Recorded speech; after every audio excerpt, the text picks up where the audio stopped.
Chapter 1 Rebirth. A fierce hunger woke Jiang Liyun and kept her from sleeping, filling her with puzzlement. She had poor health and was old. She rarely felt hungry and usually found food tasteless. How could she suddenly be so ravenous? Instinctively Jiang Liyun opened her eyes and saw a drab gray room. The room was dimly lit, but it was enough for her to make out her surroundings. The walls of the room were made of packed earth, with straw piled in the corners and wooden beams overhead. A few ropes hung from the beams and tied to them were hooks made from tree branches. Some hooks held clothes, others bamboo baskets. All of this felt both strange and familiar to Jiang Liyun. The strangeness came from the fact that she hadn't seen this room in decades. As for the familiarity, she had lived in this room throughout her youth. At that time she would lie in bed and look at this house, which could be called bare walls and empty rooms, and more than once she secretly vowed that she would live well someday. She would eat plain white rice every meal, she would eat meat, she would live in a small brick and tile house. The poverty of her childhood gave her an unparalleled craving for wealth, and she did indeed make a lot of money. When a person charges forward with a determined goal, everyone makes way for her. So, why is she here? She should clearly be lying in her villa. No, she should already be dead. Jiang Liyun looked dazedly at the beam above, unable to make sense of the situation. What's wrong with her? Did those distant memories suddenly surface before the person died? Did they make her unable to distinguish reality from illusion? It was all so real. Even the crack on the tree branch used to hang things was unusually clear. When she was young, there were many rats in the countryside. If food and clothes weren't put away, rats would chew them, and the way people kept rats away was to hang things from the beams. She was even more familiar with the garment that was hanging. It was a blue short-sleeved ready-made shirt she bought after she started working at the sofa factory, and she had worn it for many years. She was recalling the past when suddenly the sound of a door opening came, followed by a thin voice. "Sister, breakfast is ready." Jiang Liyun shuddered all over, looked up, and saw a girl of about 10, with a sallow, emaciated face and straw-colored hair. The little girl stood in the doorway, curled the corner of her mouth toward her, and showed a small smile. Jiang Liyun felt her heart struck by that smile, thrown into disarray. Her eyes stung even more, and she was almost in tears. Xiaoyu. It's Xiaoyu. The Xiaoyu she hadn't seen in decades. Her younger sister Jiang Liyu ran away from home to work when she was 19 because her sister-in-law scorned her as a freeloader, and she never heard from her again. At first she still clung to hope, thinking her sister would return sooner or later, but after decades passed, she was well aware that most likely her sister had met with an accident and couldn't come back. And now, her sister suddenly appears before her, looking about 10 years old. Is this a hallucination she sees before dying? "Sister, what's wrong with you?" Jiang Liyu asked, face full of worry. Jiang Liyun snapped awake at her younger sister's concerned gaze and suddenly realized something. Everything felt so real it was unsettling. This didn't feel like a dream. Jiang Liyun had been through every storm life could throw at her. She took a deep breath and said, "I'm fine, I'll get up now." When Jiang Liyu first disappeared, she worried every day. For many years afterward, every time she thought of Jiang Liyu, her heart ached unbearably. But time heals all wounds. Now she could control her emotions and keep herself from losing her composure. Jiang Liyu responded, closed the door and left. Jiang Liyun stared at the door that had been closed again and pinched her thigh hard. It was painful, very painful. A thought suddenly rose in Jiang Liyun's mind, making her heart race. Maybe none of this is false. If that's the case, has she been reborn? The nanny who looks after her likes listening to audiobooks. She always listens to web novels while doing housework, and because of that, she too ended up hearing a bunch of rebirth and transmigration stories. Her current situation feels just like a rebirth. Jiang Liyun couldn't be sure, but she hoped it was true. Lowering her head, Jiang Liyun lifted the towel blanket and carefully examined her body. The skin above both her knees was pale, but below the knees it had been tanned dark, with many small scars, and her feet were covered in calluses. But it was intact, full of strength. She could still control these legs. Jiang Liyun slowly got out of bed and stood on the floor. After so many years she could walk again. She took off the old clothes she had slept in, took down the blue short-sleeved new shirt from the beam and put it on, then put on a pair of black trousers and walked toward the door. She hadn't had the chance to walk for 30 years. Standing on the ground again felt overwhelmingly good, making her want to run outside and cheer. Of course that was only a thought. Stepping out the door, the first thing Jiang Liyun saw was the soybean straw laid out to dry at the entrance, then the various vegetables planted in the small private plot in front of the house, and beyond them the farmland and houses. Sunlight fell on her, and the morning breeze brought a touch of coolness. She took a deep breath and felt as if every pore in her body had opened, an indescribable feeling of comfort. Now the soybeans were ready to eat, the weather had cooled, and it was probably already October by the Gregorian calendar, but exactly what day it was she did not know. She didn't even know what she looked like now. Jiang Liyun went into the neighboring main room. She hadn't seen a mirror in her own room, but she remembered that there was a nail on the wall of the main room where a mirror was hung. She indeed saw that mirror. Beside it hung a calendar with most of its pages torn away. Jiang Liyun stepped forward and saw herself in the mirror, about in her 20s, still young. She looked at the calendar beside it. October 15, 1987, lunar August 23, Thursday. Auspicious for marriage, sacrificial rites and coffining, groundbreaking. 1987. It's 1987. This year she's only 20 and not yet married. Liyun, why aren't you eating yet? A gentle female voice sounded. Jiang Liyun turned around and saw her mother. Her mother looked exactly the same as in the memorial photo, with hardly any change. It made sense. Not long after Xiaoyu disappeared, her mother died of illness. The memorial photo used then was taken when she married for the first time, and right now it had been only a year since her first marriage. Jiang Liyun looked deeply at her mother, suppressed her excited feelings, and sat down at the 8 immortal table in the main room. On the wooden 8 immortal table in the main room were some bowls. They contained white rice porridge cooked with sweet potatoes, and in the center was a large bowl of steamed salty vegetables without oil. This was their breakfast. She sat at the table, slowly eating the sweet potato porridge, and finally became certain of one thing. She died and she came back to life. She was reborn. Jiang Liyun's life could be called inspirational, yet it was full of hardships. Her father was a cripple. Approaching 30, he still couldn't get married, and it was around then that arrived. Her mother fled famine to this area, nearly starved to death, was picked up by his father and brought home, and thus married his father. Her father had trouble with his legs and moved slowly, earning about the same work points as the village women. Her mother was even thinner and weaker and couldn't do heavy work. This led to their household always being poor. In the 70s, when the production team settled accounts at the end of the year, other families could take money from the team, but their family owed money to the team. Back then the fields hadn't been contracted to households. After the production team collected grain, they would first go house to house and distribute the staple rations. Money from pigs and silkworm cocoons raised by the team was also converted, and part of it would be distributed in advance to people in the team. They received grain and money, but without able-bodied laborers they couldn't get work points, and in the end they inevitably owed the team money. So when, at the end of the year, the production team distributed goods and money to everyone according to work points, their family ended up with nothing. When she was a child she didn't dare take extra rice when serving herself, and went hungry more than once. After she grew up she once told her peers about this, and they swore that although those of them born in the 60s grew up with limited supplies, they never went hungry. She said nothing after hearing it.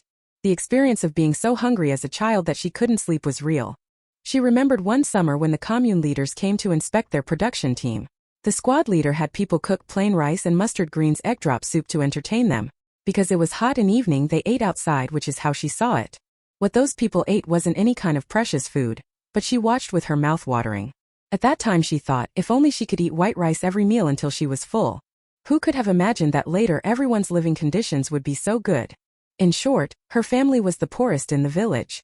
Originally, as she and her older brother and sister grew up, the family situation should have improved, but when her mother was in her 30s she unexpectedly became pregnant with Jiang Liyun, and after giving birth to Jiang Liyun her health worsened. While other women had their period for a few days each month, her mother would bleed for 20 days a month, without end. Her mother still didn't have enough breast milk, so Xiaoyu was almost unable to be kept alive. Even though she survived in the end, she was sickly from childhood and fell ill from time to time. With 2 sick people at home, how could their household's life possibly improve? When her mother gave birth to Xiaoyu, her older brother had just joined the commune-run factory. Because her brother's job at the factory brought in a bit more income, her sister went to town to attend junior high school, while she was in the 4th grade of primary school. Her older brother and sister were both away, so she had to shoulder everything inside and outside the house. She also had to take care of her mother and the newborn Xiaoyu, and altogether she attended less than a month of the last 2 years of primary school. At that time, few people even went to junior high, so of course she had no chance. Xiaoyu could be said to have been raised single-handedly by her. To her, Xiaoyu was almost like her own child. It is easy to imagine how her heart was torn apart when Xiaoyu later disappeared without a trace. In short, after Xiaoyu was born, because her mother needed medical treatment, even though her eldest brother worked at the commune's brick and tile factory, their family was still very poor. She wanted money, wanted to live well, so at 16 she shamelessly went to the sofa factory run by the brigade to help for free. While helping, she became a worker at the sofa factory. And that year, 1987, her eldest brother broke up with his first girlfriend because the family had no money. Her second sister had just married her not very bright second brother-in-law, and she had already come into contact with her first husband, Xie Zugan. From the name Zugan, you can tell how much Xie Zugan was valued by his family. Indeed, Xie Zugan's father was an only son, and Xie Zugan himself was the only son born when his father was in his 30s, so he was doted on at home. Everyone in the village said that after marrying Xie Zugan, she would just have to wait and enjoy a comfortable life. She married him. Xie Zugan's father was the accountant at a brickwork factory run by the commune, and Xie Zugan was also placed in the factory's transport team. In terms of family background, she was far inferior to Xie Zugan. She was able to marry him because Xie Zugan's personal qualities were not particularly impressive. Xie Zugan was short and fat, and especially lazy. She could accept all of this. After they married, Xie Zugan didn't like to do chores, so she did more work, and the two of them got along quite harmoniously. At the end of 1989, after she gave birth to a son, even her mother-in-law, who had originally been very picky with her, started treating her better. In the blink of an eye, it was the 1990s, and earth-shaking changes began happening around her. And then she had a child. She vowed to earn more money so her child could have whatever they wanted, and wouldn't have to live the hard life she did as a child. The village-run sofa factory was on the brink of collapse and couldn't pay wages, so she found a higher-paying job at a synthetic fiber plant working 3 shifts, and she also made time to set up a stall in town selling bamboo shoots and selling fish. She didn't earn much, but by 1993 she had still managed to save over 10,000. She thought that as long as she worked hard enough, her life would surely get better. She was even planning to send her child to the county for schooling. But all of that was only what she believed. Xie Zugan gambled with others, lost tens of thousands, and even dragged it to her, asking her to help pay it back. Not until now did she learn that Xie Zugan had been secretly gambling with others, and had been doing so for years. She knew Xie Zugan liked playing cards but had always thought it was just the villagers getting together, playing for a few cents and a few dimes, at worst losing a few yuan in a day. How could she have imagined Xie Zugan could lose so much at once? The reason Xie Zugan dared to lose so much actually had to do with her parents-in-law. Her father-in-law worked as an accountant at the commune's brick factory, and had quietly skimmed off quite a bit of money in earlier years. Over time he had managed to get even more. Previously, when Xie Zugan lost money, her father-in-law even helped pay it back. Even these tens of thousands. Her father-in-law gritted his teeth and could come up with them. But what good is it that her father-in-law can dig up this money? She wasn't some naive little girl. She knew how hard it was to get a gambler to quit. She didn't mind that Xie Zugan was lazy, didn't mind that Xie Zugan didn't take care of the children, didn't mind that Xie Zugan was useless at everything. But she wasn't willing to be with a gambler. Who knew whether Xie Zugan would, in the future, rack up even more debt and saddle her with tens of thousands more. She'd never seen that much money in her life. She asked for a divorce. No one in the Xie family wanted it, and Xie Zugan even knelt and begged her, swearing up and down that he would never gamble again in this life. But she had always been a strong-willed person. Once she decided on something, no one else could change her mind. She demanded the divorce, with their son staying with her. The Xie family naturally didn't agree, but during the struggle Xie Zugan lost another several 10,000. She ultimately got a divorce. After giving the Xie family 10,000, she left the Xie household with her child. After that, she quit her shift work at the synthetic fiber factory, and moved to live in town. She sent her son to the town kindergarten, then set up a stall in town selling food. Wontons, vermicelli soup, stinky dried tofu, 5-spice dried tofu, tea eggs. She sold all sorts of miscellaneous things. She didn't make much, but it was better than working a job. Later, she also rented a shop in front of the town elementary school. Her days got better and better, while the Xie family situation grew worse and worse. As she had expected, Xie Zugan couldn't quit gambling at all. His debts kept mounting, he even borrowed from loan sharks, and there was no way to recover. Then Xie Zugan latched onto her, forcing her to help repay high-interest loans. She of course refused, so Xie Zugan came to her shop every day to make trouble, disrupting her business. Calling the police was useless. Whenever the officers showed up, Xie Zugan would leave, but once they were gone he would come back. Fed up, she thought about finding a man to help drive Xie Zugan away. She didn't demand that the other party be wealthy, just upright, without bad habits, good to her son, and able to stand up to Xie Zugan. She chose Feng Yi. The Fengs were neighbors of her family. Feng Yi had grown up with her, she knew his background and his character was fine. The most important thing was that Feng Yi was the unwanted extra child his mother had brought into the Feng family when she married in. The Fengs had always despised him and never cared about his marriage. Feng Yi wasn't young anymore, but he still hadn't married. When she told Feng Yi, he agreed, and he came to help in her shop every day. Their marriage was thus arranged, but just a few days before the wedding banquet, a plastered Xie Zugan crashed into her on a motorcycle, and the bike ran over her waist. She was paralyzed. This was, without a doubt, a thunderbolt to her. She already had several tens of thousands in savings at the time, But that money wasn't enough for her treatment. As for making the Xie family pay, the Xie family had long ago been ruined by Xie Zugin. Where would the money come from? She still had a child to raise. Just when she was at her wit's end, Feng Yi took over her shop and began helping her support the family. She thought Feng Yi took care of her after her paralysis simply because he felt sorry for her, but that wasn't the case. Feng Yi ran the shop while looking after her, and that care lasted for 20 years. Insert bookmark. Chapter 2 Matchmaking. Thinking of Feng Yi, Jiang Liyun felt a warmth in her heart. If it weren't for Feng Yi, there would be no later version of her. Shortly after she became paralyzed, Xiaoyu, whom she treated like a daughter, suddenly disappeared. Her mother's health had always been poor, and after that it deteriorated rapidly. Within a few months she passed away. Xiaoyu had run away because her sister-in-law had scolded her. Her eldest brother argued with his wife every day, and her second sister was at her wit's end over the fact that the child wouldn't speak. It wasn't her family who helped her. It was Feng Yi who did. Without Feng Yi, she would probably be dead by now. In the mid to late 1990s, many families in the village had already started to grow prosperous, but the Jiang family was in shambles. They were the poorest in the village and the subject of neighborhood gossip. The more this was the case, the more she wanted to rise above it.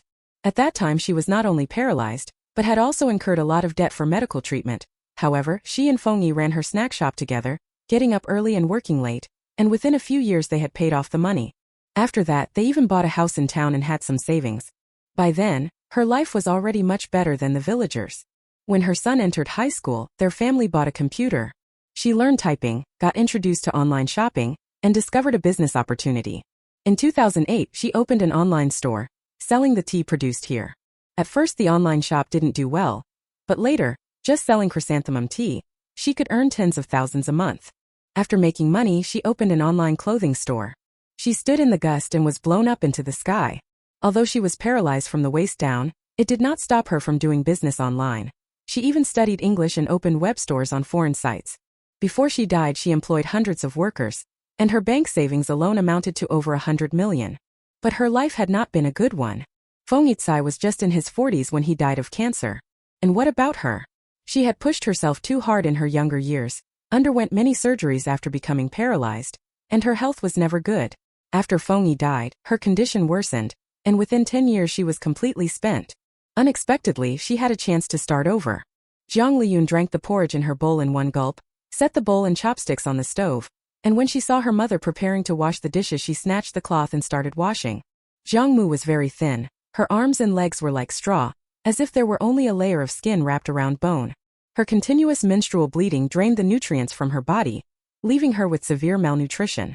It wasn't that they hadn't taken her to see a doctor, but in this era the medical services in small towns were very limited, and the illness never improved.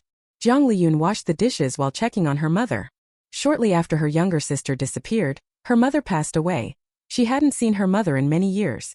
Her mother had a hard life. After enduring so many years, just as their finances were about to take off and everyone would be able to live well, she died prematurely. In her mother's lifetime, she never even got to eat meat to her heart's content.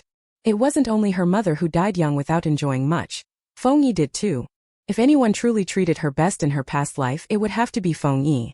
There are no dutiful children at a long sickbed. Yet Feng Yi cared for her for nearly 20 years, attentive and meticulous in every way. A brief, earth-shattering romance couldn't move her, but steady, long-lasting tenderness could reach her heart. She became paralyzed in 1997. After she became paralyzed because Xie Zugin went to prison and the Xie family kept causing her trouble, and her own family had so many problems, it was the hardest time for her, and everything at home and outside depended on Feng Yi. Without Feng Yi, she might not have been able to hold on. Later, when they opened a shop together, at most she would sit in a wheelchair and wrap wontons. Feng Yi did most of the work. Later, when she opened an online store, Feng Yi not only had to take care of her but also helped with all kinds of miscellaneous tasks. Feng Yi later developed cancer, mostly because he had worked himself too hard when he was young. This man had never had any leisure. Only in those final days when he was critically ill and bedridden, did he have nothing left to do. But by then, Feng Yi was still worried that she would have no one to take care of her. Jiang Liyun felt her eyes sting, took a deep breath, and pushed the memories down into her heart. If she could live her life over, she hoped that the people she cared about would all live well. This year is 1987. This is a small place. Compared with the 1970s, not much has changed, but Jiang Yunli knows that in the next 40 years, this country will undergo earth-shattering transformations. Countless opportunities await her ahead. Of course, before that, she must first figure out her current situation. She died in 2024. She could remember some parts of her life in the 80s, but much of it had already faded. Mom, what's for lunch today? After pulling herself together, Jiang Liyun picked a casual topic to ask her mother. Her mother said, I asked your father to go to town to buy groceries. I don't know what he'll bring back. Your sister is coming over later. Make a few tasty dishes. When Jiang Liyun heard her mother say that, she knew she probably didn't have to go to work today. In earlier years, factories were all state-owned or run by some collective. For example, their township, which is what people now call the commune, ran a brick and tile factory. And the village where she lived ran a sofa factory. She was born in 1967, and at 16, that is in 1983, she entered the sofa factory. At that time the sofa factory was doing fairly well, but starting around this year its performance declined and it began shutting down occasionally. She and Xiaozugan also made their relationship official at the end of this year, and will marry next year. Liyun, go pick some soybeans for your sister to take home to eat, and dig up some taro and sweet potatoes. I remember there's a winter melon in the field too. Pick that as well. Mother Jiang kept talking. Jiang Liyun said, if sister wants them, she can go to the field and get them herself. Mother Jiang suddenly fell silent, an awkward look appearing on her face. Jiang Liyun lowered her head and continued washing the dishes, pretending she hadn't seen it. Her parents had 1 son and 3 daughters. Of the 4 children, the one who suffered the most was definitely her. Her older brother was the eldest and a boy, so naturally he was most favored at home. When their grandmother was still alive, whenever she had something nice, she would secretly give it to her son. Her brother's life was not bad. Although her older sister was a girl, she was the first daughter in the family, so she was treated well. Besides, her sister liked to compare herself to their brother. When she couldn't measure up to him, she made a fuss. The child who cries gets the candy. Her sister hadn't really suffered any grievances. Take when Xiaoyu was born. At that time the household had so many troubles, yet her sister was still able to calmly attend junior high in the town. As for her, she grew up wearing her sister's hand-me-downs, and on top of that she did most of the housework and the farm chores. At such a young age she was already carrying a basket to cut grass. That was nothing. After the fields were contracted to households, her brother worked at the commune and didn't come home at night, and her sister, who had been studying, after finishing junior high went to work in town and refused to go down to the fields. The farm work was done by just her and her father. After she got into the sofa factory, she worked by day and still had to go tend the fields at night. She had no spare time at all. She had no choice but to do it. When it was time to harvest the rice, everyone else's fields had been cut, yet her rice was still in the ground. If she didn't harvest it, was she supposed to let it rot there? Her father was a cripple and her mother a sickly person. She couldn't just walk away and do nothing. Farm work was truly exhausting. She vowed early on that once she had money, she would never do farm work again. In the years before she died she lived in a villa community. The old men and women next door all liked to grow vegetables in their yards, but she had no interest at all. She did a lot of housework at home, but she would never, neither in her last life nor in this one, pathetically tidy up a pile of vegetables to send away with her sister. Jiang Liyun washed the bowls, then the pot, and then began to clean up the kitchen. Her current body was really too healthy. The joy of being reborn filled her heart, giving her a sudden burst of energy.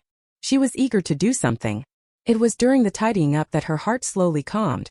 At that time she had both work and farm duties, so she naturally couldn't attend to the household. Her home was quite messy. After washing the dishes, Jiang Liyun took up the broom to sweep the floor. She was busy when her elder sister, Jiang Liping, returned. Jiang Liyun is 20 this year, and her sister Jiang Liping is 2 years older, 22 this year.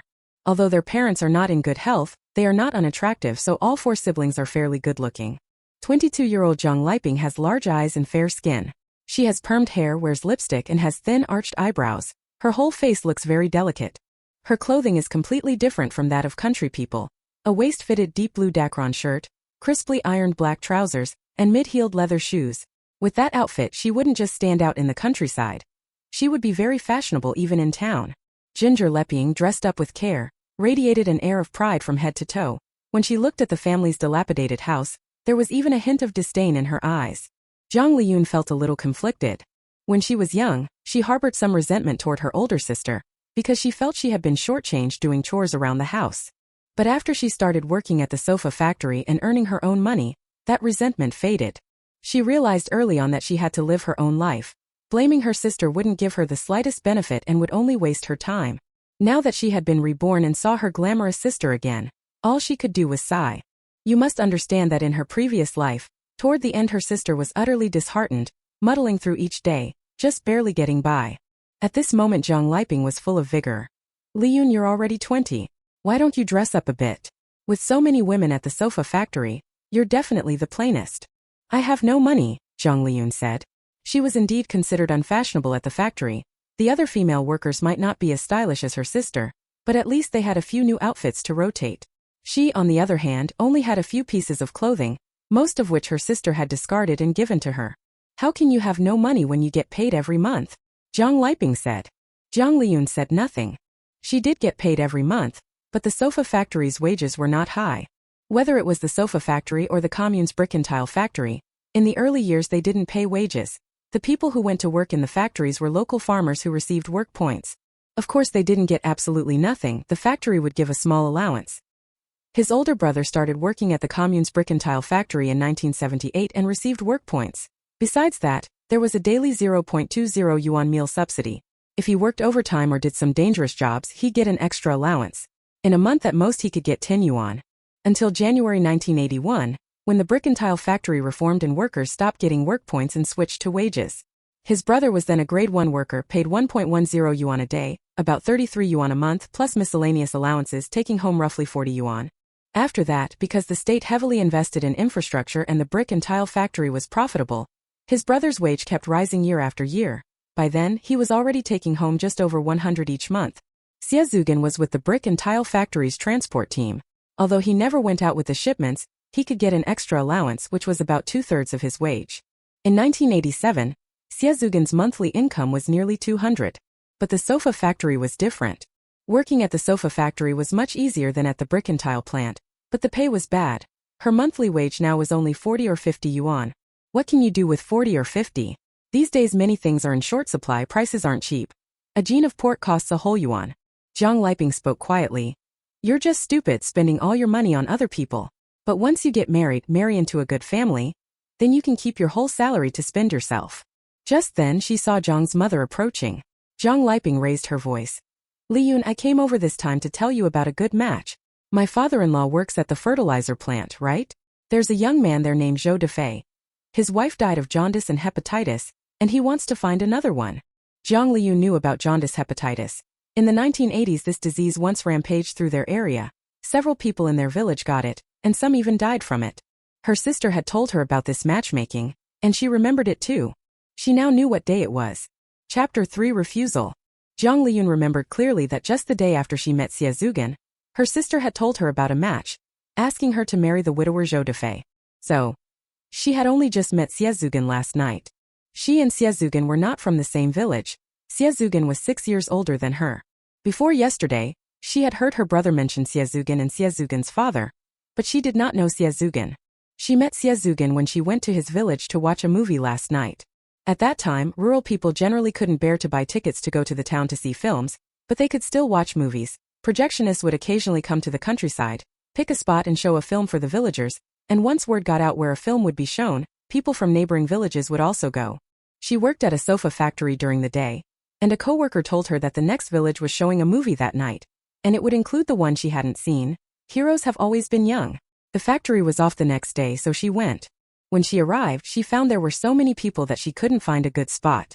Just as she was about to stand and watch from afar, a coworker took her to a spot Xie's family had reserved in advance and introduced her to Xie Zugan. By then she had been working for 4 years, and she managed many matters at home, both big and small. She suddenly understood that her colleague was subtly trying to get her to meet Xie Zugan. She didn't act shy either. She chatted with Xie Zugan. They got along quite well, and the Xie family's circumstances made her even more interested. So when her sister introduced Zhou Defei to her the next day, she refused without hesitation.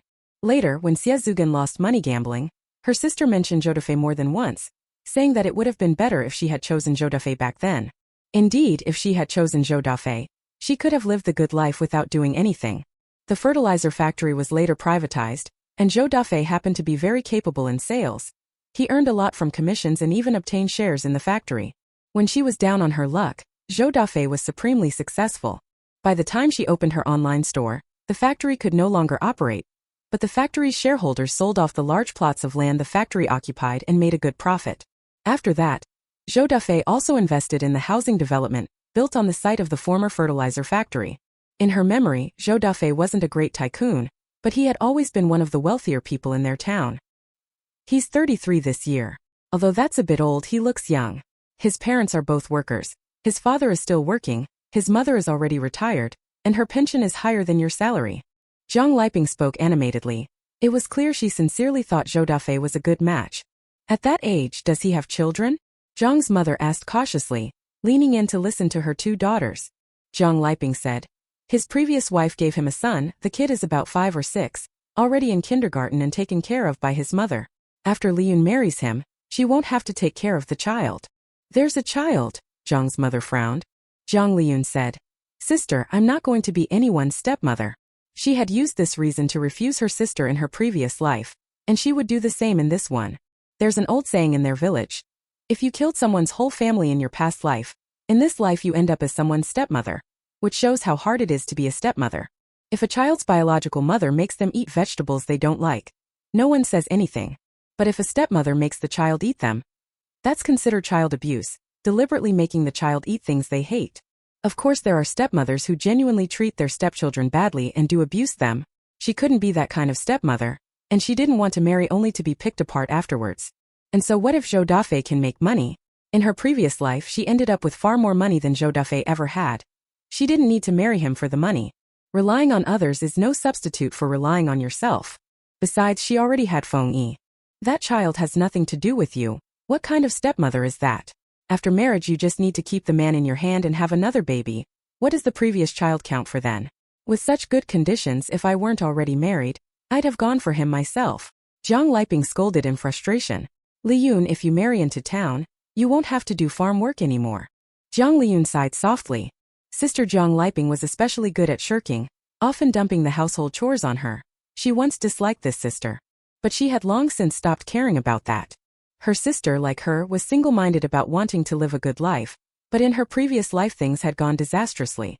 After graduating from middle school, Jiang Liyun was determined to marry into town. Their home was not far from town, less than an hour's walk. The town was still a sizable one, with the Grand Canal of Beijing and Hangzhou running through it. By the Republican era there were already factories in town.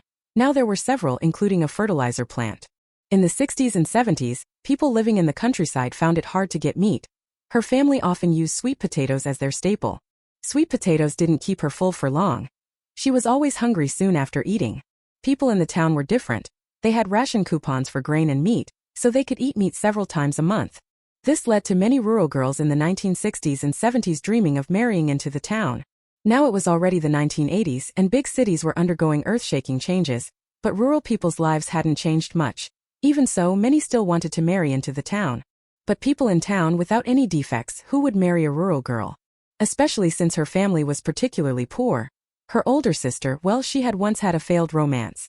In short, her sister only graduated from middle school and was quite pretty, but in the end she married a man who had some intellectual issues. Her brother-in-law could take care of himself and communicate with people, but he was dull and wooden. He had attended school for 5 years and could only write his own name. For addition and subtraction within 10, he had to count on his fingers. For a while she didn't think there was anything wrong with her sister marrying such a man.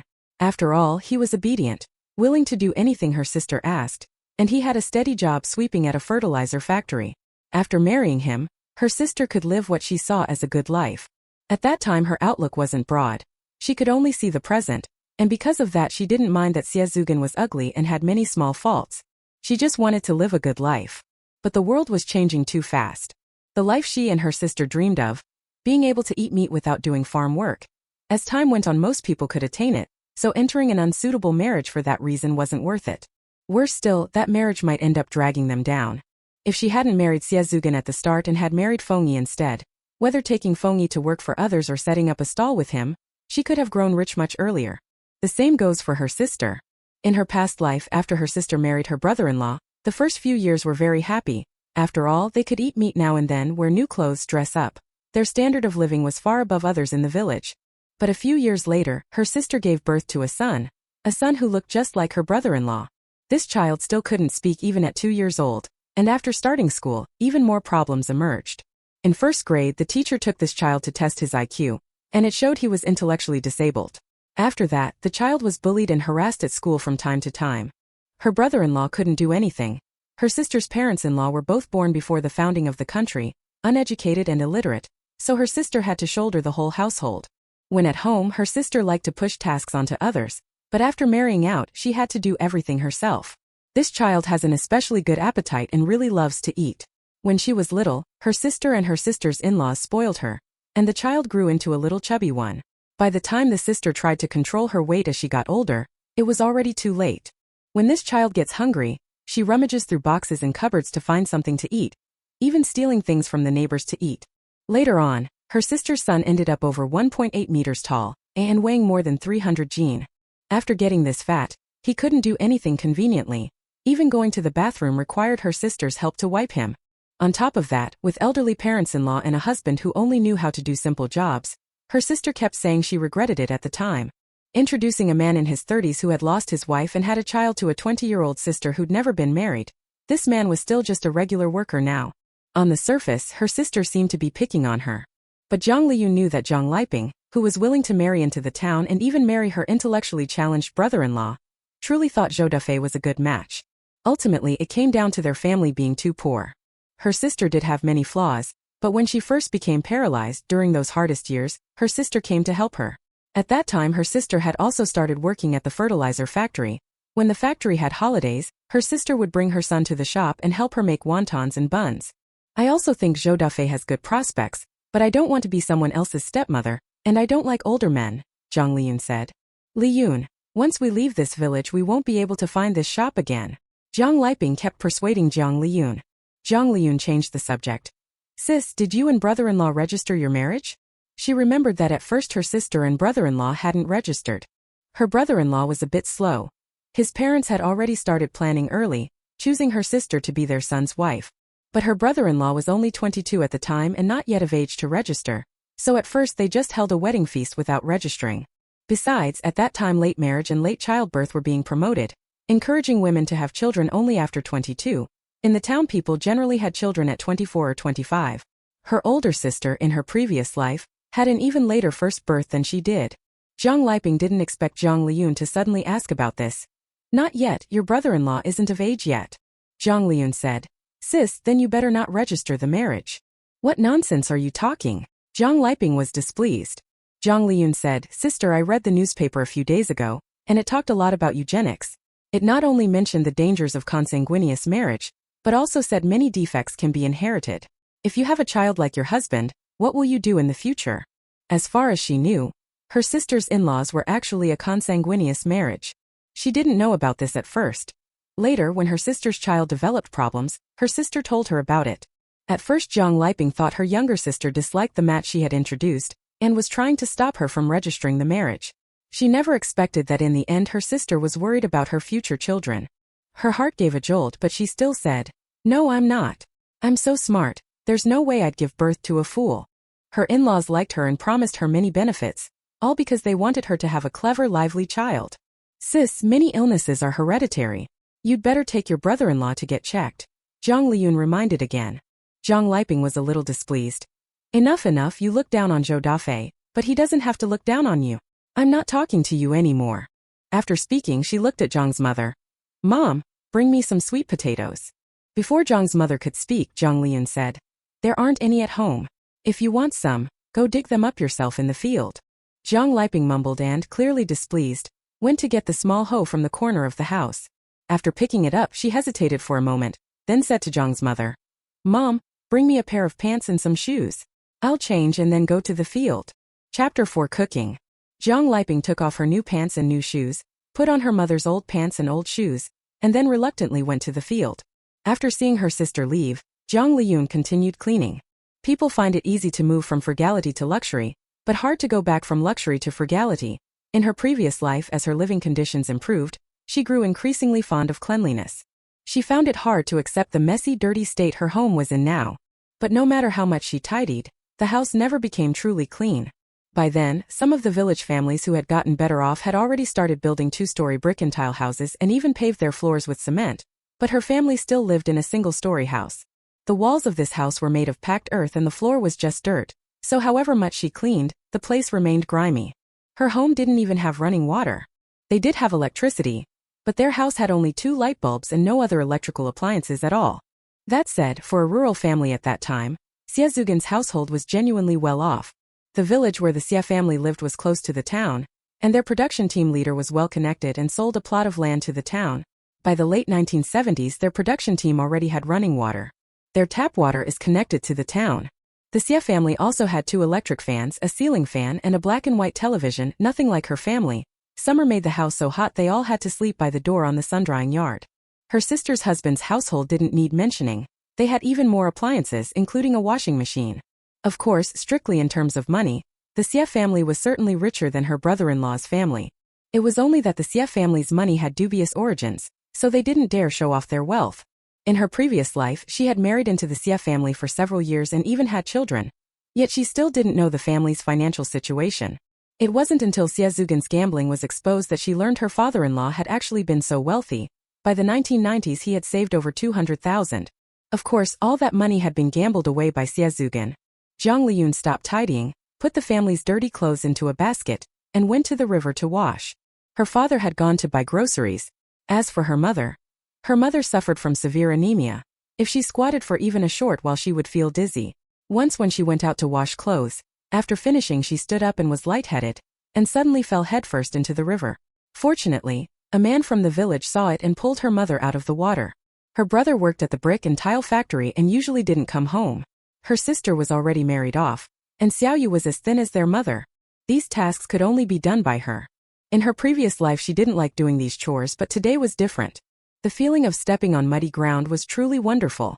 In front of their house was a large private plot of land, and beyond that was a pond, along whose edge grew a patch of thin-stemmed, large-leaved ruju bamboo. The leaves of this bamboo are called ruju leaves, and the people here use them to wrap zongzi. The ruju was quite short. Even the tallest only reached Jiang Liyun's chest, and it grew very densely. She remembered that when Feng Yi was little, whenever he got punished, he liked to crawl in and hide. She didn't know what Feng Yi was doing now. It wasn't very cold yet, so Jiang Liyun walked to the river and stepped into the water, letting the slightly cool current wash over her feet. Compared with her sister, she was much darker and much rougher. But now she was very healthy. Taking a deep breath and gazing into the distance, Jiang Liyun clearly realized that she had truly started over. This time she would not marry Xie Zugan again. This time she would earn money properly and make life better for the people around her. This time she was going to fully enjoy her life. There really wasn't much from her past life worth lingering over. In the end she did achieve career success, but remained alone and grew old in solitude.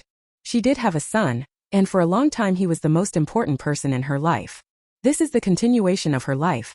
The treasure she gave birth to after so much hardship. She once wanted to make up for everything missing from her own childhood by giving it all to her son. So even in her hardest times she never neglected her child. She cherished the child. Feng Yi extended his affection to everything associated with him, and he also cared a great deal about the child. But this child didn't take them seriously. When he was in elementary school he looked down on them, thinking that running a snack shop brought shame on him. But that was just a public primary school in a small town. His classmates' parents came in all kinds of situations. Some worked as bicycle repairers on the street after being laid off, some sold vegetables at the market, and some earned money by ferrying people on tricycles. Other kids didn't disdain their parents. The daughter of the couple who ran the neighboring shop did her homework in the shop every day, and even helped her parents. She felt helpless, thinking things would get better as the child grew up, but what came instead was things getting worse.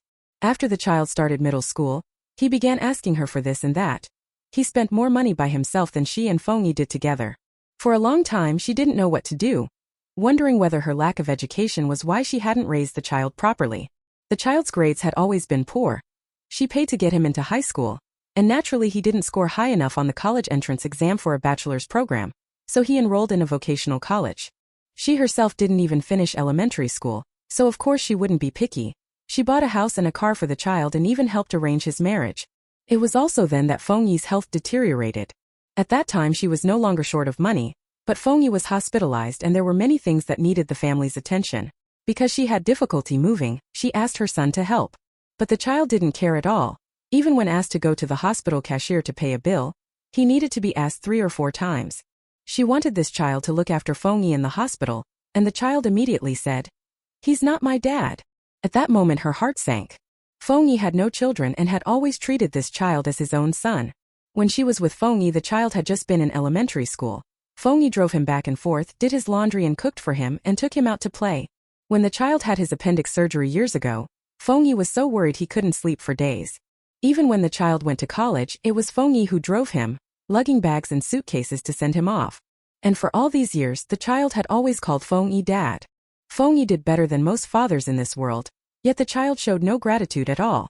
After that she stopped asking that child for help and the child was capable. After that they didn't even come to the hospital anymore. Before Feng Yi died he was thinking of that child, wanting to talk to them. She only called that child but the child still didn't come. Even more ridiculous, after Feng Yi passed away, that child actually wanted her to remarry Xie, who had already been released from prison. Xie had caused her to become paralyzed, and her son actually wanted her to remarry Xie. Xie was actually quite heartless. Her in-laws, though wary of her, treated Xie with excessive wholehearted kindness.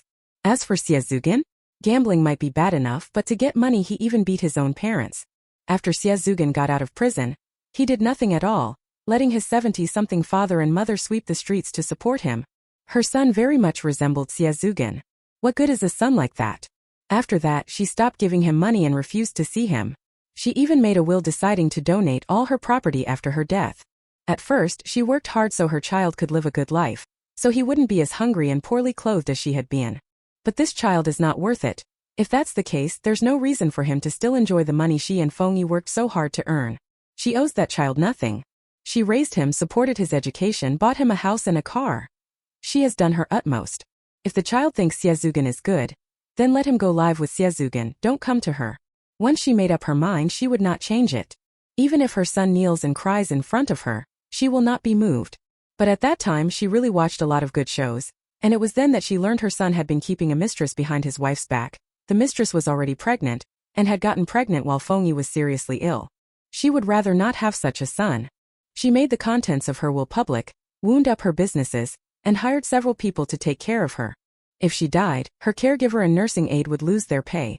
When they cared for her, they did so conscientiously. But however attentive these people were, none of them compared to Feng Yi.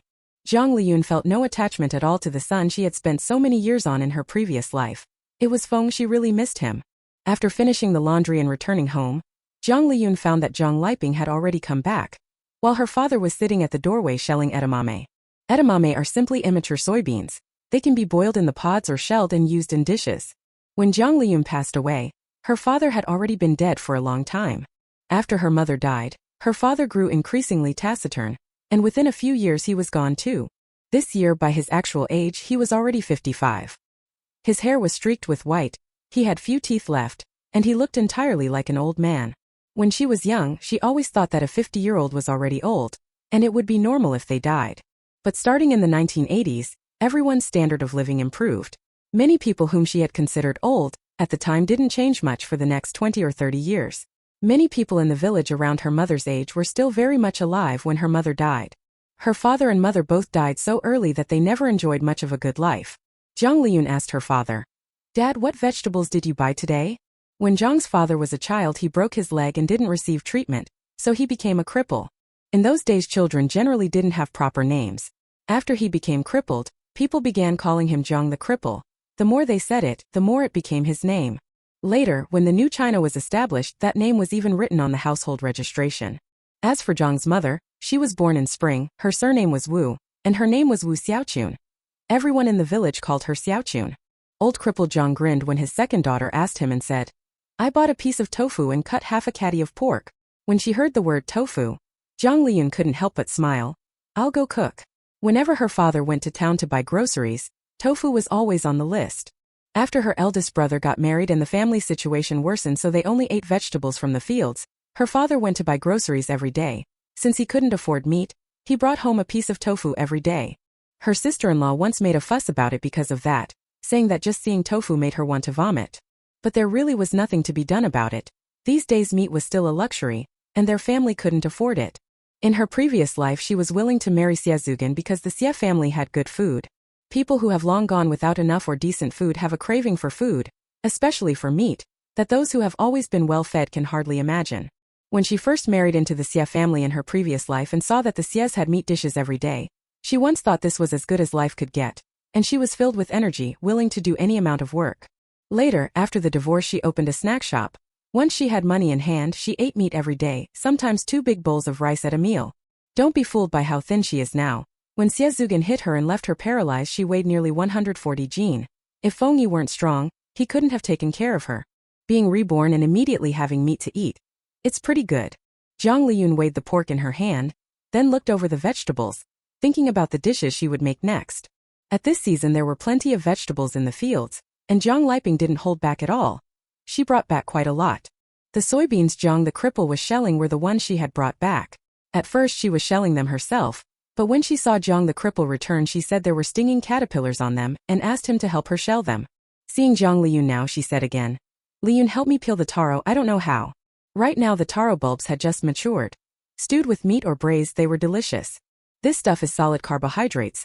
Before her rebirth Jiang Liyun used to eat it as a staple, but people these days all use it as a vegetable, which means the skin needs to be scraped off. In rural areas people usually scrape them with a sickle. That takes some skill and that would be one thing, but some people's hands get itchy when they scrape taro. Jiang Liping naturally didn't want to do that kind of work. Jiang Liyun said, "No need to scrape it, sister. Take it home, steam it whole, then peel it and cook it." She couldn't be bothered to help Jiang Liping scrape the taro. "Is that possible?" Jiang Liping asked. "Yes. If you don't peel them, taro can be kept for a long time. Eat it whenever you want." Jiang Liyun said. That would indeed work, but people from the countryside still prefer to peel them first. Jiang Liping said no more and began putting the vegetables away. When her mother-in-law learned she was going back to her parents' home, she kept mentioning how fresh rural vegetables are and how tasty the taro and sweet potatoes are now. Wasn't that a hint to take some vegetables back with her? Jiang Liyun said again, "Sister, I'm going to cook now, you stoke the fire for me." Jiang Liping said, "Let Mom do the fire for you." "Mom isn't well," Jiang Liyun said, looking directly at Jiang Liping.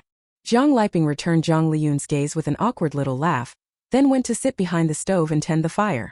Jiang Liyun was both annoyed and amused. Her parents had no temper. Her older brother and sister had their little faults, but they all bullied the weak and feared the strong. Over time she had grown used to being the one in charge at home. Jiang Liping stoked the fire while telling Jiang Liyun about things in town, talking about what she usually ate in war, her words dripping with boasting. Jiang Liyun and Jiang Liping weren't especially close, but they were sisters after all. Before Jiang Liping married, the two of them had always slept in the same bed. For a long time, their eldest brother had lived in the same room with them. It wasn't until Jiang Liping began developing at 14 that their brother moved into their parents' room. Their house had only 3 rooms in total, one used for cooking and eating, and the remaining 2 as bedrooms. As she spoke, Jiang Liping took an iron fire poker from the hearth and said to Jiang Liyun, "Liyun, do you want your hair permed? I'll do it for you. I guarantee it'll look good." By then, stars from Harbor City had already begun to enter their sights, and permed hair was becoming fashionable. But most rural people couldn't afford to get their hair permed at a salon, so some beauty-conscious girls would use a fire poker to curl their hair themselves. Jiang Liping used to do it this way before she got married, but now she gets her hair permed at the barbershop. "I don't want to, it will damage my hair," Jiang Liyun said. Jiang Liyun didn't mind getting a perm, but doing it like that was out of the question. She remembered that whenever Jiang Liping used the fire poker to curl her hair while cooking, the room would be filled with the smell of singed hair. She didn't need to go to such lengths with her hair. Jiang Liping was still young and didn't care about her hair at all. Hair grows back in a while. It's okay if it gets damaged from curling. Jiang Liyun didn't bother with Jiang Liping and continued cooking. They used to have only one pot at home. Back then iron was scarce and they couldn't afford a second one. But in recent years things improved a bit, and her father bought a small pot. The big pot was used for cooking rice and at the same time steaming young soybeans and taro, while the small pot was used for making dishes. Jiang Liyun hadn't cooked in many years, but when she was young she often cooked at home, and later ran a small snack shop for a few years, so she still knew how to cook. Half a caddy of meat was only a very small piece. Fortunately they raised chickens and had some eggs stored. Jiang Liyun cut off the fat to render lard. She sliced half of the lean meat into strips and minced the other half. There was actually only a little minced meat. She cracked and ate eggs and mixed them evenly. When the lard was ready, she scooped out some with a ladle and then poured in the eggs to fry until set. She used the shredded pork to make pickled mustard greens and shredded pork soup, and with braised taro, braised tofu, and steamed edamame with pickles, the meal was quite respectable. Before rebirth Jiang Liyun wasn't short of perks, but now with her young body she craved food intensely. Smelling the fried eggs, she felt an urge to devour 2 big bowls of rice in one sitting. Being young is wonderful. Chapter 5 Brickworks. Jiang Liyun had just finished cooking when Jiang Liyu came home from elementary school. It was Thursday, a school day. After breakfast Jiang Liyu had called out to Jiang Liyun and gone to class, and had only just returned now. At home she smelled the rich aroma of minced pork fried with eggs. The slight, thin Jiang Liyu swallowed, her gaze almost glued to the table. You can eat now, Jiang Liyun said with a smile, reaching out to pat her sister's head. She wasn't young anymore. When she passed away, some of her peers had already become grandmothers. In her last life she treated Jiang Liyu like a daughter. This life, she felt Jiang Liyu was about the same age as her granddaughter. The child's hair was thin, brittle and yellowed, clearly malnourished. She should eat more of the good stuff. Finally we can eat. Jiang Liping was overjoyed and rushed to the stove. These days everyone ate things with little oil. Even though Jiang Liping had married into the town, mornings were still rice porridge and pickles. She had been hungry for a long time. Grabbing the spatula, she scooped a big bowl of rice from the pot and carried it to the table to eat. Jiang Liyun was the second to take the spatula. She first served a bowl of rice for Jiang Liyu, then another for herself, and only then sat down. As soon as she sat, she divided the bowl of minced meat and scrambled eggs that Jiang Liping had already taken a large piece from. If she didn't divide it, their parents would think to save the tasty bits for the children and wouldn't touch them at all, while Jiang Liping would grab and eat them. She wasn't going to coddle Jiang Liping. When they were dividing the eggs, Jiang Liyun set one aside and put it in her own enamel cup. She intended to save it for Feng Yi.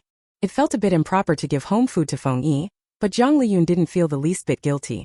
She went to work at the sofa factory at 16 and has been working for 4 years. Every month after getting paid she keeps 2 yuan for herself and hands the rest over to the family.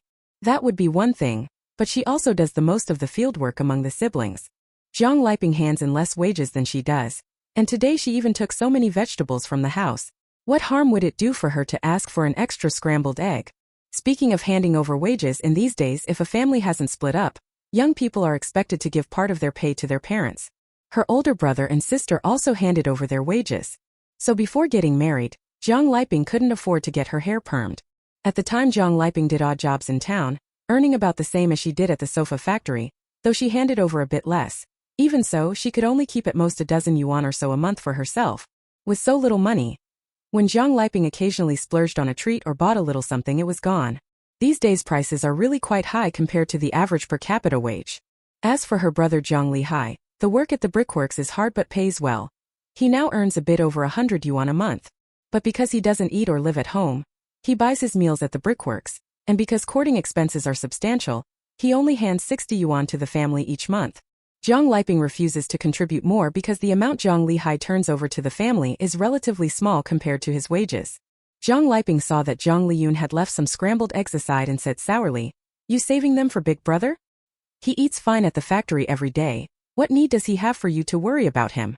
Jiang Liyun said. "They're not for Big Brother. I'm eating them myself." Jiang Liping didn't believe her.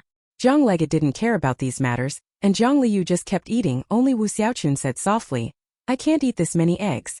Aping Ayun, can you split them between you?" When Jiang Liyun divided the scrambled eggs, she gave the most to Wu Xiaochun. She and Jiang Liping got the least. Jiang Liyun said, "Mom, you eat it yourself. The doctor said to eat something good to supplement your nutrition." Ever since she could remember, Wu Xiaochun had always been ailing.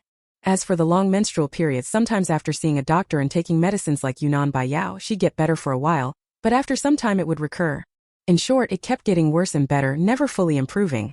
If their family had been better off and had given Wu Xiaochun better food and more supplements, her condition would have been much better. Unfortunately, the family was poor, and Wu Xiaochun was used to giving the good food to others. But even so, Wu Xiaochun held on until 10 years later when Jiang Liyu disappeared. Only then unable to keep going and died. If they pay attention from now on, they should be able to gradually make up for what she lacked. Jiang Liyun planned to go buy a chicken later and stew it for Wu Xiaochun to eat. Last life at this time, she couldn't bear to spend extra money to buy a chicken to eat, always wanting to save the money for unexpected needs. But now that she was starting over, knowing that money would become worth less and less, her mindset changed. She wouldn't squander money. After all, if she wanted to go into business, she would need capital. But money that should be spent couldn't be left unspent. Besides, today was the day she was reborn. She had to celebrate. Jiang Liyun soaked rice in mustard pickling soup and ate 2 large bowls in one sitting. The others also ate quite a lot. Only Wu Xiaochun had a small appetite and ate little. After the meal, Jiang Liping took a cloth-wrapped bag of vegetables and rode a bicycle back to town. She originally didn't have a bicycle, but after marrying her in-laws bought one for her. Jiang Liyun washed the dishes, took the enamel cup holding the scrambled eggs, and went to the commune brick and tile factory to see Feng Yi. The commune brickworks was some distance from their home, but not especially far, about 40 to 50 minutes on foot, only 10 odd minutes by bike. Ever since Jiang Lihai started working at the brickworks, he rarely came home. His excuse was the distance and the tiring work. In truth, he simply didn't want to come back after work to do farm labor. And the reason Jiang Liyun felt that way was because during the busy farming season, Feng Yi once returned from the brickworks to help her cut the rice. Jiang Lihai was moving bricks at the brickworks, and so was Feng Yi. The brick and tile factory was run by the commune, and the workers they recruited were all people from their commune. In the 1970s, getting into the brick and tile factory required connections, but their family was relatively poor. The commune took care of them, so they let Jiang Lihai into the brick and tile factory. As for Feng Yi was 1 year younger than her. In 1984, the brick and tile factory expanded its intake. Because no one from the Feng family had worked there before, they received a quota. Normally, the Feng should have sent the children from Feng Old Man's previous wife, Feng Eldest and Feng Second, who were several years older than Feng Yi, to the brick and tile factory, but both brothers thought moving bricks was too hard and didn't want to go, so they sent Feng Yi. Of course they didn't want to go. The main reason was that workers at the brick factory had to hand over their wages. Old Man Feng made it very clear back then. When they got paid, they could keep at most 20 kwai. After a month of hard bricklaying, they only took home 20 kwai, and that had to buy food.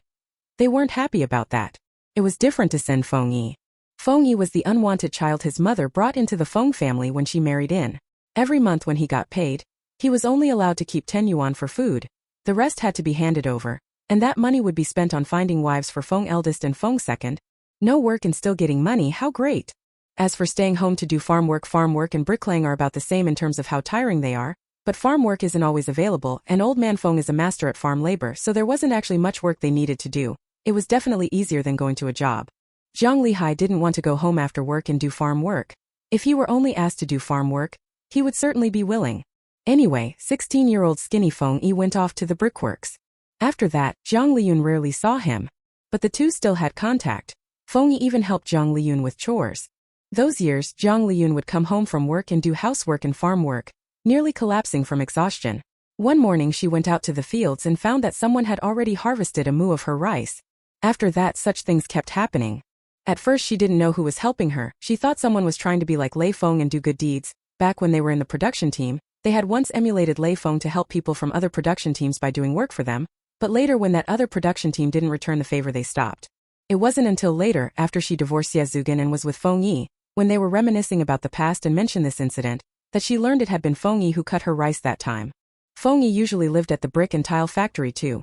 Hearing that she couldn't finish the farm work, he would come back in the middle of the night and, when everyone in the village was asleep, cut her rice for her and then go back to sleep.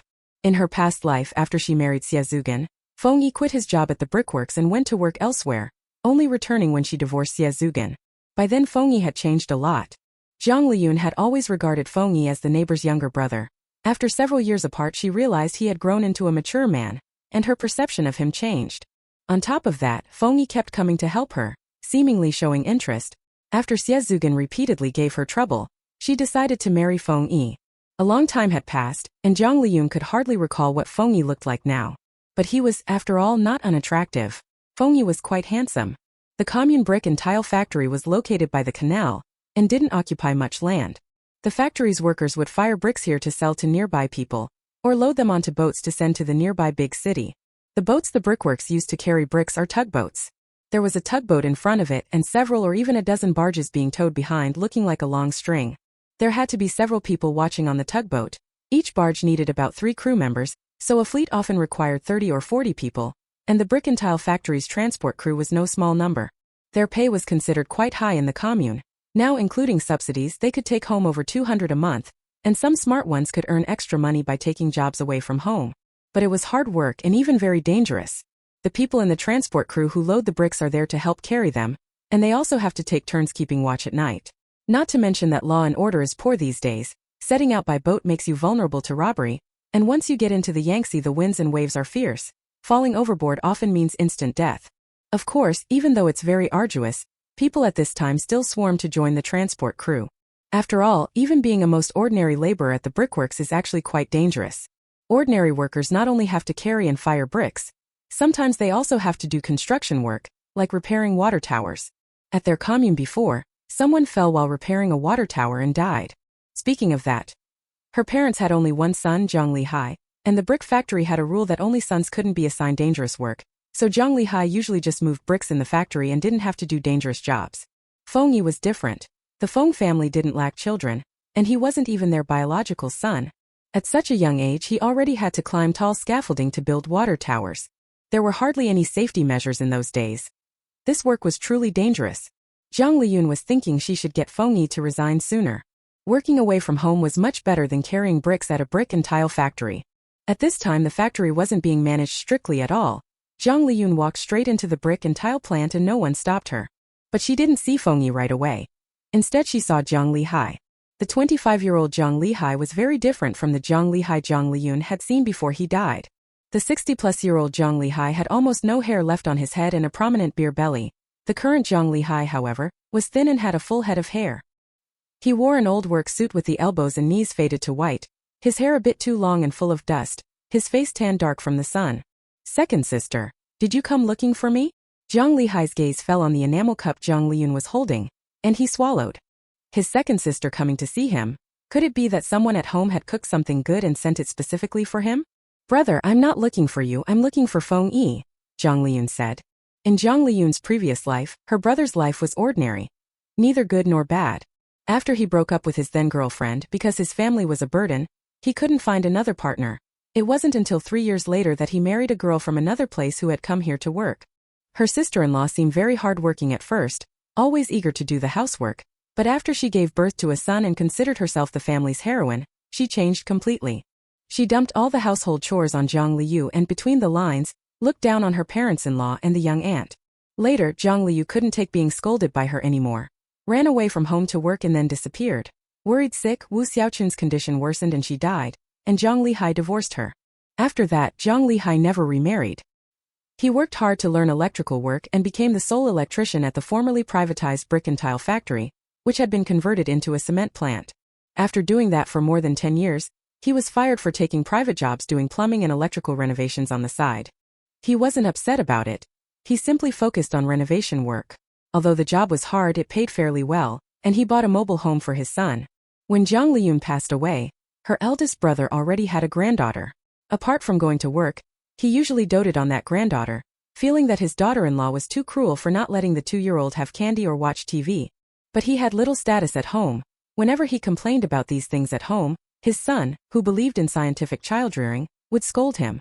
"Why are you looking for Feng Yi?" Jiang Liyun asked, puzzled, but still pointed Jiang Liyun in a direction. He should be over by the bamboo grove. The brickworks had a medical clinic and there was a female doctor inside. This female doctor not only treated the brick factory workers, but also saw patients from the nearby villagers. Because she disliked the dust at the brickworks, she planted some bamboo near her clinic. After the bamboo was planted, as long as nobody dug up its shoots, it would soon grow into a large grove. In the dust-choked brickworks there was now a patch of green. When Jiang Liyun arrived there, she saw several people sprawled in the shade by the bamboo grove taking their midday rest, among them Feng Yi. Seeing Feng Yi, Jiang Liyun froze completely. Doesn't Feng Yi look too young? 19-year-old Feng Yi was taller than her, but very thin, and his face still looked quite immature. How to say it? The middle and high school students Jiang Liyun had seen in her past life all looked like Feng Yi. That would have been fine, but when Feng Yi saw her, he immediately called out, "Sister Liyun." The thin, dark young man looked elated, his eyes seeming to shine. Jiang Liyun came to see her future husband full of nostalgia, but upon seeing him, all she felt was pity. Chapter 6 Feng Yi. Jiang Liyun remembered that when they reunited after several years in her previous life, Feng Yi had already become very strong, all muscle, his arms hard as iron. When she was paralyzed and weighed as much as 140 jin, Feng Yi could easily lift her up. But Feng Yi now was really too thin. Then again, thinking it over carefully, Feng Yi had been small and thin since childhood. His father came from a bad background and died before he was a year old. His mother didn't like him either. When he first arrived at the Feng family he was 4, but he looked only 2 or 3. Old Feng wasn't short of sons, so he naturally couldn't treat this clingy child well. Feng Yi was scolded even for eating an extra mouthful at the Feng's and his development was always slow. Feng Yi was only a year younger than her, but throughout her childhood he was a head shorter than she was. It wasn't until Feng Yi started working at the brick factory at 16 that he began to grow rapidly, and he kept growing until now. Feng Yi has become one of the tallest people in the village. But his nutrition was clearly lacking. His arms were particularly thin, his elbow and knee joints protruding, like a bulge on a slender bamboo pole. There wasn't much flesh on his face either, though his eyes were quite large. In short, he looked like a teenager. "Come here for a moment," Jiang Liyun called to Feng Yi. Feng Yi immediately ran over to Jiang Liyun and followed her to a nearby open area. Jiang Liyun and Feng Yi grew up together. When Feng Yi came to the Feng family, he was only 4, small and shy with legs like chopsticks. At the time, Feng oldest was 10 and Feng second 7, the hateful ages when they always bullied Feng Yi. And her? She was 5 then. Jiang Lihai spent his days running wild outside and didn't want to look after her. Jiang Liping, seeing her brother neglect her, refused to take her along to play, so she could only stay home alone. She, being young, especially wanted a little brother or sister to play with. When she saw Feng Yi being bullied, she rushed over to stand up for him and forbade Big Feng and Second Feng from hitting him. Big Feng and Second Feng weren't good kids, but they weren't the kind of antisocial personalities who would try to kill a small child. They were also kind to their neighbor girl. Seeing her intervene, they stopped bullying Feng Yi and went off to play themselves. After that, Feng Yi became her playmate. She liked to make decisions and Feng Yi listened to her about everything, so they got along particularly harmoniously. At that time her family was poor. She was always not fully fed, and Feng Yi was even worse off. Getting a mouthful of leftover rice was considered good luck. When they were hungry, they would go everywhere looking for something to eat. In spring they would dig for wild greens. In summer they would catch fish in the ditches. In autumn they would pick rice ears and soybeans in the fields. In winter they would dig for loaches in the paddies. They would throw rice ears into the fire so they would pop into puffed rice. Soybeans were roasted in an iron pan until cooked and ready to eat. Fish, shrimp and loach she would kill and when cooking at home steam for Feng Yi to share. Although the lame Jiangwu Xiaochun had no money, he indulged the children and never came to steal her food. Jiang Lihai felt embarrassed to take his sister's food. As for Jiang Liping did steal her food. Then she told everyone that Jiang Liping had taken her food, complaining everywhere. And after that Jiang Liping no longer dared to steal. Occasionally Jiang Liping would also catch some fish or shrimp and steam them to eat with her. When Jiang Liyun recalled her childhood, she found that all she could remember were the times she and Feng Yi prepared food together. When they went to cut the grass and got really hungry, they would secretly dig up the production team's sweet potatoes and lettuce and eat them raw. The happiest time was when they found 4 duck eggs together by the river. She took them home, steamed them, and the 2 of them nestled in a pile of straw and shared them. But later, after Jiang Liyu was born, she had to be busy with things at home and stopped going out to play with Feng Yi. Later still, she went to work at a sofa factory and Feng Yi went to a brick and tile factory. They went months without seeing each other, and when they did, they only exchanged greetings. Liyun Jia. Feng Yi called out again. Jiang Liyun asked him, "At the brick and tile factory, what do you usually eat? Do you get enough to eat?" Feng Yi said, "The grain is carried from home, it's enough. As for dishes, we usually have tofu soup or pig's blood soup. These days nobody has much money, and the factory workers are all peasants who don't like vegetables, so the brickworks canteen mainly serves tofu soup and pig's blood soup, 2 mao a bowl. As for rice, the workers at the brick and tile factory all bring rice from home to the factory to exchange for meal tickets, then use the tickets in the canteen to get their meals. Every time Jiang Lihai goes home, it's to carry rice back to the factory. Feng Yi hands over his wages every month. Although old man Feng only allows him to keep 10 kuai, he still provides enough grain. Wait, if buying vegetables for 1 meal costs 2 mao, that's 6 mao a day, which is 18 kuai a month. Jiang Lihai could live quite comfortably keeping 40 or 50 kuai for himself, but Feng Yi can only keep 10 kuai a month. Does that mean he can't have vegetables every meal? Those who worked at the brick and tile factory and didn't go home for meals could generally save at least 20 yuan, and many, like Jiang Lihai, handed over only half their wages. The Feng family was indeed a bit excessive.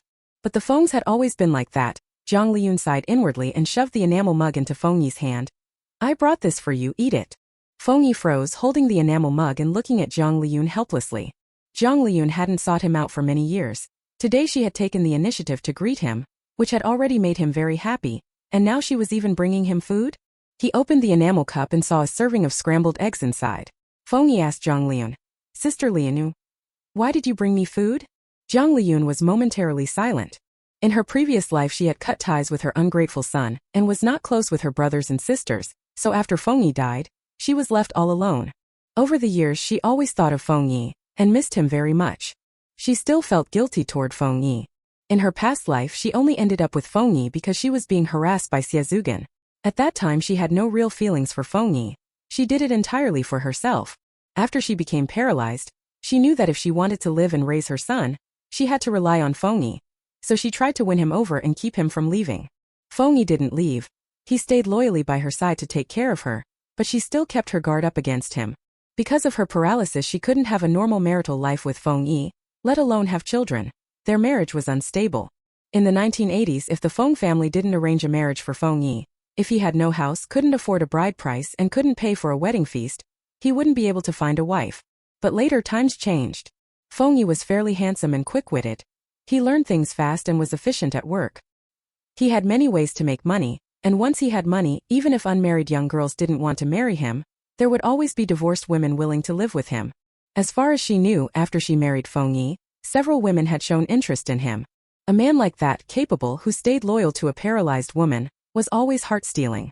She thought back then that Feng Yi would sooner or later be unable to stand it and leave, so she naturally wouldn't open her heart to him. Even if Feng Yi gave her the money to manage, she would still secretly stash away some private savings. But Feng Yi never left. It was only after being together for more than 10 years that she realized Feng Yi was the best person she had ever met for her. But not long after, Feng Yi fell ill. At that time she regretted it, regretted not having treated Feng Yi better before. Feng Yi stayed with her through the hardest years. When she finally had money and was willing to spend it, Feng Yi was gone. In her previous life, Jiang Liyun once talked with Feng Yi about the past and learned that he'd liked her from early on.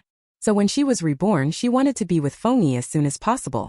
She has always been decisive, so right after being reborn she made a point of going to see Feng Yi. Jiang Liyun had originally planned to ask Feng Yi directly whether he wanted to date her.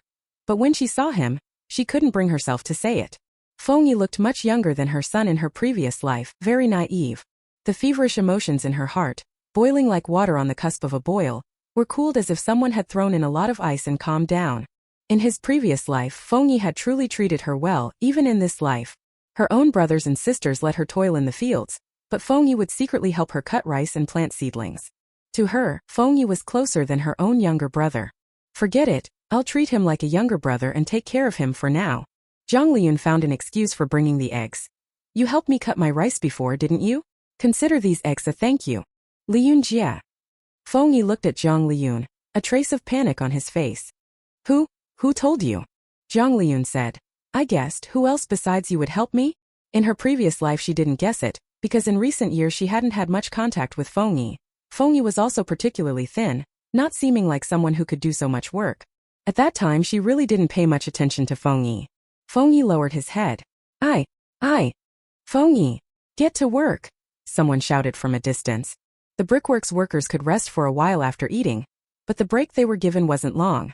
Feng Yi glanced at that person, then looked back at Jiang Liyun, looking unwilling to move.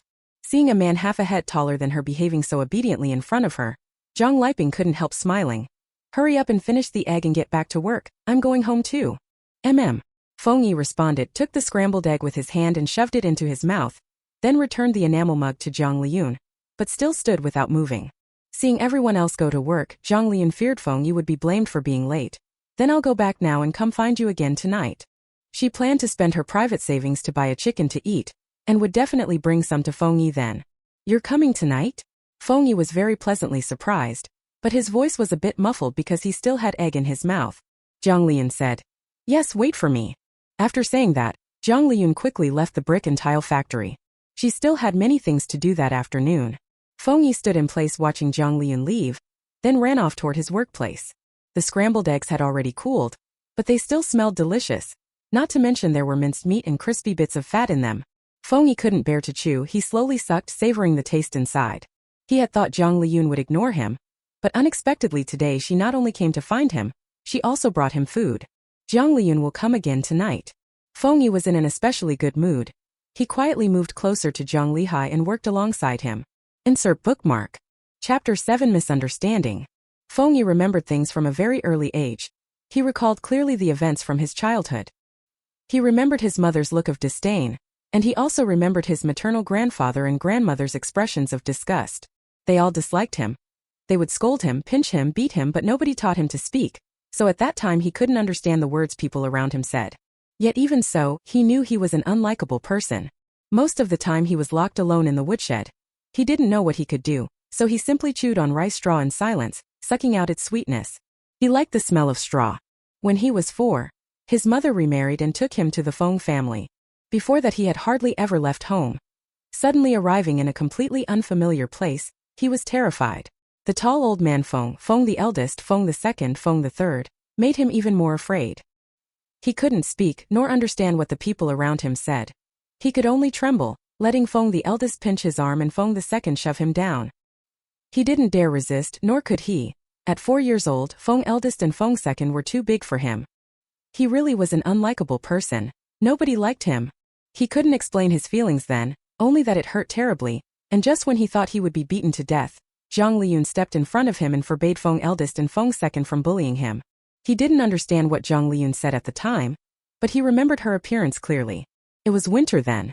5-year-old Jiang Liyun wore an old padded jacket, had a short haircut, her little face red and cracked, and she still had snot running under her nose. Compared with Feng oldest and Feng second, Jiang Liyun looked very small, but she wasn't afraid of Feng oldest and Feng second at all. Feng Yi inexplicably felt that Jiang Liyun was very large.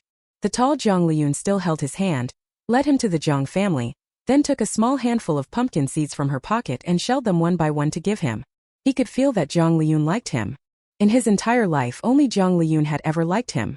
At the time Feng Yi didn't think of anything else, he just wanted to follow Jiang Liyun. Jiang Liyun was also willing to have him follow her, and even taught him how to talk. Before that, he couldn't speak at all. It was Jiang Liyun, sentence by sentence, who taught him to talk and taught him to call her sister. Jiang Liyun said she wanted younger brothers and sisters, but she had no biological siblings, so she treated him as her real brother. He felt very fortunate and very happy. He was willing to be Jiang Liyun's brother. That was the happiest time of his life. The Feng family didn't like him, but they didn't restrain him either, so he followed Jiang Liyun around all day. When Jiang Liyun was a little older and was assigned the task of cutting grass, he would take a basket too and cut grass with her. Jiang Liyun showed him all kinds of things in this world and took him to find all sorts of food. When he couldn't cut enough grass, Jiang Liyun would give him some. Later, when Jiang Liyun went to school, he went along with her. The Feng family didn't pay his tuition, so he couldn't attend class and hid under Jiang Liyun's desk. The teacher knew his family's situation well. In the end, the teacher pulled him out from under the desk and made him sit next to Jiang Liyun for class. Of course, he didn't have any books or anything. The teacher also said that if he made a sound, he would be sent out. Of course, he wouldn't make a sound. He wanted to be with Jiang Liyun. He followed Jiang Liyun for 3 years of classes. When Jiang Liyun taught, he sat beside her without saying a word. When class was over, he followed her around everywhere. Later, Jiang Liyun's mother became pregnant. At that time he was very worried, afraid that once Jiang Liyun had a biological brother or sister, she would abandon him. His fears came true. After Jiang Liyun's sister was born, Jiang Liyun stopped coming to play with him. He was 10 by then. The Feng family had him start working, and he hardly had time to go see Jiang Liyun. Still, he could see her every day. Occasionally, Jiang Liyun would carry her sister on her back and go with him to cut grass or catch fish. At that time he was still happy. But as time went on, both he and Jiang Liyun grew up. Jiang Liyun grew more and more beautiful. In his eyes, she was the most beautiful and dazzling person in the world. He liked Jiang Liyun, liked her very, very much.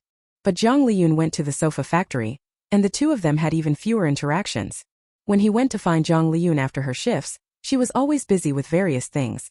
He could only quietly help on the side and scarcely say a word. Later on, he also went to the cement factory. On the first night after starting work at the cement factory, he secretly came back to find Jiang Liyun. Jiang Liyun was a bit surprised to see him. "Why are you back? Don't come back to the cement factory at night anymore. Otherwise the Fengs will see you looking so energetic and make you work at night." While speaking, Jiang Liyun was holding her younger sister. She talked to her sister and stroked her face, especially gently.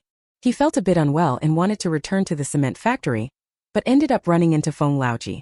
Feng Laoji mocked him as a tagalong who only knows how to follow Jiang Liyun, said Jiang Liyun was annoyed by him, that Jiang Liyun had grown up and had a job now and would certainly look for a partner next, and that having him around was bothersome and would make it hard for Jiang Liyun to find someone.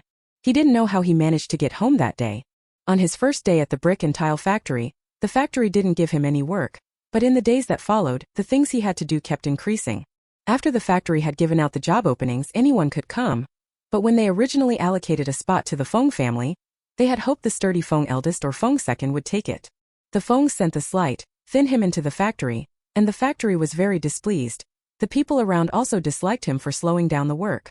They would make fun of him, saying he had no strength and wasn't like a man, saying the Fengs surely didn't take him seriously and wouldn't find him a wife, saying he was destined to be an old bachelor. It was also then that he began to think about deeper things. For example, the matter of marriage. His liking for Jiang Liyun was not that of a younger brother for an older sister, but a man's love for a woman. Just the thought of Jiang Liyun marrying someone else made him feel uneasy. But he also clearly realized that he could not marry Jiang Liyun. He didn't even have a place to live. At the Feng's he could only sleep in the wood room. He had no money either. His wages from the brick and tile factory went straight to his stepfather. On what basis could he marry Jiang Liyun? Moreover, Jiang Liyun sees him as a younger brother, and would not be attracted to him.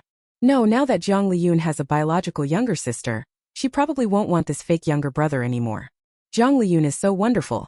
Surely many people will like her, and who knows, someday she might have a romantic partner. He felt especially upset. The next time he saw Jiang Liyun, he had a bellyful of things he wanted to say. But when Jiang Liyun saw him, she greeted him and hurried away. He knew they had grown up and needed to avoid impropriety. If he kept following Jiang Liyun, the villagers might mock her. In the past, the villagers liked to say he was Jiang Liyun's little husband. When they were little, such talk didn't matter. But now that they're grown, those people's words could harm Jiang Liyun's reputation. Jiang Liyun is so nice. She will definitely marry a man who is wealthy at home and capable himself. There's no way she'd be with him. After that, he still tried to find ways to see Jiang Liyun, but he didn't dare show anything. They were like ordinary neighbors, exchanging greetings when they met, then each going about their own business. As for helping Jiang Liyun with farm work, he only found out when he went back to the Feng family to get grain, that most of the farm work at the Jiang household was done by Jiang Liyun. Feng Lauer had feelings for Jiang Liyun. At the time he wanted to help her with work, but Old Man Feng stopped him. Old Man Feng felt the Jiang family had too heavy a burden, and Jiang Liyun was too focused on her own household. If she were married into their family, she would take their things back to the Jiang household, so he was reluctant to let Feng Lauer marry her. Old Man Feng also thought Jiang Liyun had high standards and looked down on the Fengs. After all, although the Feng family was slightly better off than the Jiang family, it wasn't by much. The first wife had given Old Man Feng 2 sons, and Feng Yi's mother, who married in later, had given him a son and a daughter. With 3 sons needing to marry, Old Man Feng felt a lot of pressure. As for him, Old Man Feng would never pay a bride price for him or handle his marriage. Feng Yi really didn't go to help Jiang Liyun, but that night he helped her cut the rice. He was afraid others would gossip if they saw him, so he went in the middle of the night when no one was around. Unexpectedly, Jiang Liyun guessed it was him and even brought him some scrambled eggs. There was meat in those scrambled eggs. After Feng Yi came to the brickworks, he was able to eat reasonably well. Back when he was at the Feng household, Old Man Feng wasn't pleased with him eating much, but after he started working at the brickworks, Old Man Feng couldn't give him less food.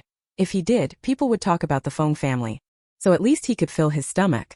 As for buying vegetables, 10 yuan wasn't enough for him to buy vegetables for every meal, but it was enough to buy 1 portion a day, which he could split into 2 meals.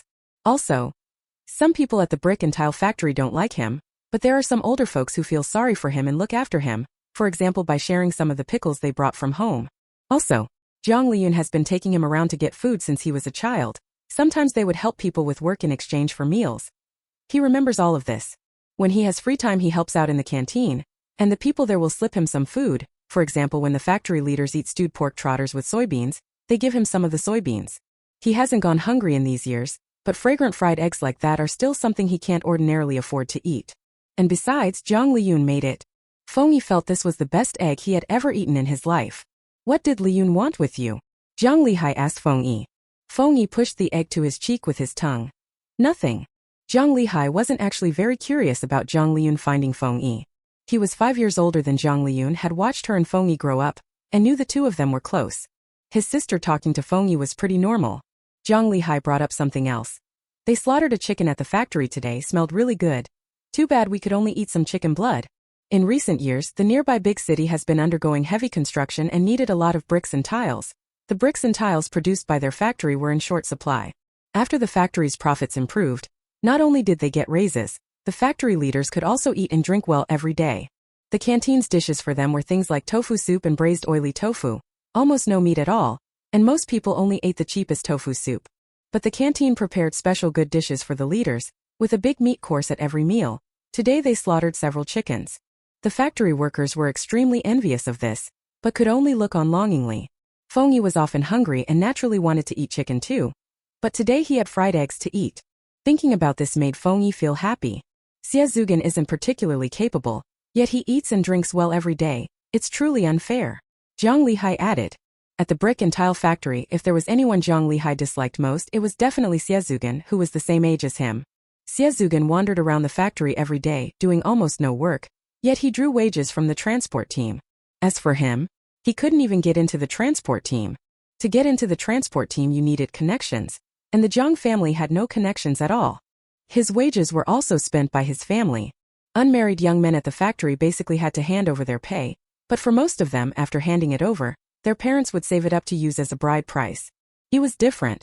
After handing over his wages, they were used to treat his mother's illness and buy medicine, and were spent bit by bit. He had a girlfriend and wanted to marry long ago, but his family couldn't come up with a bride price and had no money to build a new house. Xiezugan also had no partner, but his situation was completely different. He couldn't afford to marry. Xiezugan was just picky.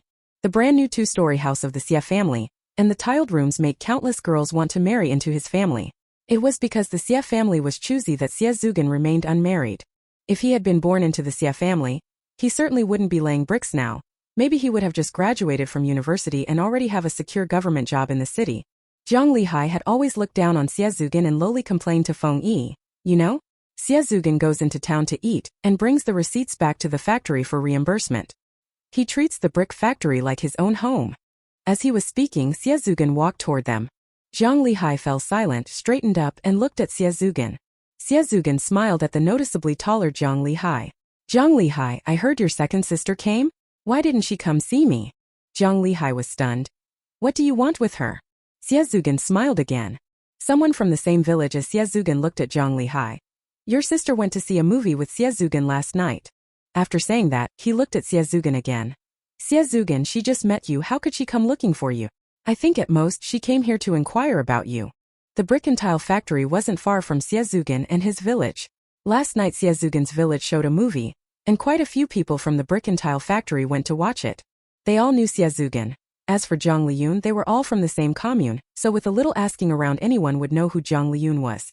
Yesterday Xiezugan watched the movie with Jiang Liyun. Most likely they were checking each other out. Today Jiang Liyun came to the brick and tile factory, most likely to find out about Xiezugan's situation. The workers at the brick and tile factory started jeering. "Xiezugan, Jiang Liyun is very pretty, isn't she? The Jiang sisters are both good-looking. If this works out, Jiang Liyun will be your brother-in-law." "Xiezugan, Jiang Liyun came all the way to the brick and tile factory today. She really has a thing for you. Jiang Liyun, what did your sister tell you?" Jiang Liyun was surrounded by these people. His face flushed, both angry and anxious. Feng Yi stood beside Jiang Liyun, head bowed, not speaking. Jiang Liyun suddenly came to find him and even brought him some scrambled eggs. Was she trying to ask about Xiezugan? Suddenly the scrambled eggs in his mouth no longer tasted good. Instead they were a little bitter. Chapter 8 Plans. Jiang Liyun felt relieved as soon as she saw Feng Yi. The people she cared about now were all fine, how wonderful. She didn't hurry to ask Feng Yi to resign. She was different from Jiang Liyun, who wanted to buy and have everything. She hardly spent any money in daily life, and when she worked at the sofa factory she even went home for lunch. On top of that, she seized every opportunity to make money. Right now she had about a little over 100 yuan in private savings. A little over 100 isn't little for a girl her age. It's definitely something Jiang Liyun couldn't produce, but it's not much either. It would be gone after a bit of spending. She hadn't yet decided what she would do next. Asking Feng Yi to quit at this point would be too hasty. Feng Yi suddenly resigning would definitely anger the Feng family. Where would Feng Yi eat then? Where would he sleep? Right now, she still couldn't afford to support herself and Feng Yi. Jiang Liyun planned to first find a way to make money. Once she had earned enough, she would have Feng Yi resign and work with her. As for how to make money, in her previous life she got online very early and was willing to learn all sorts of new knowledge, so she knew there were many ways to make money in this era. For example, she could be a middleman/reseller. But the money-making methods she knew were not suitable for her. She was born in the countryside with no connection, so trying to make money by buying and reselling at this point was basically impossible. She didn't know much about this kind of knowledge. She could only earn the money that fit within her own understanding. As for what counted as money within her understanding, after her divorce in her previous life, she supported herself by setting up a stall in the county town to sell breakfast. At first she sold on the street and later she opened her own shop. That was the money that belonged to her understanding. Later she opened an online shop, which was basically just moving the store onto the internet. Setting up a street stall was a steady path that suited her. But now it was the late 1980s, and selling breakfast at a stall in town didn't earn much money. There was no other reason. Mainly there were too few people in town, and those people had little money on hand. In the 1990s, her breakfast shop kept getting more successful because many factories and small workshops had opened in their town, developing light industry. At that time, not only did locals have more money, but many outsiders also came here to work. With more customers, her breakfast shop's business naturally improved. But now it's different. She was interested in making money from a young age. In her previous life around early next year, because the sofa factory's performance had worsened and they were on holiday all the time, she once set up a stall in town. She sold vegetables from her family's field in town, and would also wholesale fish and bamboo shoots to sell. Setting up the stall for a day could earn about 4 or 5 yuan. If she could keep it up, she could earn over 100 a month, which wasn't nothing. But the key was no matter what she sold, within a few days someone would start selling the same thing. There were a lot of idle people without work these days. When they saw someone putting up a small stall and making money, they couldn't help but try it themselves. And the market just wasn't that big. At that time she had only scraped together a little pocket money. Even when she later set up a stall selling breakfast, it was still hard-earned money. Her income was only slightly higher than working a regular job. In a small town, running an ordinary stall won't make you rich. If she wants to set up a stall, she needs to sell something different. In her previous life she never saw the outside world. Living in the South, she had never even eaten dumplings before marriage. The things she sold at a stall were naturally very ordinary, things anyone nearby could sell. But she is different now. Returning from an era of information explosion, she knows about many things her town doesn't have. Over the next few days, she plans to go into town and study what would be best to sell. People like trying new things. If she sold something in town that people had never seen and that tasted good, everyone would be willing to buy some to try. And then by running a stall, she could earn the first pot of gold in her life. Jiang Liyun pondered as she walked back. After returning to the village, she went to a household's door and said, "Aunt Yuxian, I want to buy a chicken." In the 1980s, after the economy gradually opened up, the public's demand began to surge. The brick and tile factory was profitable precisely because countless people in the nearby city, and even in their commune, needed to build houses. Of course, some factories like the sofa factory were becoming less profitable. That was mostly because the products they made were too old-fashioned and couldn't keep up with the times, and production costs were high, so customers were taken by some newly developed factories. In short, these days many things on the market were in short supply. For example, where they were, in the mid-1980s, the prices of chickens and ducks were very high. In 1980, their country introduced the white-feathered chicken, and in the mid-1980s people here began to raise white-feathered chickens. By raising them they earned a lot of money and became locally famous people with 10,000 yuan fortunes. Then came the bandwagon effect. In just the past 2 years in their village, several families had bought chicks to raise. People here have liked doing business since ancient times. In the 60s and 70s it was strictly controlled and not allowed, so everyone had to hold back, but now that business is permitted and one 10,000 yuan household after another has emerged, people naturally feel envious and will do whatever they can to make money. However, they are all ordinary people. It's impossible for them to come up with a unique way to make money, so most people just follow the trend. For example, if someone made money raising chickens, then everyone would buy chicks to raise. Or if someone made money raising ducks, then everyone would go buy ducks to raise. There are also things like growing pickled mustard, cultivating strawberries, raising pigs, setting up stalls. Anyway, whenever they see something making money, they go do it. You naturally can't make much money this way. Not to mention other things, take raising white-feathered chickens for example. At that time the market was nowhere near as large as in later generations, and feed and such were not cheap. When few people raised chickens at first, those people made a fortune, but as more people started raising chickens, it became inevitable that there would be situations where grown chickens couldn't be sold. Fortunately, they were mostly household-scale operations, not many chickens were raised, and when it ceased to be profitable people stopped raising them, so everyone's losses were limited. "It's Liyun, huh? I don't have any sick chickens at home today," Jiang Yuxian said apologetically when she saw Jiang Liyun. Jiang Liyun was taken aback for a moment, then remembered something. Wu Xiaochun and Jiang Liyu were both in poor health and often fell ill, and every time they went to the hospital the doctors told them to eat something good to supplement their nutrition. Their family didn't eat much meat, but every time they returned from the hospital, crippled Jiang would buy a chicken to slaughter and eat. Chicken prices vary. Compared to the free-range chickens raised by their own family, broiler chickens are much cheaper, and cheaper still than broilers are sick broiler chickens. When people in their village raised white-feathered chickens, it was common for those chickens to fall ill or even die. Such birds were either eaten by the farmer or sold to villagers. When their family bought chickens, they mostly bought sick or dead ones. Fortunately, the chickens here had never had any serious epidemics, so after eating the sick birds they didn't get ill. Jiang Liyun thought of the past and sighed, then smiled and said to Jiang Yuxian, "Aunt Yuxian, today I want to buy a healthy chicken. There are some that have just grown up. Pick one," Jiang Yuxian said. Jiang Liyun followed Jiang Yuxian into the yard and saw a simple shed set up inside, crammed with about 100 white-feathered chickens. Judging by their size, they were ready to be sold. Jiang Liyun picked a plump, lively-looking chicken and asked Jiang Yuxian to help weigh it. "Over 4 jin, 3 kuai." Jiang Yushin tied the chicken's legs with straw and checked its weight. Jiang Liyun took out banknotes to pay, and only then carried the chicken home. When she arrived home, lame Jiang was drying mulberry leaves. Every household here had mulberry groves and raised silkworms. Their house was small and short of labor, so they didn't raise silkworms, but lame Jiang would pick their own mulberry leaves to sell to those who did, or help others harvest mulberry leaves to earn a few mao or a kwai. And at this time of year, if the mulberry leaves haven't all been sold, crippled Jiang will pick them and dry them. Mulberry leaves are an herbal medicine. People come to buy them because they only purchase sun-dried mulberry leaves. Around here, selling mulberry leaves is referred to as selling dead leaves. Not only mulberry leaves, after eating oranges they don't throw away the peels either. They dry them and sell them as chimpi. Liyun, did you buy a chicken? Crippled Jiang asked. I want to eat chicken, Jiang Liyun said. Dad, I'll go boil the water, you kill the chicken. Jiang the lame thought they'd already had meat at noon, so eating chicken again at night wasn't appropriate. Today? Yes, Jiang Liyun said.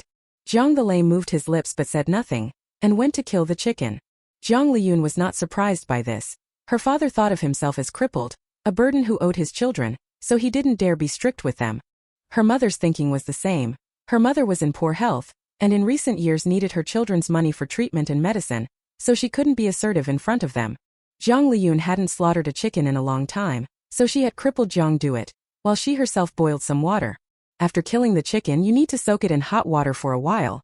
That makes plucking the feathers easier. They usually boiled the chicken at home, to make chicken soup for Wu Xiaochun and Jiang Liyu to drink. But chicken soup actually isn't very nutritious, especially when it's made from white feathered chickens raised in less than 2 months. Jiang Liyun chopped the chicken and braised it in the pot. Her family had soy sauce. They had taken a bottle to the neighborhood shop to have it filled themselves.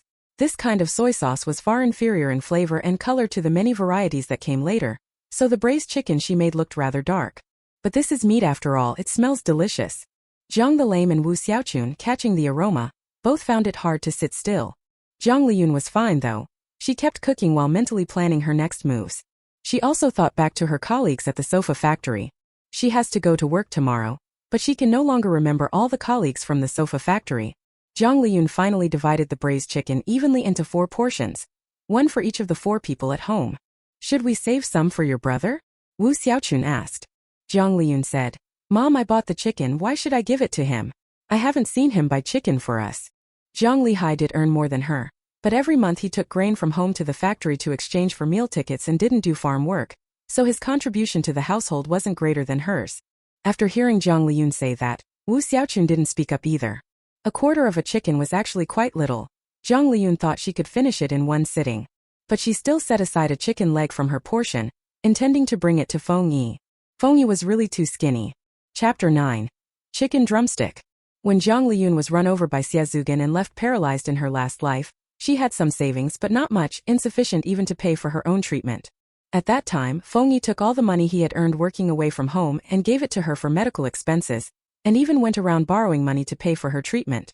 By the time she was discharged, Feng Yi was already deeply in debt. But even so, Feng Yi would buy a chicken stew to help her regain her strength. At meals, he picked at the bones himself, leaving the drumsticks, wings, and the meaty parts of the chicken for her and her ungrateful son. Jiang Liyun, thinking of everything that had happened before, wanted more and more to see Feng Yi. What a coincidence! She hadn't even reached the brickworks when she saw Feng Yi waiting by the roadside. Liyun Jia. When Feng Yi saw Jiang Liyun, he immediately broke into a big smile. Jiang Liyun found him a little cute, and felt like pinching his cheek and giving him another kiss. She felt a bit shameless for her age. But in the end Jiang Liyun didn't do anything.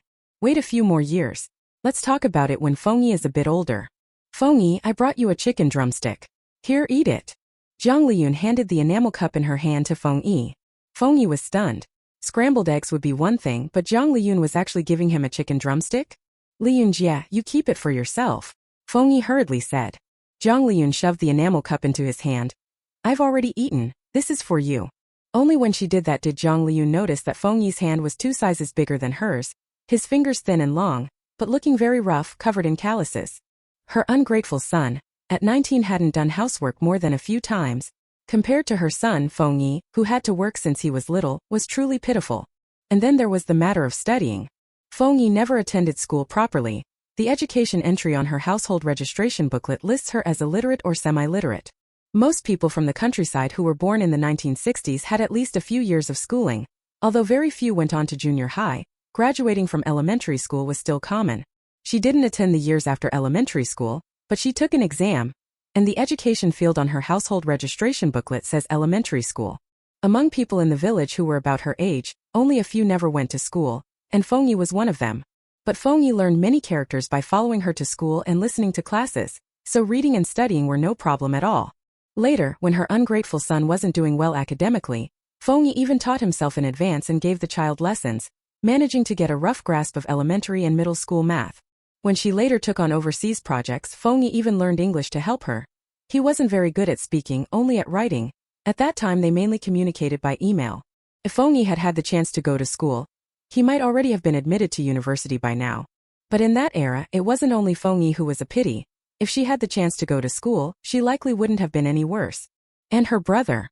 At that time, in their village only 1 or 2 people a year could pass the exam to attend junior high in town. Jiang Liyun was one who passed. After he went to town, he always came first in exams. But his family couldn't afford the tuition. Jiang Liyun not only owed the school money, he didn't even have enough to buy paper and pens, and on top of that he had problems like fleas on him. The town students always made fun of him, and his Chinese teacher didn't like him either. When a bug appeared in the classroom, the teacher directly blamed him for bringing it, and always used the excuse that he came from the countryside and had experience to make him clean the toilets. Jiang Liyun attended for a year, and then refused to continue going. His math teacher liked him very much and came to their house several times trying to get him to go back to school, but he absolutely refused. Actually, it was also because Jiang Liyun had attended middle school that later Jiang Liyun insisted on going to school. Jiang Liyun naturally also encountered similar bullying, but unlike the very proud Jiang Liyun, she was willing to let things go in order to live well. Not only did Jiang Liyun not take other people's nitpicking to heart, she also played the pity card and got herself an impressive boyfriend. She finished middle school smoothly and had a pretty comfortable time while at school. Unfortunately, her grades were poor, so she didn't get into the vocational school. If she were to attend high school, their family simply couldn't afford it. At the time, Jiang Liyun was determined to marry that boyfriend of hers and become someone of the town, but her boyfriend's mother absolutely refused. They held on for several years, but in the end they split. His family even moved away. Jiang Liyun and Jiang Liyun really hadn't had it easy either. It's not surprising they held resentment toward the family. No matter what, those two were better than her ungrateful son. And it was precisely because she had seen all this that she became obsessed with making money. Feng Yi held the enamel cup. His face didn't show it, but he felt very unsettled, as if his heart were heavy and his breathing constrained. Jiang Liyun brought him scrambled eggs and chicken legs again and again. She must want him to do something for her. Is it to ask him to find out about Xiaozugan? Feng Yi asked. Sister Liyun, did you come to see me about something? How was he supposed to tell Jiang Liyun about Xiaozugan? They say Xiaozugan is ugly and short? But Jiang Liyun has seen Xiaozugan. She certainly knew all that already. They say Xiaozugan doesn't want to work and is lazy? But the Xia family is wealthy. Previously Jiang Liyun had said she wanted to marry into a good family. Their local dialect's phrase good family refers to wealthy households. The more Feng Yi thought about it, the worse he felt. Jiang Liyun had no particular business with Feng Yi. She just wanted to see him. But Feng Yi had already asked like that. Thinking that she would probably drop in to see Feng Yi from time to time in the future, Jiang Liyun said, I do have something to ask you. Feng Yi's heart gave a jolt when Jiang Liyun said this. At this, Jiang Liyun added, Feng Yi, I'm planning to quit the sofa factory after a while and set up a stall in town to do a small business. Could you come help me then? Feng Yi, who had meant to tell Jiang Liyun about Xiaozugan, was stunned for a moment, then immediately said, I'm willing. You're really willing? Helping me will be pretty hard work, and the pay I can give you certainly won't match the brick and tile factories, Jiang Liyun said. Picking up bricks at the brick factory was hard work, but the pay wasn't low. If it were up to her, she wouldn't necessarily be able to give Feng Yi that much money at first. She could give it but chose not to prevent that money from being spent by the Feng family. In her previous life, Feng Yi went out to work early next year. He earned money working away and actually sent it back to the Feng family.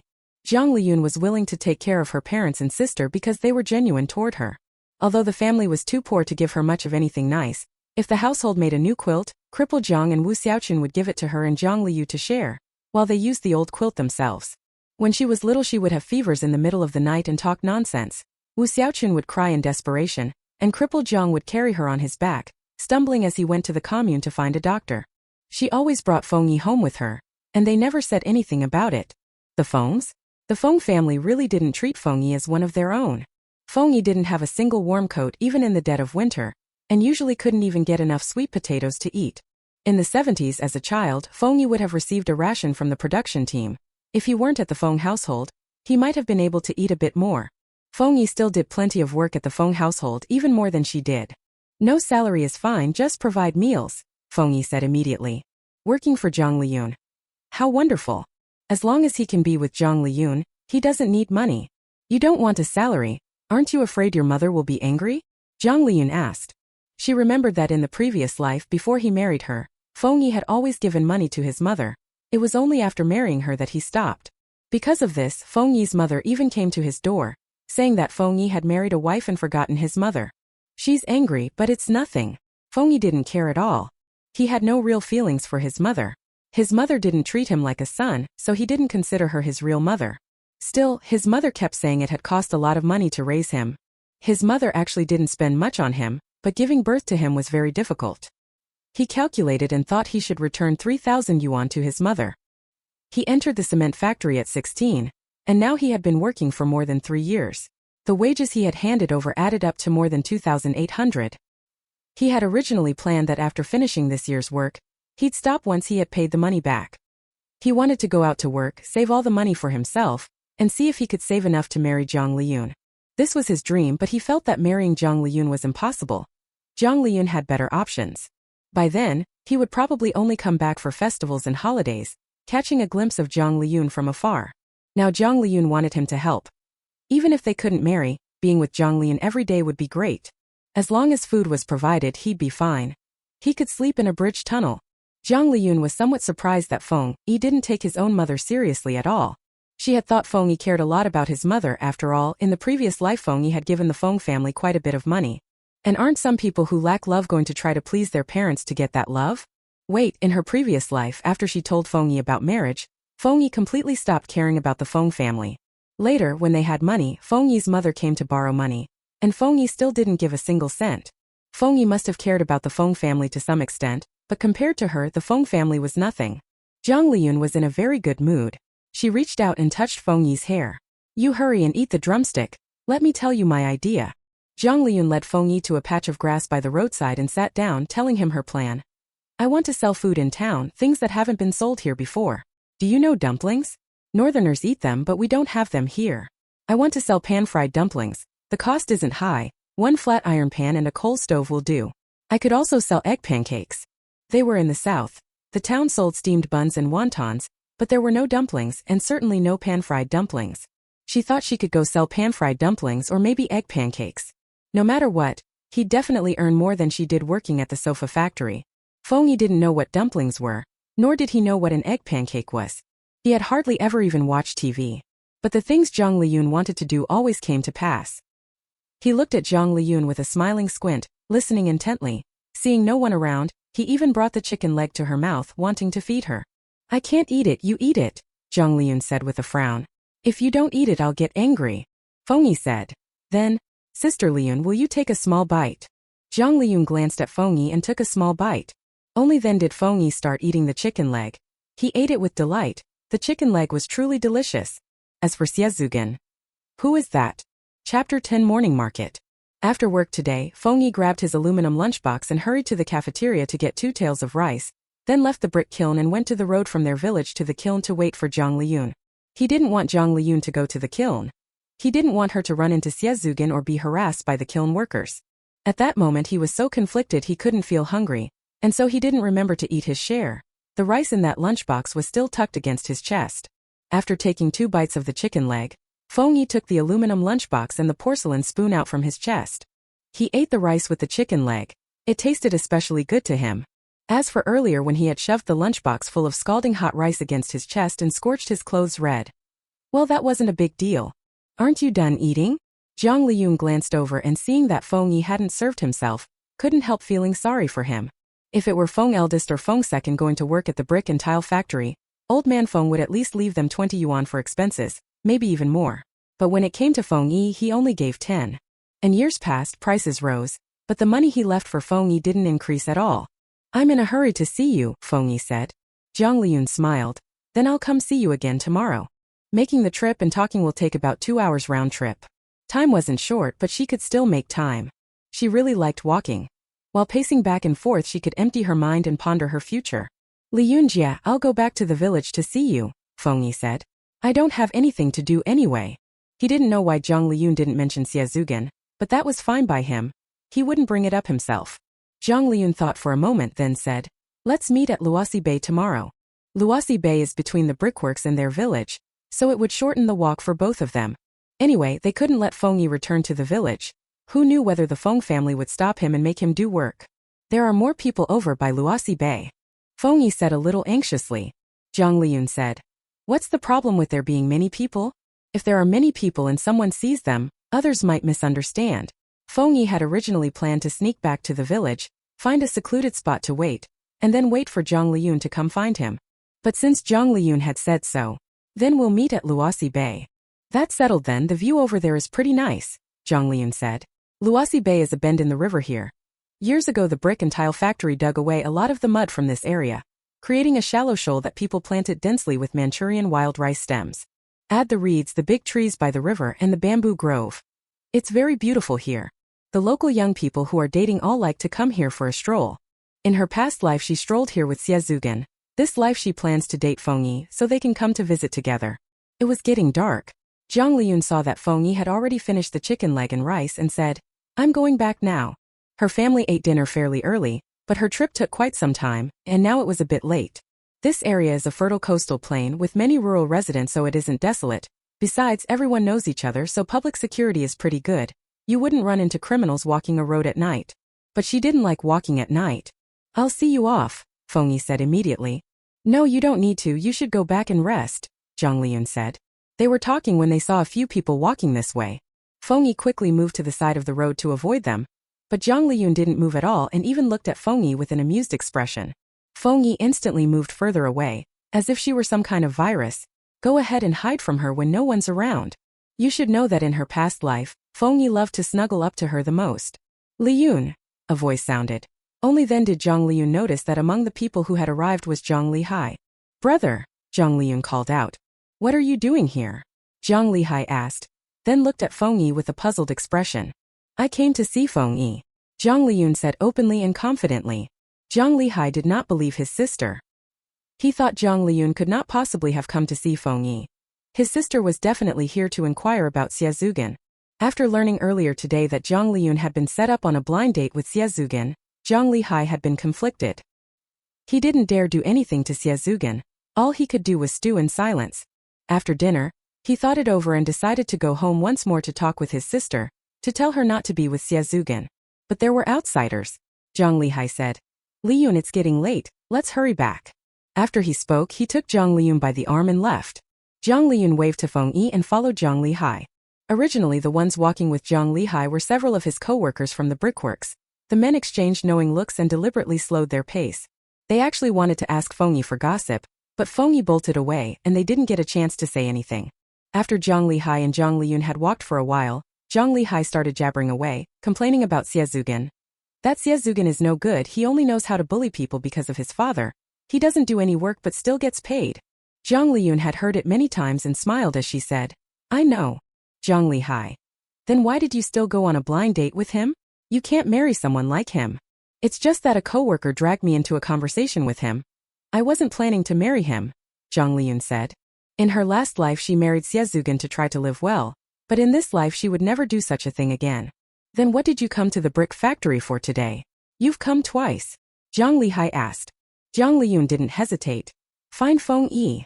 Jiang Lihai was momentarily stunned, realizing that his sister had come twice and both times she had been looking for Feng Yi.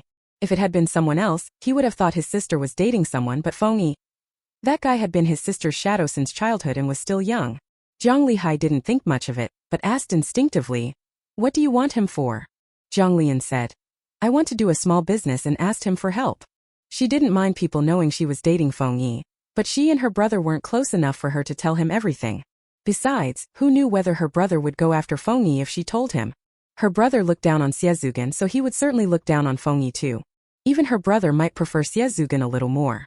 In her previous life when she first started getting along with Xiaozugan, Jiang Lihai was also dissatisfied, But aside from saying bad things about Xie in front of her, he did nothing.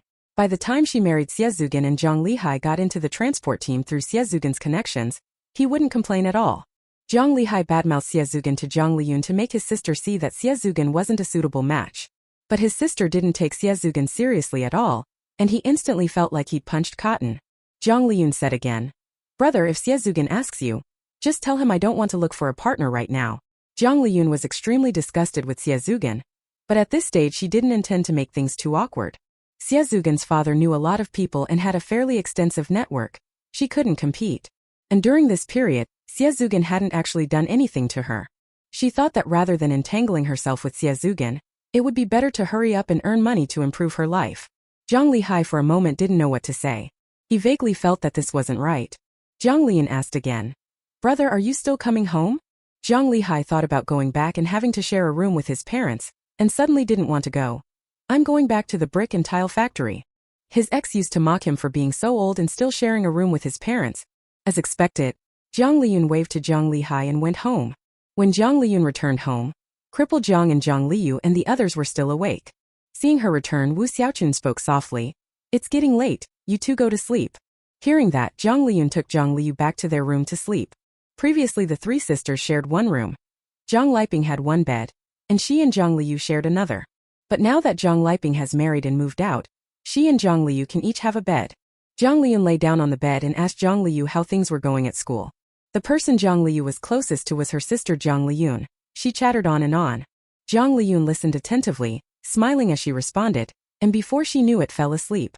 Outside the Jiang residence, Feng Yi, who had secretly followed, stared at the dimmed windows of the Jiang home for a long time, then quietly slipped away. That night Jiang Liyun slept especially well. When she woke the next day, it was still dark. She touched the firm skin on her face, and once again a surge of intense joy welled up from her heart. She turned over, dressed by feel in the dark, and Jiang Liyun quietly left the house. Old Jiang, who was limping, had less need for sleep these days. He was already up and cooking porridge in the kitchen. Jiang Liyun said softly, "Dad, I need to go into town for something. I won't be having breakfast." "All right," Old Jiang replied. Jiang Liyun smiled and stepped out into the dew. They have a dense population here and a high demand for goods, so there is a morning market every day. Whether in the commune or the town, there are morning markets. The one Jiang Liyun goes to is the town's morning market. The town near her home is called Juka Town, named after a small river with 9 bends and 18 turns that runs through it. The present-day Juka Town is much smaller than it was before Jiang Liyun died in her previous life. Every morning before dawn, nearby farmers and some residents from the town set up various stalls along both sides of the town's main street. This is the morning market. Some stalls sell vegetables, others sell eggs, duck and chicken eggs, or even live chickens and ducks, and there are stalls selling kelp, dried bamboo shoots, and salted fish. There are many stalls, but compared with later generations, the variety of goods sold here is quite limited. Behind these stalls are state-run butcher shops, grain shops, oil shops, and restaurants. Of course, there's also the indispensable post office and supply and marketing cooperative. At this time, the road was quite narrow. The stalls set up along the roadside left only a little over a meter for people to pass. People jostled in the middle of the road, and those on bicycles had to get off and walk them. "How much for this?" "How much is a salted duck egg each?" "Give me 2 jin of Manchurian wild rice stems, jiao bai by weight." The ringing of bicycle bells and the sounds of people bargaining came together, forming a clamor. Jiang Liyun felt quite familiar seeing these things. In her previous life she had also set up a stall here, earning a few dimes to a yuan. Back then she didn't have much experience. The goods she sold were very ordinary, so she couldn't make much money. But this life is different. Jiang Liyun paid special attention to those shops or stalls that sold breakfast. The town had a state-run breakfast shop, bustling with people at this hour. Inside they sold noodles, buns, fried dough sticks and steamed bread. After the 1980s, when private business was allowed, some people made buns to sell at the morning market. They put the buns in foam boxes, covered them with quilts and kept shouting, "Buns, fragrant meaty buns, 1 yuan for 3. After looking over the entire morning market, Jiang Liyun didn't see anyone selling pan-fried dumplings. There weren't even booths selling dumplings or shengjianbo. She had an idea of why. But she still had things to take care of, like buying a frying pan. She couldn't find the kind of frying pan she wanted in town. Chapter 11 Pocket Money. Jiang Liyun walked the morning market from one end to the other, then back from the other end to the first. The grain shop hadn't opened yet at this hour, but the butcher's was already open. The man at the state-run butcher selling pork had a very poor attitude. Jiang Liyun stood to the side and saw that he didn't allow customers to pick over the meat, When a customer wanted a small piece, he would cut them a large slab. Fortunately, besides the state-run butcher, there were now private pork sellers, and that man's attitude was very good, so much so that he was tightly surrounded by a big crowd. Jiang Liyun learned the prices of flour, pork and soybean oil while chatting with people, and based on her experience from her previous life, calculated the cost of making pan-fried dumplings. She thought of making pan-fried dumplings because she knew how to make them. After her divorce in her previous life, she sold rice noodle soup, 5-spice dried tofu, deep-fried stinky dried tofu, and shredded radish pancakes at the school gate. These have been local foods here since ancient times, and someone was selling them at this morning market. She couldn't make big money selling those. It only earned her a hard living, so she thought about selling some fresh food. Coincidentally, at that time Jiang Liyun told her that northerners eat dumplings for the new year, and she also saw someone selling shangjian buns, so she began selling pan-fried buns and pan-fried dumplings. Her pan-fried dumplings sold extremely well because they were the only ones of their kind in town. At first, she would get up very early every day to roll out wrappers and make dumplings. Later business became so good that she couldn't keep up making them herself, and at that time she was also paralyzed, so she began buying machine-made wrappers to make the dumplings. There are no factory-made dumpling wrappers sold in the market now, so when she makes dumplings she rolls the dough herself, but dumplings made that way are more popular with today's customers. Machine-made dumpling wrappers are too thin and don't fill you up easily. Dumplings made with hand-rolled wrappers are more substantial. Thin-skinned, heavily filled dumplings not only don't satisfy hunger but are also more expensive. People from 20 years later like them, but people today would not. Running a stall takes capital. Jiang Liyun knew the little money she had wouldn't be enough, but fortunately she could borrow a bit. Jiang the Lame had about 1,000 or 2 in his hands. These past few years the 3 of them in the family worked, and the money they gave to crippled Jiang each month added up to over 100. Although household expenses were large, they could still save a little. Crippled Jiang and Wu Xiaochun had actually been trying hard to save, intending to find a bride for Jiang Lihai. But now when someone here gets married, they have to build 2 brick and tile rooms and arrange furniture. Just that costs several thousand. The bride's family will usually also ask the groom to buy a bicycle, a sewing machine and a radio. The money Jiang the cripple had wasn't even enough to buy building materials like bricks and tiles. He hesitated and never built the house, and by the end of this year, Jiang Lihai had broken up with his first girlfriend. Jiang Liyun spent 5 mao to buy 2 buns filled with pickled vegetables and tofu for breakfast. She ate the steaming buns as she walked toward the sofa factory, and when she arrived it happened to be the factory's start time. The sofa factory starts work at 7:30 a.m., finishes at 11:30 a.m., resumes at 1 p.m. and ends at 5 p.m., that is, 4 hours in the morning and 4 hours in the afternoon, 8 hours in total. The factory's land area is acceptable, but all the buildings are single-story, so the workshops aren't very large. As soon as Jiang Liyun stepped in, she smelled an unpleasant odor. If nothing unusual, this must be the smell of formaldehyde. Thick plastic sheeting covered the factory floor, piled with various raw materials used to make sofas, and some men and women sat beside the materials chatting. The factory director is still smoking. No wonder that a few years later the sofa factory couldn't keep going. At that time in collective factories there were many workers just killing time. Production efficiency was extremely low, and then business was snatched up by private enterprises. Jiang Liyun hadn't made sofas for many years. She thought she wouldn't be able to do it, but she looked around and found that she still could. Small factories like this one in the village don't need workers to have very advanced skills. She had come to help voluntarily at first, and after helping for a while she could get a job in the factory. At 7:30 the alarm clock rang on time. The factory director tossed his cigarette to the ground, stamped it out with his shoe, turned off the alarm and called everyone to start work. The sofas they made had wooden frames. The workers first built the wooden frames, then fixed springs inside, added padding, and finally wrapped them with leather backed with thick foam. Jiang Liyun was in charge of the final step. She was going to cover the entire sofa with leather, then tack the leather to the wooden frame with patterned round upholstery nails. This job required a bit of care while doing it, but it wasn't difficult. She began working slowly, and beside her, someone was doing another task. One of her female colleagues held a mouthful of small nails, occasionally spat one into her hand, and then nailed it into the sofa. Jiang Liyun remembered doing this in her previous life. Back then she hadn't thought doing it was problematic at all, and even felt that holding the nails in her mouth saved time and freed her hands, which was great. At that moment the workshop was really hard to describe. But these handcrafted sofas weren't of poor quality. When she got married the Xie family bought one, and it worked quite well. Liyun, what do you think of Xie Zugan? The woman who had taken Jiang Liyun over to Xie Zugan asked that day when they went to see a movie together. Jiang Liyun felt a little dazed when she saw this woman. This was a co-worker she was close to back when she worked at the sofa factory. When she and Xie were getting a divorce, this woman took her side. But this woman's marriage was also troubled, same as hers. After her husband became wealthy from his business, he divorced her. But she's doing all right. When she divorced, she didn't take her daughter. Later her daughter took over her husband's company and bought a big house for her to live in.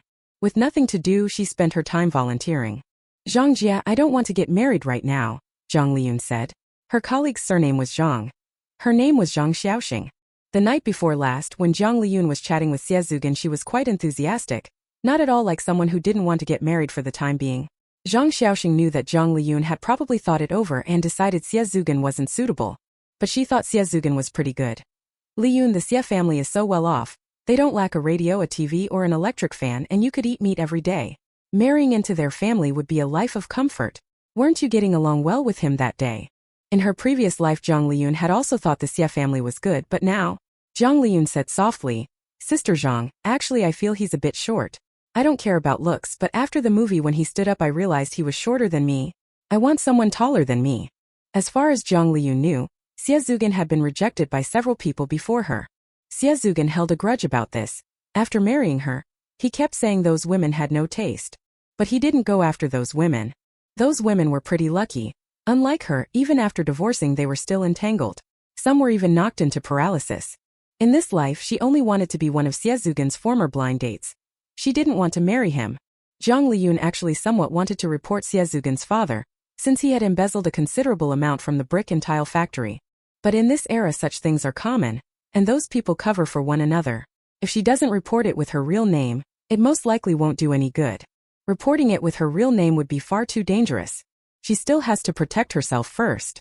When she learned that Jiang Liyun didn't want to because Xie was too short, Jiang Xiaoxing was at a loss and could only prattle on about how Xie had good qualities, that if Jiang Liyun agreed she could ask for a larger betrothal gift, and that she could get a house built by Jiang Lihai to marry into. Jiang Liyun laughed at what she heard. My parents wouldn't accept my betrothal gift. Jiang Liping married into the town without taking a betrothal gift. In her previous life when she got married her parents also didn't take one. Xie's mother once thought she was flattering them and felt smug about it, even using it as an excuse to tell others that Xie was very charming and the like.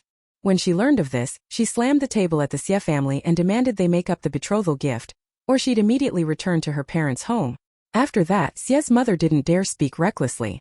The work at the sofa factory was very dull.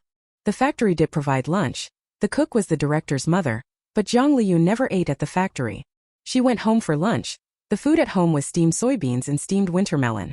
Dad, steam 4 eggs for tonight, 1 for each of us, Jiang Liyun said, looking at Jiang the lame. Steam a bowl of pickles too, and stir-fry a little pumpkin seeds. They kept 5 hens, so eating a few eggs every day wasn't a problem. But in the past, crippled Jiang always saved up the eggs to sell for money. But looking back a few years later, what could that little bit of money from selling eggs be used for after a few years? It was more economical for the family to keep the eggs and eat them themselves to stay healthy. In their village, most men didn't do housework, just as most women didn't go out to do heavy field work. However, crippled Jiang limped on one leg and did farm work slower than even Jiang Liyun, and Wu Xiaochun was in poor health. Over the past few years, crippled Jiang had done a lot of the household chores. When Jiang Liyun said that, he agreed. Pickled vegetables were never lacking at home, and as for pumpkin seeds, rural people all grow pumpkins.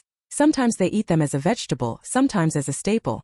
When they eat the pumpkin they save the seeds and dry them in the sun. The sun-dried pumpkin seeds can be roasted and eaten as a snack. Farm-grown pumpkin seeds are all small and not meaty.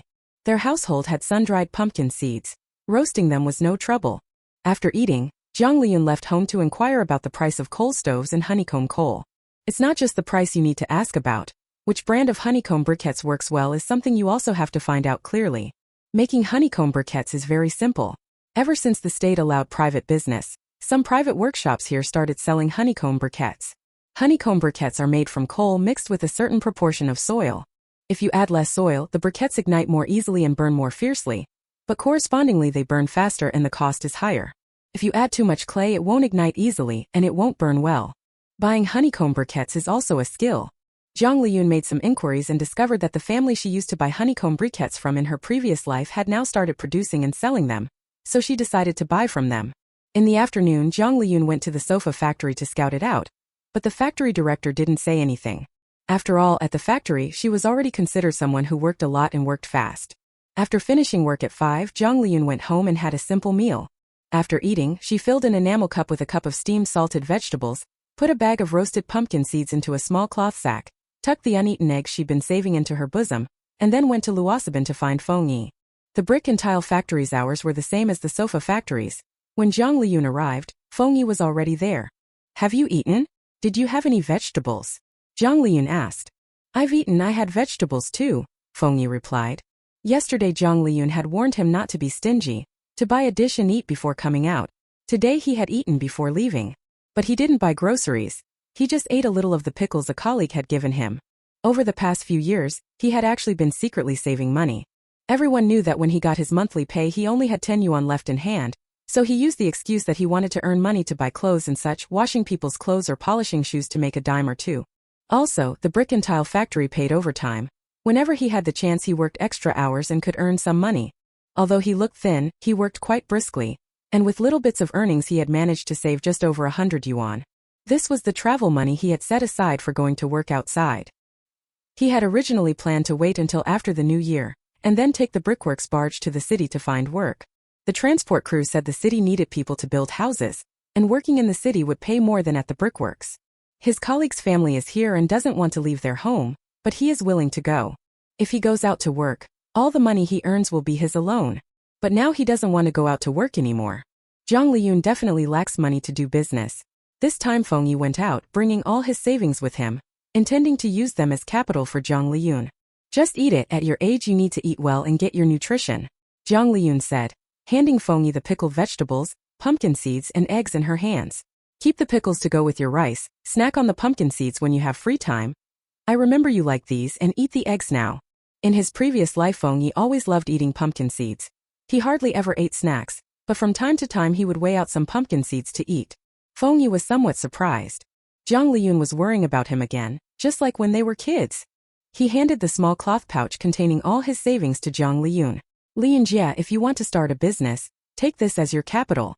Jiang Liyun was slightly stunned, opened the cloth pouch and looked inside, finding that it contained quite a lot of small change. It was all loose cash with plenty of 1 and 2 cent coins. The pouch was filled mainly with paper bills and wasn't heavy, but when Jiang Liyun held it she felt its weight. Insert bookmark. Chapter 12 Dating. In her previous life, Jiang Liyun already knew Feng Yi treated her very well. Now she was even more certain of it. What she was holding now was not just a sum of money, but also the sincere heart of a young man. She didn't quite know what to do. In her previous life she had been constantly frantic, always busy chasing money, but she wasn't good at handling emotions. Most people of their generation were like that. They were born in a time when material things were less abundant. Their parents loved them, but being overworked left those parents with no energy to show it. Just like Zhang the cripple and Wu Xiaochun, they undoubtedly loved their children, but she had no memory at all of either of them embracing her. She could no longer clearly remember things from her childhood. She only vaguely recalled that when her parents went to the fields, she was locked at home alone. At that time she wanted a little brother or sister simply because she hoped someone would keep her company. But back then she wasn't focused on emotional matters either. In her eyes at the time, food was definitely more tempting than her parents' embraces. Having grown up with that kind of experience, she was not good at expressing her emotions. In her previous life she never said, "I love you" to anyone either. Actually, not to single her out, Feng Yi was the same. They had been together for 20 years. Feng Yi had done so many things for her, yet he never told her, "I love you." But they had always been together. Jiang Liyun kinda wanted to hug Feng Yi and then kiss him. But here at Luosi Bay there were really a lot of people. Not far away some children were catching crabs, and a few young people were taking a stroll. She didn't mind being seen, but she didn't want people to gossip. And now Feng Yi seemed too young in her eyes. Jiang Liyun calmed down and ultimately chose a course of action that fit her character. She asked Feng Yi, "How did you save up so much money? Have you been eating properly?" Feng Yi only had 10 yuan a month. How did he save so much? "I got overtime pay at the brickworks, I did odd jobs for people and they paid me, and I spent some on clothes before, otherwise I'd have had more," Feng Yi said. The Feng family naturally wouldn't buy clothes for him. He used to wear the old clothes of Feng eldest and Feng second. But when big brother Feng and second brother Feng grew up, their old clothes were taken by old man Feng to wear. That would be fine, but he kept getting taller and his old clothes no longer fit. The Feng family didn't want to worry about him, and he didn't want to be indebted to anyone, so he spent money to buy his colleagues' old clothes. Used clothes are cheaper than new ones, which suited him well. His colleague got money from selling the old clothes and could add a bit to buy new ones, so everyone was happy. Thinking of this, Feng Yi spoke up. Sister Liyun, I've been eating well, look how tall I am now. Feng Yi really was tall. If he hadn't gone to the brickworks, given how stingy the Feng family was, he probably wouldn't have grown this tall. Jiang Liyun smiled and praised him. You really are tall, among the village, you're one of the tallest. Hearing Jiang Liyun say that, Feng Yi couldn't help but laugh. How much money is there here? Jiang Liyun asked again. About 130, Feng Yi said. Jiang Liyun found a place to sit, took out the money to count it, and chatted with Feng Yi. In her previous life, Feng Yi had told her a few things about the brick factory, but not much. Now she could ask him about it. Feng Yi would answer any question.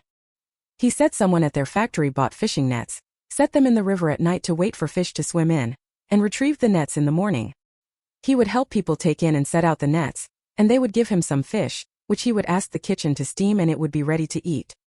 He said the tugboats at their factory had lots of river snails stuck to their hulls. They would take a small shovel from the factory and easily scrape down a big bucketful from the bottom of the boats. Then at night they would sneak into the kitchen and cook the snails with the kitchen's firewood, oil and salt. The transport team that went to the big city to sell bricks would, each time they returned, buy a lot of leftover pork scraps from the city, small pieces of pork skin, fatty meat with lymph nodes from the pig's neck, and meat from the pig's belly with all the trimmings city people wouldn't eat. They would also bring soybeans, taro, and potatoes from home to the factory and cook them together with the pork. Once cooked, they ate it together. When everyone brought things and cooked and ate together, it was called chi kongju. Usually each person had to contribute something. If he couldn't bring anything and wasn't part of the transport team, he theoretically wasn't allowed to eat with them. But the transport team felt sorry for him, let him help wash the meat and vegetables and cook, and when the work was done they let him eat with them. As Feng Yi spoke, he said, Sister Liyun, I learned everything from you. He had once known nothing, not even how to speak. It was Jiang Liyun who taught him to speak little by little, and she also taught him many ways to find food. When he was little he often followed Jiang Liyun around helping people and begging for a bite to eat. So back then, seeing the transport crew eating after the shared meal, he mustered up his courage, pushed forward, and said he could help wash dishes. Could they spare him some soybeans? They gave him a big spoonful of soybeans with pieces of pork rind mixed in. Jiang Liyun was right when she said, a thick skin and a full stomach. If it weren't for Jiang Liyun teaching him, he'd be too shy to speak to people.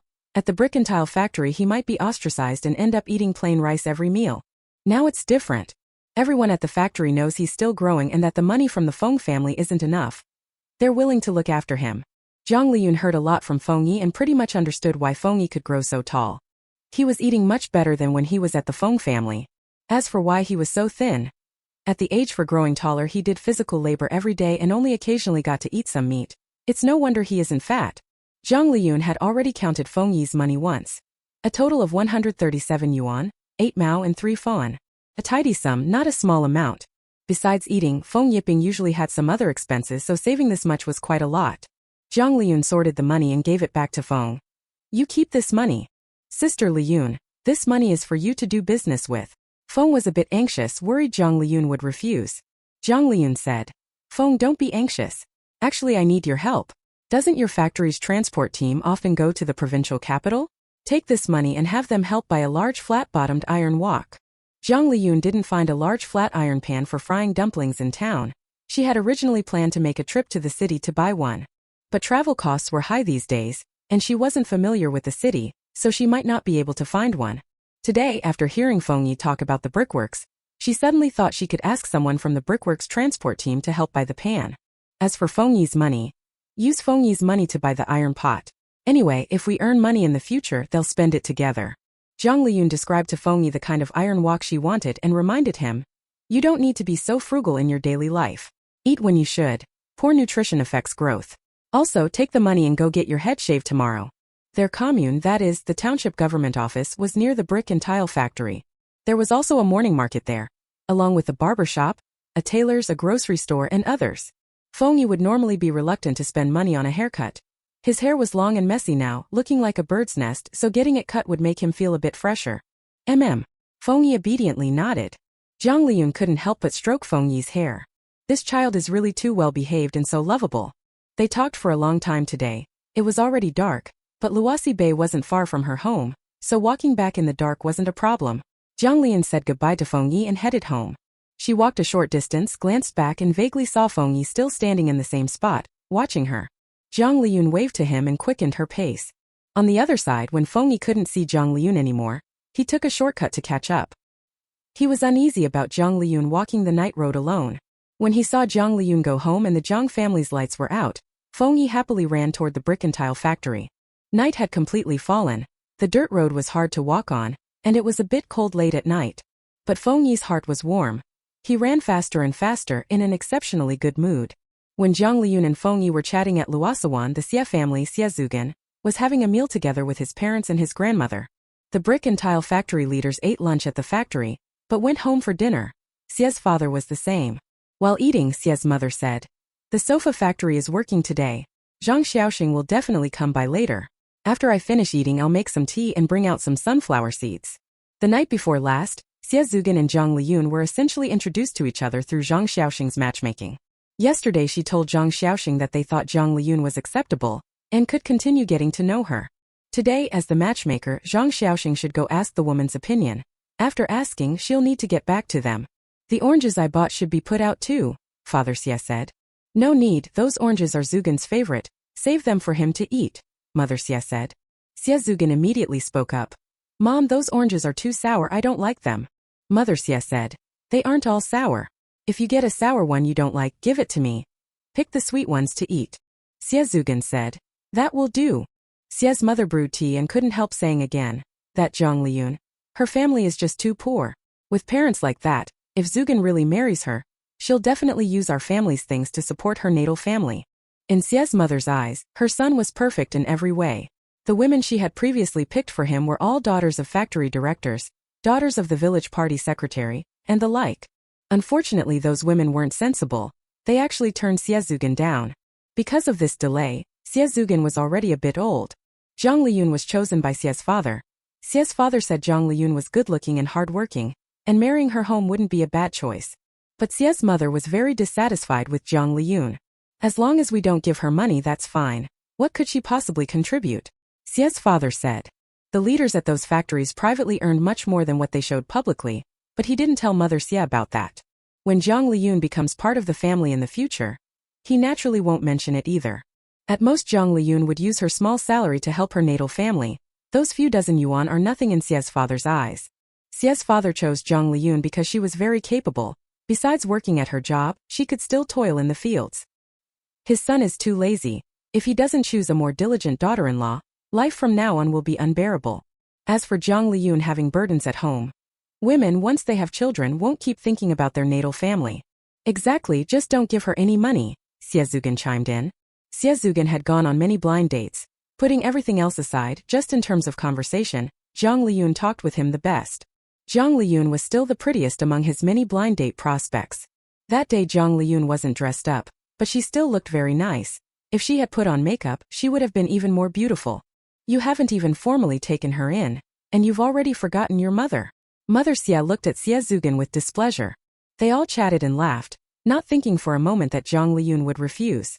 With Jiang Liyun's family background, their family must count themselves lucky that the Jiang family even showed interest. They were convinced Jiang Liyun was surely eager to marry into their family. That day when they went to the movies together, Jiang Liyun was very enthusiastic, and in conversation she kept going along with Xie Zugan. Jiang's mother said, "No matter what, make sure you keep an eye on her from now on. Zugan, don't be too loose with your money, in case she cheats you, and don't be too warm toward her either, or she'll think you have nothing to be picky about and make outrageous demands." Xie Zugan nodded in agreement. Just as they were talking, Zhang Xiaoxing arrived. When Xie Zugan saw Zhang Xiaoxing, he asked, "Sister Zhang, what did Jiang Liyun say? When can we see each other again?" Xie's mother glared at her son and said to Zhang Xiaoxing, "Next time have her come to our house and cook a meal for us. Honestly, given her situation, if it weren't for our Zugan liking her, I wouldn't be happy about it." Xie's father sat to one side and did not stop Xie's mother from speaking. Although he had chosen Jiang Liyun, he also thought her qualifications weren't that great. Given that, they could take a slightly higher stance. Zhang Xiaoxing felt increasingly embarrassed the more she listened, and said in a low voice, "I asked Jiang Liyun. She said she doesn't want to get married right now." Xie's mother fell silent at once, and Xie Zugan also closed his mouth. His face flushed bright red, the pitted acne scars on his face clearly visible. Zhang Xiaoxing saw this and suddenly began to understand why Jiang Liyun was unhappy. Feng Yi knew nothing about what happened to the Xie family. The eggs Jiang Liyun brought to Luosi Bay were shared between them while Feng Yi chatted with her. The pickles and pumpkin seeds he took back to the brick and tile factory. On the way, Feng Yi ate a few pumpkin seeds. He didn't spit out the pumpkin seed shells. He chewed and ate the whole pumpkin seed. He really liked eating pumpkin seeds. The first time he saw Jiang Liyun, she reached into the small pocket at the front of her clothes, took out some pumpkin seeds and peeled them for him to eat. Most of the workers at the brick and tile factory went home to sleep at night. Not many lived inside the factory. Their living conditions weren't great. The beds were made of bricks and wooden planks, and a group of people shared a single room. The city factory had worker dormitories. The factory out in the countryside wasn't as nice. When Feng Yi arrived, the people in the dormitory were playing cards. They gambled in small amounts so the wins and losses weren't large. If someone won more than 10 yuan, the others would tell him to treat everyone. The person who won would usually take out 10 yuan and have Feng Yi go to the convenience store to buy 2 packs of cigarettes, then buy some fried peanuts or fried broad beans, and everyone would share them. Feng Yi ran errands to help out, and could also snag some fried peanuts. Right now, Feng Yi was hoping someone would win big today and treat everyone. If he got some fried peanuts, he could bring them to Jiang Liyun. Those would be delicious. Feng Yi, why are you just back? What were you doing? Someone asked. At first the factory workers were unhappy with Feng Yi, worried that being with him would mean they'd have to do more work. But later, when they found out Feng Yi worked very hard, they had no complaints about him. Some people in their factory had gotten in through connections, or were old hands who'd been around too long. Many of them didn't do any work at all. By comparison, Feng Yi was truly very diligent. After they had no complaints about Feng Yi, and seeing he was so thin that his ribs showed, they were willing to help him out a bit. Feng Yi forced the smile at the corner of his mouth down. It's nothing much. He crawled into his own bed, hid the pumpkin seeds under the pillow, and put the cup on the bedside. The enamel cup bore the words, Quoto Village Sofa Factory. Different from his own enamel cup, Feng Yi took another towel and covered it. After a while, he lifted the towel and glanced again. Chapter 13 Haircut. Feng Yi lifted the towel and looked at the enamel cup once. After a little while, he couldn't help but lift it and look again. Each time he looked, his mood improved a little. On the neighboring bed, holding a book but in no mood to read, Jiang Liyun, who kept getting distracted, noticed Feng Yi's movements. What's gotten into Feng Yi? Has spring love blossomed? Jiang Liyun didn't like playing cards. Although he had come to the brick and tile factory, he always felt he was different from those rough factory workers. At night when others played cards, he would read. He had read a copy of Romance of the Three Kingdoms so many times he lost count. The corners were all curled. But what he liked most was listening to the martial arts stories on the radio. There was a young man at their factory who saved up to buy a radio. Every night he would listen for a long time, and Jiang Liyun would listen along. Feng Yi actually listened along too, and even those who played cards would stop and lie still and quiet to listen when the radio announcer began reading a story at 9 o'clock in the evening. Lately they were all falling asleep to the stories. As it approached 8 o'clock, a middle-aged man wearing a patched cotton jacket with several holes tossed the tiles on the wooden plank bed they were using as a card table and said, "It's getting late, let's stop. Wang Datu, you won quite a bit this time, you have to treat," the others said in unison. Wang Datu protested. "How much did I win? You're already telling me to treat. Then keep playing. If you win a bit more, you'll definitely have to treat." The others chimed in, urging Wang Datu to continue. Wang Datu was lucky today, but the money he won didn't even reach 10 yuan. He had planned to quit while ahead and put all the winnings into his pocket, but everyone caught him and wouldn't let him leave. Wang Datu counted out 5 yuan from the pile of small bills he had won and told Feng to go buy cigarettes and fried peanuts. Feng Yi was overjoyed and ran off as soon as he got the money. Wang Datu couldn't help laughing when he saw him. This guy must be craving peanuts. Feng Yi did tasks for them basically for money or food, but they didn't dislike him. Hiring Feng Yi to do errands put people at ease. Take the case of paying someone to run errands and buy things. They tried other runners, but the items those people brought back weren't as many as Feng Yi's. They knew exactly what was going on in their hearts. After Feng Yi left, everyone washed their feet, spread out their quilts, and counted the loose bills in front of them to calculate how much they'd won or lost. Jiang Liyun was already restless today, and now even less able to concentrate on his book. Seeing the cup on Feng Yi's bedside covered with a towel, he casually lifted it. Under the towel sat an enamel cup stamped with the words, Quoto Village Sofa Factory. Many families in their village had such enamel cups, but Feng Yi knew very few people. Was this cup his second younger sister's? What did his second younger sister give Feng Yi? Jiang Liyun subconsciously lifted the cup lid, and then saw a cup of pickled vegetables. Pickled vegetables. Well, that's fine. Wait, seeing Feng Yi like that before. Jiang Liyun thoughtfully put the lid back on the cup and then covered it with a towel. Feng Yi ran quickly and returned shortly, carrying 8 packs of cigarettes and a large bag of fried peanuts. The cigarettes cost 50 cents a pack. They were the cheapest among the filtered kinds. He said the peanuts weighed out to 1 yuan.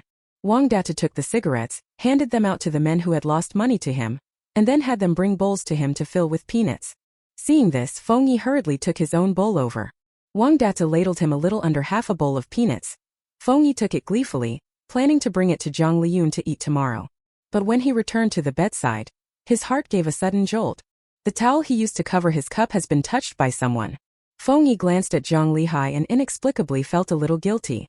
Seeing Feng Yi looking so guilty, Jiang Lihai became even more convinced of the suspicion in his mind. He has a partner and Feng Yi like that. Could Feng Yi have fallen for his sister? Jiang Lihai looked Feng Yi over and asked directly, "Why did Liyun bring you pickles?" Feng Yi thought for a moment and said, "Sister Liyun wants to buy a pot. One of those large, flat-bottomed iron woks." Jiang Lihai said, "That kind of pot isn't cheap, is it? Does she have the money?" He only turned in half his wages to the household and was always strapped for cash by the end of the month. Jiang Liyun handed most of her money to the family too, so she shouldn't have much left to spend. Feng Yi immediately said, "I have money." Jiang Lihai originally felt a bit resentful toward Feng Yi, but upon hearing this he only felt pity. He still knew a bit about his 2 younger sisters. Jiang Liping needn't be said. She was purely after money. Jiang Liyun was a bit better but still very realistic. A friend of his liked Jiang Liyun very much and wanted to date her. When he told Jiang Liyun about it, she immediately said his friend's family was poor and she wasn't willing. No matter how poor his friend was, he was still better than Feng Yi. Jiang Liyun could never marry Feng Yi. As for Feng Yi, he poured his heart out to Jiang Liyun. But Jiang Liyun probably wouldn't swindle money from Feng Yi. She had principles and treated Feng Yi quite well. Once when she climbed a tree to pick jujubes, she would rather give them to Feng Yi than to her own brother. Jiang Lihai thought of this side, and felt a bit sorry for both himself and Feng Yi. Oh, his brother who liked Jiang Liyun was also pitiable. But why did his sister refuse to marry Xie Zugan? Last night Jiang Lihai went to see Jiang Liyun to persuade her not to marry Xie Zugan. But when Jiang Liyun actually said she wouldn't marry him, he became conflicted again. He suddenly realized that if Jiang Liyun got together with Xie Zugan, he should be able to join the transport team. By then not only would his wages increase, he could also use the transport team to make money. If Jiang Liyun rejected Xie Zugan, would Xie Zugan cause trouble for him? Jiang Lihai agonized all day today, even avoiding Xie Zugan. Fortunately Xie Zugan didn't come to talk to him. Feng Yi worried Jiang Lihai would scold him, but Jiang Lihai suddenly fell silent. He glanced at Jiang Lihai and quietly put those fried peanuts away. He would have shared some with Jiang Lihai before, but now these belonged to Jiang Liyun. The next day, Jiang Liyun, as usual, went to town early in the morning. This time she didn't go to the morning market. She wandered around the residential area. She also needed a coal stove, preferably with 3 burners, since only such a stove would generate enough heat to easily pan-fry dumplings. Buying a new one was a bit expensive, so she decided to look around to see if there were any second-hand ones for sale. At this time, rural people's living standards were quite poor, but town residents were much better off. Some had even started using liquefied gas. As a result, coal stoves had become idle. Jiang Liyun asked several older women and learned that someone was selling a second-hand coal stove, but it wasn't the 3-eyed one she wanted. Buying a single-eye coal stove would do for now. At worst, dumpling frying would just take a bit longer. Jiang Liyun planned to buy a 1-eye stove to use for the time being, and when she later bought a 3-eye one, this stove could be used to heat steamed buns, tea eggs, or vermicelli soup. Besides frying dumplings, she could sell other things. She spent 2 yuan on a second-hand coal stove and carried it to work at the sofa factory. Although she had already decided to set up a stall and go into business, she didn't plan to resign for the time being. Preparing everything would take time. During that period she could still keep working and earn a bit of money.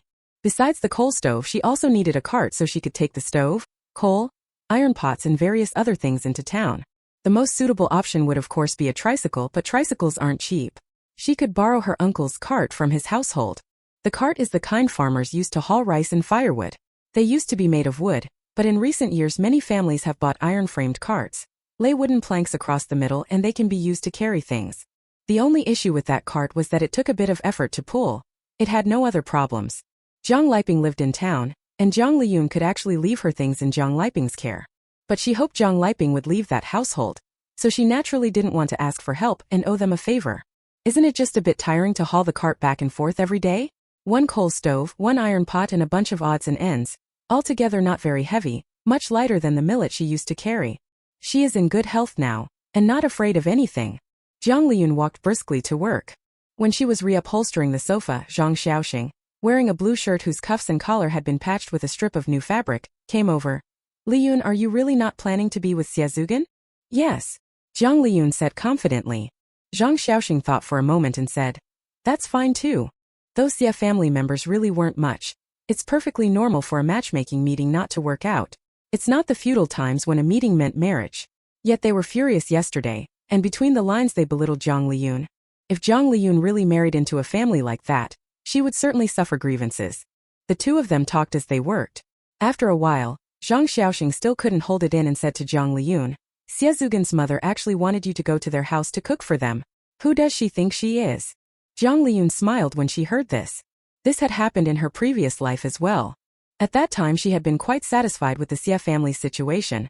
Not only did she go along with Xie during the matchmaking, but when she learned of this matter she wasn't too angry either. Still, she didn't go to the Xie house to cook.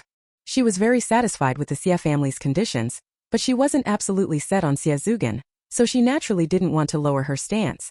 And lowering her stance didn't necessarily lead to a good outcome. Jiang Liping was a cautionary example. Jiang Liping truly liked the guy she had been dating since middle school for several years, although that affection might have arisen because his family was wealthy. But during those years, Jiang Liping often went to his house to help with household chores and cooking. The more she behaved like that, the more that family looked down on her, and they even told others that Jiang Liping was the little maid they had hired. To completely get rid of Jiang Liping, they even moved away from the town. Jiang Liyun worked while talking with Zhang Xiaoxing, getting to know her colleagues at the sofa factory better and better. Meanwhile, at the brick and tile factory, Xie was angry. Jiang Liyun actually rejected him. For him, it was an utter humiliation. The Jiang family's conditions were so poor. He was willing to be with Jiang Liyun to give her face. Why did Jiang Liyun have the right to turn him down? The key was that everyone at the brick and tile factory knew about his blind date with Jiang Liyun. If those people found out she didn't fancy him, who knew how they'd mock him behind his back? Xie didn't even want to go to work anymore. But his father wouldn't let him take time off. Father Xie was also somewhat displeased that Jiang Liyun didn't appreciate their family's favor, but he thought it was a minor matter. There isn't only one woman in the world named Jiang Liyun. It's just that his family has high standards. Otherwise Xie would have married long ago. Father Xie also believed Jiang Liyun would regret it sooner or later. His family's wealth was much deeper than outsiders imagined. Because of this, Mr. Xie wasn't angry and wouldn't allow Xie to take leave. Xie could only come to the brick and tile factory, and at that moment someone asked him, Xie, how are things between you and Jiang Lihai's sister? Xie felt a surge of anger welling up from his chest, but immediately after he thought of a solution. Jiang Lihai's sister?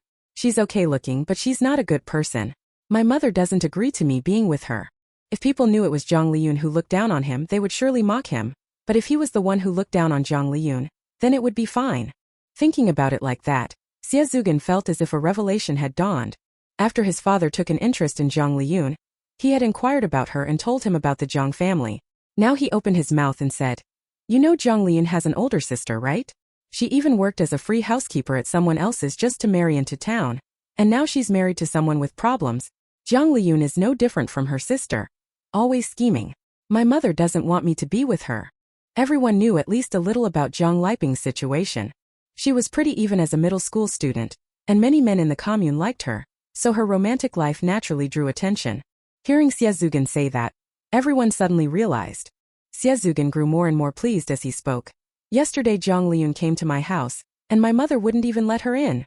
But at that moment one of them said, that can't be. She went to your house yesterday? How did I see her walking with Feng Yi and Luosabe?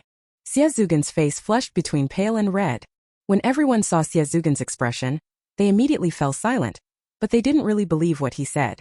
Jiang Liyun had always had a good reputation in the commune, even Jiang Liping. Actually, Jiang Liping hadn't really done anything wrong. As for wanting to marry into the town, who wouldn't? At that time Feng Yi went to the transport team and told them he wanted to buy an iron pot. Feng Yi had the best relationship in the transport team with a young man named Sun Jinshan. Sun Jinshan had connections with the foreman and joined the transport team at 17. He was 22 this year. His parents were capable and the family was well off. He hadn't been courting anyone, was clever and would secretly trade things to make money, so he had plenty of cash on hand. Most of Feng Yi's old clothes had basically been bought from him.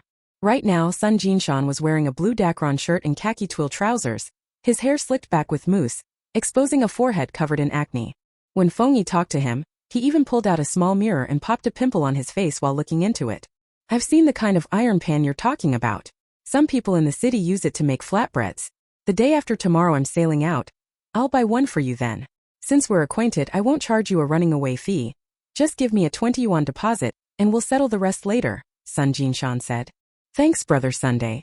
Feng Yi took out 20 yuan and gave it to Sun Jinshan. He was in an exceptionally good mood today. After talking with Sun Jinshan about buying a cast iron wok in the morning, he went to the barbershop at noon and spent 50 cents on a haircut. This was also the first time Feng Yi had ever been inside a barbershop. The Feng family wouldn't give him money to go to a barber. When he was a child, Jiang Liyun would take scissors and cut his hair. At first she didn't do it very well, but later her cuts became pretty good. When he arrived at the brickworks, he had it cut himself. It was his first haircut. Feng Yi felt a bit uncomfortable. When the barber asked him how he wanted it cut, he thought for a moment and said, shorter.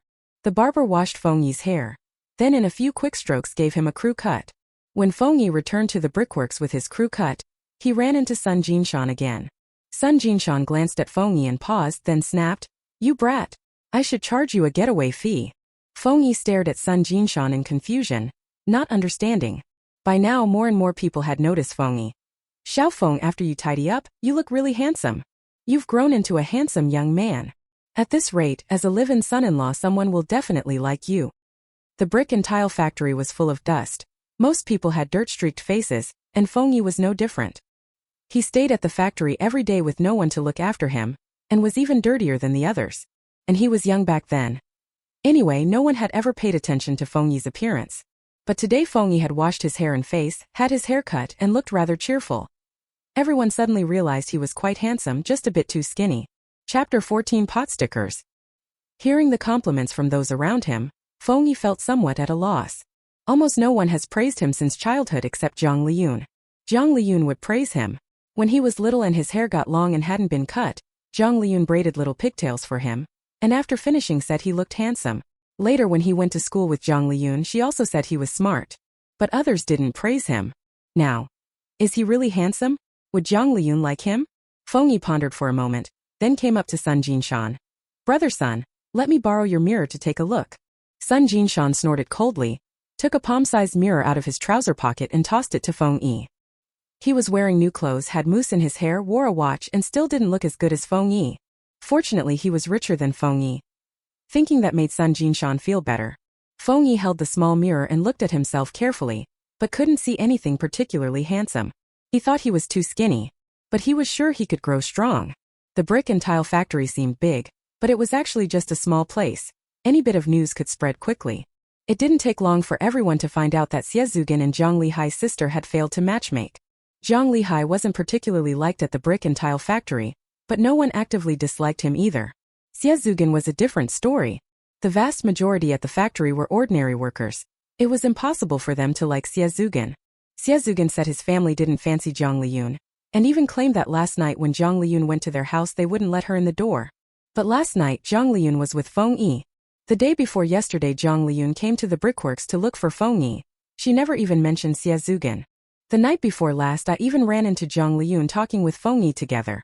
Last night Jiang Liyun went to Luosi Bay with Feng Yi. She didn't go to the Xie family at all. Xie Zugin even said they looked down on Jiang Liyun. I don't think that's it. When something like this happened, everyone naturally became curious and went to ask Jiang Lihai. Jiang Lihai wrestled with it again all night last night, even thinking about persuading Jiang Liyun to accept Xie Zugin. Although Xie Zugin was lazy and not very capable, if Jiang Liyun married him she would be able to eat well and live in comfort. The work at the sofa factory was bad. Previously a female worker there had been pregnant while working at the sofa factory, and the baby was miscarried. Everyone said the smell there was poisonous. If Jiang Liyun married Xie Zugin, she might be able to work in the brickworks canteen, not only earning a higher wage with lighter work, but also eating well and living in comfort. Just as Jiang Lihai had thought of some things to persuade Jiang Liyun, he learned that Xie Zugin was outside saying bad things about Jiang Liyun and Jiang Liping, and claiming that Jiang Liyun was clinging to him and wouldn't let go. Jiang Lihai exploded with anger. He's talking nonsense. My second sister met him only once and never agreed to be with him. My sister didn't come to the brick and tile factory to pry into his affairs. She came to ask Feng Yi for help.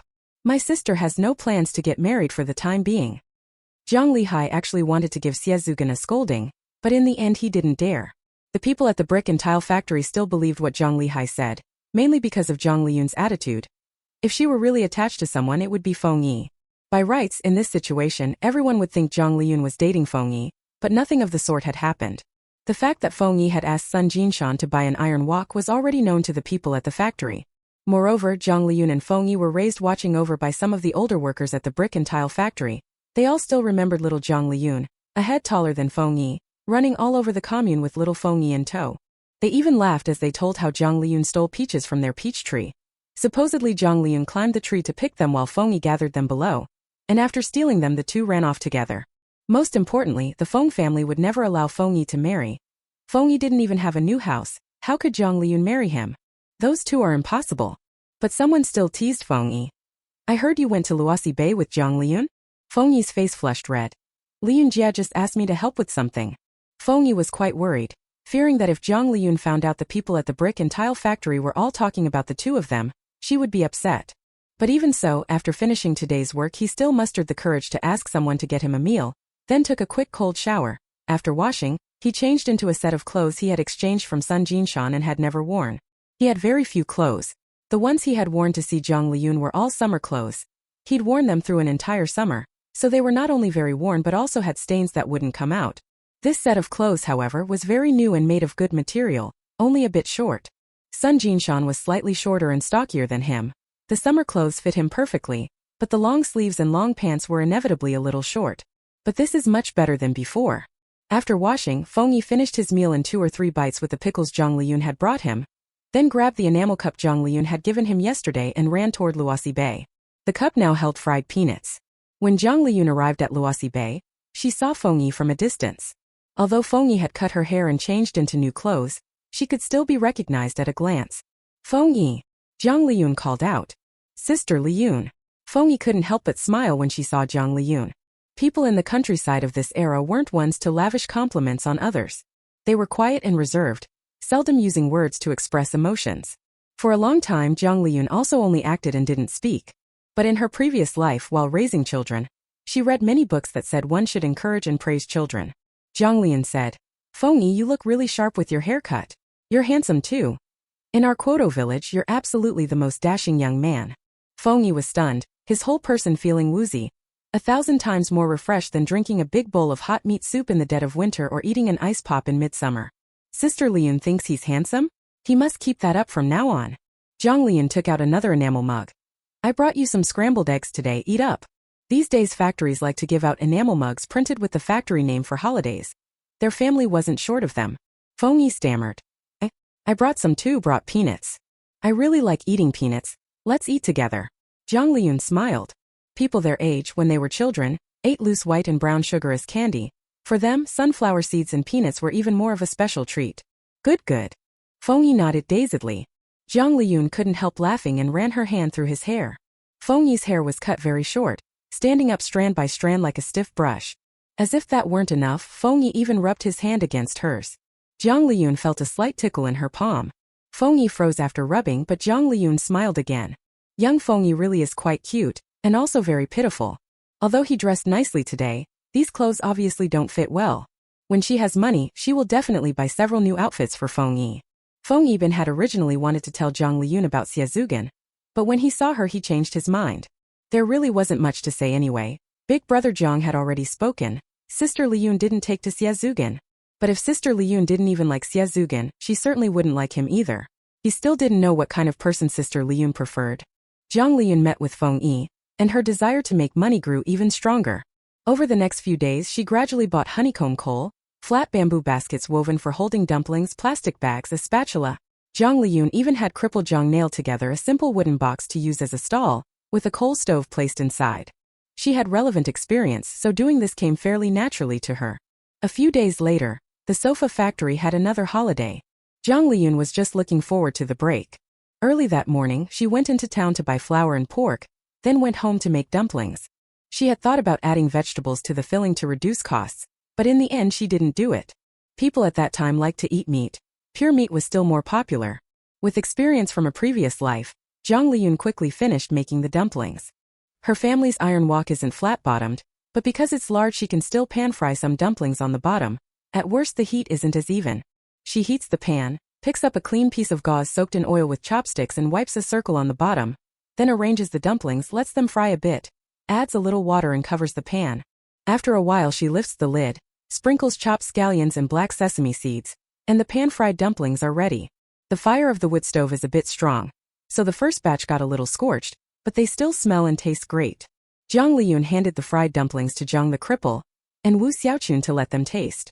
Liyun, are you really going to sell these? Wu Xiaochun asked. Jiang Liyun kept buying things and carrying them home, and even borrowed 200 yuan from them. Wu Xiaochun and Jiang the cripple both knew about Jiang Liyun's plan to sell fried dumplings. Yes, Mom, are these fried dumplings tasty? Jiang Liyun asked. Wu Xiaochun said. They taste good, but what if we can't sell them? Jiang Liyun said. We won't fail to sell them. There are more than one shop selling steamed buns in town. If she went to sell steamed buns, they might not sell, but dumplings would. Who wouldn't want to try something new? The most important thing is she didn't actually spend much capital, so she wouldn't lose much. These tools, she could use them later to sell other foods. The best thing about street vending is the low cost. If you open a shop, just renting the place would cost a lot of money. Seeing Jiang Liyun so confident, Wu Xiaochun said nothing. Jiang Liyun asked again. Dad, Mom, is it good? Jiang the cripple said. Delicious. There was meat in the white noodles and it was fried in oil, how could it not be tasty? Wu Xiaochun added. This is the best thing I've ever eaten. She had thought steamed buns were tasty before, but these pan-fried dumplings were even better than buns. That's good. I'll make some more. We'll have pan-fried dumplings for lunch today, Jiang Liyun said. Then I'll go cook, Wu Xiaochun said. No need to cook. We'll just have pan-fried dumplings for lunch today, Jiang Liyun said. Wu Xiaochun was shocked. Isn't this a vegetable dish? She thought it was something to go with rice. At that time it really was like that. Jiang Liyun remembered that Wu Xiaochun sometimes made a bowl of noodles tossed in lard and put it in the middle for them to treat as a dish. This isn't a vegetable dish, it's meant to be eaten as the meal itself. Jiang Liyun planned to make a bit more so the family would be full, and to bring some to Feng Yi. She didn't know when she'd be able to buy her iron wok.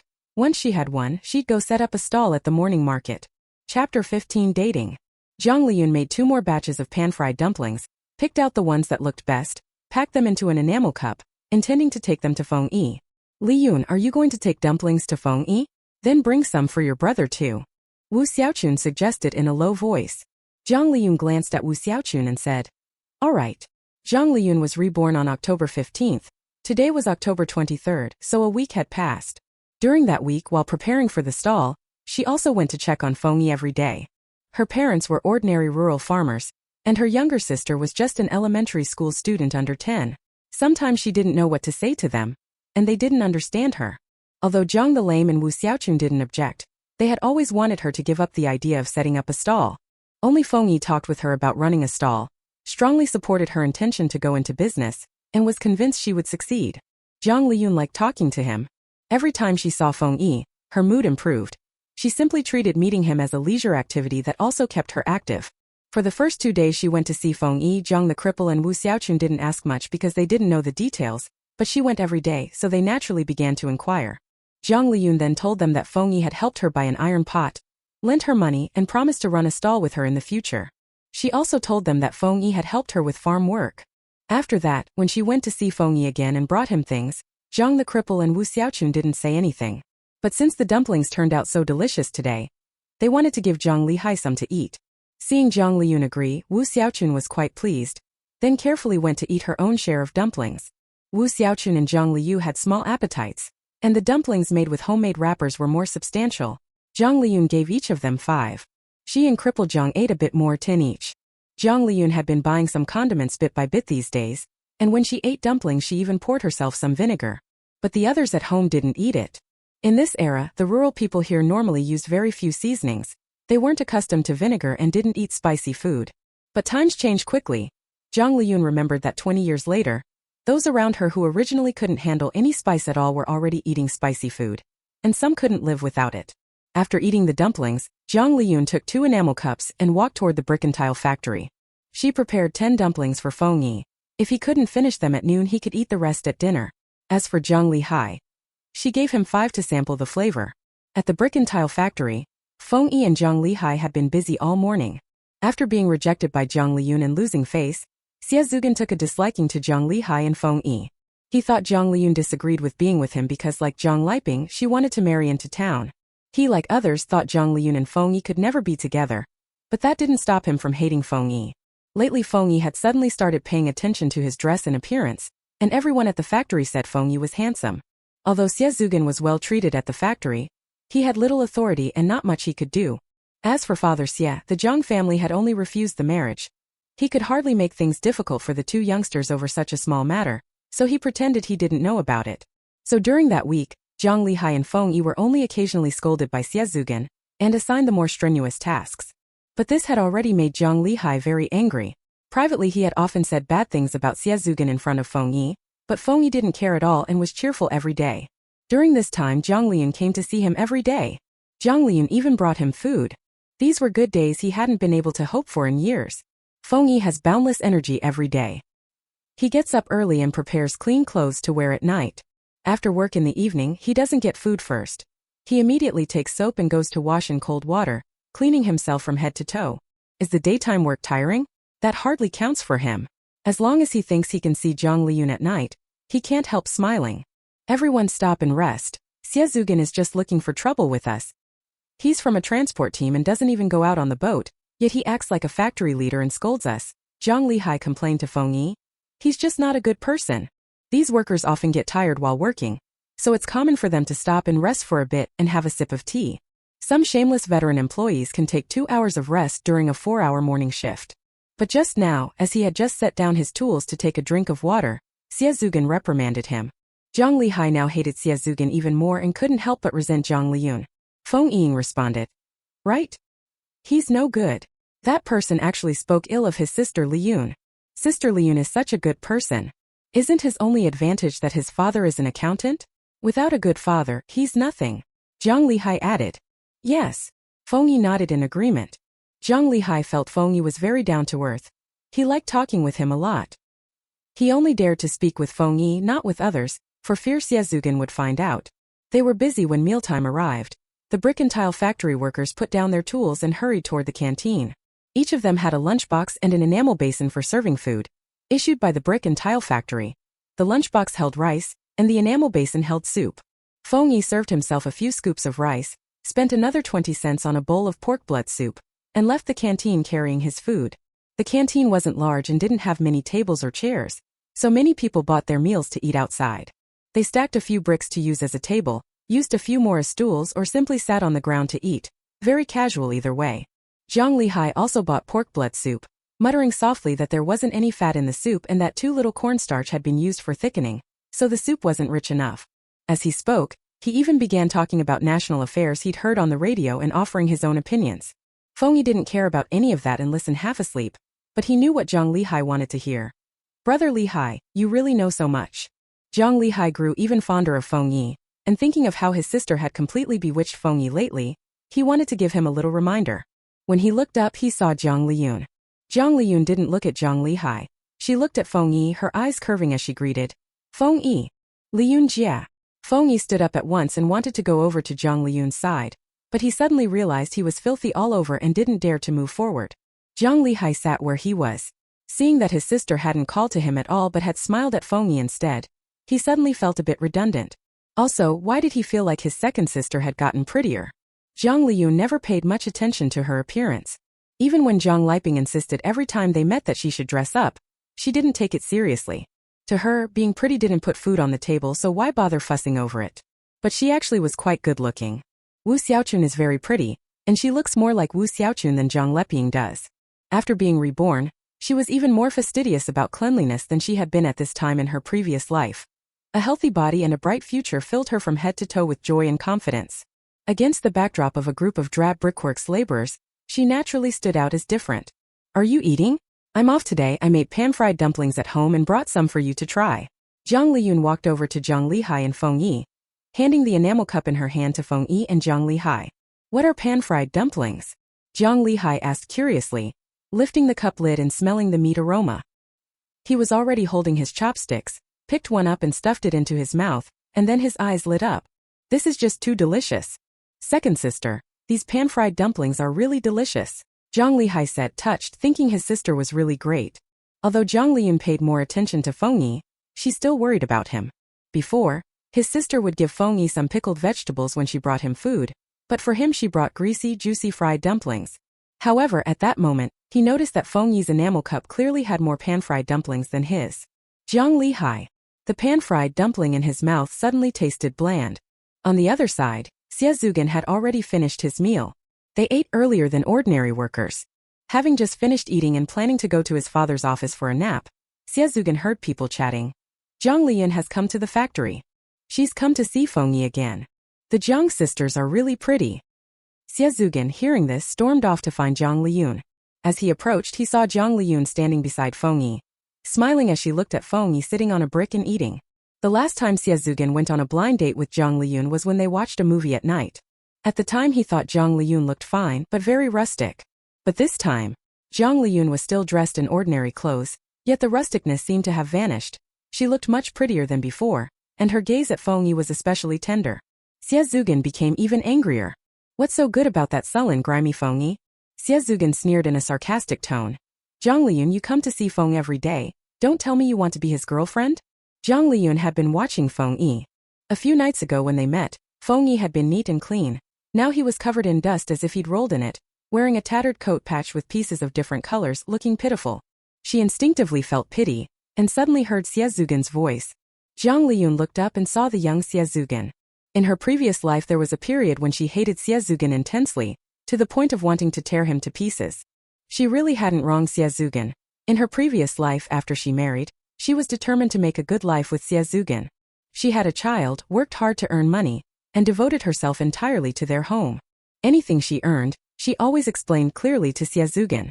Xie never took her seriously, even hiding from her that he'd lost so much money. She finally got divorced, yet Xie not only came to cause trouble in her shop, he even drove a car into her trying to kill her. That was a beast. After being reborn, Jiang Liyun knew she would sooner or later run into Xie. She thought she would be very angry and furious when she saw this person, but in reality, when she saw Xie she felt very calm.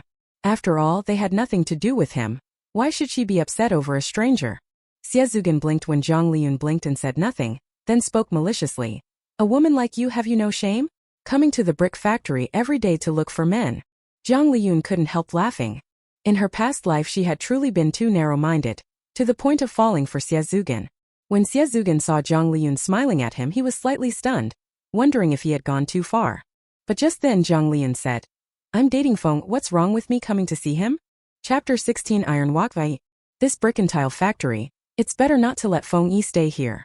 The moment Jiang Liyun spoke, everyone around was stunned, and Xie looked even more incredulous.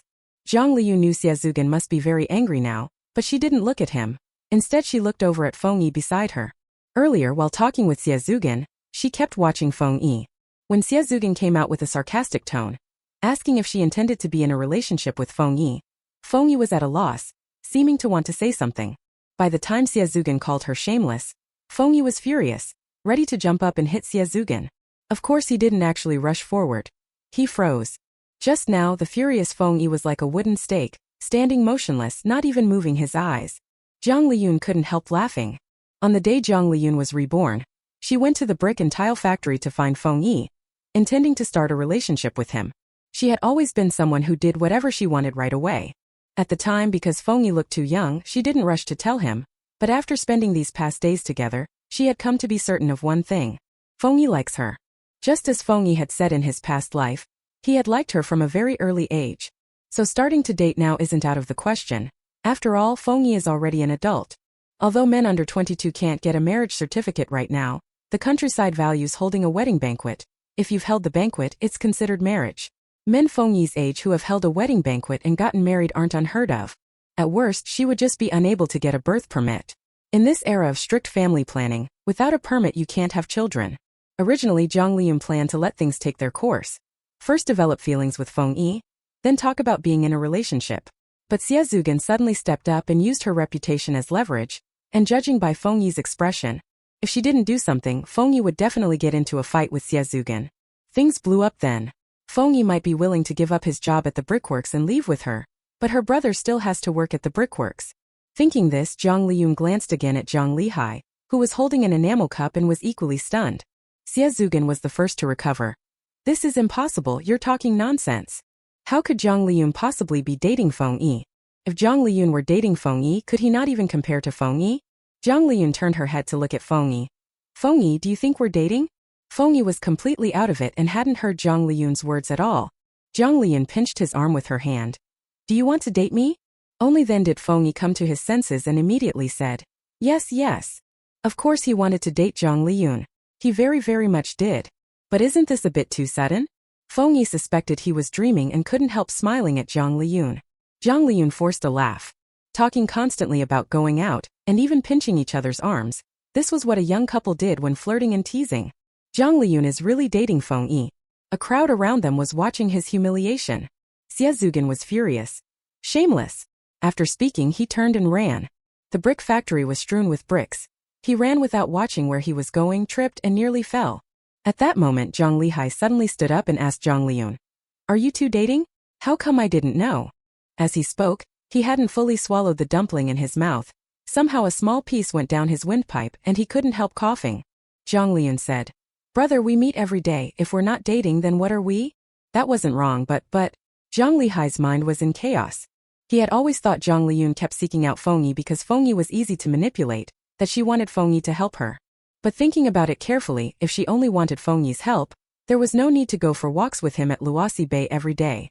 So, are those two really dating? He used to sympathize with Feng Yi and now Feng Yi is dating his sister? Jiang Lihai went cough cough cough cough, and couldn't stop coughing. Jiang Liyun looked at Feng Yi. "Hurry up and eat, it's getting cold if you don't." "Oh." Feng Yi responded, obediently sat down and began to eat. At that moment Wang Datu, who was eating nearby, asked Jiang Liyun, "Liyun, are you really dating Feng Yi?" "Yes." Jiang Liyun replied with a smile. Wang Datu found it unbelievable. And the other brick factory workers eating nearby also didn't understand. The main reason is that Feng Yi's circumstances are far too poor. If Jiang Liyun were an only child and her family were well off, it would make sense for the Jiang family to take in Feng Yi as a son-in-law, but the Jiang family's circumstances are also poor. These two simply do not meet the conditions for marriage. Jiang Liyun knew that these people wouldn't believe her. This is a small place, and in this era people's thinking is still the age-old smallholder mentality. In the past, society changed very little. If a person had a plot of land and a house, he would spend his whole life in that house working on that land. This was the foundation of his security and purpose. If he didn't have that land and that house and became a migrant, he wouldn't be able to survive. This is also why farmers value land so highly. In the old days in Kwoto village, parents worked hard to build a house for their son, then the son would marry and have children in that house, and hard work would continue to build a house for the next generation. Everyone was used to this cycle, but Feng Yi stood outside of it. Old man Feng built houses for his eldest and second sons and would arrange their marriages, but Feng Yi had no house. He doesn't even have a house. The villagers assumed Feng Yi had no chance of getting married. Even she, in her previous life, thought the same at first. But who could have imagined the world would change so quickly later on, and that people would no longer be bound by the land? Jiang Liyun looked at Feng Yi again and found him smiling as he ate plain rice. He didn't even remember to take a sip of soup. "Why aren't you eating the vegetables?" Jiang Liyun asked. When Feng Yi heard that, he immediately lifted the basin of pork blood soup and drank it. If Jiang Liyun hadn't mentioned it, Feng Yi wouldn't have realized at all that he'd been eating plain rice. After all, the rice was so sweet. Feng Yi's mind was actually blank right now. He didn't have room to think about anything. Today, when he had just seen Jiang Liyun, he had been very nervous. Now it was noon, he hadn't showered, and he was dirty all over. He was afraid Jiang Liyun would be disgusted. But when he discovered he had more dumplings than Jiang Lihai, he was overjoyed.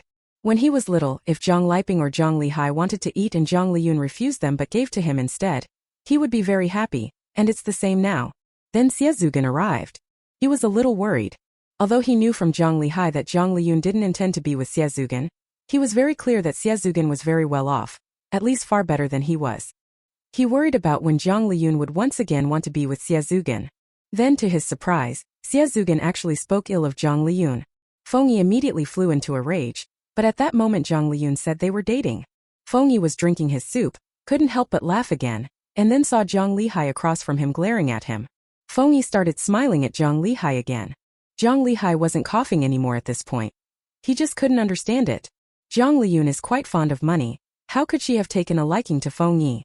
"Feng Yi, try the pan-fried dumplings I made and tell me if they're good," Jiang Liyun added. Earlier, just as Feng Yi was about to eat a pan-fried dumpling, Xiezugan arrived, and he hadn't eaten a single dumpling. Hearing Jiang Liyun's words, Feng Yi immediately picked up a dumpling with his chopsticks and ate it. The bottom of the dumpling was crispy, the top skin had a good chew, and the filling was juicy and full of flavorful fats. Feng Yi Dao. Liyun sister.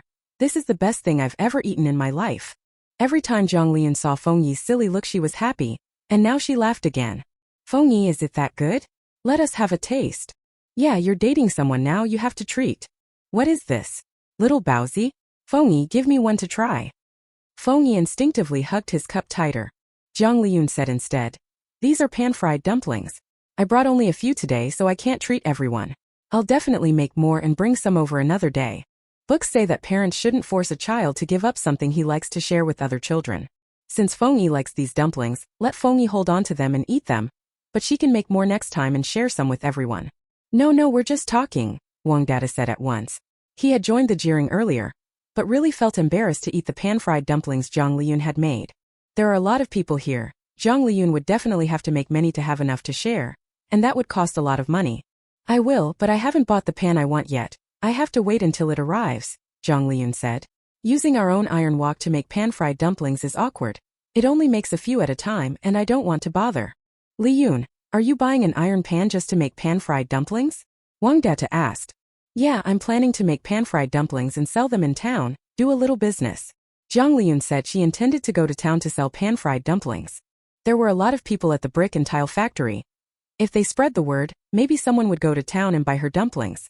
There weren't many entertainment options back then. One of the favorite pastimes for country people was going to town, which simply meant taking a stroll around town. They also liked to buy some cheap things they've never seen before. She planned to sell the pan-fried dumplings for 1 jiao each. Not exactly cheap but not expensive either. Surely many people would be willing to buy one to try. Thinking this, Jiang Liyun added, Uncle Wang, these pan-fried dumplings came from the northeast. I once went with the factory to the provincial capital to sell sofas and met someone from the northeast. He told me how to make them. I tried many times before I learned it. In fact, pan-fried dumplings probably exist everywhere, but since she was going to sell them, she could give them a more eye-catching name. For Southerners at that time, the Northeast was pretty good, and being far away, if you said the pan-fried dumplings were from the Northeast, people would want to eat them even more. From the Northeast? Wang Datu had already wanted to try the pan-fried dumplings, and now he wanted them even more. Others asked, how will these pan-fried dumplings be sold then? Jiang Liyun said, I plan to sell them for 1 mao each. 1 cent a piece isn't expensive. After all, there's meat inside and they're pan-fried. Their factory's pig blood soup costs 20 cents a bowl. Of course, the factory's pig blood soup is indeed a bit pricey, but the factory's point is they didn't charge for steaming the rice. Jiang Liyun was used to doing business. In her last life when she ran a stall, she would chat with those old customers. They were in the town doing business with people they knew well. If she treated customers coldly, no one would come to buy from her. At this moment, she was getting along quite well with the people from the brickworks. Wang Datu and the others clicked their tongues in amazement. Jiang Liyun's way of speaking was very well practiced. She didn't look like a young girl. But thinking that in recent years the Jiang family was pretty much run by Jiang Liyun, they understood. Going back to look at Feng Yi, who was eating pan-fried dumplings while stealing glances at Jiang Liyun now and then, his eyes and brows full of delight to KSK, like a little daughter-in-law. They were chatting when someone ran over from a distance. The boat to the provincial city is back. Feng Yi was still dazed and didn't react to that. Jiang Liyun, however, remembered something. Feng Yi, take me to see if the iron pot has been brought back. Feng Yi asked Sun Jinshan to help buy a large flat iron wok. He didn't know whether it had been bought. All right. Feng Yi hurriedly stood up. He had already finished the rice and pork blood soup, and had only eaten 3 dumplings. He couldn't bear to eat more. Now he had to take Jiang Liyun to get the iron wok. Once Jiang Liyun had the iron wok, she could take him to set up a stall. The two of them soon arrived at the dock of the brick and tile factory. The boat was already secured. Someone took out long planks and connected the boat to the dock for people to walk on. Here they called those planks gangways. The plank was very narrow. Those used to walking on it could carry a brick and move across it with ease, but Jiang Liyun glanced at it and was sure she dared not step up. But since she wouldn't go, Feng Yi carried the enamel cup filled with dumplings up onto it. Brother Sun, did you buy the iron wok I asked you for? Sun Jinshan wore a floral shirt and bell-bottom pants, his hair still combed with meticulous care. Although he had some connections with the factory leadership, they weren't deep. After going out on the ship, he had to do all the brick moving and similar work. When working, he was just like the people around him. His clothes were all dingy and gray. But when he was almost at the brickworks, He made a point of bathing and washing his hair and putting on new clothes. Don't come any closer, Sun Jinshan said, holding out his hand to keep the dirty Feng Yi at a distance. I've bought the iron pots. They didn't have the exact sizes you wanted, so I got one slightly larger and one slightly smaller. You can pick one to take. I'll keep the other. Sun Jinshan had always thought about resigning from the brickworks to go into business. The brick and tile factory transport crew did earn well, but the work was hard and the income had a ceiling. You could cover expenses but not get rich. Some people in the city had already become well off through trading, and Sun Jinshan also wanted to make money.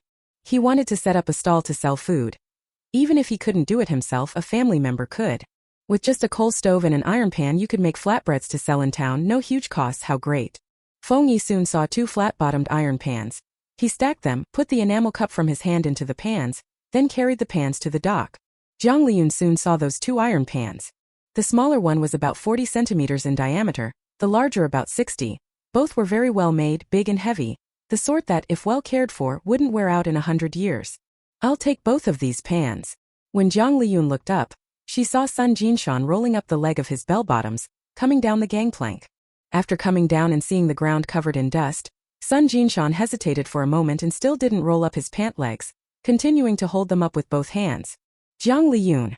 Sun Jinshan's bell-bottom pants were a bit long, even able to drag on the ground, and with the wide legs, if he didn't lift them while walking, he might trip over them as he walked. And the pants would quickly get dirty. I hadn't expected Sun Jinshan to be that kind of person. Jiang Liyun knew who Sun Jinshan was. The man had a rather miserable life. In her previous life, Sun Jinshan resigned from the brick and tile factory in the late 1980s and began trying various small businesses. But none of them succeeded, and it was precisely at that time, because their country was developing very rapidly, that big cities had a growing demand for all kinds of materials. During this period, operating a shipping business was very profitable. At that time, someone bought a boat and did river transport, earning 20,000 yuan in a year. Sun Jinshan had experience running a boat for a brick and tile factory, so he put up all his savings, borrowed money from relatives and friends, and then went into partnership with another person to buy a boat to earn money by transporting goods. For example, they'd carry goods for the local brick and cement factories to big cities, and then load goods from the big city factories back to their area. This could indeed make money, but people in that era had been poor for so long that once there was a way to make money, everyone would rush into it. Operating a boat to transport goods was one of them. More and more people like Sun Jinshan went to buy boats and go into the business, so the money Sun Jinshan could make dwindled, and he spent more and more time out on the river running a boat. One time he went out and never came back. It was said that after getting into a dispute with someone on the river, he was stabbed and pushed into the water. At that time she had just divorced Xie, exhausted in body and mind, and moreover many people were talking about her and Xie. At that time Sun Jinshan died. After that no one brought up her and Xie's matters anymore. Everyone talked about Sun Jinshan. When Sun Jinshan died he hadn't married yet. It was really a pity. At that time domestic steel production was low, and if you compare the price of an iron wok to wages, it was much more expensive than in later generations. But even so, it wasn't prohibitively expensive. Jiang Liyun bought both woks. Feng Yi finally calmed down a bit and immediately asked Sun Jinshan, "Brother Sun, how much are these 2 iron woks?" Sun Jinshan said, "Together they're 22. I'll go get the money for you," Feng Yi said at once and ran out to get it. At this moment Sun Jinshan got a clear look at Jiang Liyun. He let go of the pants he was holding, ran a hand through his mousse-styled hair, and struck what he thought was a very charming pose. "And you are?" "My name is Jiang Liyun. Thank you for buying the iron wok for me," Jiang Liyun said with a smile. "So you are Jiang Liyun?" Sun Jinshan looked at her in surprise for a few moments. "This is Jiang Lihai's sister who turned down Xie. Good eye. I heard from Feng Yi that you bought a cast iron pan to set up a stall?" "Yes, I want to set up a stall to sell pan-fried dumplings," Jiang Liyun said. "What if no one buys them?" Sun Jinshan asked. "Then sell something else," Jiang Liyun said. Sun Jinshan had long intended to resign and go into business, but everyone had previously advised him to stay at the brick and tile factory. Now he had met someone else who wanted to go into business. The two of them grew more and more enthusiastic as they talked. Sun Jinshan said, "I've also asked around a bit. Setting up a stall in the city is really lucrative. Some people make 40 or 50 a day just from vending. There are more people in the city and more buyers." "That's true, there are fewer people around here." The more Sun Jinshan talked, the more fond he became of Jiang Liyun. He had always wanted to date a beautiful partner, and Jiang Liyun was very beautiful. Sun Jinshan couldn't hold back and asked, "Jiang Liyun, do you have a boyfriend?" The moment Feng Yi came back he heard this and immediately said, "Yes, I'm her boyfriend." After speaking, Feng Yi also glared unpleasantly at Sun Jinshan. Sun Jinshan. Jiang Liyun snorted and burst out laughing, then ruffled Feng Yi's hair. The dust dispersed like that. But Feng Yi, who had just been a bit fierce, immediately became docile and looked at Jiang Liyun embarrassedly. "Liyun Jia." Jiang Liyun looked at Sun Jinshan. "Feng Yi and I are dating," Sun Jinshan said. "I could tell. No wonder he suddenly decided to spend money on a haircut." Feng Yi gave Sun Jinshan the money. Jiang Liyun looked at the two large iron cauldrons and said to Feng Yi, "Feng Yi, go ask for time off and take me home." She couldn't carry those two cauldrons. Okay. Feng Yi agreed at once and immediately ran off to ask for leave. Jiang Liyun went to find Jiang Lihai instead. "Brother, did Xie cause you trouble a few days ago?" Since Jiang Lihai heard that Jiang Liyun and Feng Yi were dating, he has felt completely uneasy. He thinks Feng Yi is not a suitable person to marry. His sister should find a wealthy, good family. Someone like Xie won't do, and Feng Yi won't do either. Feng Yi is like a child. But he didn't. He knew how to talk to Jiang Liyun. After all, Jiang Liyun never listened to him, and besides his attitude seemed a bit like looking down on the poor and favoring the rich. In the midst of his inner struggle, Jiang Lihai heard his sister's question and immediately said, "He's causing us trouble. Staring at us all day." Jiang Lihai complained at length. Jiang Liyun knew Xie would be unhappy after she rejected him, but she hadn't expected him to sneak around causing trouble. After all, in her previous life, Xie only dared badmouth his former dates at home. But most of Xie previous blind date partners came from well-off families. Jiang Lihai and Feng Yi, however, had no background at all. Jiang Liyun knew Xie wouldn't do anything too extreme. In her previous life, Xie dared to ride a motorcycle and crash into her because he had been drinking, and also because by then he was already deep in debt and had nowhere to turn. Nowadays Xie wouldn't do anything so extreme, nor does he have the ability to do anything more excessive. As for Father Xie, although Father Xie and the other leaders of the brickworks formed a shared interest group, and the commune leaders certainly took money too and everyone would cover for one another, neither Father Xie nor the other factory leaders would target Jiang Lihai and Feng Yi just because Xie was jealous. Everyone lives in the same commune. Everyone is watching. People moved very rarely at that time and cared a great deal about their reputation. Today she humiliated Xie. He won't let it go easily, but with his limited abilities, Xie will likely just carry on with the same petty harassment as before. But Feng Yi is young and so thin. Being targeted by Xie will surely make her feel wronged. Jiang Liyun said to Jiang Lihai, "Brother, letting him bully Feng Yi like this isn't a solution. I'm taking Feng Yi home today, and I won't let her come to work anymore. Don't let Feng Yi stay at that brick factory anymore." Ah! Jiang Lihai looked at Jiang Liyun in surprise. Because of something so trivial, Jiang Liyun doesn't want Feng Yi to come to work? What does Feng Yi eat and where does he live? The key point is Feng Yi wasn't the only one being bullied. He was bullied too. He is Jiang Liyun's brother, her real brother, and Jiang Liyun wasn't concerned about him at all. Chapter 17 Meeting the Parents. Jiang Liyun really wasn't very concerned about Jiang Lihai. After all, Jiang Lihai hadn't shown much concern for her either. In her previous life, when she was divorcing Xie, she went back to her parents' home for a few days, and her sister-in-law was unhappy about it, hinting and outright telling her to move out, and Jiang Lihai didn't speak up for her. She couldn't stand it and moved out. But her younger sister Jiang Liyu kept being bullied at home. If it hadn't been like that, Jiang Liyu wouldn't have run away from home to go work. After finishing junior high, Jiang Liyu never went to work, partly because of poor health, and partly because Wu Xiaochun's health was getting worse at the time. Since someone needed to look after the house, Jiang Liyu stayed home to do the chores and look after Wu Xiaochun, and meanwhile helped Jiang Lihai and his wife with the child. At first, when her sister-in-law needed Jiang Liyu's help with the child, she said nothing. Later, when the child started kindergarten and no longer needed Jiang Liyu's help, she began to look down on Jiang Liyu and spoke very nastily. Jiang Liyun didn't believe that Jiang Lihai was unaware. At the time, Jiang Lihai probably also felt that his sister and mother were a burden on the family. Of course, Jiang Lihai wasn't completely heartless either. He regretted it deeply afterward. After the shock, Jiang Lihai immediately said, "Jiang Liyun, what are you talking about? If Feng Yi doesn't keep working at the brick and tile factory, how will he eat or where will he live?" "There will always be somewhere to live," Jiang Liyun said. Jiang Liyun had previously asked Feng Yi to keep working at the brick and tile factory because she was worried he would have no place to live, and because she was worried she wouldn't be able to earn any money at first. But judging from Feng Yi's behavior, even if she couldn't earn money, Feng Yi would definitely be willing to follow her. If that's the case, there's no need for Feng Yi to stay at the brick and tile factory.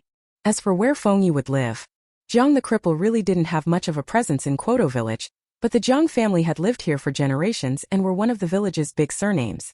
Jiang the cripple was the oldest in the family, and he had a biological younger brother and sister.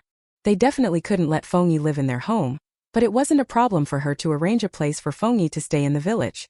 It wasn't that every household was so short on housing. In recent years, some families had already built new houses. When Jiang Liyun heard Jiang Liyun say this, he knew Jiang Liyun must have a way.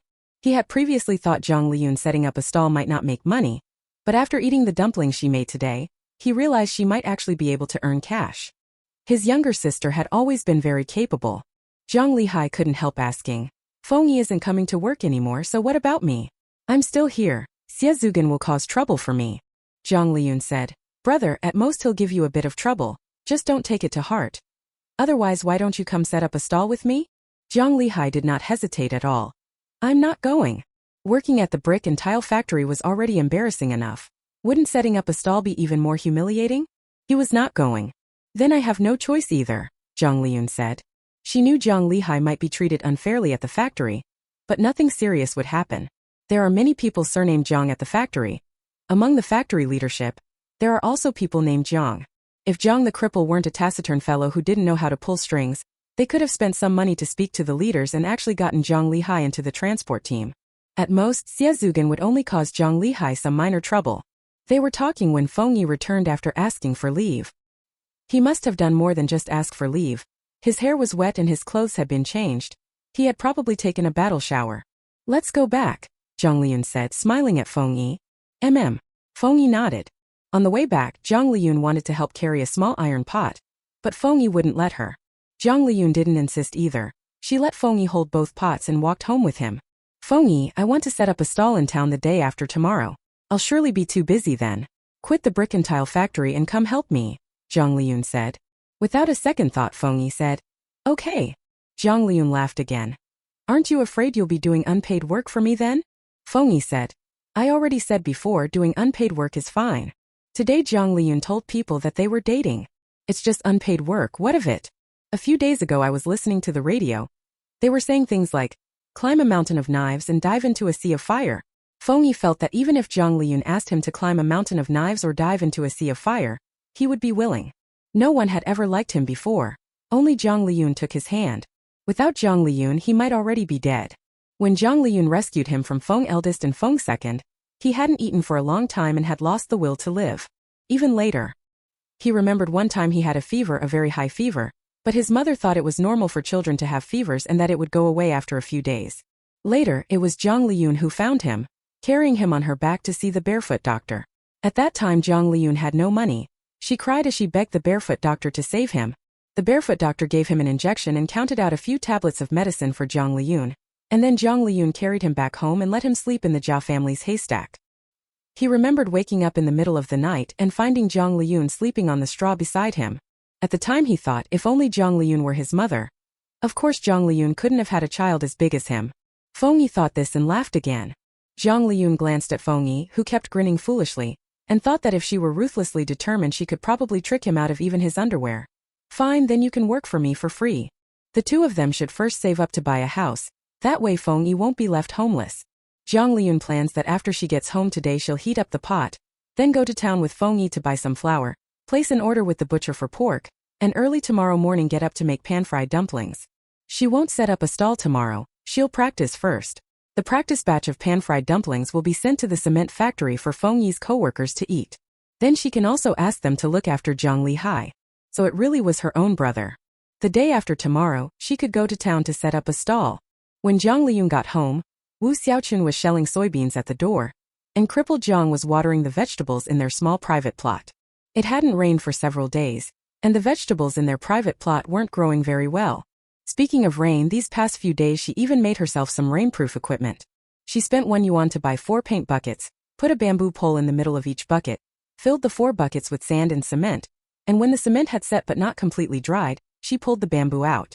That way, once the cement fully dried, she had 4 bases that could hold the bamboo upright. When setting up the stall, she inserted the bamboo into the bases, quickly built a simple frame, and finally draped a layer of plastic over it to block wind and rain. Buy a larger sheet of plastic, the kind that can be dragged down to the ground so you can weigh the edges down with bricks. Even if it rains heavily, the people inside won't get wet. Of course it can also provide shade. Jiang Liyun had plenty of experience with these things. In her previous life, after her divorce she ran a stall alone while raising a child. It was truly indescribably hard. "Dad, Mom, I'm back," Jiang Liyun said with a smile. Jiang the limper smiled but said nothing, while Wu Xiaochun began to greet Feng Yi. "Xiaoyi, you're here too, long time no see." Saying that, she stood up intending to fetch a stool and pour a glass of water. "Mom, you sit down." "No need to greet Feng Yi," Jiang Liyun stopped her. "Then Liyun, you get a chair for Feng Yi," Wu Xiaochun said. Feng Yi had already put down the iron pot in his hand by then, and immediately after, he even moved a chair over for Jiang Liyun. "I'll do it myself, I'll be fine on my own." He said that, but Feng Yi didn't actually sit down on the chair he had moved for her. He felt a little guilty at the moment. No matter what reason Jiang Liyun gave for saying she wanted to be in a relationship with him, she had said it. Would Jiang Liyun's parents be angry now? Feng Yi didn't dare to sit. Jiang Liyun, however, had already sat down. She had gotten up early this morning to be busy, and she had walked a long way to the brick and tile factory. She was already exhausted. "Liyun, why are you sitting down?" Wu Xiaochun said helplessly. What kind of guest moves a stool for the host to sit on? Jiang Liyun could guess her mother's thoughts and said, "Mom, Feng Yi and I are dating." Wu Xiaochun was stunned. Feng Yi, however, felt like he could fly with joy. Actually, along the way he couldn't stop overthinking, wondering if Jiang Liyun had said they were dating because Xie Zugan had been spreading lies. But now Jiang Liyun had told her parents about this. Jiang Liyun looked at Feng Yi again. "Feng Yi, go help my dad water the plants." Okay. Feng Yi left happily, his step so light it was as if he could fly. Seeing him leave, Jiang Liyun said, "Mom, I quite like Feng Yi and want to marry him." Wu Xiaochun hesitated. But, he doesn't even have a house. "Isn't he better than the fool my sister found?" Jiang Liyun said. "Don't talk about your brother-in-law like that," Wu Xiaochun sighed. Jiang Liyun said, "Mom, anyway I like someone like Feng Yi.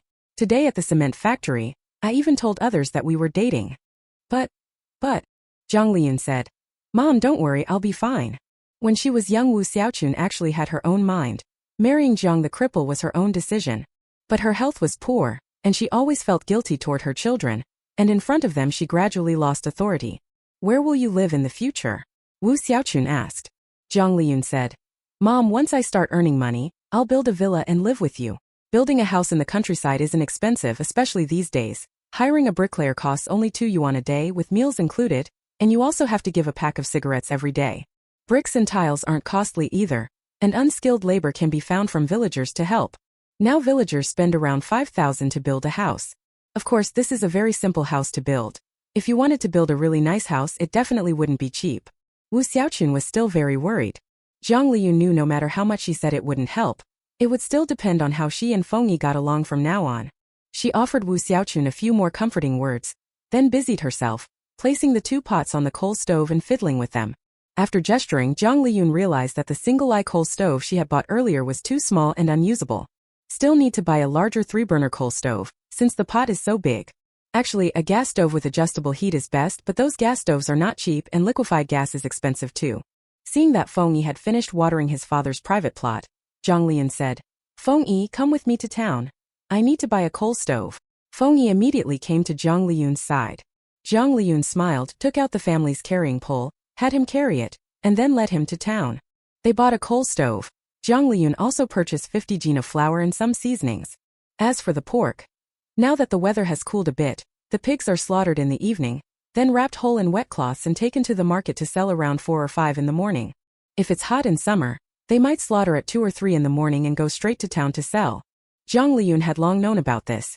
She went to the pork seller and arranged to pick up the meat from him around 7 or 8 that evening. With all that fuss, by the time they returned to the village it was nearly dark. Jiang Liyun said, "Let's go home and eat first. After dinner, I'll take you to ask a household if you can stay with them." Their house only had 2 rooms for sleeping, but if they spread some straw in the dining room, they could manage to sleep there. If Feng Yi went to stay at someone else's house, the accommodation would probably be like that. But she and Feng Yi were courting each other. Feng Yi definitely couldn't stay at their place, or people would gossip. She didn't care, but Wu Xiaochun and the others certainly did.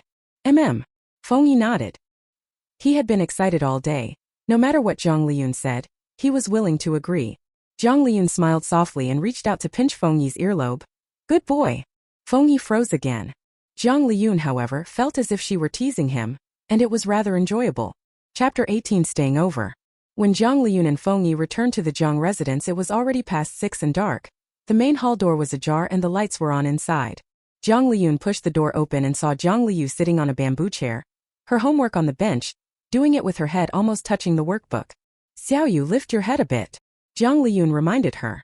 Jiang Liyu immediately sat up straight and then greeted Feng Yi. "Feng Yi ji." Jiang Liyu was introverted. After saying one word, she fell silent. Feng Yi wasn't a sociable person either. "Hello, Xiaoyu." Then the two of them just stared at each other with wide eyes. The Jiang family stove was actually just on the north side of the main room. Jiang Liyun lifted the lid and saw water warming in the pot. On top was a steaming rack holding scrambled eggs, soybeans steamed with pickled vegetables, and a large bowl of rice. "Feng Yi, it's time to eat," Jiang Liyun called to Feng Yi. Jiang the cripple and Wu Xiaochun got up at 4 or 5 in the morning. Since they ate breakfast early, they naturally ate lunch early too. By around 4 in the afternoon they were already hungry. Normally they would wait for her to finish work to eat together, but today she wasn't sure what time she'd get home, so when she left earlier she told them to cook and eat first and not to wait for her. Now, Jiang the lame and the others had surely already eaten and returned to their rooms. This was fine too. It made things more comfortable for both sides. When Feng Yi heard Jiang Liyun's words, he immediately came to her side and helped her carry the meal. Feng Yi was quite familiar with everything about the Jiang family.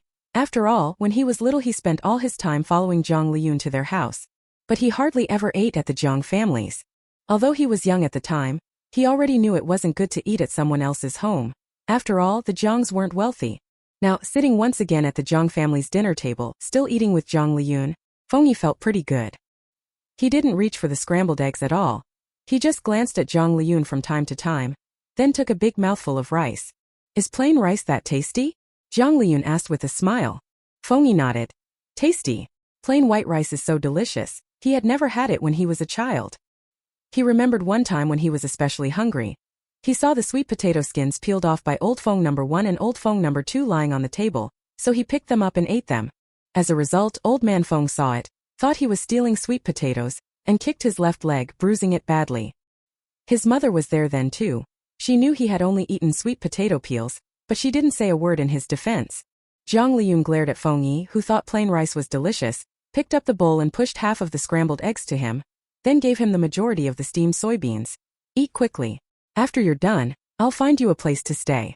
Feng Yi nodded. Jiang Liyun saw he was being so obedient and softened her voice to coax him. Thank you so much today. Otherwise I wouldn't have been able to carry so many things." "I'm very strong," Feng Yi replied at once. "Yes, you're even stronger than me now, that's amazing. From now on I'll need your help in a lot of ways. Liyun Jia, if there's anything you want me to do, just tell me." "I will eat more," Jiang Liyun said. "I really can't manage without you. If you make me go get the pork by myself later, I'll be a little scared." She wasn't afraid of the dark. Actually, she had planned to come by herself in the first place. But Feng Yi quite liked helping her, and liked being needed by her.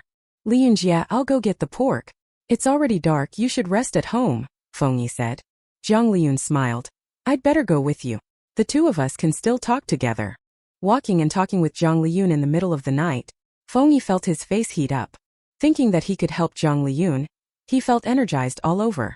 Jiang Liyu, who was sitting nearby doing homework, glanced up at Feng Yi and couldn't help but purse her lips. Feng Yi always competes with her for second sister.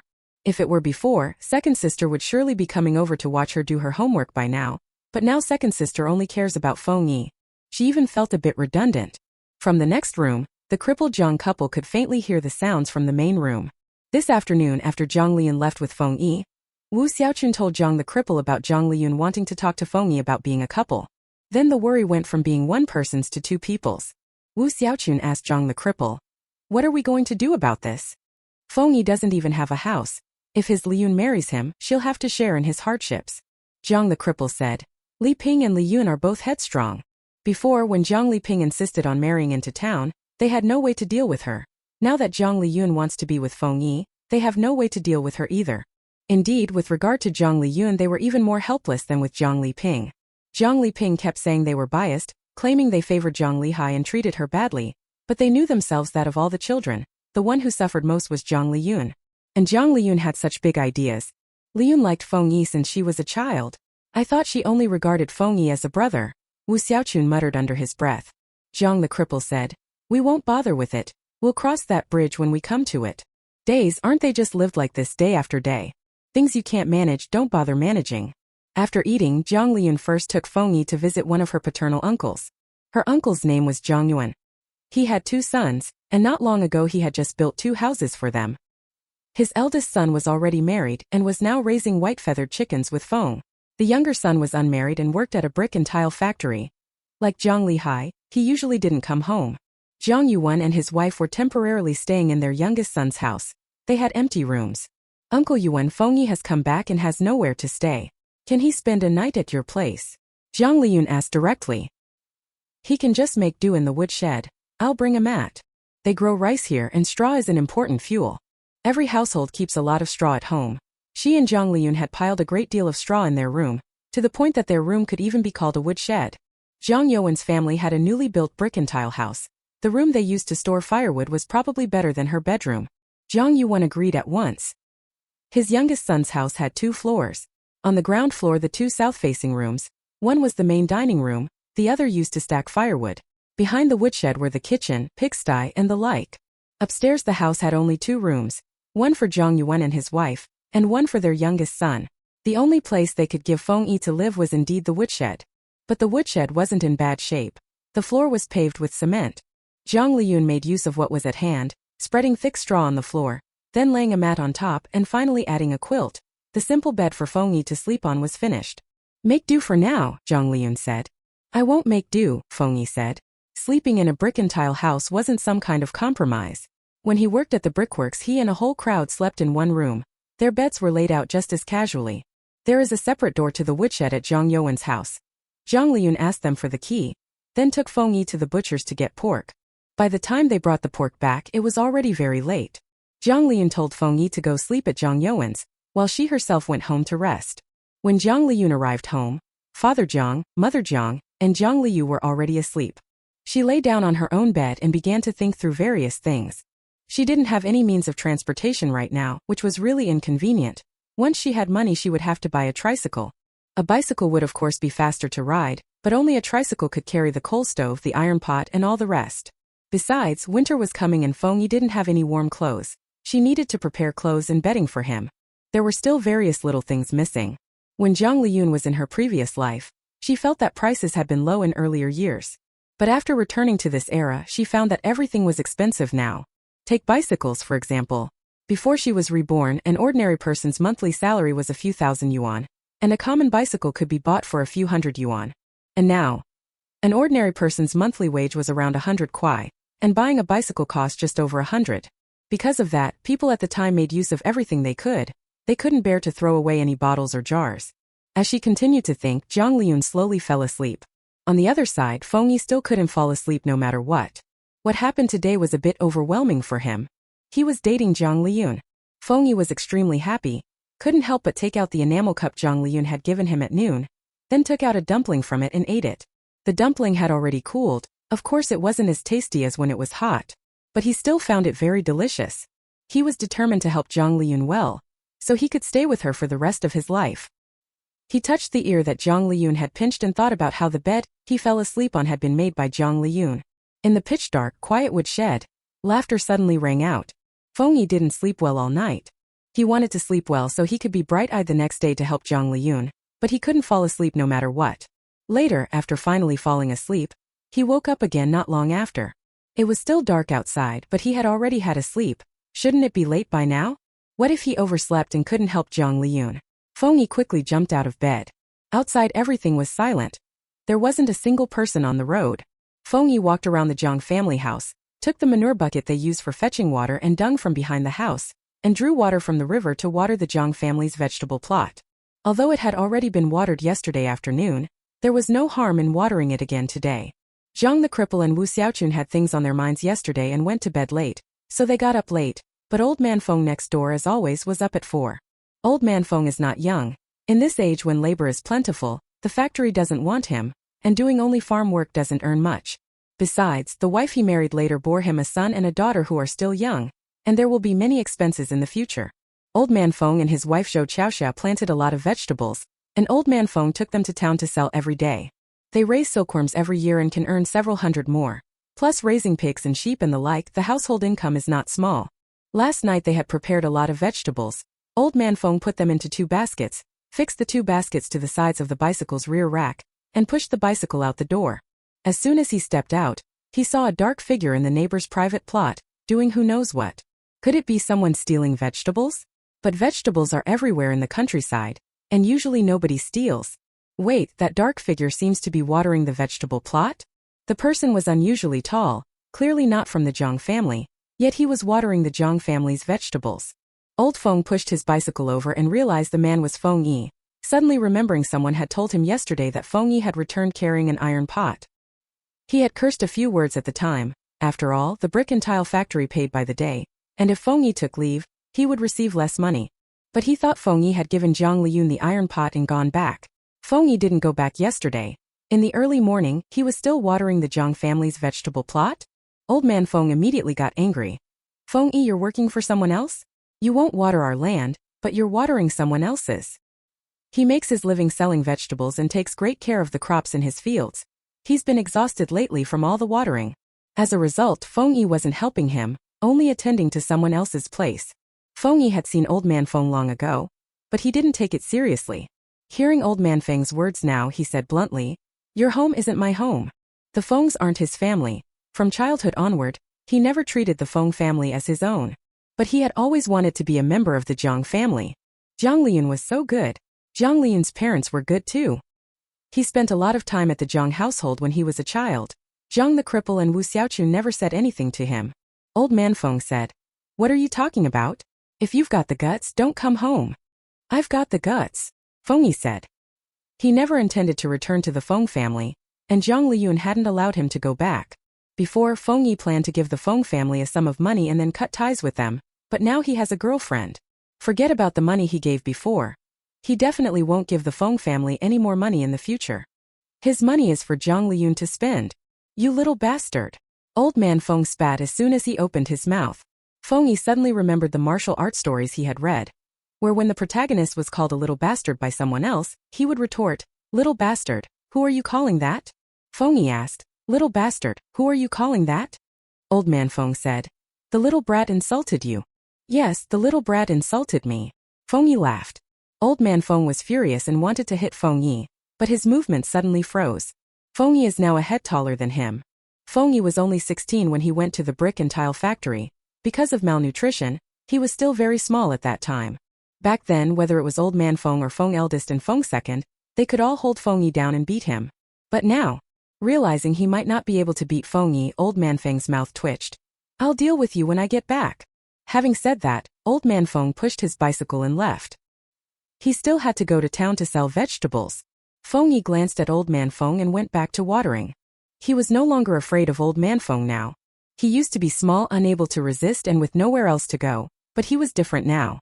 As for Old Man Feng wanting to beat him, he could call the police. Times had changed. Feng Yi hummed a tune and continued watering the Jiang family's vegetable plot. When crippled Jiang got up, he found their vegetable patch was soaked through. Crippled Jiang. "Uncle Jiang, what are you going to do?" "I'll help you." Crippled Jiang was a man of few words. After he opened the main room's door, he went back to prepare porridge. Feng Yi immediately went over to help light the fire. Dawn was gradually breaking, and more people in Quoto village were waking up. White smoke rose from the chimneys of every household. Only then did Jiang Liyun get up. As soon as she did, she noticed Feng Yi tending the fire. "Feng Yi, come help me chop the pork. You chop the meat and I'll knead the dough, we'll make pan-fried dumplings together," Jiang Liyun said. Feng Yi immediately put down the firewood, drew water from the vat to wash his hands, then helped Jiang Liyun chop the pork. Jiang the cripple glanced at Feng Yi, then silently went behind the stove to tend the fire. The Jiang family originally had one knife, and recently Jiang Liyun had bought another, so Feng Yi used both hands, chopping with both knives at once. Feng Yi's speed at chopping meat was really fast. Mincing meat is actually very hard work. In her previous life, Jiang Liyun minced so much that her shoulders ached terribly. Later she bought a meat grinder and finally liberated herself. But for Feng Yi, mincing meat seemed very easy. Feng Yi did indeed find mincing meat very easy. He even minced in rhythm.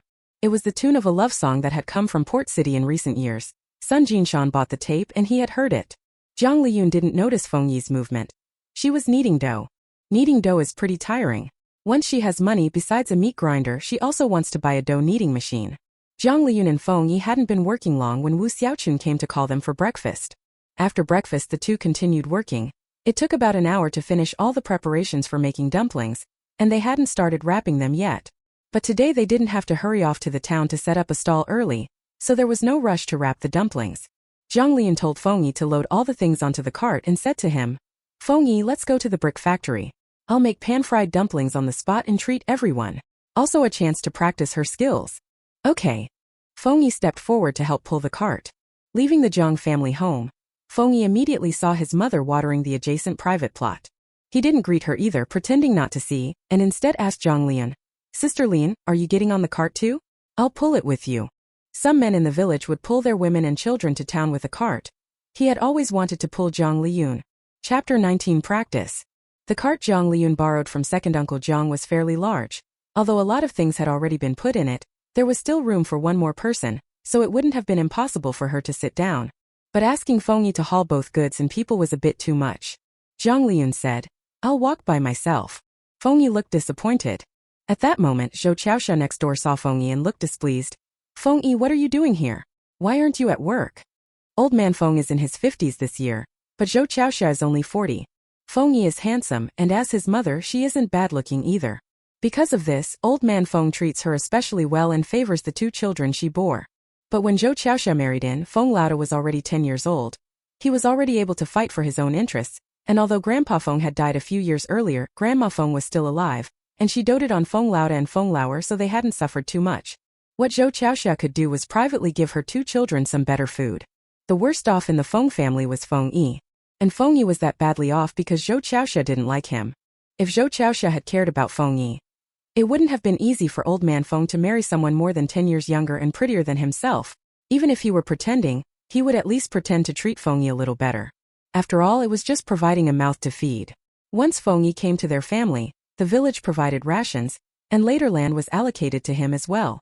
The Feng family didn't need that bit of food from Feng Yi. Old man Feng only completely disregarded Feng Yi because Zhou Chaoxia disliked him, and Feng eldest and Feng second were the same. They wouldn't dare bully the two children Zhou Chaoxia had given old man Feng eldest and Feng second. Jiang Liyun knew all of this very well, which is why she had disliked Zhou Chaoxia since childhood, and by extension disliked Zhou Chaoxia's two children. Before she became paralyzed in her previous life, when she learned that Feng Yi had been giving money to the Feng family all along, she was furious, but fortunately after they married Feng Yi completely ignored Zhou Chaoxia. Later when they became wealthy, Zhou Chaoxia came to them, but Feng Yi still paid her no attention. However, Zhou Chaoxia was quite good at being obnoxious. After Feng Yi died, she even tried to come and claim part of the inheritance. However, no matter how much Zhou Chaoxia couldn't imagine it, even with her mobility impaired, Feng Yi still bought houses and arranged assets all in her name. And because of this, in the end Zhou Chaoxia and her children received nothing. The Feng Yi of the previous life didn't care about Zhou Chaoxia. What about this life's Feng Yi? After all, children yearn for motherly love. After Zhou Chaoxia spoke, Feng Yi looked at her. He beamed and said to her, "I'm not going to work anymore. He's going to follow Jiang Liyun to set up a stall from now on." "You're not going to work? Who told you you could stop working?" Zhou Chaoxia was angry. Feng Yi worked at the brick and tile factory, earning more than 1,000 for the family each year. She would not allow him to quit. "I don't want to go, so I'm not going," Feng Yi said. "When did you start being so disobedient? Go to work right now," Zhou Chaoxia ordered with a cold face. Feng Yi didn't pay her any attention.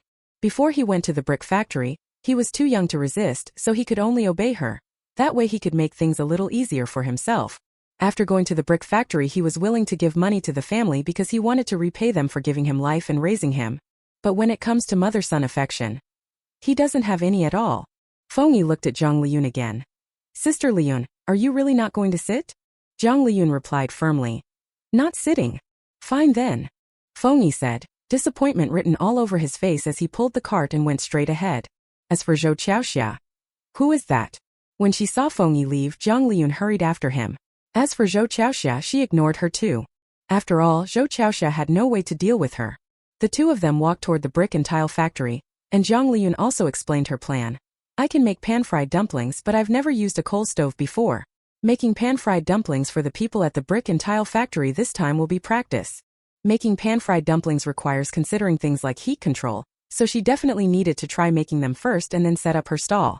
Going to the brick and tile factory this time to make pan-fried dumplings was a great exercise. As for possibly running into Xiezugan, if it happens, it happens.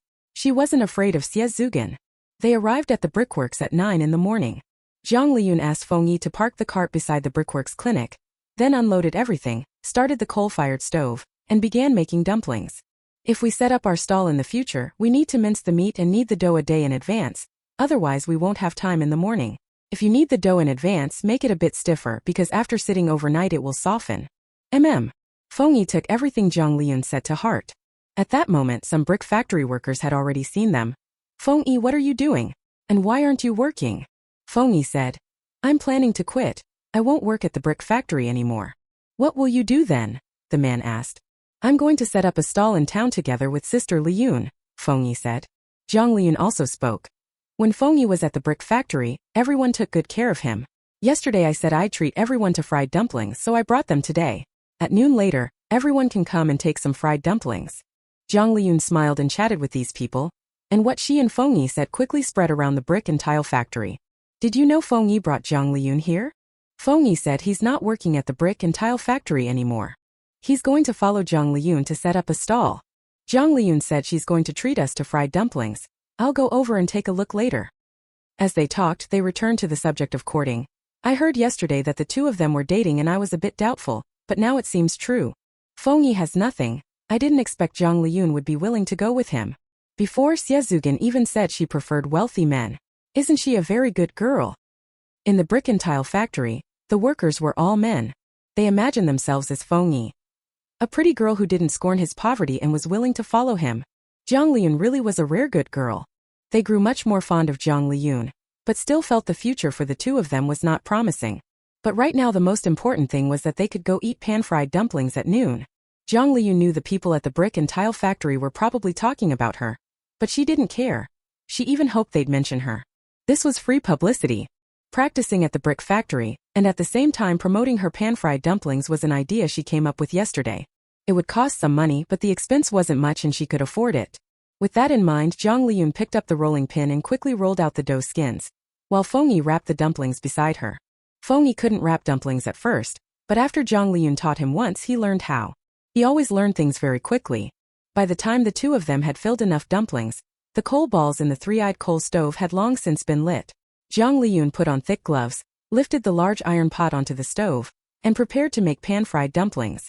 The pan-fried dumplings were placed in a large flat iron pan. To ensure even heating during the frying process, she needed to hold the pan and keep shifting its position so that every part of the pan was heated. For that reason, Jiang Liyun not only made gloves but also prepared 2 rags. Later she would wear the gloves and use the rags to move the pot. Do you have to hold the pan and turn it when frying dumplings? Feng Yi asked as soon as he saw Jiang Liyun's movements. Yes. Jiang Liyun smiled and demonstrated for Feng Yi. Feng Yi immediately said, Liyun, put the pan down. I'll fry the dumplings. As he spoke, he reached to grab the glove from Jiang Liyun's hand. Jiang Liyun instinctively said, I have experience. Feng Yi said, this iron pot is hot and heavy, let me do it. Liyun, you just teach me. Just now, watching Jiang Liyun touch that large iron pot sitting on the fire, Feng Yi felt his heart nearly leap out. What would he do if Jiang Liyun got burned? Even if she wasn't scalded, carrying such a heavy iron pan would have exhausted Jiang Liyun. This job of making fried dumplings definitely can't be given to Jiang Liyun.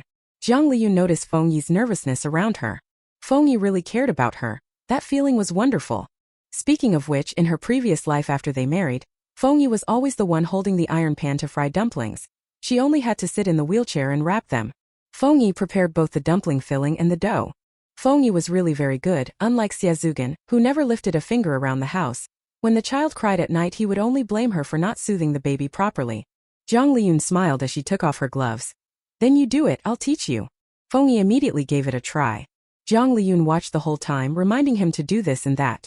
During that time, Jiang Liyun several times lifted the lid, used the spatula to pry down 1 or 2 fried dumplings, to see whether the bottoms were scorched or cooked through. The two were very careful. The coal stove's fire wasn't very strong, so it wouldn't char the dumplings. Although they worked a bit slowly, they successfully made their first batch of pan-fried dumplings. Jiang Liyun tried one, it tasted pretty good. Their pan-fried dumplings weren't the absolute pinnacle of deliciousness, but the ingredients were solid, they smelled good when eaten, and they were all fully cooked. At this time it was already the brickworks workers' lunchtime. Everyone had long known why they had come to the brickworks, so they all came over now. When Jiang Liyun saw them, she immediately called out, Everyone, Come try the fried dumplings Feng Yi and I made. We didn't make many, but one each should be enough. Feng Yi scooped the fried dumplings from the big pot into a small pot to prepare a second batch, while Jiang Liyun began handing out the dumplings in her hands. Brother Wang, this one's for you. Uncle Jiang, try this. Brother Li, this is yours. When Sun Jinshan came over carrying a rice basin, Jiang Liyun handed him 2 fried dumplings. Brother Sun, thank you for buying the pot for us. She had talked a lot with Feng Yi yesterday and learned that Sun Jinshan took good care of Feng Yi, so she was quite grateful to Sun Jinshan. They were in the middle of dividing them when Jiang Lihai arrived. When Jiang Lihai saw his sister giving the pork-filled, oil-fried dumplings to the brick factory workers for free, he felt unbearably distressed. Wouldn't it be better for him to keep these dumplings for himself? Why bring them to the factory to distribute? There are 100 or 200 people at their factory. If one each were given out, that'd be 100 or 200 to hand over. If only he could keep them all to eat himself, how great that would be. But he didn't want to say anything. If he did, it would make him seem stingy. The most Jiang Lihai could do was squeeze to the front and hand over his own lunch bowl. Liyun. Brother. Jiang Liyun smiled at Jiang Lihai and gave him a dumpling. Brother, I'm afraid there won't be enough dumplings, so I didn't give you many. If there are extra later, I'll give you more. Jiang Lihai. He only had one? But even though it was only one, it was a fried dumpling. He already thought this fried dumpling was very delicious yesterday. Jiang Lihai picked up a pan-fried dumpling with his chopsticks and took a bite. His eyes immediately brightened. Today's pan-fried dumplings are even tastier than yesterday's. This is actually quite normal. Dumplings fresh out of the pan will always taste better than dumplings made at home and brought all the way to the factory. If Jiang Lihai thought the dumplings were good, everyone else did too. They usually ate things without much oil, so suddenly getting fried pot stickers cooked in oil that they hadn't had before. These pot stickers are really delicious. I like the bottom, fried in oil until it's browned. It's so fragrant and crispy. The filling tastes really good. Feng Yi, are you planning to set up a stall to sell these? People will definitely buy them. Tomorrow, I'll have my son go to town to buy some fried dumplings to eat. Jiang Liyun only gave each of them one, which was nowhere near enough. They were even hungrier now. But there were many people at their factory, and the materials others had brought were limited, so they felt too embarrassed to ask for more. Forget it, I'll have someone at home buy some to bring back tomorrow. Before long, the first batch of pan-fried dumplings was gone, and those who arrived late had to wait for Feng Yi to make a second batch. It was Feng Yi's first time making fried dumplings, so he was inevitably flustered and a bit slow. Fortunately, the brick and tile factory workers weren't in a hurry. Everyone ate their lunch while patiently waiting. At that time, the factory managers also heard about the matter. They already knew that Feng Yi was going to resign. When he arrived at the factory today, he told them, "The brick and tile factory is a commune enterprise. In the past, work here was paid with work points. Although the factory's performance has improved in recent years, its various systems are still completely different from those of the large state-owned factories. Not to mention anything else, even resignations and leave requests are handled by just informing someone. If an employee is really unacceptable, the factory will simply let them go." Anyway, the factory wasn't short of people. Many of them had even gotten in through connections. "That Jiang Liyun is pretty smart," someone said. Was she really here to treat people to dumplings, or to practice her skills at the factory? Another person spoke up. "I've seen her, she's good-looking. I didn't expect her to be going out with Feng Yi. He has no home or job." The first to speak said, "True, times are different now. If she works well with Feng Yi, she might even be able to earn money and buy a house herself." Those factory leaders saw it more far-sightedly than ordinary people. Xie's father stayed silent beside them. When he first chose Jiang Liyun, he thought she was suitable. Unfortunately, Jiang Liyun didn't agree, and instead turned around and started dating Feng Yi. But he couldn't say anything. At the time, Xie's mother looked down on Jiang Liyun, so Xie Zugan's blind date with Jiang Liyun was not very formal. They just watched a movie together and chatted a bit. Jiang Liyun didn't even know about this before. Even if they wanted to accuse Jiang Liyun of changing people too quickly, they couldn't. "I'll go take a look," one of the leaders named Jiang said. When this leader arrived beside the clinic, Jiang Liyun had already handed out dumplings to the workers who came to get them, but there were still about 30 left in the pot. "Liyun, how many dumplings are left? Give them all to my dad, I bought them from you," the leader said with a smile as he approached. As a leader, he felt a bit embarrassed to come for free dumplings, but he really wanted to try these northeastern pan-fried dumplings he had never eaten before. "If that's the case, just pay for it. That way you can eat as much as you want." "Uncle Jiang Si, how could I take your money? I'll pack these fried dumplings for you, no charge," Jiang Liyun said with a smile. "They're only a few fried dumplings, no need to take the factory leader's money." Even if Feng Yi no longer works here, getting on good terms with people isn't a bad thing. Speaking of which, the feedback from the brick and tile factory people today gave her great confidence. She believed that when she went to the town to set up a stall tomorrow, business wouldn't be bad. Chapter 20 Setting up the stall. Jiang Liyun put all the fried dumplings into a container for the leader at the brick and tile factory whose surname was Jiang, smiled and saw him off. As soon as the people left, she sat on the cart and wouldn't move. She'd been busy all morning, she was very tired. Why did you give all the dumplings away? Jiang Lihai sounded a bit displeased. I only ate one. Feng Yi didn't eat any. Jiang Liyun shot him a glare. She and Feng Yi had been busy the whole time. She tasted one but Feng Yi didn't eat a single one, and the two of them were still hungry now. Jiang Lihai, hearing this, didn't have much more to say. Jiang Liyun added, Brother, go check the canteen and see if there's any food left. If there is, buy a portion for us. All right. Jiang Lihai went to the canteen. The minced meat had already been used up, but there was still a little dough left. Jiang Liyun rolled the remaining dough into 2 thin large flatbreads with a rolling pin, and had Feng Yi fry them in the iron pan. Soon the 2 large flatbreads were ready, and Jiang Lihai also brought back an enamel basin of tofu soup. The tofu soup had a bit of egg added and was thickened with starch, making it quite appetizing to look at. Jiang Liyun took a flatbread, tore off a third for Feng Yi, and began eating it with the tofu soup. By this time, more and more people already knew that she would be going to town tomorrow to sell pan-fried dumplings. The Brickworks Clinic doesn't just treat the Brickworks workers. People living nearby also come for medical care. In addition, many children come to play at the Brickworks. Today is Saturday. There are classes in the morning, but after school lets out at noon, some kids come to play, and some nearby residents come to watch the commotion. The Brickworks covers a large area and even includes a dock. Some parts of it are off-limits, but most areas are open to anyone. Locals with money can even go to the Brickworks canteen to buy food. Of course, the canteen sells only a very limited variety of dishes.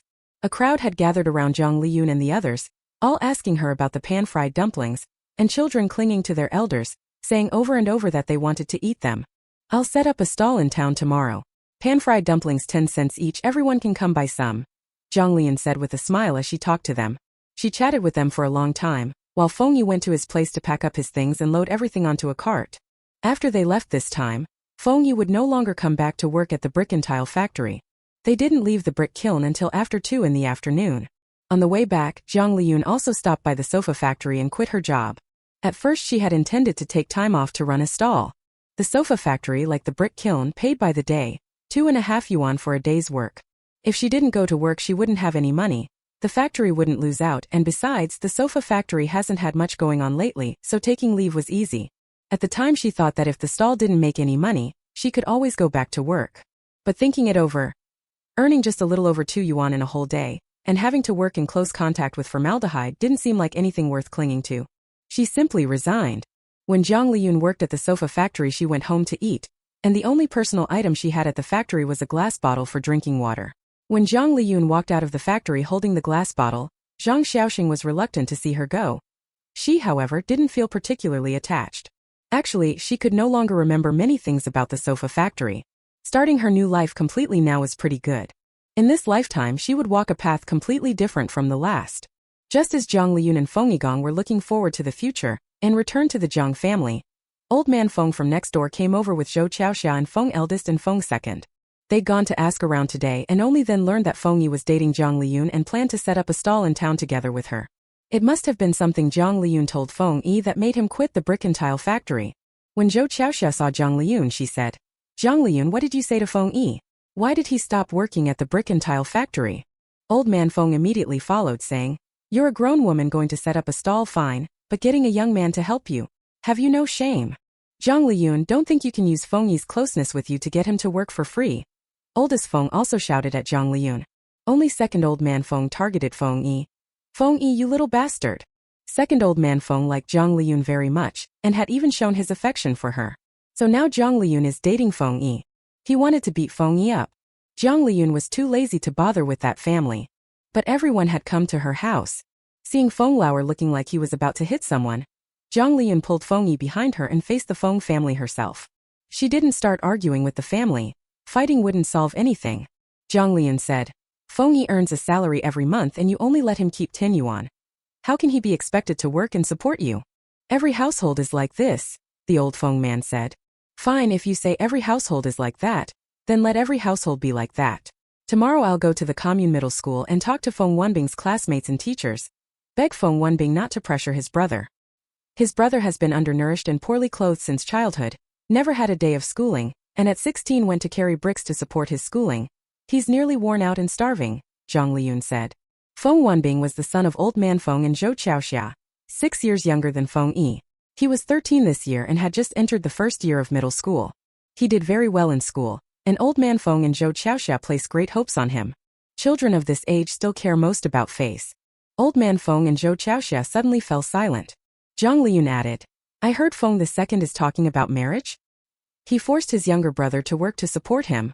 I don't mind talking with people about it. You. Old man Feng said, furious and beside himself. In the countryside, it's already much harder for men than for women to find a partner, and old Feng heir is useless at everything. If Jiang Liyun really ruins old Feng heir's reputation out in the world, unless old Feng heir finds someone himself and wins the girl over, he shouldn't expect to have a partner.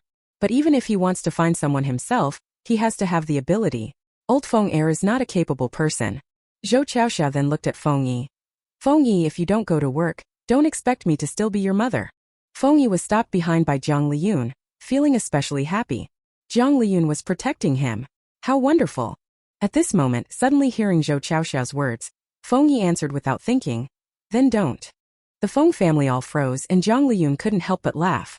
Feng Yi really means it, having a wife he doesn't want his mother. She had worried for nothing before. Makes sense. Feng Yi never cared about his mother when he was young, so there's no reason he'd care now that he's grown. Jiang Liyun said, I'm the one who told Feng Yi not to work at the brickworks, and I even had him do unpaid work for me, so what? He was willing. After speaking, Jiang Liyun turned to Feng Yi and asked, Are you willing? Feng Yi nodded without hesitation. I'm willing.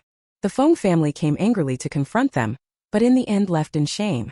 They had no choice either. They couldn't very well pick a fight with the Jiang family, could they? On the right of Cripple Jiang's house was their place. On the left was Uncle Jiang Heir's. If they quarreled, Uncle Jiang Heir wouldn't interfere, but if it came to blows, he'd surely bring his 2 sons to help Cripple Jiang. And besides, this matter mainly depended on Feng Yi's own thoughts. If Feng Yi himself didn't want to work at the brickworks, they couldn't very well force him to go with knives. Jiang Liyun was also well aware of all this, which is why she didn't take the Feng family seriously.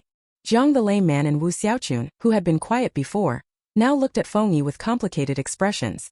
Nothing else. Mainly Feng Yi's declaration of I don't want my mother was a bit shocking. Feng Yi, completely unaffected by his mother and stepfather, smiled and looked at Jiang the lame man and Wu Xiaochun. Uncle Jiang, auntie, if there's any work at home just tell me. Jiang Liyun took out a clean wooden bucket for Feng Yi. Go to my second uncle's house and fetch some water back. They still don't have running water here. They boil well water to drink, and Uncle Jiang Heir's family has a well. For watering the fields, they go straight to the river or the pond to carry water, and there's a pond right in front of her house. Feng Yi was very familiar with all this. Before he went to the brickworks, he often helped the Jiang family carry water, so he picked up the wooden bucket and left. Watching him go, Jiang Liyun thought of things from her past life. In his previous life, Feng Yi had gone out to work and completely freed himself from the Feng family. Why would he still give them money? If it were her, she probably wouldn't come back at all. In the vast sea of people, if he didn't return, the Feng family wouldn't be able to find him. Thinking of this, Jiang Liyun's heart skipped a beat. She suddenly realized that she was still here. Judging by Feng Yi's demeanor, he doesn't care at all about the Feng family, but Feng Yi cares about her. Feng Yi came back during holidays, gave the Feng family some money and stayed with them for a few days. Could it be that he wanted to see her to ask after her? After her divorce, Feng Yi returned from elsewhere and started working in town. Every morning he would come to her breakfast stall to eat, and he would also pack lunch and dinner to take away. At that time she was very busy, had no time to think about anything, and couldn't look after Feng Yi, but Feng Yi came every day through wind and rain as always. Jiang Liyun's hand trembled. She took a deep breath and began packing up the things Feng Yi had brought back from the brickworks. She had only been tidying for a short while when Feng Yi came back, carrying a bucket of water, his steps light. Sister Liyun, you don't need to do it, I'll take care of it. Jiang Liyun paused. Then I'll go write the sign. Jiang Liyun spread a sheet of red paper on the 8 immortal table, and wrote the 4 characters Northeastern fried dumplings. The red paper and the brush ink had both been bought a few days earlier. Although she had brought them home then, she hadn't yet had time to write the sign. After writing Northeastern fried dumplings, Jiang Liyun wrote below, 1 mao each, 5 mao for 6. Her handwriting wasn't very pretty, but it was quite clear. When she finished writing, her mood had calmed down. Anyway, they're doing pretty well now. Although she had money in her last life, she couldn't enjoy life properly. In this life, once she earns money, she wants to travel around with Feng Yi and experience everything they missed before. Feng Yi glanced at the red paper on the table and asked, 50 cents for 6 fried dumplings? Jiang Liyun smiled and said, yes, 50 cents for 6. These days everyone is poor. Many people buying pan-fried dumplings might only buy 1 or 2 to try. But that isn't good for her business. Now 50 cents can buy 6. She believes everyone will buy the 50-cent dumplings and won't just buy 1 or 2. After finishing the sign, Jiang Liyun began counting the various things she would need for tomorrow's stall. After dinner, there were even more things to do. Feng Yi had to buy pork and chop it into mince, and she had to knead the dough. That day, they were busy until after 9 in the evening before they finished all the preparations. Feng Yi hadn't slept much the night before, and was already yawning non-stop by then. As for Jiang the cripple, Wu Xiaochun and Jiang Liyun, they had long since gone to bed. Jiang Liyun pulled Feng Yi's arm over and gently rubbed it. She remembered that when she first started making fried dumplings to sell in her previous life, because she often had to carry iron walks, her arms ached for many days. Later, after gradually practicing, her arms finally stopped hurting. Feng Yi was used to hard work, but it was still possible his arm could ache. Feng Yi froze again after Jiang Liyun grabbed his arm. These days Jiang Liyun met him every day. They spent a lot of time together, and physical contact wasn't unheard of. But right now, the area of contact between them was relatively large. Jiang Liyun had both hands gripping his arm. Feng Yi felt his body being controlled by those hands, unable to move anymore. He had liked Jiang Liyun holding his hand or hugging him since childhood, and now he liked it even more. Before he met Jiang Liyun, he felt as if there was a layer between himself and the whole world. Jiang Liyun was his link to that world. Jiang Liyun being close to him made him even more thrilled. Go to bed early tonight. Don't worry about oversleeping. I have an alarm and will wake you up tomorrow, Jiang Liyun reminded Feng Yi. Feng Yi nodded repeatedly. Jiang Liyun added, come on, I'll take you to Yuan Shu. Feng Yi had a lot of things and couldn't carry them alone. Jiang Liyun took Feng Yi to Jiang Yuan. This afternoon she also took the opportunity to talk with Jiang Yuan, arranging for Feng Yi to stay with Jiang Yuan. They would give Jiang Yuan 5 yuan a month. Jiang Yuan agreed. 5 yuan wasn't much, but it could still buy 4 or 5 jin of meat. Jiang Liyun returned to her room, set the alarm clock for 4 o'clock, then held the clock in her arms, pulled the covers over herself and went to sleep. Her private savings, Feng Yi's money, and the 200 yuan she had borrowed from her parents had all now been spent. Mainly it was because there were simply too many miscellaneous things to buy. This alarm clock is something she bought in the past few days. She needed a timing tool. As for why the alarm clock isn't on the bedside, she shares a room with Jiang Liyun. If it were on the bedside, it might wake Jiang Liyun up tomorrow morning. Holding it is different. If there's any sound, she can wake up immediately and then turn off the alarm. This kind of alarm clock is quite interesting. It doesn't use batteries, relying entirely on a winding mechanism. You have to wind it once a day or the hands won't move, and to make it ring you have to wind it fully. As soon as the 4 o'clock alarm went off, Jiang Liyun got up. She turned off the alarm, took it with her and quietly went into the main room to start making dumplings. After half an hour of wrapping dumplings, she began tidying up things, and then just before 5 went to Jiang Yuan's house to wake Feng Yi. They're going to town to sell fried dumplings. Chapter 21 Earning Money. Liyun, why didn't you wake me earlier? Seeing that Jiang Liyun had already made 2 pots of dumplings, Feng Yi couldn't help asking. He had been so exhausted yesterday that he fell asleep as soon as his head hit the pillow, and didn't wake until Jiang Liyun came to call him.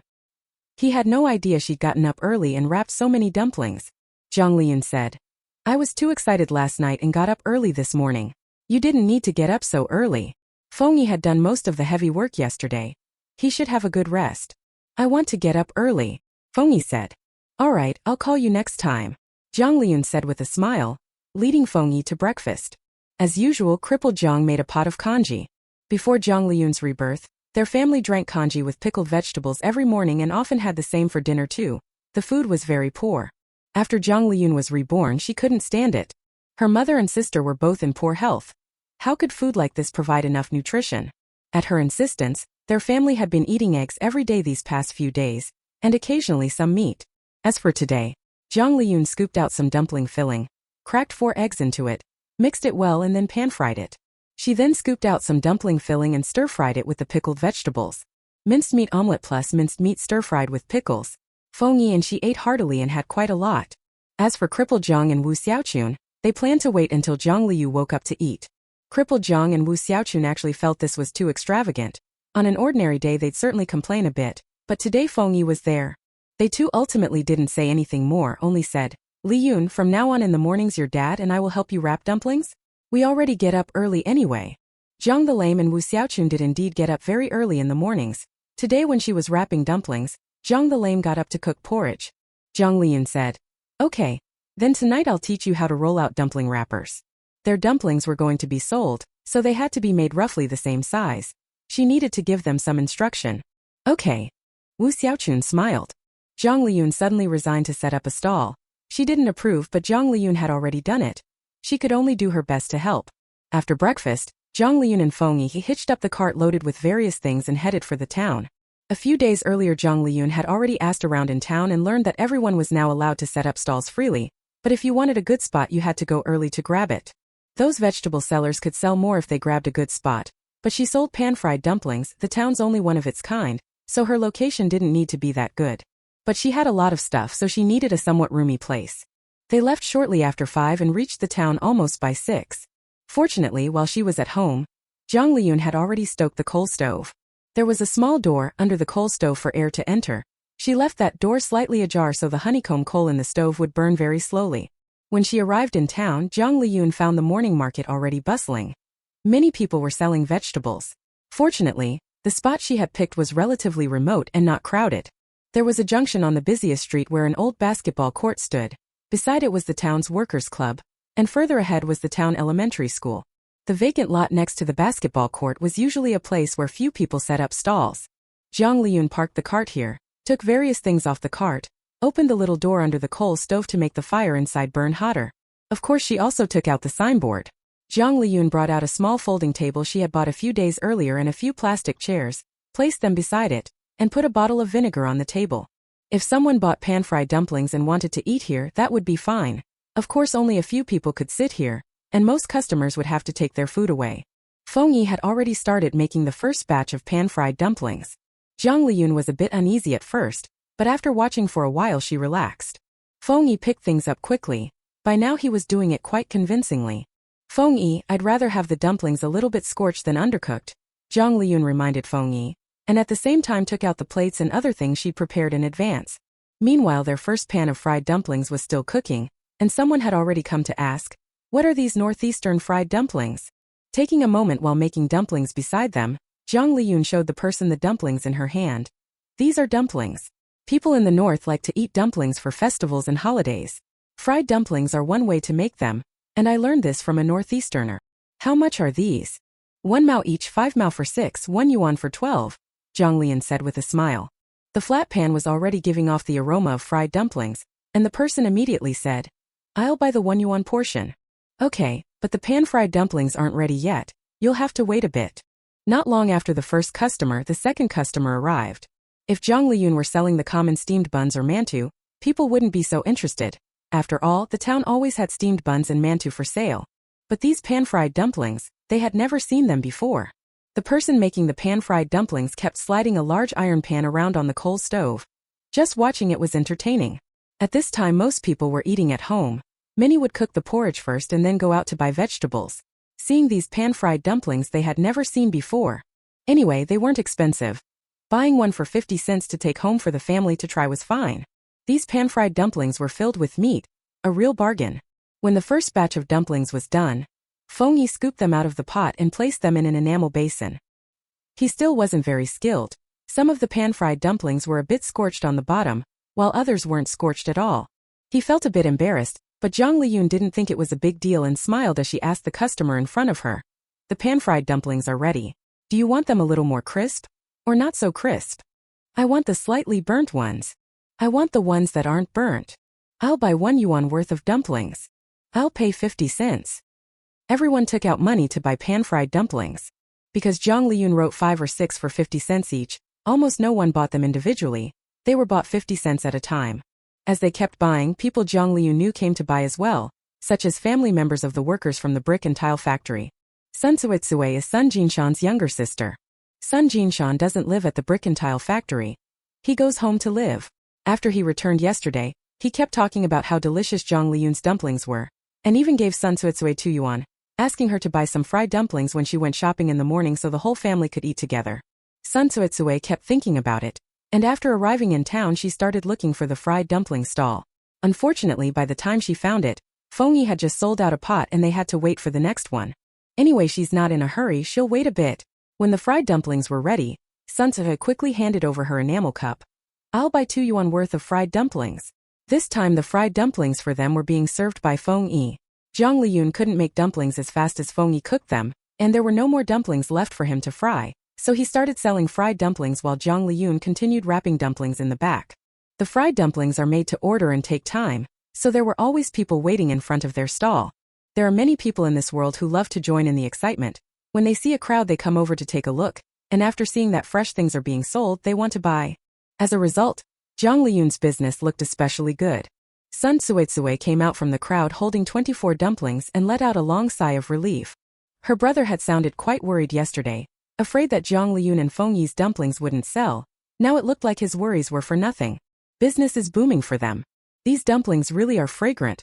When Sun Ce left home this morning she hadn't eaten breakfast. She couldn't wait and grabbed a dumpling, took a bite. Pan-fried dumplings like egg-fried rice and chow mein are an irresistible blend of sugar and oil. The pan-fried dumpling skins were crisp, and inside was richly fatty pork, bringing Sun Ce great pleasure. If it were 30 years later, a young girl like Sun Ce might think about calories before eating fried dumplings, but this was the 1980s, when most people's stomachs were missing fat and fluids. The Sun family was well off, but they still didn't eat much meat. After eating one dumpling, Sun Ce couldn't help eating another, then a third, a fourth, a fifth. Country girls have hearty appetites. Sun Ce at 12 at one sitting, then, belching with fullness, queued up again and bought another yuan's worth of fried dumplings. Think of the earlier meal as something she bought with her own money. Riding his bicycle home with the pan-fried dumplings, Sun Ce kept burping continuously. Zhao Hai is a middle school teacher in the town. He is not a local. He was just assigned here and lives alone in the teacher's dormitory. Their school cafeteria serves lunch and dinner, but not breakfast, so Zhao Hai has always been buying breakfast in town. He usually ate steamed buns and soy milk, but today, before he even reached the bun shop, his attention was drawn to a small stall. Northeastern fried dumplings? They smell pretty good. Zhao Hai was a scholar and didn't have a big appetite. He looked at the size of the fried dumplings and only bought 5 cents worth, then took his cup to the bun shop and spent a cent to buy a cup of soy milk.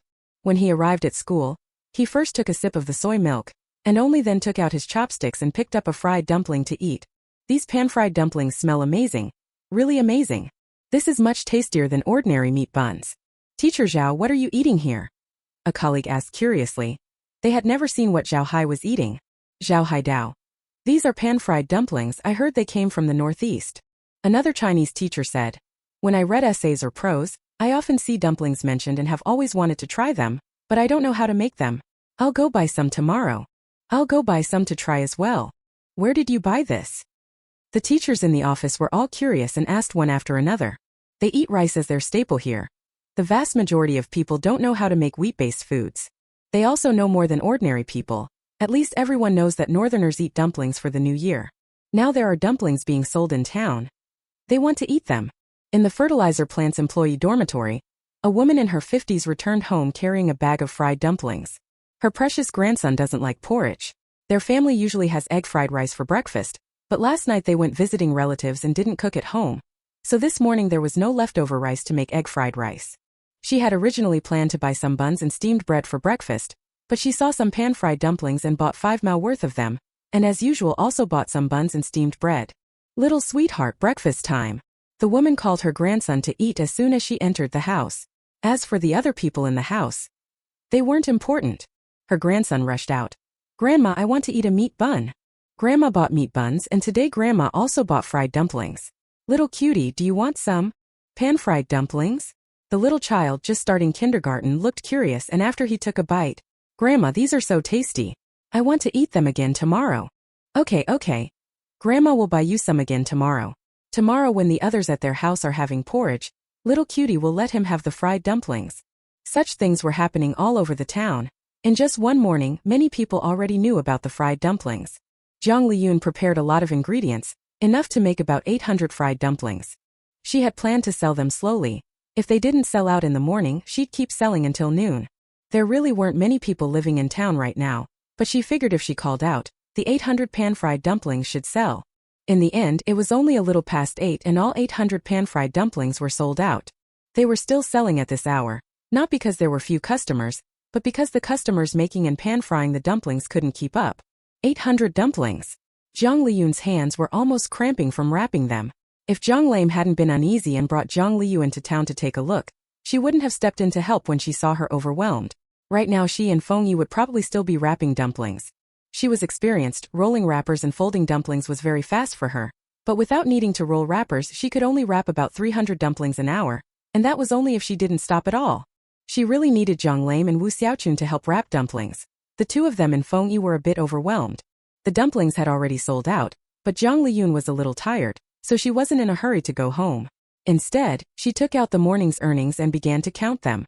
That morning she had brought 20 yuan in small bills to make change for customers, and now the money in the box added up to 89 yuan and 30 cents, which meant they had sold about 69 yuan worth. According to Jiang Liyun's earlier calculation, her profit margin on fried dumplings, conservatively estimated, was at least 1/5. In other words, for every 10 yuan of fried dumplings sold, she could net 2 yuan. That means she made just under 14 yuan today. This number seems very small, but if she can earn 14 yuan every day, in a month she'd make about 420. Over 400 in total. Before, when she and Feng Yi worked, the two of them together made less than 200 yuan a month. Jiang Liyun was suddenly full of energy. If Wu Xiaochun and Jiang the Lame could help make dumplings, she might sell over 1,000 dumplings in a day. Earning 500 or 600 a month would be no problem. At that time she'd give Jiang the Lame and Wu Xiaochun 100 yuan. Just consider it their pay for helping to make dumplings. In her previous life, Jiang Liyun had only gotten rich little by little, becoming a bit better off bit by bit. During this process she also saw many people get rich overnight and then suddenly go bankrupt. She never expected to achieve success in one leap. She could make money little by little, accumulating small amounts into larger sums, and then earn a bit more when an opportunity arose. We made 13 kuai today, Jiang Liyun said with a smile. This much? Feng Yi was extremely surprised. He knew that a day's pay at the brickworks was only a little over 3 kuai. Today is the first day we sold a bit less. If we make more dumplings next time, we can earn even more, Jiang Liyun said. Feng Yi's eyes were already lit up. His sister Liyun is really amazing. On her first day selling at a stall, she could make him that much money. Let's pack up and go back. I got up early today and I'm really tired. I'm going home to take a nap, Jiang Liyun said. She planned to sleep that afternoon and then prepare for tomorrow's business. Running a stall was actually quite hard work, especially without machines to help. Jiang Liyun suddenly remembered something from her past life. At that time her nanny liked listening to audiobooks. Once the nanny listened to an ancient novel in which the heroine ran a stall by herself, selling both steamed buns and wontons, even selling hundreds of large meat buns at a time. She was completely dumbfounded. From her experience with the heroine working alone, just kneading dough and chopping meat for that many buns would take several hours. Steaming hundreds of buns would require many steamers, a lot of firewood, and a long time. Wontons are even more troublesome. Dumpling wrappers are actually still easy to roll out, especially for a skilled worker like her. She could roll them very quickly. But wonton wrappers? Those are not easy to roll out. You have to roll the dough and then wrap it. The heroine would need 3 heads and 6 arms to manage. A big part of why modern bun shops can put so many buns out for sale is that they have machines for kneading dough and mincing meat. Later on, some shops simply buy frozen buns, steam them, and sell them to customers. Because making things was troublesome, in her previous life she started out selling items that weren't so labor-intensive, like vermicelli soup. Cook a large pot, and when customers come you just ladle out a bowl. Speaking of these, in her previous life she sold tea eggs so she can sell some on the side from now on. No one rushes to buy tea eggs but they're easy to make. By the time Jiang Liyun and the others finished tidying up, it was already past 9. The morning market had long since dispersed. Feng Yi saw that Jiang Liyun was tired and wanted to have her sit in the cart. He pulled her back. But they had brought a lot more stuff to their stall this time than yesterday. The car was already too full for anyone else to sit in. Feng Yi sighed and could only pull the cart, following behind Jiang Liyun. No one knew when he would be able to pull Jiang Liyun away. Although Jiang the cripple limped, leaning on a cane, he still walked quite fast. It's just that Jiang Liyun is small and can't walk fast. The group slowly headed back, and along the way they ran into acquaintances from time to time. Jiang the cripple was taciturn. When others greeted him he would at most respond with a faint word, whereas Jiang Liyun could strike up a few words with anyone. Hello Uncle Jiang. We've come back from setting up our stall in town. I was selling pan-fried dumplings in town. Next time you go, you can come buy from me. There were a few more people who learned that Jiang Liyun had been running a stall. Some people also asked curiously, asking whether they had made much money. Today was the first day. I was all flustered, didn't make much money, we'll have to see how it goes. This street vending isn't cheap either. I'll set up for a few more days and see. Jiang Liyun's words were watertight. Of course she said that to others, but to her own family she kept painting a big picture. Feng Yi, if we work harder, maybe one day we could earn 1,000 a month, then we could build a house in the village, a house for the two of us to live in. She wanted to buy a house even more, but Feng Yi might not understand the idea of buying one. Talking about building a house in the village was different. He would certainly be very excited. Feng Yi was indeed very excited. His house with Jiang Liyun. Their house together. If they can build a house, then he'll have a home. Feng Yi was so excited he couldn't help grabbing the cart and running, sprinting a long way in one go. Jiang Liyun. As expected of young people, they really have energy. Chapter 22. The whole family works together. Feng Yi got up early and hardly rested at all. But he felt his whole body was filled with strength. Jiang Liyun said she wanted to build a house and live with him. Live together. Why hadn't he thought of that? He could earn a bit more money, then build a house in the village. That way he and Jiang Liyun would have their own home. Running far ahead, Feng Yi only then realized he had left Jiang Liyun and the others far behind. He felt embarrassed, stopped and went back to check the things in the cart. Don't drop anything inside.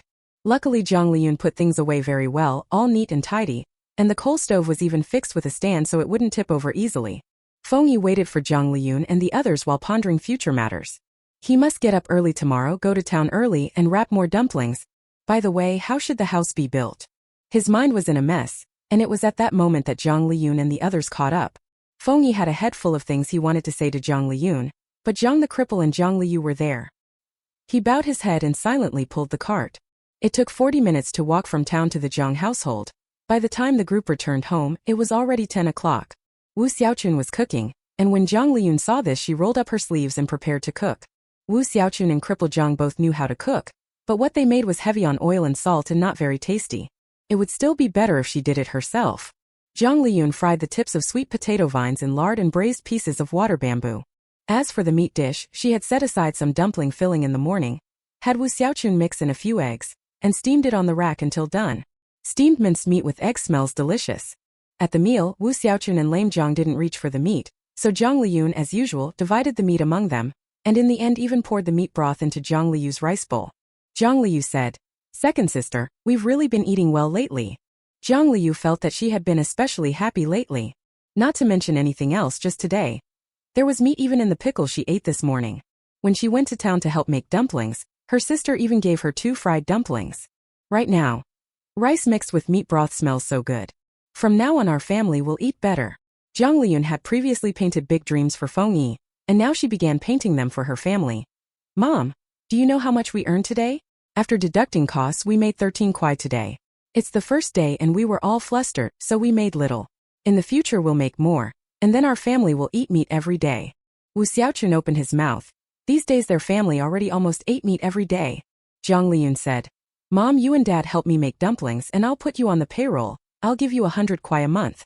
We'll save together and try to build the house by next year." Wu Xiaochun said, "We'll help you make the dumplings, no need to pay us. Isn't it just helping to wrap some dumplings? Why would a daughter need to give money? I want to. Mom, we earn more now. Giving you 100 a month isn't a big deal."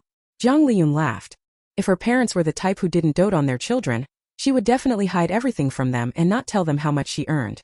But her parents doted on their children. Also, when it came to running the stall, she and Feng Yi really were a bit overwhelmed. Having someone to help would make a big difference. Most of the little fly-by-night eateries in town were run by whole families. For example, in her previous life, the noodle shop next door. The husband made the noodles, the wife served and assisted.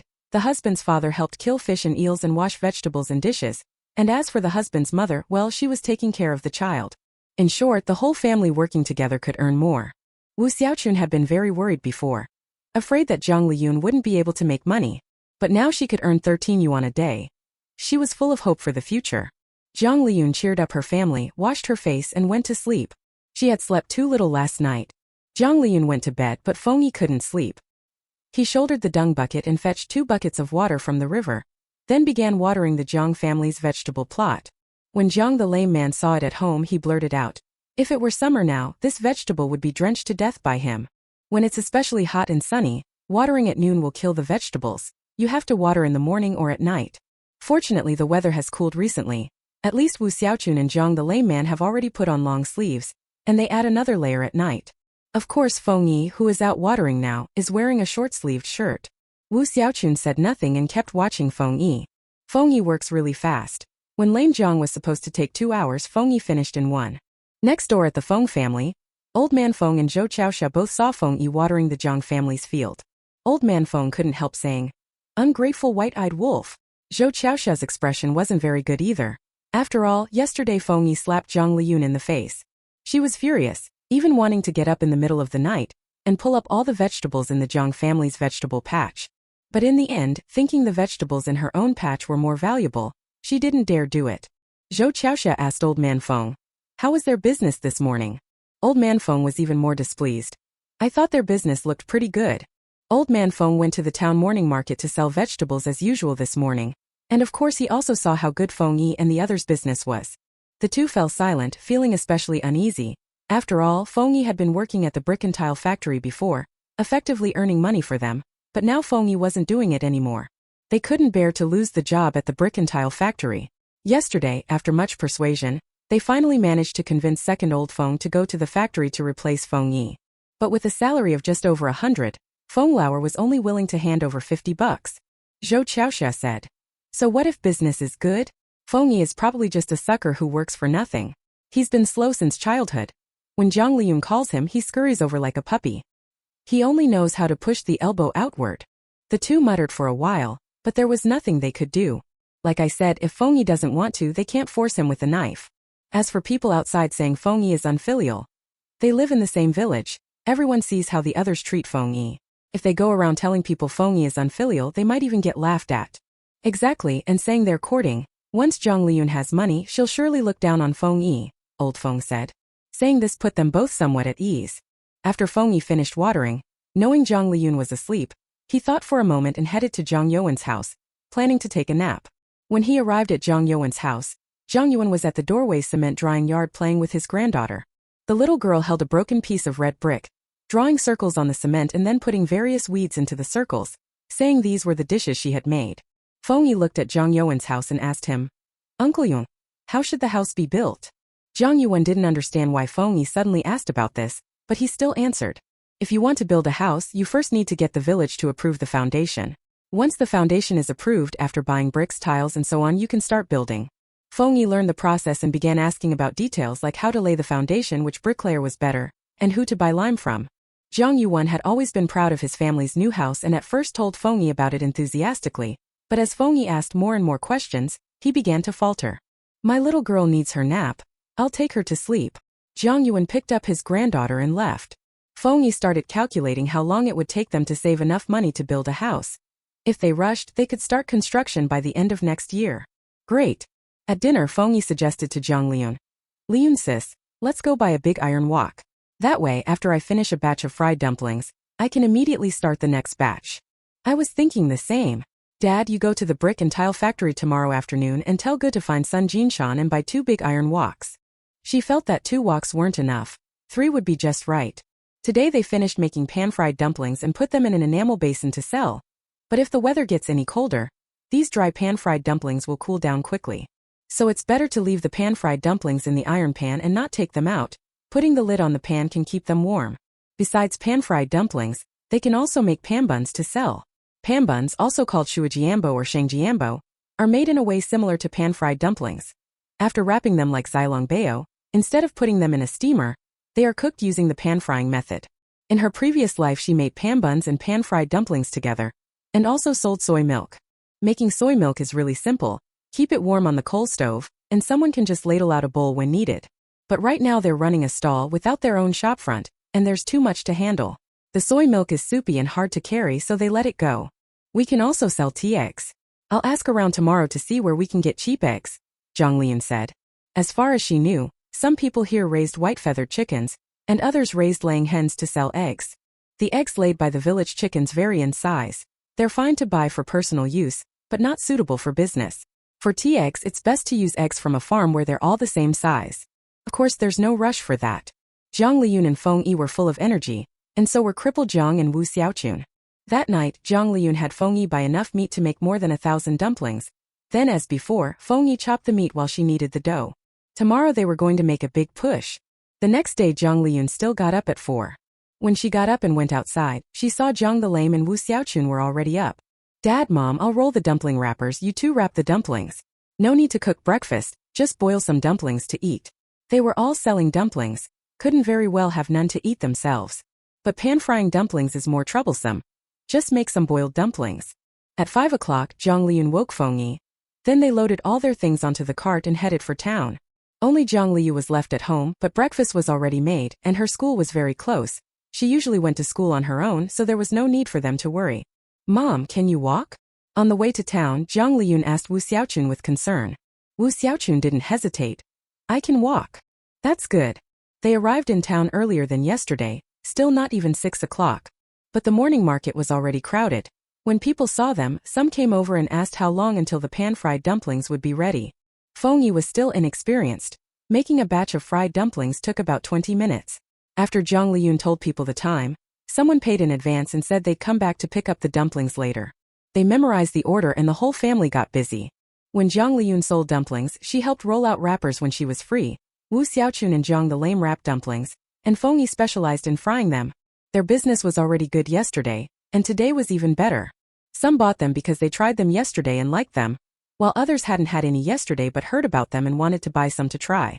Usually one person spends 50 cents to buy 6 fried dumplings, which is enough for breakfast, and most people buy that amount.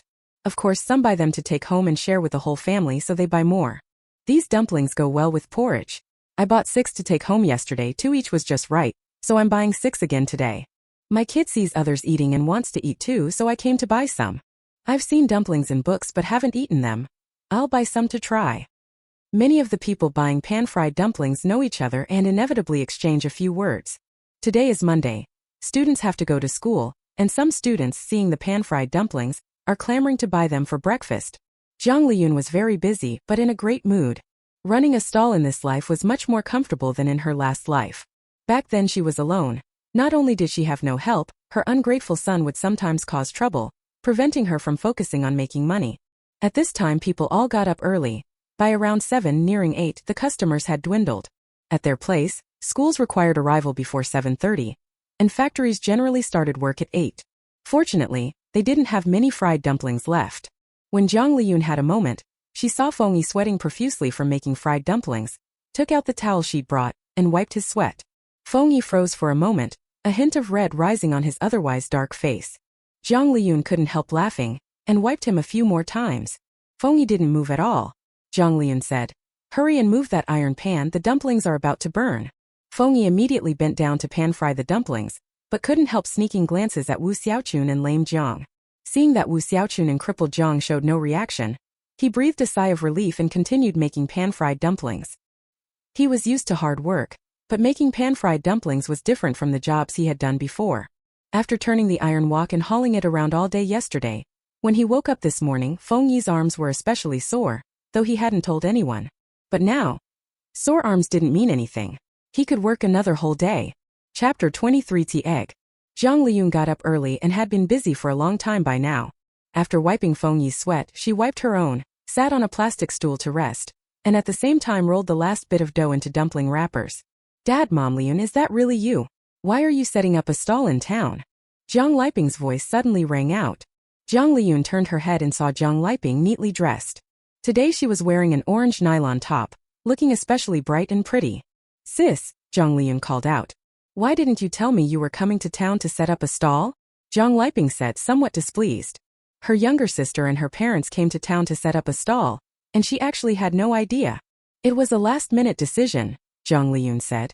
"You haven't been home these past few days, and we didn't want to go to the Li family, so we didn't have time to tell you." The man Jiang Liping married, who had problems with his intelligence, is surnamed Li and called Li Shuyang. Li Shuyang's parents treated Jiang Liping quite well, but they looked down on the crippled Jiang and Wu Xiaochun. At this time, many of the people in town who had jobs looked down on country folk, let alone a family as poor as theirs. The Lis didn't actually say anything harsh, but Jiang the Lame and Wu Xiaochun could feel their disdain. They were already insecure. Jiang Liyun remembered from her past life that their family never had much to do with the Lis.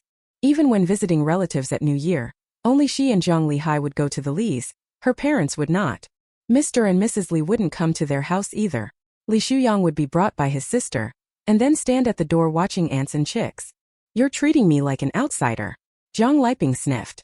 Don't you always say that a married daughter is like water that's been poured out? Jiang Liyun could keep saying that she wouldn't manage the household affairs after she married. Jiang Liyun instantly felt a bit unhappy. At that moment, Jiang Liyun used a plate to serve a few imperfect-looking pan-fried dumplings and asked Jiang Liyun, "Want some?" Of course she did. Jiang Liyun took the dumplings to sit by the folding table, and even poured herself some vinegar. "Where did you learn to make these pan-fried dumplings?" "I learned it when I went to the provincial capital before." She had actually only gone to the provincial capital once with the factory leaders, to attend some kind of furniture exhibition. But most people in Kwoto village had never even been to the county seat. Having been to the provincial capital made her seem quite impressive in their eyes. "These pan-fried dumplings are pretty tasty." Jiang Liyun ate with particular satisfaction. All that meat. Although the Li family treated her well, they wouldn't give her money, and she would hesitate for a long time even to buy a bun. Before marriage, Jiang Liyun had actually worked as a housekeeper for a family in town, but she stopped after getting married. For the past few months she had been spending her pre-marriage savings and the red envelopes the Li family gave at the wedding. But the red envelopes only amounted to a few dozen yuan, and that had almost been spent by now. After eating the 4 fried dumplings Jiang Liyun had given her, Jiang Liyun said to Jiang Liyun, "Liyun, give me a few more." "No, I'm keeping these pan-fried dumplings to sell," Jiang Liyun said. "So stingy." "Then be generous. Go buy me a sesame flatbread and some youtiao?" Jiang Liyun suggested. Jiang Liyun didn't want to spend money buying sesame flatbread and youtiao for Jiang Liyun, so she immediately changed the subject, pointing at Feng Yi and asking Jiang Liyun, "Who is this? Where did her sister find such a handsome young man?" Jiang Liyun smiled and said, "This is Feng Yi, we're dating." Feng Yi had never liked Jiang Liyun very much. When he was a child, he had seen Jiang Liyun bully Jiang Liyun. But now that he was dating Jiang Liyun's older sister was his sister too. When Jiang Liyun introduced him, Feng Yi immediately greeted her. "Sister Liyun."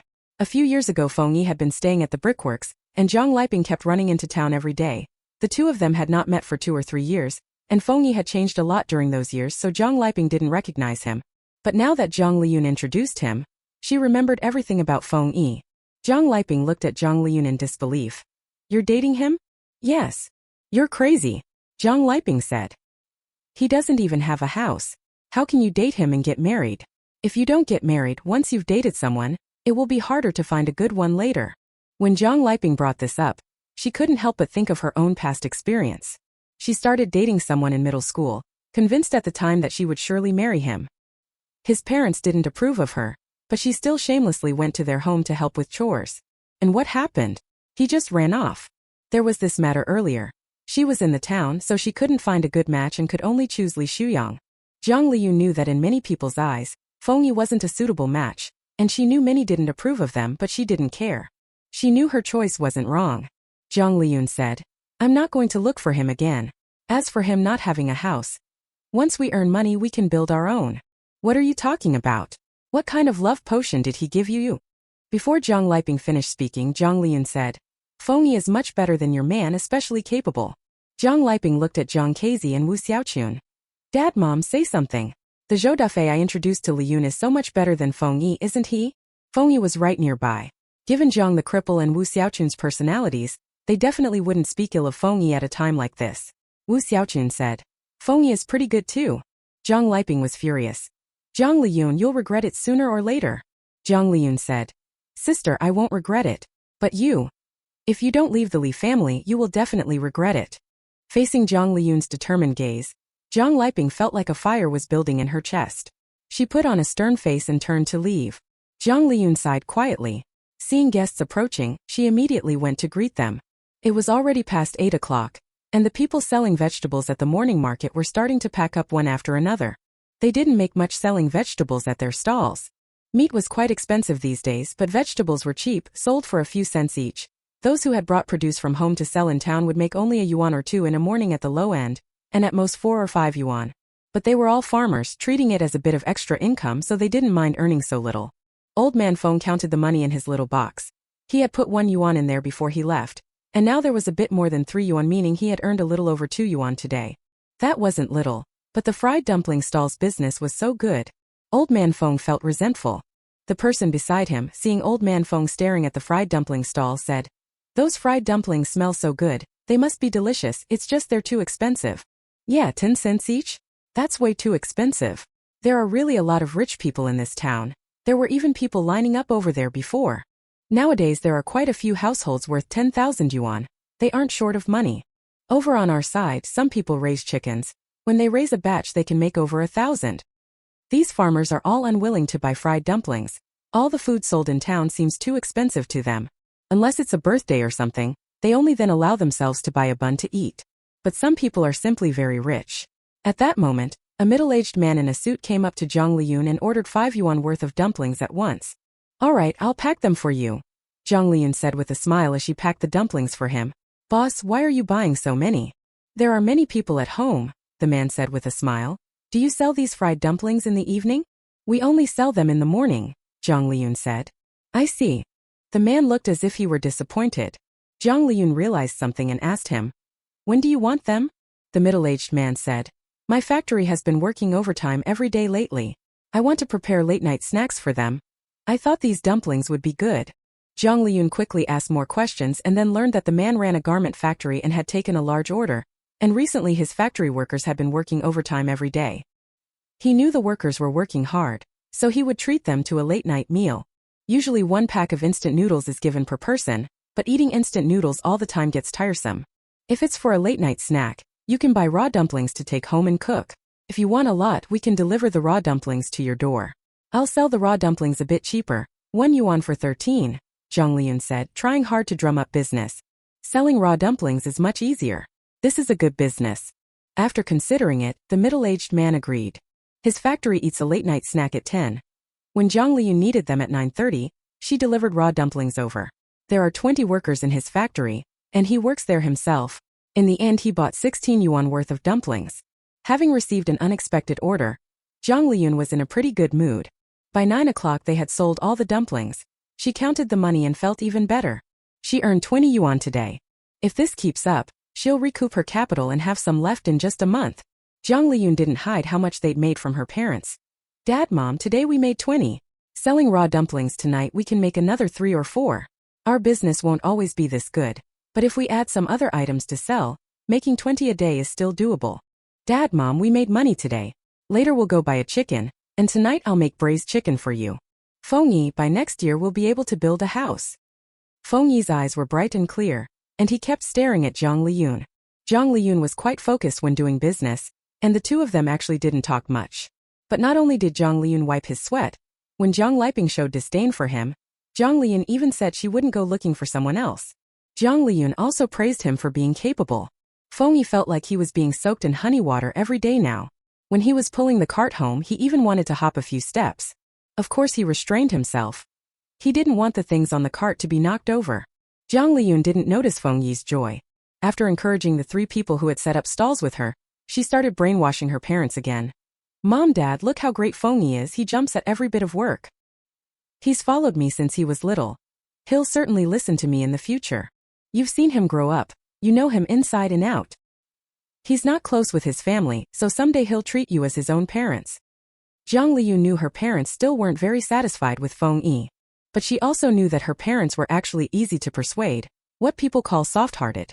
If she praised Feng Yi in front of her parents and let Feng Yi behave well, it certainly wouldn't take long before her parents thought he was a good match. She knew the temperaments of Jiang the cripple and Wu Xiaochun inside and out. They listened to Jiang Liyun's words and, after thinking it over carefully, also felt Feng Yi was very good. After Jiang Liping married and moved to town, they hardly saw her anymore. If Jiang Liyun married Feng Yi and built a house next to their family, it would be just like Jiang Liyun never having married. And having a handy, hard-working man in the household would really be a great thing. Not to mention anything else, the heavy chores at home these past 2 days no longer need Jiang the cripple to do. Feng Yi, who was in high spirits, didn't expect Jiang Liyun to start praising him again. He felt as if he were floating and about to become an immortal. In Jiang Liyun's eyes, was he really that good? He must work hard from now on and not let Jiang Liyun down.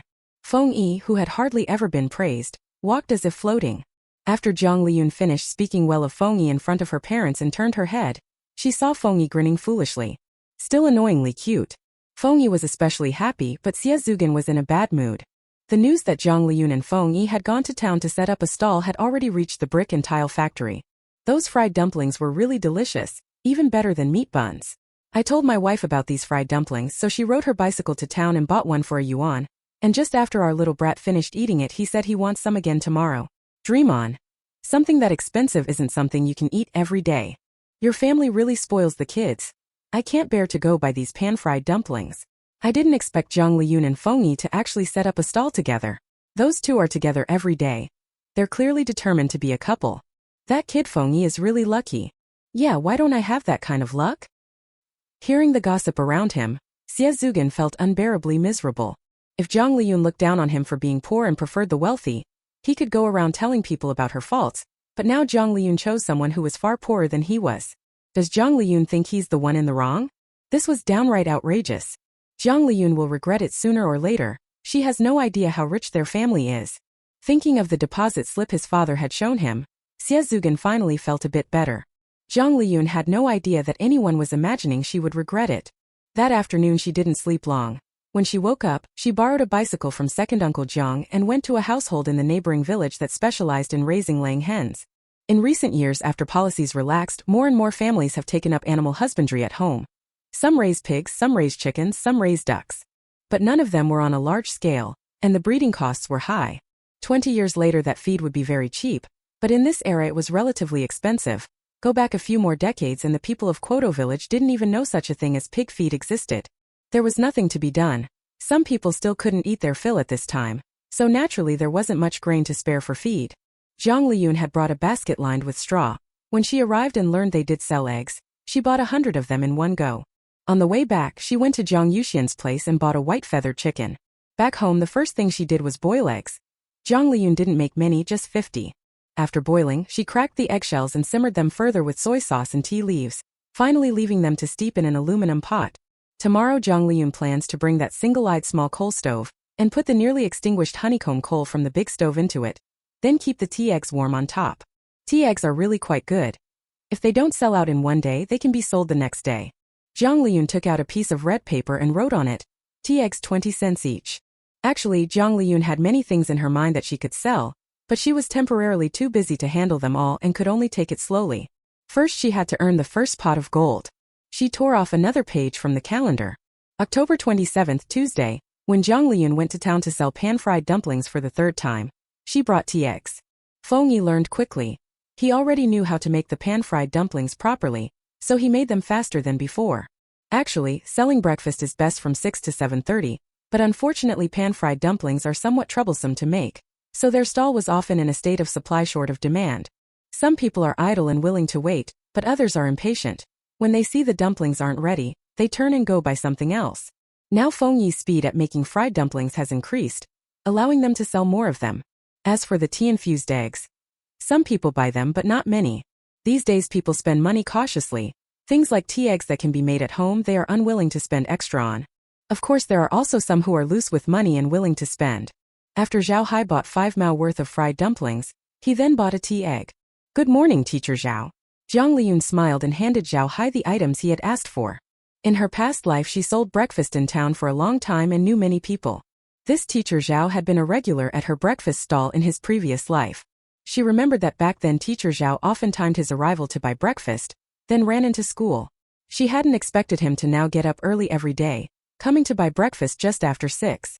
By the way, the current Teacher Zhao is much more handsome than she remembered.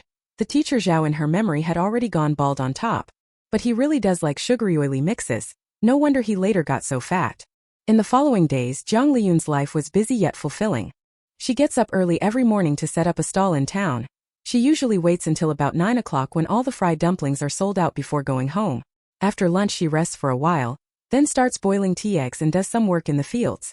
And the money she makes from selling at the stall each day is basically around 20 yuan. Running a stall is actually pretty tiring and also boring.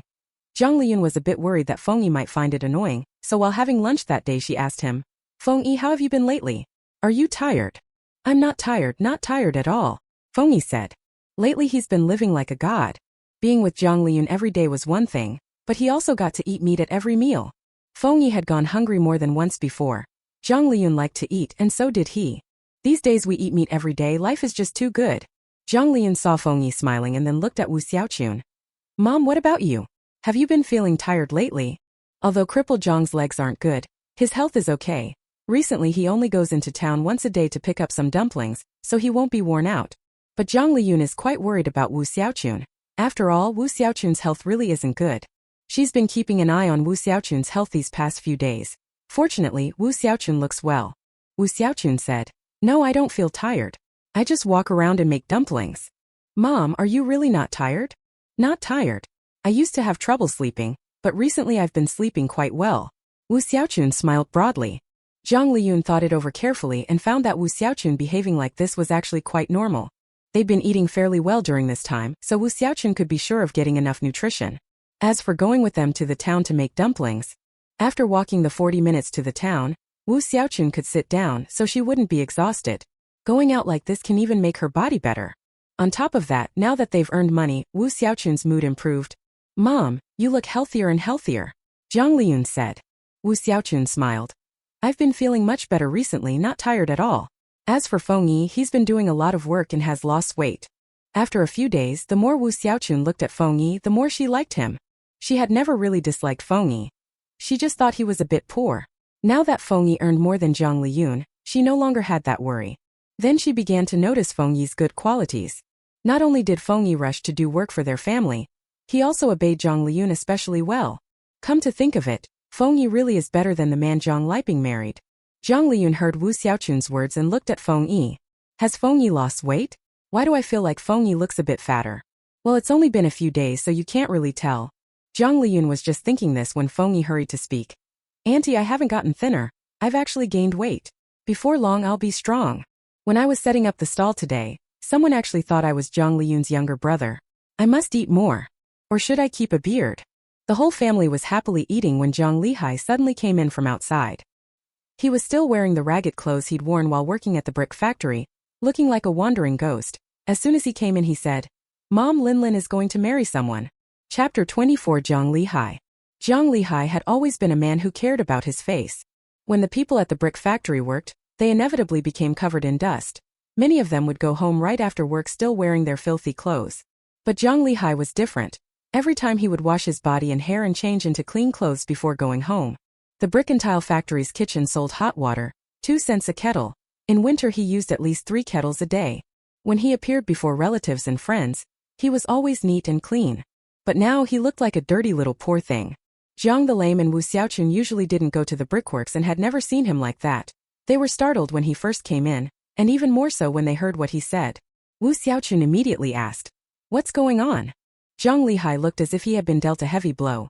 "Today her brother came to find me and said she's going to marry someone else." After saying that, his eyes filled with tears. Jiang Liyun had known about this for a long time, but in her previous life similar things only happened at the end of the year. In this life for some reason it happened earlier. At this time rural girls were pragmatic when looking for a partner. The first thing they looked at was the man's family background. Then they'd pay attention to things like how much the sons would inherit from the in-laws, whether the in-laws were easy to get along with, whether the mother-in-law could help take care of children, and whether they'd have to support younger siblings and so on. In their case, everything about the family was bad. Their family was very poor and had no house. Jiang the cripple and Wu Xiaochun were in poor health and could not help Jiang Lihai much. And there was also a younger sister to support. In other families, having only one son is a good thing, but it's different in theirs. With their family situation and only one son, it meant Jiang Lihai had to shoulder even more responsibility. Jiang Liyun knew very well that in her previous life, at that time she would never have chosen someone like her brother as a partner. Her brother was at the bottom of the rural matchmaking market. But now it's a new era, and you can find a partner yourself. Setting aside his family background, Jiang Lihai is actually a handsome young man. And he has a bit of a literary sensibility. Although he didn't finish middle school, he reads sometimes and speaks with refinement, which makes him seem different from other men. He started working at the brickworks when he was very young, rarely going home, but after work he would stroll around the brickworks and go to the commune's morning market to buy things. After a while he met a girl who lived near the brickworks named Lin. Jiang Lihai was insecure and sensitive, and wouldn't take the initiative to pursue women around him. It was actually Lin who took the initiative in their relationship. In short, they got together like that, meeting often, but they were stuck when it came to marriage. Lin didn't care herself, but her parents demanded a lot. They wanted a bride price, they wanted the Jiang family to buy a bicycle for Lin, and they wanted the Jiang family to build a new house. But the Jiang family had no money. So the matter was put off like that, and as it was put off, the He family went to the brickworks to find Jiang Lihai. and told him to stop seeking out He Chunlin. Jiang Liyun wanted to save face, so he really didn't go to see He Chunlin after that. As it happened, she started seeing Xie Zugan. Jiang Liyun joined the Brickworks transport team and spent more than half the month away each month, so the two of them drifted apart. About 2 years later, Jiang Liyun, who worked on the transport crew, finally saved up some money and built a 2-story small house. By then Jiang Liyun was already 28 and couldn't find a suitable match locally, so someone introduced him to a girl from another place who had come there to work. That girl was his sister-in-law in her past life. His former sister-in-law had actually been married and had had a child before she married his brother, but back then she was still young and in the countryside people didn't pay much attention to getting official marriage licenses, so she and her previous husband never registered their marriage. Quoto village is rural and not developed, but it is located in the fertile rice and fish region of southern China, so compared to some places it is already considered prosperous.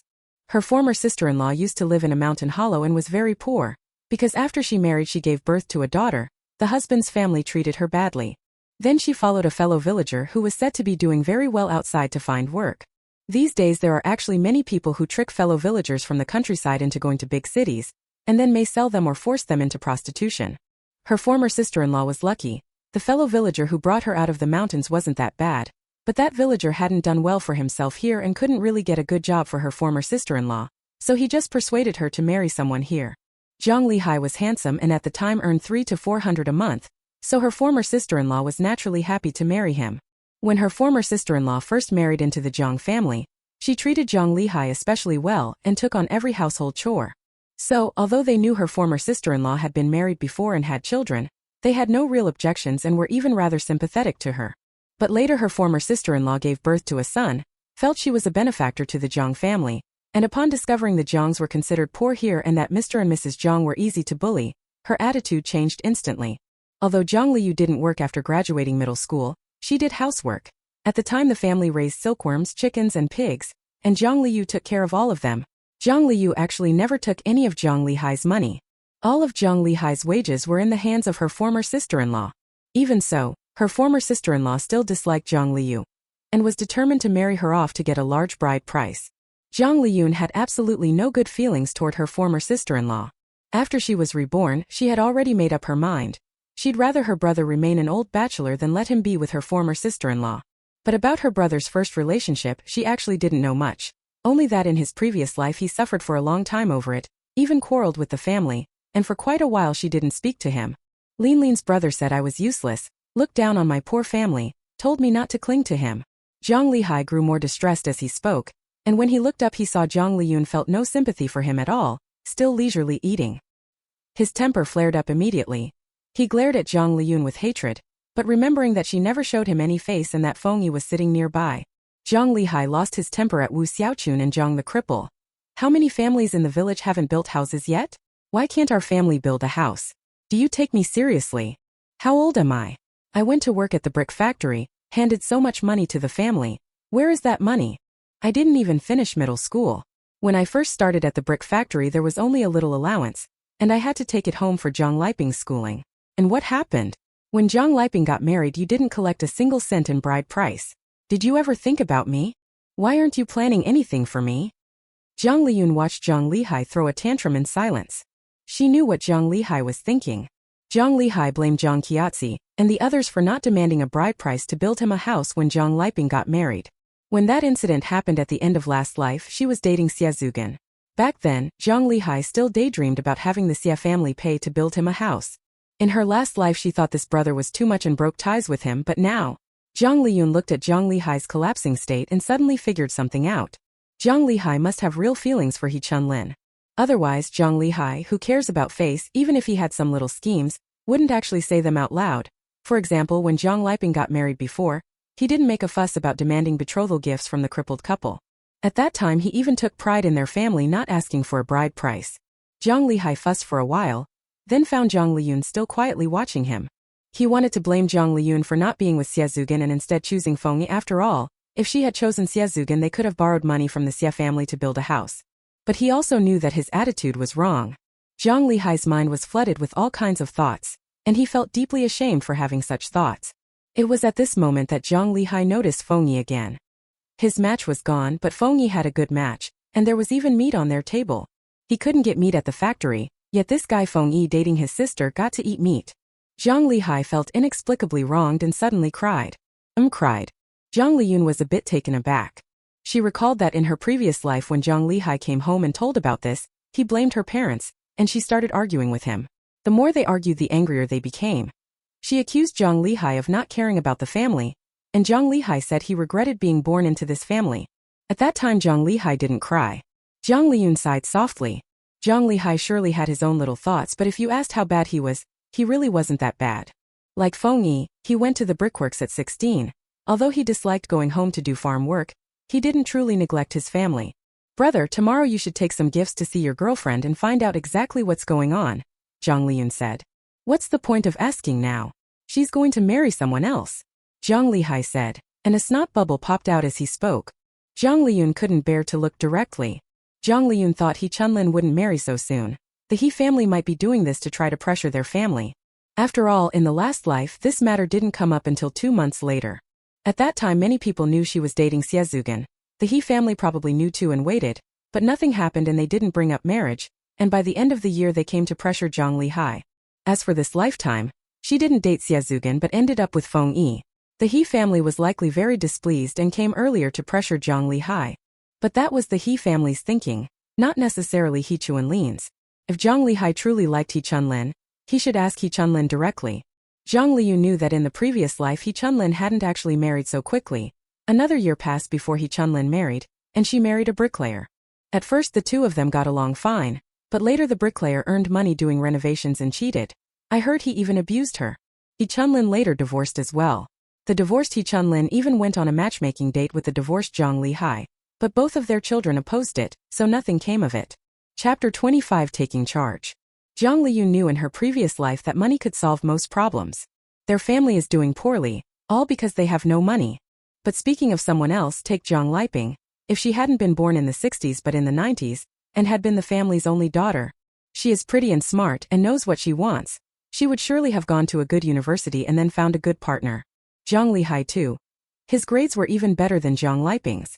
Back then, when he didn't go on to junior high, the teacher even came to their home to persuade him. If his family had been well off, he'd probably now be a college graduate, a promising and handsome young man. But they were all born in the countryside in the 60s. Their location here is good, and it has developed in recent years, but it was only in these past few years that people could earn some money. Before they really had no money. Back when Wu Xiaochun and Jiang Liyun were in a bad way, they stayed in the hospital for many days before being saved, and then had to take medicine. At that time their family had taken on debts. It wasn't until later, when the 3 siblings grew up and all had incomes, that they slowly paid the money back. But even the eldest, Jiang Liyun, only took 6 years' worth of wages in total. At first he was paid in work points, and when he first started getting a salary it was only about 40 yuan a month. Low wages were one thing, but food, clothes and buying things all required money. Compared to wages these days, prices really were high. As the leaders said, there is a huge contradiction between the people's growing material needs and the backward social productive forces. In modern times, buying a pair of shoes or a piece of clothing is no big deal, but in that era, buying a piece of clothing cost quite a lot. For that reason, everyone would wear one set of clothes for a long time. Her nicest outfit was the one she bought when she first started working. New for 3 years, old for 3 years, mend it for another 3 years. She had lived like this since childhood. Also, if everyone were poor, it might not matter. At least the He family wouldn't insist they build a multi-story house. If they simply built a single-story home, He Chunlin might be willing to marry in. But many people have already become well off. Half the households in the village have already built brick and tile houses. Right now the He family is asking them to build a house, which is actually exactly the same as asking them to buy a house in the city 20 or 30 years from now. If their family had money, there really wouldn't be any problems. So she really does love money. Coming back to her senses, Jiang Liyun looked at Jiang Liyun. Maybe she doesn't want to marry anyone. It's just her family making a fuss? And what's the use of causing a scene at home when there's a problem? Why not think of a way to solve it? What solution can I possibly have? Jiang Liyun said. In fact, his salary wasn't considered low where they live, but what could that money possibly do? He wanted to save up to build the house. It would take several years, and by then it would be too late for everything. Jiang Liyun said. You can go and talk with your girlfriend's parents. Promise them you'll build the house within a certain time so they'll grant you an extension. Then go earn money and save it all up. After speaking, Jiang Liyun looked at Jiang the Lame and Wu Xiaochun. Mom, Dad, have you talked to the He family? Jiang the Lame and Wu Xiaochun looked at each other. Our family has no money. Jiang Liyun was quite busy in her previous life and couldn't be bothered with her eldest brother's love life. Besides, Jiang Lihai seldom came home, so she didn't know much about the situation between Jiang Lihai and He Chunlin. When I asked just now, she was nearly laughing in anger. In fact, it was Jiang Lihai's family who were at fault first in the matter of him and He Chunlin breaking up. Her parents and also Jiang Lihai's personality are all problematic. Because her parents were poor, they were sensitive and self-conscious and didn't like to deal with people. You can tell this just by how little they interact with the Li family that Jiang Liping married into. Jiang Lihai is actually the same. Jiang Lihai discussed marriage with He Chunlin. And at that time He Chunlin told Jiang Lihai their family's conditions. Jiang Lihai also deliberately went home and told Wu Xiaochun about the He family's requirements. And then, there was no then. Jiang the Lame and Wu Xiaochun said they didn't have money at home and couldn't afford to build a house. Jiang Lihai felt bad for several days after hearing it. Then the three of them all, without coordinating, chose to avoid it and stop dealing with the matter. Jiang Liyun. Her parents are poor and Jiang Lihai was kicked out. They both deserved it. With their personalities, they can't accomplish anything. If she were a member of the He family, she would definitely think Jiang Lihai is a jerk. She's been dating you for 2 years already. Didn't you ever think about marriage? Jiang Liyun asked Jiang Lihai. Jiang Lihai, I want to get married. Jiang Liyun gave a light humph, then looked toward the couple Jiang the cripple and his wife. Dad, Mom, they've already said what they want. Are you not going to react? Are you just going to do nothing? Jiang the cripple bowed his head in shame. Wu Xiaochun said, we're saving up money. We want to build the house first. Jiang Liyun wanted to he again. Do these two scrimp and save trying to save money to build a house? Does anyone know? Does it matter? With their family situation, how much more can they possibly save no matter how frugal they are? This was still a time of soaring prices. She remembered that next year there would be a buying frenzy across the country, and the prices of everything would skyrocket. Jiang the Lame and the others wanted to save up to build a house. They'd end up like some people 20 years later who planned to buy a home outright.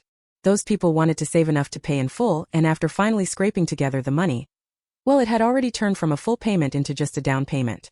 She asked around. Masons now charge only 2 yuan 50 a day to help build houses, but they might well be 5 yuan a day next year.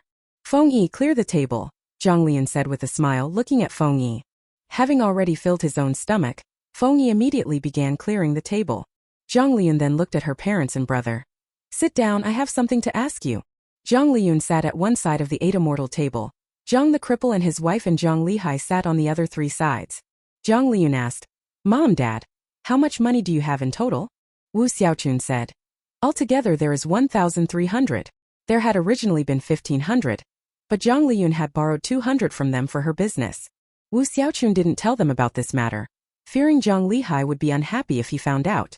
Jiang Liyun asked Jiang Lihai again, what do you have on you? How much money? Jiang Lihai said, there are 200 kuai. He had saved that money bit by bit over several years. Jiang Liyun said, Jiang Lihai, take your 200 kuai and buy some gifts, then come with me to Uncle Jiang Xi's house. Mom and Dad, you go to the village to apply for the land foundation and prepare to build the house.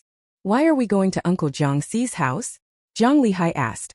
Our family's money isn't enough to build a house. Wu Xiaochun said. Jiang Liyun first answered Jiang Lihai. Why go to Uncle Jiang Xi's? Buy some things and ask him to get you placed in the transport team. After speaking, she looked at Wu Xiaochun again. If you don't have enough money, borrow it from someone. If that won't work, just build a storefront first. Anyway, get started and worry about it later. Many families in the village have already built houses. When those people first started building, they actually didn't have much money either. But they still finished building the house because people will lend them money. And then there's the money for buying bricks and tiles. That can actually be bought on credit from the brick and tile factory. These days, what family building a house doesn't run short of money? Borrowing a little from people and owing money outside is perfectly normal. In their village, one household built a house and not only owed people money for the bricks and tiles, they didn't pay the masons a single cent. Their household was actually okay. They had a little over 1,000 yuan on hand, which was enough for the initial costs. Since that was the case, they could start construction right away. Borrowing money isn't easy. People don't want to lend to us. Jiang Lihao said. When Wu Xiaochun fell ill back then, he went to borrow money with crippled Jiang and endured who knows how many insults before he finally got the money. At that time, some relatives were even afraid to have them come asking for money and cut off contact with them altogether. Jiang Lihai, who had been wronged, didn't want to go borrow money from anyone. So you don't want to get married anymore? Jiang Liyun retorted. Jiang Lihai's face flushed crimson. Jiang Liyun knew he certainly wanted to get married. In his previous life, Jiang Liyun had put off marriage until his 30s, so even if his wife had been married before or had children, he would still cherish her. At that time they were actually afraid her former sister-in-law would run away, so they humored her a lot. Her former sister-in-law precisely relied on that to lord it over the Jiang family. If you want to get married, do exactly as I say. Go take a bath and put on clean clothes. I'll take you to buy some gifts. Then we'll stop by Uncle Jiang Xi's house. Jiang Liyun made the decision. Isn't using connections a bit improper? Jiang Liyun hesitated. So you don't want to join the transport team? Jiang Liyun asked again. Jiang Liyun fell silent again. Jiang Liyun said, if you two had gone to pull some strings earlier, you might have already gotten into the transport team. Her uncle Jiang Xi was a manager at the brick and tile factory, with clout in the factory comparable to Xiezugan's father. The two families weren't especially close, but they were relatives. If you spoke nicely and gave some gifts, there'd be no problem getting Jiang Liyun into the transport team. Jiang Liyun is young, strong, learns quickly, and has already worked at the brick factory for nearly 10 years. He's a veteran employee there. Only his parents and Jiang Liyun himself are ashamed to pull strings. They might have wanted to use connections but felt it was wrong, so they didn't. Speaking of this, Jiang Liping is truly the exact opposite. If Jiang Liping were in Jiang Lihai's place, she would have definitely gone to pull strings a long time ago. Jiang Lihai was at a loss for words for a moment. After a while he said, if they don't want to, that would be so humiliating. Aside from humiliation, is there any other loss? Jiang Liyun asked him. There definitely wouldn't be any. Jiang Lihai fell silent. He looked at Jiang Liyun and inexplicably felt a little afraid. How to put it? Today Jiang Liyun looked more like his mother than Wu Xiaochun. Nowadays Jiang Lihai is much smaller than the ungrateful son Jiang Liyun had in his past life. He isn't exactly perfect, but he's not unfilial either. When Wu Xiaochun and crippled Jiang were bedridden and needed care at the end of their lives, he was the one who tended to them. Jiang Liyun thought Jiang Lihai was much better than her son, who refused to come to the hospital before Feng Yi's death. Jiang Liyun had told the lame Jiang couple to go to the village to inspect the foundation. Then she borrowed a bicycle from Uncle Jiang Air next door and had Jiang Lihai take her to town. Jiang Lihai obediently did as he was told.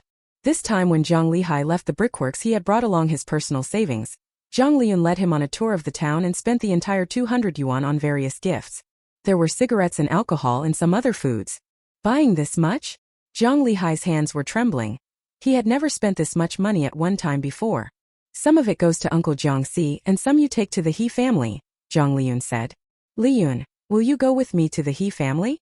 You're the one looking for a partner, not me. Why would I go with you? Jiang Liyun said exasperatedly. After all, since when did a younger sister accompany her brother to his girlfriend's family? She's a young woman. She's not suited for this kind of work. But after thinking for a moment, Jiang Liyun said, how about this, you take Feng Yi with you. Feng Yi is smarter than you. The crippled Jiang couple were useless, so let Feng Yi follow as his friend. Jiang Lihai said, how is he smarter than me? I used to be first in every exam when I was in school. Feng Yi didn't go to school, but he can recognize every character in the books. Jiang Lihai. Whenever he talks to his sister, he is always left speechless. On the other side, the Jiang family. After Jiang Liyun and the others left, Jiang the Lame and Wu Xiaochun became uneasy. Are they really going to the village? How do you apply for a foundation? Can they really build a house? For Uncle Jiang and his wife, spending a few thousand yuan to build a house was truly a huge matter, which is why they hesitated and couldn't get it done. Uncle Jiang, Auntie, I know how to get the foundation approved. I'll take you there, Feng Yi said with a smile. The Jiang family had been talking earlier, so he hadn't wanted to interrupt. Now he could finally speak. He's an expert at acquiring land and building houses. He not only questioned Jiang Yuan, but also the butcher who sold meat, and other people in the village. He remembered everything he had asked about. Feng Yi had originally been a bit worried. Although he'd investigated thoroughly, problems might still arise during actual execution. But now Jiang Lihai was going to build a house. He could follow along and learn. Uncle Jiang, let's first get approval for the foundation. I think right beside that newly built concrete road would be perfect. Feng Yi began to explain his idea. Their village had built a little over 1 meter wide path that led straight to the town's concrete road. Building a house by the roadside would make everywhere convenient. He had already looked at this spot and planned to build his and Jiang Liyun's house right here. Then I could be neighbors with Jiang Lihai. With that thought, Feng Yi led the still-dazed Jiang the Lame and Wu Xiaochun walking back into the village. You can hire Zhu Ermao from the next village as your bricklayer. His workmanship is good and his prices are fair. By the way, some tasks you can do yourselves. Lihai and I both know how to lay walls. The brick and tile factory was collectively owned. When the commune rebuilt water towers, docks, or even schools, they often sent workers from the factory to help. They know a bit of that craft. We can first build the 2 front rooms, the 2 below and the 2 above, and then slowly build the back rooms. If the back rooms are built as single story, it can save a lot of money and we can build them all ourselves. Uncle Jiang, the brick factory has many bricks broken in half, sold very cheaply, and the factory workers will even give them away for free if needed. Although using broken bricks makes building the house more troublesome, they can be used. You can have Brother Levi go load some up. It's best to whitewash the outside of the house. I know where to buy the cheapest lime. Feng Yi told Mr. Jiang the Lame and his wife everything he had found out. Mr. Jiang the Lame and his wife were dumbfounded, then grew respectfully solemn. Feng Yi knows so much. They knew nothing at all about any of these matters. Mr. Jiang the Lame and his wife were not the sort of people who could get things done. Jiang Lihai was a little like them. When it came to Jiang Liping and Jiang Liyun, realizing their parents couldn't really be relied on, he changed. In short, after arriving in the village, even though those village officials had all grown up with Mr. Jiang the Lame and there were people from the Jiang family among them, he was awkward and hesitant, not knowing what to say. In the end, Feng Yi stepped forward and spoke to the village officials about applying for a building plot and getting permission to build a house for Jiang Lihai. The village official agreed immediately, but because some procedures had to be followed, the foundation approval wouldn't come through that quickly. Jiang the Lame, your family really should build a house. With that little place you have now, there's not enough room.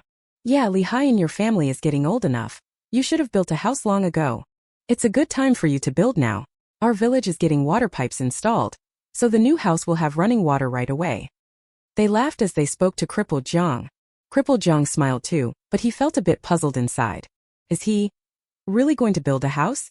The Jiang family is going to build a house. The news quickly spread throughout the village. The villagers, upon hearing this, did not find it strange. Although the Jiang family had been poor before, in recent years all 3 children had jobs, so the villagers thought they were well off. And Jiang Liping had married into the town. Jiang Liping feared her in-laws would look down on her, so she told the crippled Jiang couple not to ask for a bride price. The crippled Jiang couple therefore did not ask for one. But the villagers didn't know about this. They figured the Jiang family must have taken a lot and weren't short of money. So, some well-informed people went straight to the Jiang household. No wonder Feng Yi was asking around about building houses a few days ago. Turns out your family is the one building. It's time to build a house. Your house is a bit old. Your family's life is getting better and better. Jiang the cripple and Wu Xiaochun both didn't know how the afternoon had come to pass and how things had turned out this way. Feng Yi, however, was very pleased, happily chatting with these people about the best way to build the house and even discussing how to lay out the kitchen. When Jiang Liyun returned from town with Jiang Lihai, she saw Feng Yi chatting with a group of aunties from the village. Wu Xiaochun walked behind Feng Yi with a smile, while crippled Jiang sat to the side, lost in thought. After listening for a bit, Jiang Liyun figured out what was going on. She smiled and headed into the house. It's best to visit Uncle Jiang Si in the evening. During the day he's at the factory. As for going to the He family, it's a bit late today, too late to make it. How about we go tomorrow afternoon instead? She had already told Jiang Lihai about it while they were on the road, so once they got home she began attending to her own affairs. Jiang Lihai followed her into the house and couldn't help but ask, "Are we really building a house?" "Yes," Jiang Liyun said. Jiang Lihai was clearly a little anxious. Jiang Liyun could understand. Jiang Lihai is 25 this year. 30 years later, he hadn't been long out of university. For someone of that age, building a house really is a very big deal. Jiang Lihai had always lived in the countryside and had never even been to the county seat. He really didn't have much experience. It was also because of that she worried a bit and helped out. But she only helped make a decision. The rest of the matter still had to be handled by Jiang Lihai himself. She's setting up a stall and has no time to deal with this. She can't provide money either. She doesn't even have a house herself, so there's no way she would pay to build one for Jiang Lihai. However, the 200 yuan she borrowed from the lame Jiang couple would be repaid as soon as she had the money. Liyun, Linlin's brother, spoke to me like that, looked down on me like that. You expect me to go to their house and apologize? Jiang Lihai started agonizing again. His personality was truly completely different from Jiang Liping's. Remember, when Jiang Liping's ex-boyfriend's family looked down on her back then, Jiang Liping still shamelessly went to their house every day to help cook. Brother, if I'd been dating someone for 2 years and even brought up marriage first, and that person and his family showed no reaction, how would you feel? Jiang Liyun asked. Jiang Lihai was actually pretty clever. He realized it immediately, looked at Jiang Liyun awkwardly and tried to defend himself. I told Linlin that my family has no money and asked her to wait for me. Who knows how long we have to wait? Do you think she wouldn't be angry with you dragging things out like this? You're lucky I only said a few words to you and didn't hit you, Jiang Liyun said. Hearing Jiang Liyun say that, Jiang Lihai felt much better and no longer thought his pride had been hurt. He asked Jiang Liyun, who was boiling tea eggs, "Liyun, can I have an egg? I haven't eaten lunch yet." "The tea eggs are for sale, go eat the leftovers," Jiang Liyun said. Jiang Lihai once again felt that his sister didn't treat him like a brother. But he didn't say anything and obediently went to eat the leftovers. They were eating lunch when suddenly something happened. Jiang Liyun and Feng Yi weren't much affected and ate their fill, but crippled Jiang and Wu Xiaochun ate less than usual. That left a bit more leftover food. Jiang Lihai ate all the leftovers. There was still some scorched rice in the pot. Normally they would soak it and use it to feed the chickens, but Jiang Lihai wasn't full, so he ate the scorched rice too. They wolfed down a meal, and Jiang Lihai asked Jiang Liyun, "Liyun, when you set up a stall in town, can you make any money?" Jiang Liyun said, "I can make a bit, about 10 odd yuan a day." "That much?" Jiang Lihai was surprised. He had meant to say, "Then I'll go too," but in the end he held back and didn't say it. When he went to town for middle school, he suffered a lot of bullying. The classmates who once bullied him might be doing very well now. If he went to set up a stall in town, wouldn't that make him a laughingstock? Although the work at the brick and tile factory was hard, at least he was a worker. Running a stall was different. Like many people of this time, Jiang Lihai looked down on those who ran small businesses. Jiang Liyun glanced at Jiang Lihai and immediately knew what he was thinking. Her brother really cared about his face. But she herself didn't want to take Jiang Lihai to run a stall. Running a stall might not earn money, and if she wasn't careful she'd end up working hard for no reward. Besides, with Jiang Lihai's temperament, he couldn't do business. It was better to have him join the transport team. That night, there was a bowl of stir-fried pig liver on their table. At noon Jiang Lihai had scolded the crippled Jiang and his wife, and now things were awkward. Neither of them dared to look at their parents, nor dared to pick up any pig liver to eat. Jiang Liyun hoped he wouldn't eat. She helped the crippled Jiang and Wu Xiaochun take some pig liver, then happily ate the rest together with Feng Yi. "Feng Yi, eat more, this is good for your health." As they ate, Jiang Liyun also picked a piece for Feng Yi.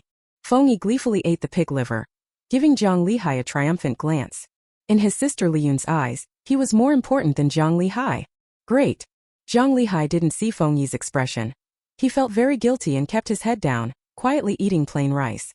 After the meal, Feng Yi went to buy pork, and Jiang Liyun took Jiang Lihai and, carrying the gift, knocked on Uncle Jiang Xi's door. Jiang Lihai usually didn't go home, but Uncle Jiang Xi, who lived not far from them, went home every day. After all, he had a bicycle. It's a 40 to 50-minute walk. By bicycle it only takes him a quarter of an hour, so getting home is quick for him. "It's Li Haoyun, isn't it? What brings you here?" Uncle Jiang Xi asked with a smile when he saw the two of them. Jiang Lihai didn't know what to say, but Jiang Liyun had already smiled and said, "Good evening, Uncle Jiang Xi." Jiang Liyun put the gift on the table. "Uncle Jiang Xi, my brother has been working at the brick and tile factory for almost 10 years, and has never done any dangerous jobs. That's all thanks to your care. We came to thank you." "I didn't do anything either." Uncle Jiang's gaze landed on the gift. Jiang Liyun continued, "Uncle Jiang, you know that lately Xiezugan has been bothering my brother a lot. Could you transfer my brother to a different job, so the two of them won't run into each other?" Earlier Jiang Liyun had deliberately mentioned that Jiang Lihai had worked at the brickyard for nearly 10 years. Uncle Jiang said, "It's not good for Xiezugan to bring personal grudges into work. I'll make arrangements and get your brother into the transport team. He's been at the brickyard for 10 years. He should have been in the transport team long ago." Uncle Jiang had a very good impression of Jiang Liyun. He thought she knew how to get along with people, and would surely have a bright future. With Jiang Lihai's qualifications, he could very well join the transport team. Their factory is doing well and making good money now. Adding one person to the transport team is just a matter of a word, and he's willing to help. "Thank you, fourth uncle." "Fourth uncle, I'm now selling pan-fried dumplings at a stall. Tomorrow I'll bring some for you to try." "Great, your dumplings are pretty tasty." Uncle Jiang laughed and asked about some things related to running the stall. Jiang Liyun answered one by one, and also recounted some amusing incidents she encountered while running her stall. Jiang Lihai sat beside her. Seeing Jiang Liyun chatting so happily with Uncle Jiang Xi, he felt a bit at a loss. So his joining the transport team was settled just like that? Chapter 26 Instruction. Jiang Liyun guessed the time was about right, bid Uncle Jiang Xi farewell and went home. She still has to set up her stall to sell pan-fried dumplings tomorrow, so she should go home and knead the dough. It has already turned to November. Lately the days have been fairly warm, but it gets a bit chilly at night. Jiang Liyun had prepared in advance and put on a jacket as soon as she went out. Jiang Lihai, however, had made no preparations at all, so he shivered when he stepped outside. It was precisely that trembling that suddenly brought Jiang Liyun back to his senses. Today was the 11th day of the 9th lunar month. The moon was already somewhat full, casting a faint light from the sky. Jiang Liyun watched Jiang Liyun stride forward under the moonlight, and felt a little incredulous. She had pressed down on him for a long time, made him suffer for a long time, and avoided the problem for a long time. And once Jiang Liyun acted, everything was solved? Why aren't you leaving? Jiang Liyun asked the stunned Jiang Liyun. Jiang Liyun hurried to follow. In his previous life, when Jiang Liyun caused a scene at home, Jiang Liyun was very angry, and for a long time afterward she treated him with a cold face whenever she saw him. But after experiencing more, Jiang Liyun came to understand Jiang Liyun. Most people in this world are imperfect. Jiang Liyun was no different. Jiang Liyun looked at Jiang Liyun. You were with He Chunlin for 2 years. She must have mentioned her family. What are they like? Tomorrow Jiang Liyun was going to the He family. Although she herself wasn't going, she wanted to learn about the He's in advance so she could make appropriate arrangements. Jiang Liyun said. Lin has 2 older brothers and 2 older sisters. The He family situation was similar to that of most families in the commune. When their parents' generation were raising children, the country strongly encouraged having many children, and back then there were few ways to prevent pregnancy in the countryside, so people generally had many children. Those who had few usually couldn't conceive for various reasons. There were 4 siblings in their family. By local standards that wasn't few, but it wasn't many either. After giving birth to Jiang Liyun, she didn't become pregnant again for a long time. Wu Xiaoqun once thought she could no longer have children. Who would have expected that later, at a rather advanced age, she suddenly became pregnant with Jiang Liyun? There are 5 siblings in the He family, neither too many nor too few. He Chunlin is 21 this year, and her 2 older brothers and 2 older sisters are all already married. According to what Jiang Liyun revealed, He Chunlin's parents treated her fairly well. In addition, He Chunlin's 2 older sisters married well, and her 2 older brothers are already married. The He family doesn't need to sell daughters to finance their sons' marriages. But his family looked down on Jiang Liyun, that was certain. He Chunlin's 2 brothers-in-law were well off, and her 2 older brothers were capable, yet He Chunlin wanted to marry Jiang Liyun, a poor man with nothing and a bunch of burdens. Of course the He's couldn't be happy about that. The key was that Jiang Liyun was also a blockhead. Brother, if I were you with poor circumstances and liking a girl, I'd certainly show up at her place every day and help them out, Jiang Liyun said. That wouldn't be good. Jiang Liyun thought of Jiang Liping. When Liping went to work for others, she didn't get a good outcome. That was our eldest sister choosing the wrong person, Jiang Liyun said. And she was marrying into another family. Rushing at it would be even worse. Jiang Liyun fell silent. Jiang Liyun knew him well and understood that right now, he wouldn't be able to bring himself to grovel and flatter others. In his previous life, before the divorce, Jiang Liyun was very concerned about his reputation. After the divorce he cared less about appearances, but he gradually became more like crippled Jiang, speaking far less. I am going to marry Feng Yi. You certainly won't be happy, but Feng Yi works at our home every day. After seeing him so often, don't you think he's pretty good? Jiang Liyun asked. That was true. Jiang Liyun admitted that Jiang Liyun was right, but he couldn't bring himself to shamelessly go help the He family with work. The He's looked down on him so much. Jiang Liyun finally said, watch how Feng Yi does it later, and try to learn from him. While they were talking, they returned to the Jiang household. Feng Yi had already bought the meat and was chopping it. When he saw Jiang Liyun come back, he immediately said, Liyunjia, you're back. Are you cold? Thirsty? A little thirsty, Jiang Liyun said.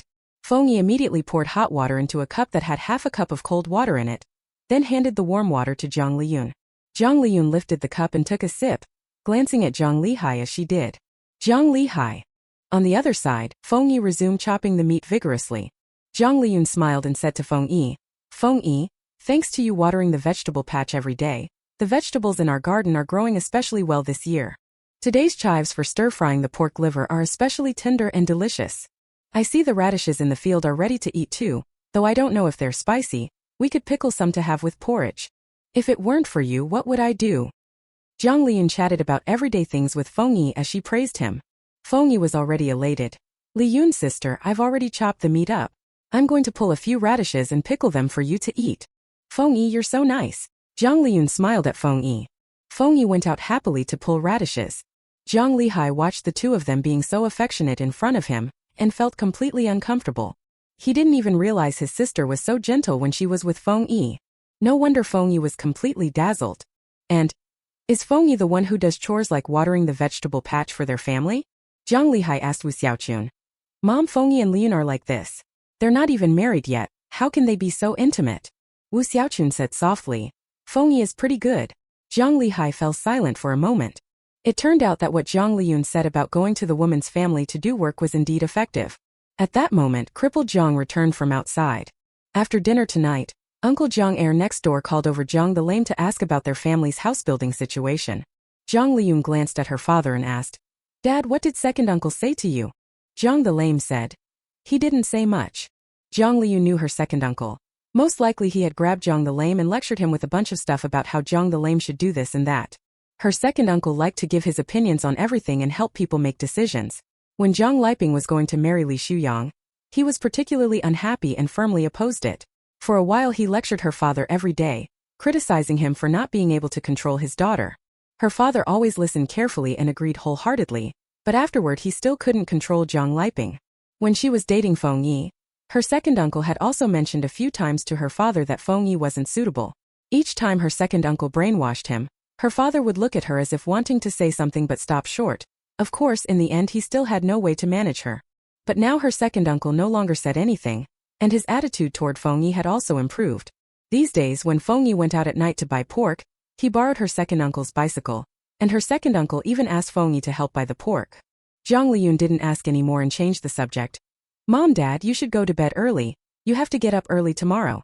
Now the meat had been chopped up, so there would be no noise to disturb Jiang the cripple and the others' sleep.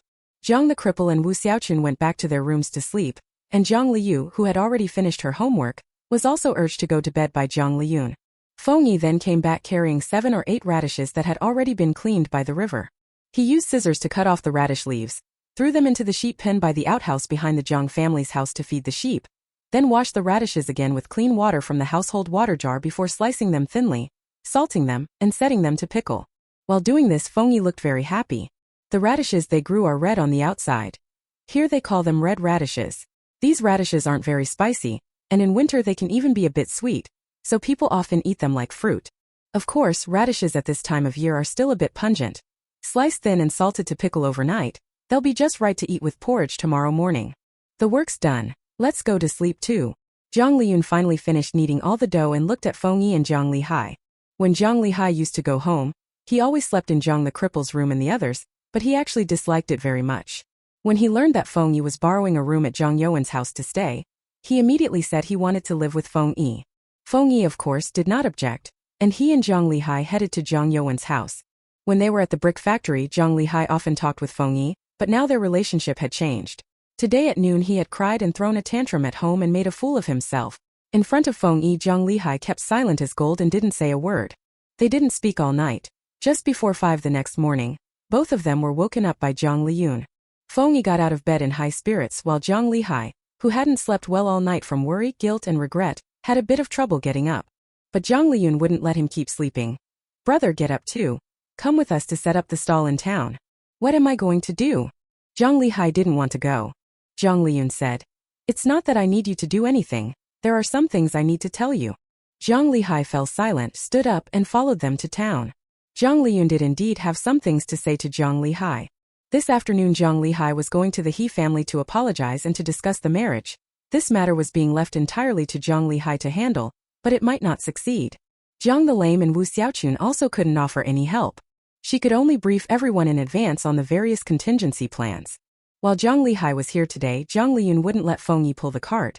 She had Jiang Lihai do it. 25-year-old Jiang Lihai is a lot sturdier than Feng Yi. Brother, you go to the He family and tell them you already talked to Mom and Dad about getting married, but they were always trying to save money and didn't get things done properly. Now that you know you were wrong, you've gone home to take care of the arrangements yourself. As for this matter, their family's handling of it really wasn't great. Jiang Lihai was at fault, and the crippled Jiang couple also had issues. It must be understood that in this era, children's marriages were basically affairs that parents took care of and arranged. So, pin the fact that the Jiang family hasn't responded for so long on old Jiang and his wife. Their people didn't go and inquire about the He family, but He Chunlin had been talking to her brother for 2 years, so the He family must have looked into them and know old Jiang and his wife's personalities. They should believe it. Tell them the house has already started being built, that you've joined the transport crew, and you can get married and sort out the wedding next year, Jiang Liyun continued. Of course, they might not trust your guarantee, so tell them you can at least get engaged by the end of this year. They have an engagement custom here. Some families who temporarily can't afford a wedding or haven't finished building a house will get engaged first. At the engagement, the groom's side will first take 200 or 300 over to the bride's family to formalize the matter. The bride price at this time is actually very low, only a few hundred yuan. After all, most families have a hard time earning money. Jiang Liyun earnestly instructed Jiang Liyun. She hopes Jiang Liyun and He Chunlin can make it. After learning about the He family from Jiang Liyun, she felt there was hope. Thinking this, Jiang Liyun also looked at Feng Yi. Feng Yi, if my brother drops the ball, then help by saying a few words. In front of the He family, you can scold my brother a bit. What matters is that you show a good attitude when admitting fault. Okay, Feng Yi said immediately. Jiang Liyun, isn't it not very good to put the blame on my parents? He had said many unkind things in front of his parents yesterday and felt sorry toward them. Are you saying it's all your fault? Jiang Liyun asked him, then looked at the Jiang cripple couple. Mom, Dad, is it okay if brother says that then? Yes. Wu Xiaochun and Jiang the cripple answered together. In fact, after being scolded by Jiang Liyun yesterday, they also felt very guilty. If Jiang Liyun hadn't been born into their family, he would certainly have married a wife long ago. Jiang Liyun smiled at the cripple couple and said, Mom, Dad, you are so good. Some parents are always scolding and beating their children, but you have been especially kind to us. The crippled Jiang couple were overwhelmed and flattered. Jiang Liyun looked at Jiang Liyun again. Brother, do you think Mom and Dad are good people? Jiang Liyun said. Yes. Actually, his parents were truly good. They had always doted on him. Other children were often beaten, but from childhood to adulthood he had never been hit. As for his mother's illness, who could have imagined that? At that time his mother didn't even want treatment anymore, but he felt then that no matter how much debt he had to incur, he had to cure her illness. Apologize to your parents. You were too upset and fainted yesterday, and you said some harsh things, Jiang Liyun added. Jiang Liyun obediently apologized. Dad, Mom, I'm sorry. All right, we're at the town now, let's hurry and set up the stall, Jiang Liyun said. In her past life, Jiang Liyun had a falling out with her family over being unable to marry. Her mother worried herself sleepless and even fell ill. In this life that shouldn't happen. Putting Jiang Liyun out of her mind, Jiang Liyun rolled dumpling wrappers while smilingly greeting the customers who came to buy pan-fried dumplings. Crippled Jiang and Wu Xiaochun also began wrapping dumplings with full concentration. As for Feng Yi, he had already started making the pan-fried dumplings. Jiang Liyun always felt that running a stall was shameful and thought profiteering was dishonorable. But everyone else was busy, and he couldn't just stand there alone. Jiang Liyun took a dumpling wrapper and helped make dumplings. The task was pretty simple. After watching for a bit he learned how. With him joining in, the wrappers Jiang Liyun rolled weren't enough, so Wu Xiaochun saw this and started rolling wrappers too. For a time it was rather merry and harmonious. Chapter 27, The Proposal. The dumpling stall had been set up in town for over a week, and business had been going great. After all, this was the town's only one of its kind, and they only made a little over 1,000 dumplings a day, not a large quantity, so selling them all wouldn't be difficult. Today Jiang Liyun helped out, so they closed up a bit earlier than usual. Of course that was also because Jiang Liyun had left some dumplings unsold. She told Uncle Jiang Si yesterday that she'd save some dumplings for him to try, so today she set aside 20 fried dumplings and 30 raw ones, planning to deliver them to Uncle Jiang Si's home later. When I went home the car was still driven by Jiang Liyun. Jiang Liyun walked side by side with Feng Yi at the front, talking as they walked. Jiang Liyun walked behind the car, watching Feng Yi speak affectionately with his sister and feeling full of envy. Although he had been seeing He Chunlin for 2 years, they actually spent little time together and never dared to be so intimate. If only he could marry He Chunlin. Thinking about going to the He family this afternoon, Jiang Liyun grew nervous again and began to ponder what he should say. When they got home, Jiang Liyun had Jiang Liyun take the dumplings to Uncle Jiang Si's house, while she herself cooked with Jiang the Lame. Jiang the Lame was in charge of the fire, and she handled the stir-frying. Since they started making dumplings, their family often ate minced meat. At lunch today they again had steamed eggs with minced meat. Because there were more people today, Jiang Liyun made 3 more dishes. Scrambled eggs with chives, stir-fried greens and pickled mustard greens with tofu soup. With the radishes pickled yesterday, that made 4 dishes and a soup. When Jiang Liyun was cooking, Feng Yi carried a manure bucket to water the Jiang family's vegetable plot. After Jiang Liyun finished delivering the dumplings and returned, he saw Feng Yi watering the plants. From Feng Yi's expression, it looked like he was enjoying the work.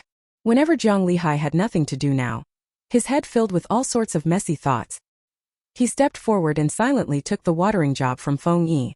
Feng Yi was still a bit displeased about this. Jiang Liyun had stolen his chance to shine. The noon meal was plentiful for Jiang Liyun, but he ate absent-mindedly and especially slowly. Brother, hurry up and finish your meal, then take the things to the He family, Jiang Liyun urged. Jiang Liyun grit his teeth and finished his meal, then went with Feng Yi to Uncle Jiang's to borrow a bicycle. The He family was a bit far away, they had to ride there.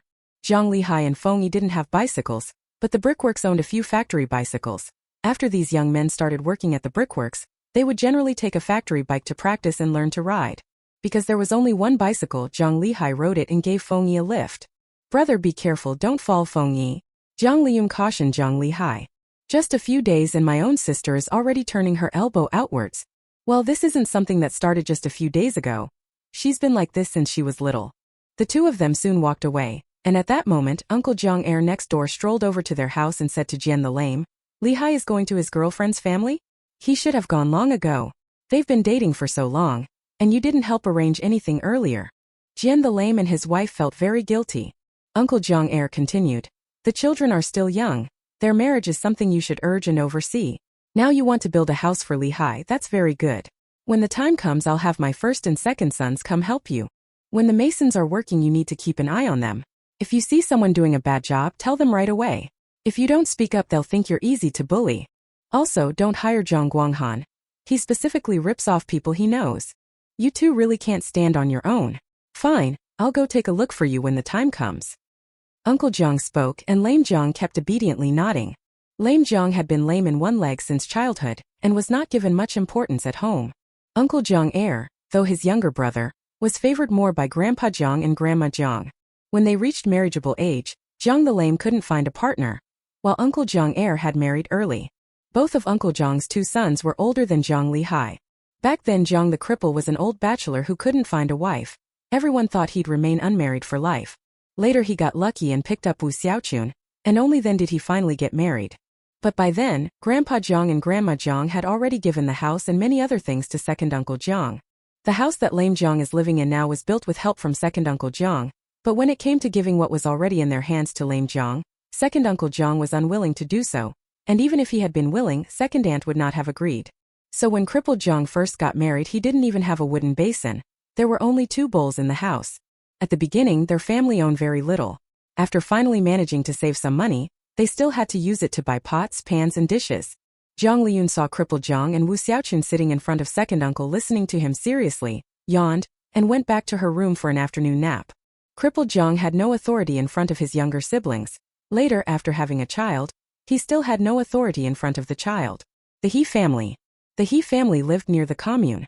Because Mrs. He was skilled at raising silkworms and Mr. He could make bamboo chairs and baskets, their household was fairly well off and lived in a spacious brick and tile house.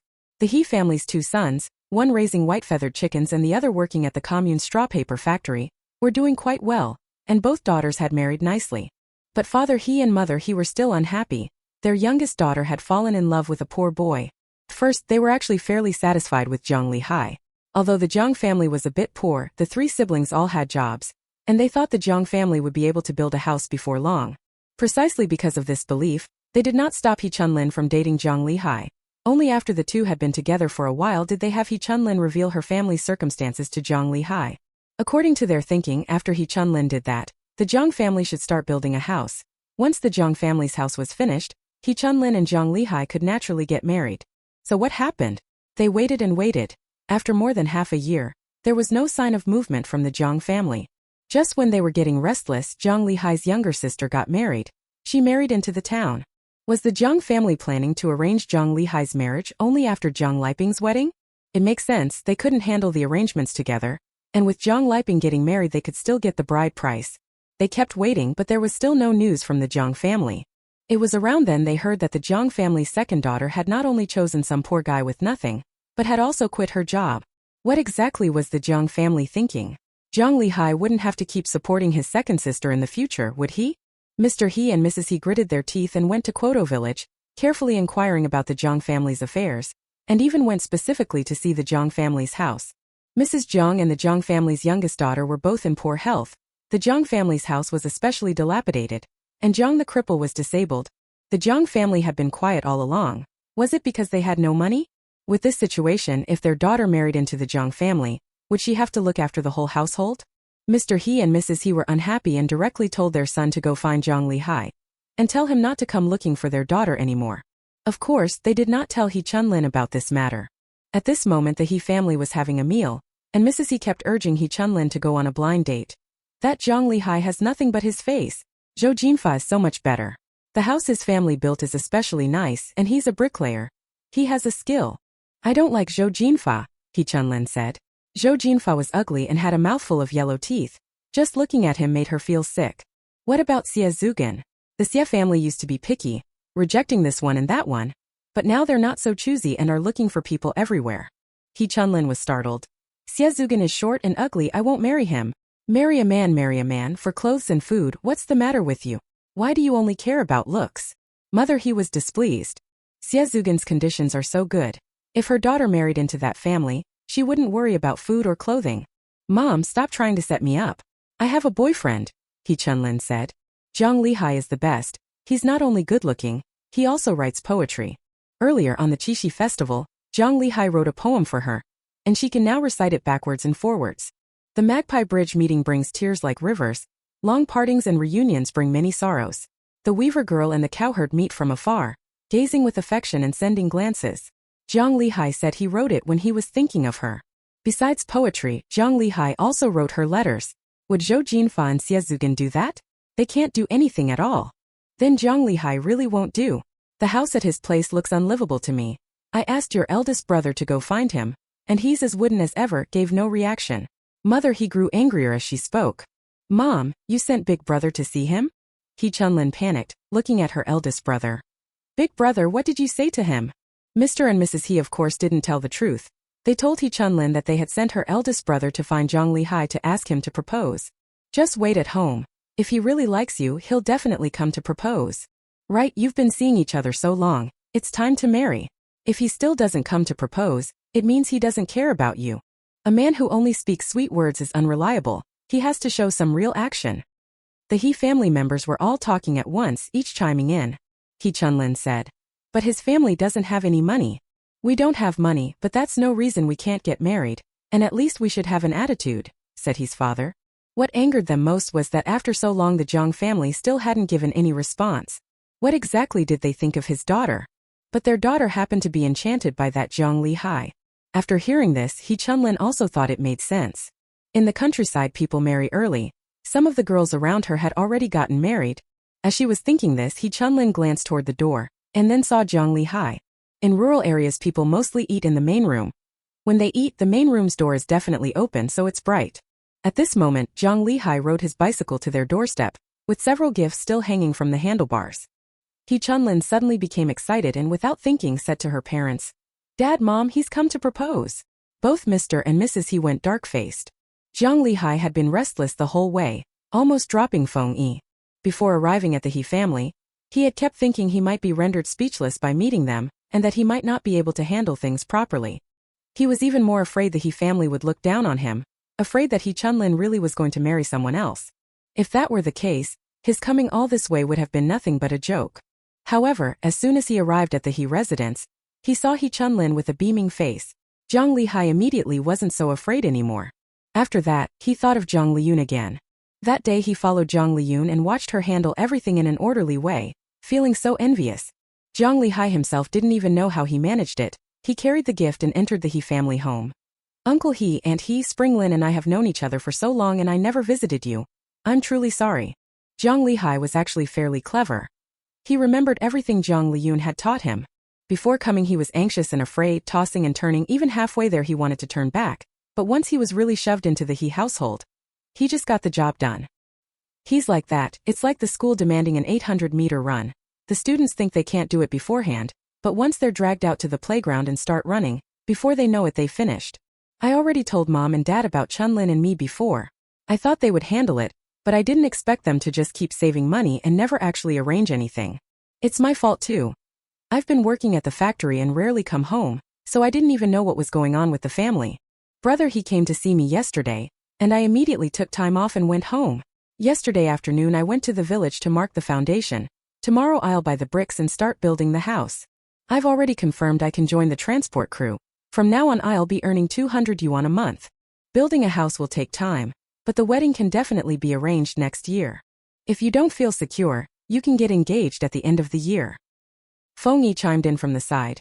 Li Hai rushed home in a hurry yesterday and has been busy with the house construction. This is also Uncle Jiang's fault. He hasn't handled any matters before. When asked to approve the foundation, he didn't even know what to do. Of course Li Hai has a problem too. Earlier, because Uncle Jiang was busy with Sister Li Ping's wedding, he didn't push. As for building the house, Li Hai had been thinking about it for a long time. He already knew how he wanted the house built, who to hire, and he'd even picked the spot. If Jiang Li Hai had come to the He family alone, and He Chunlin wasn't there, the He family might have mocked Jiang Li Hai a bit. But this time Jiang Li Hai came with an outsider, and He Chunlin was still watching nearby. They had just lied in front of He Chunlin not long ago. Jiang Li Hai was seen by the neighbors when he came by carrying gifts. He Chunlin's parents' attitude wasn't exactly warm, but it was acceptable. After hearing what Jiang Li Hai said, their attitudes noticeably softened. This Jiang Li Hai, he's actually quite sincere? In short, the He family finally began discussing the betrothal gifts with Jiang Li Hai. They didn't ask for much in dowry, but they insisted Jiang Li Hai buy He Chunlin a bicycle, a sewing machine and a radio. All of these were for He Chunlin. They didn't want any of them for themselves. These things aren't cheap. But now that people are getting married, many of them buy these. Jiang Li Hai was a bit worried. Feng Yi said, Uncle He, to be honest, it's because we don't have enough money to do everything now. Uncle Jiang has been busy saving money and hasn't handled this, but don't worry, Li Hai has joined the brick factory's transport team. He will definitely save enough by next year. Jiang Liyun privately told Feng Yi some things, and he was now speaking according to what Jiang Liyun had instructed. The He family finally accepted Jiang Li Hai's proposal. Then let's get engaged at the end of the year and marry next year. That gives us time to find someone to make a few cabinets for Chunlin. According to their custom, the bride's family must bring dowry items like wardrobes, trunks, quilts, and the like. That's settled between the two of them. Jiang Li Hai smiled and said goodbye to the He family, then left, pushing his bicycle, under He Chunlin's bright sparkling eyes. After walking around a bend, Jiang Li Hai said to Feng Yi, Feng Yi, my legs are a bit weak, I can't ride. You ride, give me a lift back. He had been tense and sweating until just now. Now that he had left the He family, he felt as if he had finally come back to life. Great! Feng Yi excitedly got into the car, ready to give Jiang Li Hai a ride. Besides wanting to pull a cart to take Jiang Liyun, he also wanted to ride a bicycle to give Jiang Liyun a lift. But he had never carried anyone before and wasn't a good cyclist, so he wasn't very brave about it. It's great that I can practice with Jiang Li Hai now. Jiang Li Hai sat in the back seat and felt a belated excitement. He hadn't expected that he could actually get engaged. After the engagement, he probably wouldn't be able to come up with money for things like a bicycle or a radio right away, but since he joined the transport team, his pay had gone up a lot. He could earn over 2,000 a year. At worst, I'll save for 2 years, I can definitely manage it. Just as he was feeling pleased, a gust of wind blew. Jiang Li Hai, who had been sweating quite a bit, shivered and pulled his clothes tighter. On the other side, all of the neighbors of the He family had arrived to see the gift Jiang Li Hai had brought. So that's Chunlin's suitor? He's really handsome. Working in the brickworks transport team? That pay isn't low. The things he brought aren't cheap, probably more than 100 in total. So generous. You can tell he's quite taken with your Chunlin. The He family hadn't looked at the things Jiang Li Hai brought earlier. Only now did they take a look. After discovering that the items Jiang Li Hai brought were not only many but also valuable, their impression of him improved a bit. Buying these things would cost at least 100 yuan, a month's wages for an ordinary worker at the brick factory. This guy's not bad. Once they finish building the house, marrying Chunlin to him wouldn't be out of the question. When Jiang Li Hai and Feng Yi returned to the Jiang household, Jiang Liyun was already making dinner. When she saw the two of them, she asked about the specifics. Jiang Li Hai could no longer clearly remember what he'd said at that time, but Feng Yi remembered everything perfectly and carefully recounted the whole incident. Jiang Liyun knew the He family's good attitude was mostly because there were outsiders present with He Chunlin. However, she didn't tell Jiang Li Hai that. Instead she said, Brother, you saw it too. She wasn't actually that displeased with you. Before, she just thought you were stringing He Chunlin along and refusing to marry her, and in a fit of anger said a few harsh words. Yesterday you spoke in anger too.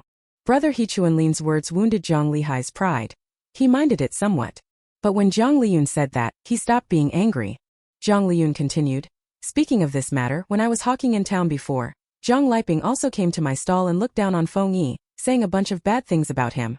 Upon hearing this, Jiang Li Hai completely stopped caring about what He Chunlin's brother had said earlier, that he wasn't good enough for He Chunlin. Actually, he also looked down on Feng Yi some time ago, he just didn't say anything harsh. Alright, now that it's settled, brother, you start work at the brick and tile factory tomorrow. Remember to come back at night, Jiang Liyun said. Since you've joined the transport team, you can go to the city. I'll write a note later. You can help me buy some things. Okay. Jiang Liyun agreed at once. Jiang Liyun then said again, brother, once you get this done, you'll be able to earn money yourself. Maybe you can save up what the He family wants sooner. Look at Sun Jinshan. He's not short of money. Jiang Liyun joining the transport team would be beneficial to her. If it was handled well, she could also make money from it. Chapter 28 Building a House. At this time in her previous life, although Jiang Liyun was already intent on making money, her knowledge was limited, and she didn't really understand much about the world. Later, after she no longer had to worry about food and clothing and studied online, she learned what had happened in the 1980s. Some people thought that once the 1980s arrived, ordinary people would be free to go into business, but that was not actually the case. In the early 1980s, for various reasons, policies went through several reversals. In January 1981, issued urgent documents twice in succession, demanding that local authorities crack down on speculation and profiteering. In 1982, such things happened again. As far as Jiang Liyun knew in 1982, the first 8 self-employed individuals in a certain place, 8 people known among the common folk as the 8 Great Kings, were arrested. Not until 2 years later were these people rehabilitated.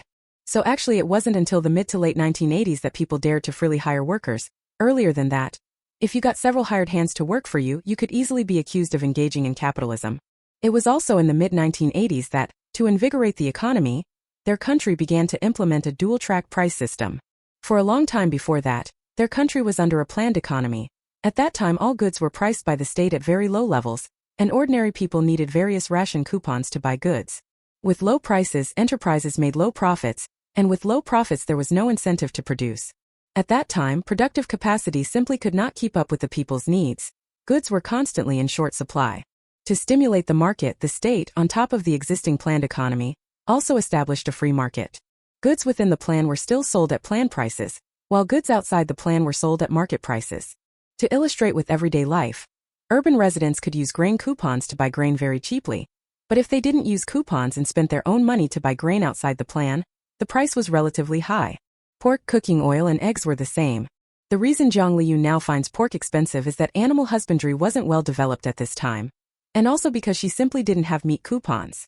Why did Jiang Liyun want so much to marry into the town?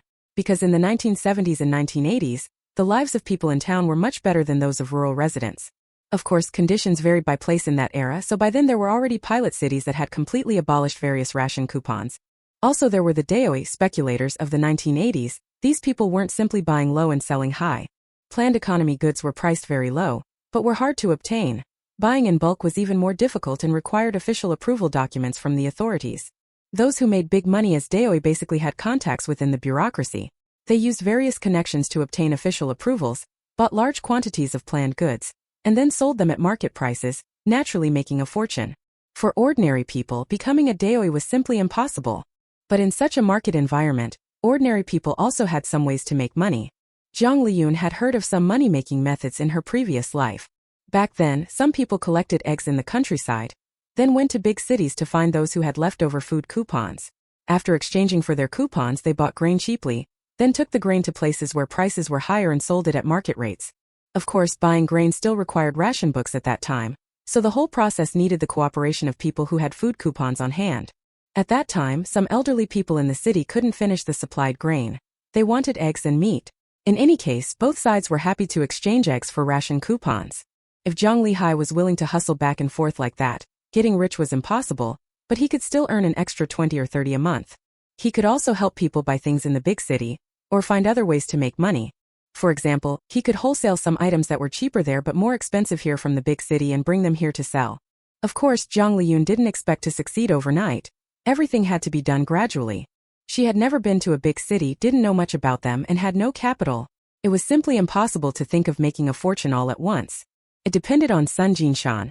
Sun Jinshan had made some money running the transport team, but he hadn't become a tycoon.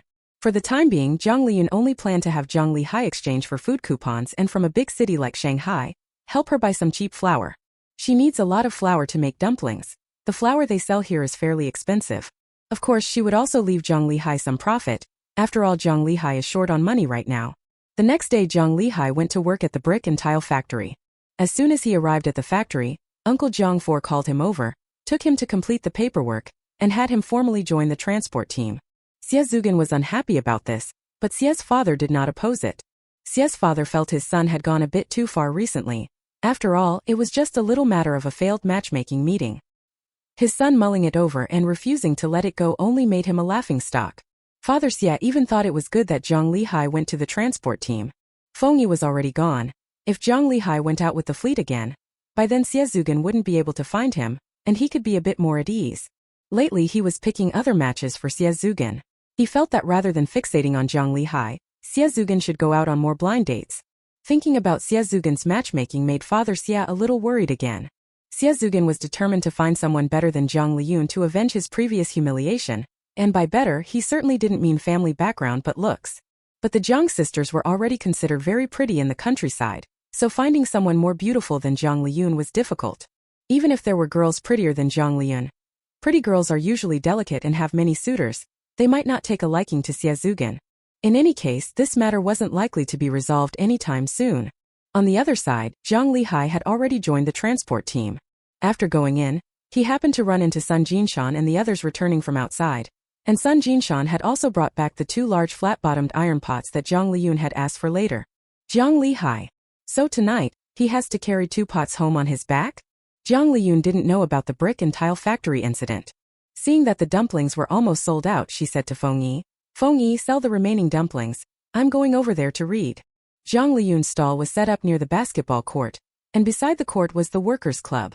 Jiang Liyun liked chatting with people and exploring her surroundings. After talking with an old man who went to the workers' club every day, she learned that there were some books to read there. Most importantly, they also subscribed to a lot of newspapers over there. These books and newspapers were all free for people to read. Anyone who wanted to could go and read them. Jiang Liyun wasn't very interested in reading books, but she wanted to read newspapers. In her previous life she had died more than 30 years later and had long since forgotten the events of the 1980s, but if she read the newspaper every day she could learn about the major national events happening now. Reading these things wouldn't let her make a lot of money immediately, but they would allow her to have a clear plan for the future. Okay. Feng Yi agreed in one breath. Jiang Liyun went to the reading room of the workers' club and read various newspapers there. She didn't look closely either. She flipped through the papers to get a general idea, which took her only half an hour in total. After finishing, when she went back to the fried dumpling stall, the dumplings were already sold out, so it was just the right time to close up and go home. This arrangement was quite suitable. Jiang Liyun planned to go read the newspapers every day from then on to keep up with national affairs and the events happening around them. Policies vary from place to place in this era, so it's necessary to understand local regulations. The fried dumpling business had already gotten on track. Because the whole family worked together, although they had to get up early, it wasn't tiring. After dinner, Jiang Liyun still had the leisure to help Jiang Liyu with her homework. There are 4 siblings in their family.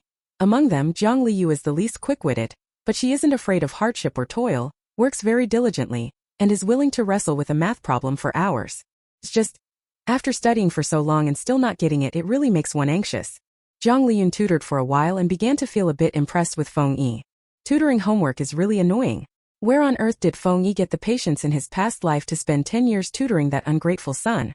Jiang Liyun was about to give up when she saw Jiang Liyun return carrying 2 pots on his back. "Brother, you're back." Jiang Liyun smiled and went to meet him. "Give me the pots, I'll put them on to boil.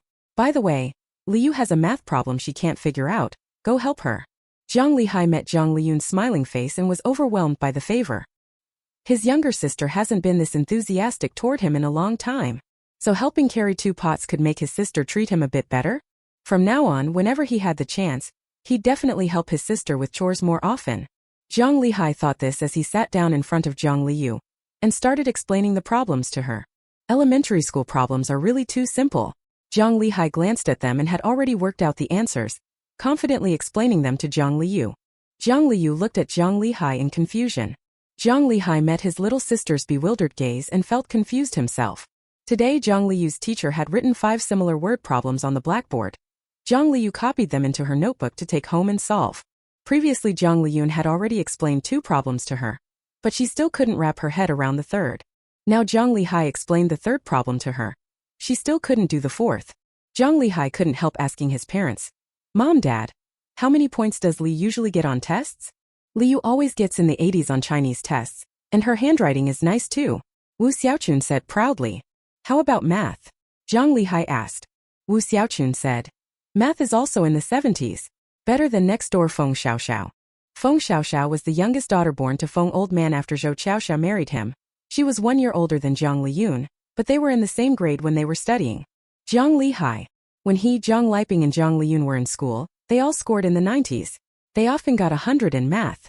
Jiang Liyu is only in 3rd grade now, 3rd grade. Jiang Lihai suddenly remembered that when Jiang Liyu was born, her head was pointed. The doctor said it was pinched during delivery and nothing was wrong, but thinking about it now, could Jiang Liyu's head have been damaged by being pinched at birth? That day Jiang Lihai taught Jiang Liyu at home for a long time. After Feng Yi finished chopping the meat, he went with Feng Yi to sleep at Jiang Yuan's house. During this time Jiang Liyun mentioned asking him to help buy flour, and also told him to go into town and look around more to see if there were any other ways to earn money. Jiang Lihai listened carefully, then grew worried again, tossing and turning on the straw bed. He didn't know a single person in the big city. How was he supposed to trade for food coupons? If he exchanged food coupons to buy grain and brought it back, would people speak ill of him? Isn't this profiteering? Would people in those big cities think he was a pauper? Jiang Lihai thought about various things, while next door Feng Yi slept especially well. Jiang Lihai. With his sister around, Feng Yi doesn't even need to worry about wedding money. So fortunate. Over the next few days, following Jiang Liyun's instructions, Jiang Lihai bought some bricks from the brickworks and had the factory tractor haul them back. He also used a carrying pole to bring home the broken bricks from the brickworks that couldn't be sold.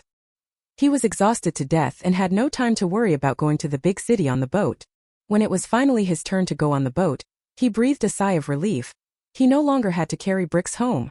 It was also at that time that Jiang Lihai's foundation permit for building a house came through. Actually, the task of building a house for Jiang Lihai should have been handled by the crippled Jiang couple, but they were somewhat unreliable. Jiang Liyun had planned to wait for Jiang Lihai to come back and let him handle it himself, but Feng Yi volunteered, saying he wanted to help Jiang Lihai build the house. Sis Liyun, leave the house building to me. I don't have anything to do this afternoon, I can go supervise, Feng Yi said, eager and ready. You'd better rest this afternoon. When they first eat, the masons don't work anyway.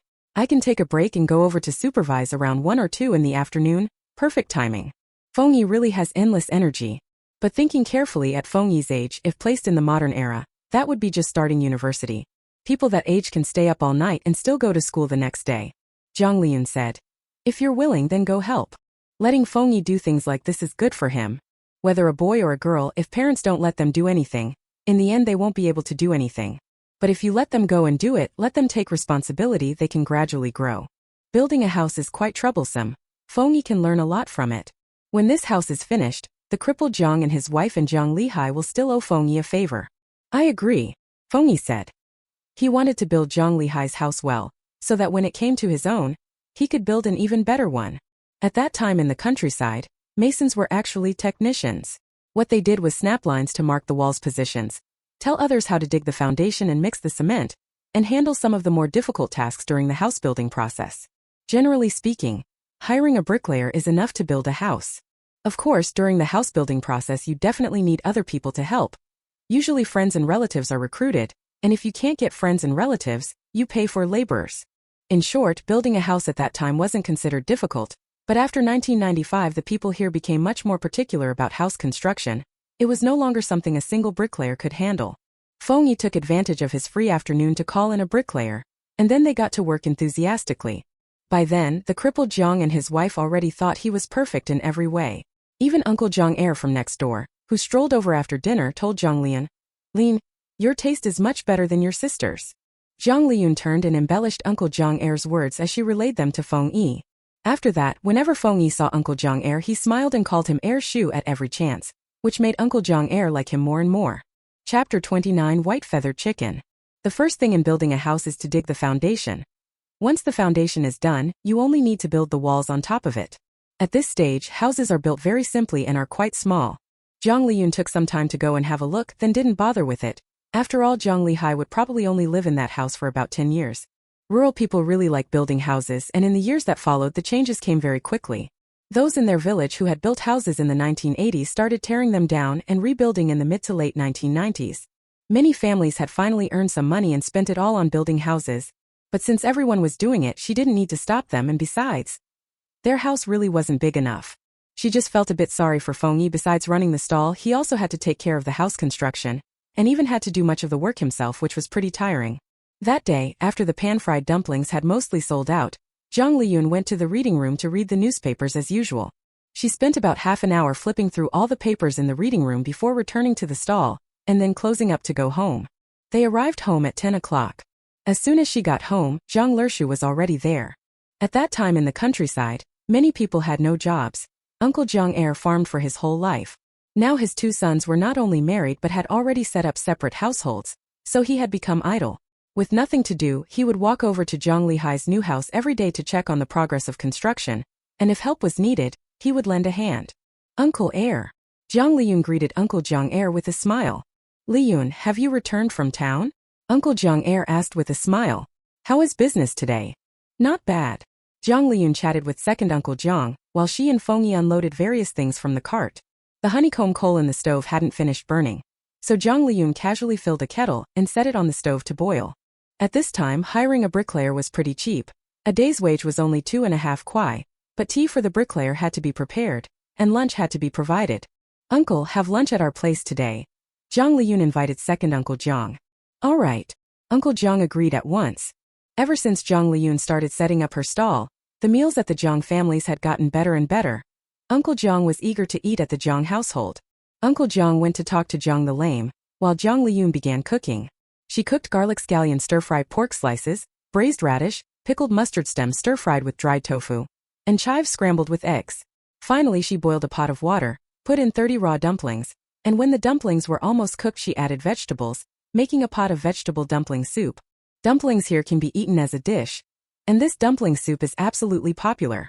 By the time the food was ready, the bricklayer had arrived. Seeing the abundant dishes on the table, he smiled broadly. You folks are very generous. When he used to do odd jobs, having a stir-fried egg with chives on the table was considered good. The Jiang family had meat at every meal. Just like today, with both slices of meat and dumplings, he could eat 2 big bowls of rice. This bricklayer was carefully chosen by Feng Yi after asking many people. He was very decent, and after eating Jiang's good food he worked much harder. Uncle Jiang was also beaming. His household doesn't usually eat so well.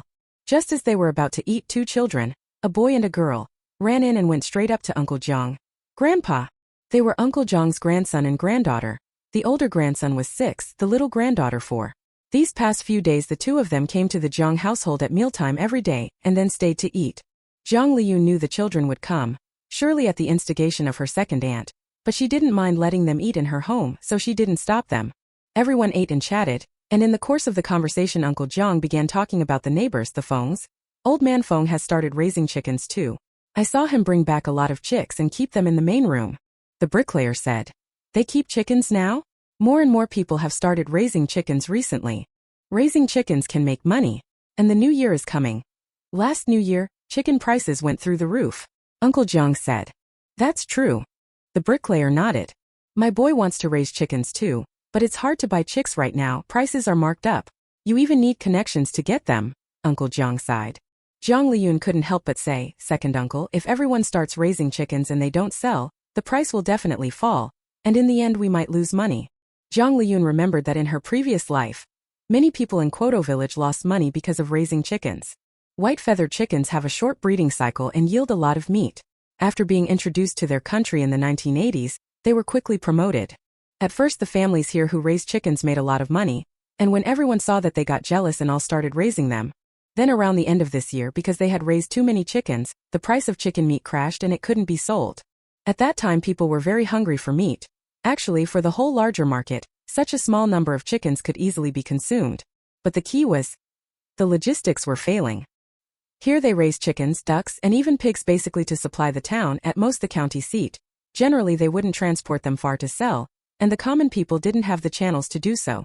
Moreover, transporting them far to sell costs a lot in travel expenses, and the chickens might accidentally die along the way. In any case, many chicken farmers suffered losses. If the white-feathered chickens can't be sold promptly after growing up, they require a large amount of feed, and because there are many poultry farmers, feed prices are also very high. She remembers that toward the end, many families who raised chickens slaughtered and salted them, keeping them to eat slowly at home. Families that didn't raise chickens would also buy some cheap ones to cure. The winter of that year in her previous life, many households in Quoto village had salted chickens hanging in their homes, and hers was no exception. At that time, every time she went home she could see a salted chicken with a rope tied around its neck hanging from the beam. Those chickens looked as if they were hanging from the beams. The cured chicken was quite tasty, but it couldn't withstand the dampness here, and her mother was reluctant to cook it.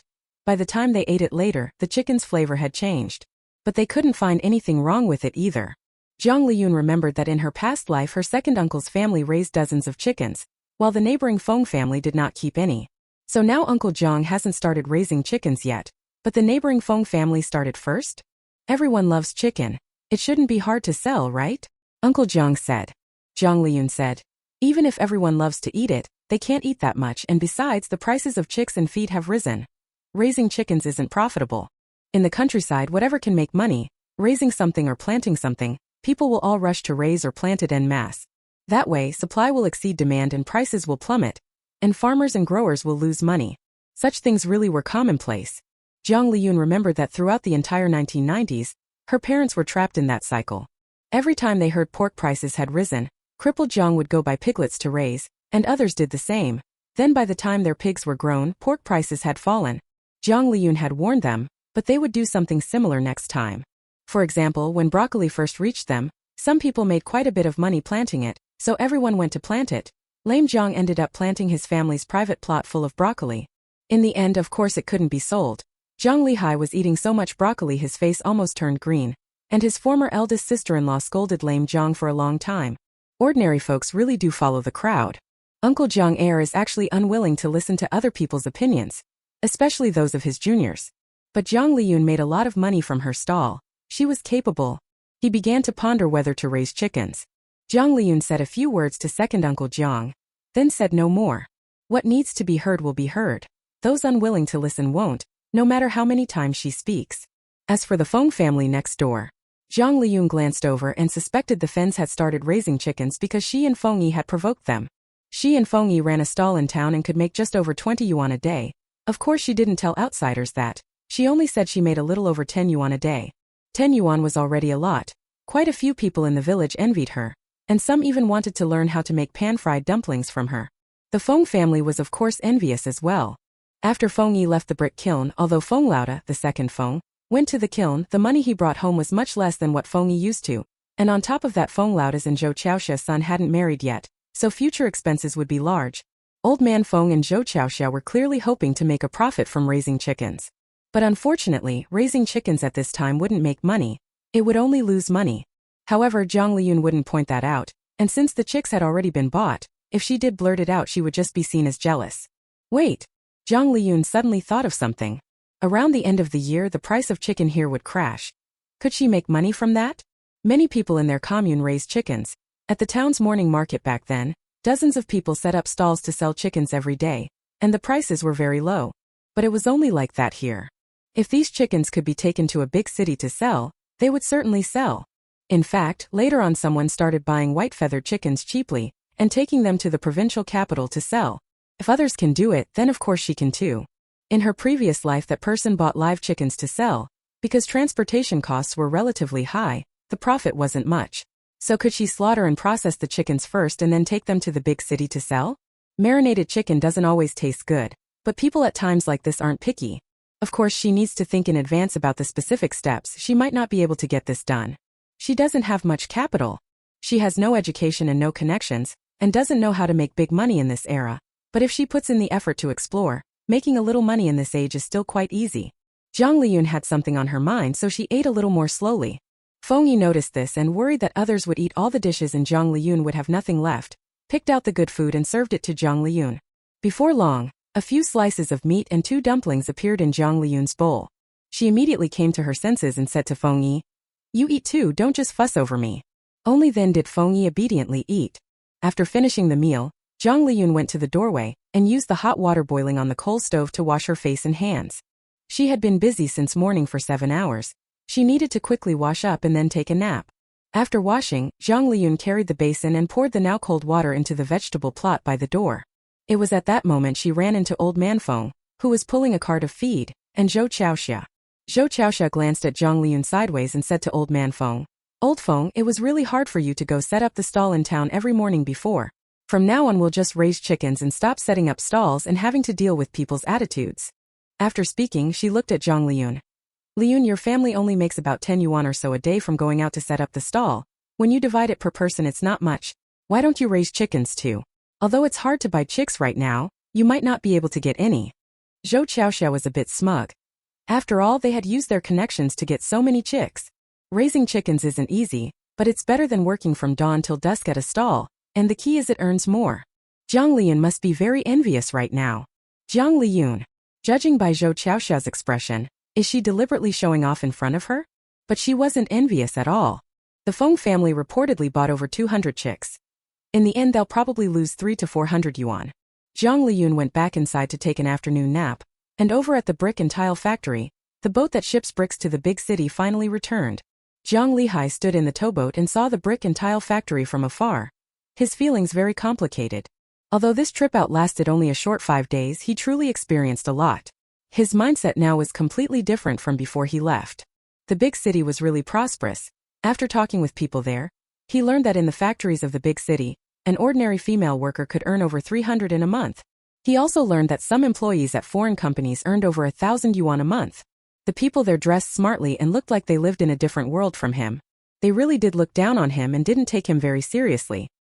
He had prepared some eggs in advance, intending to trade them for ration coupons to buy cheap flour, but he shrank back when he met those people's gazes. He wanted to give up and didn't want to buy flour. Luckily, Sun Jinshan called him and took him ashore to exchange for food coupons. At first he didn't dare much. After doing it once or twice, he relaxed. They always went to those retired old women in charge of buying vegetables to exchange for coupons.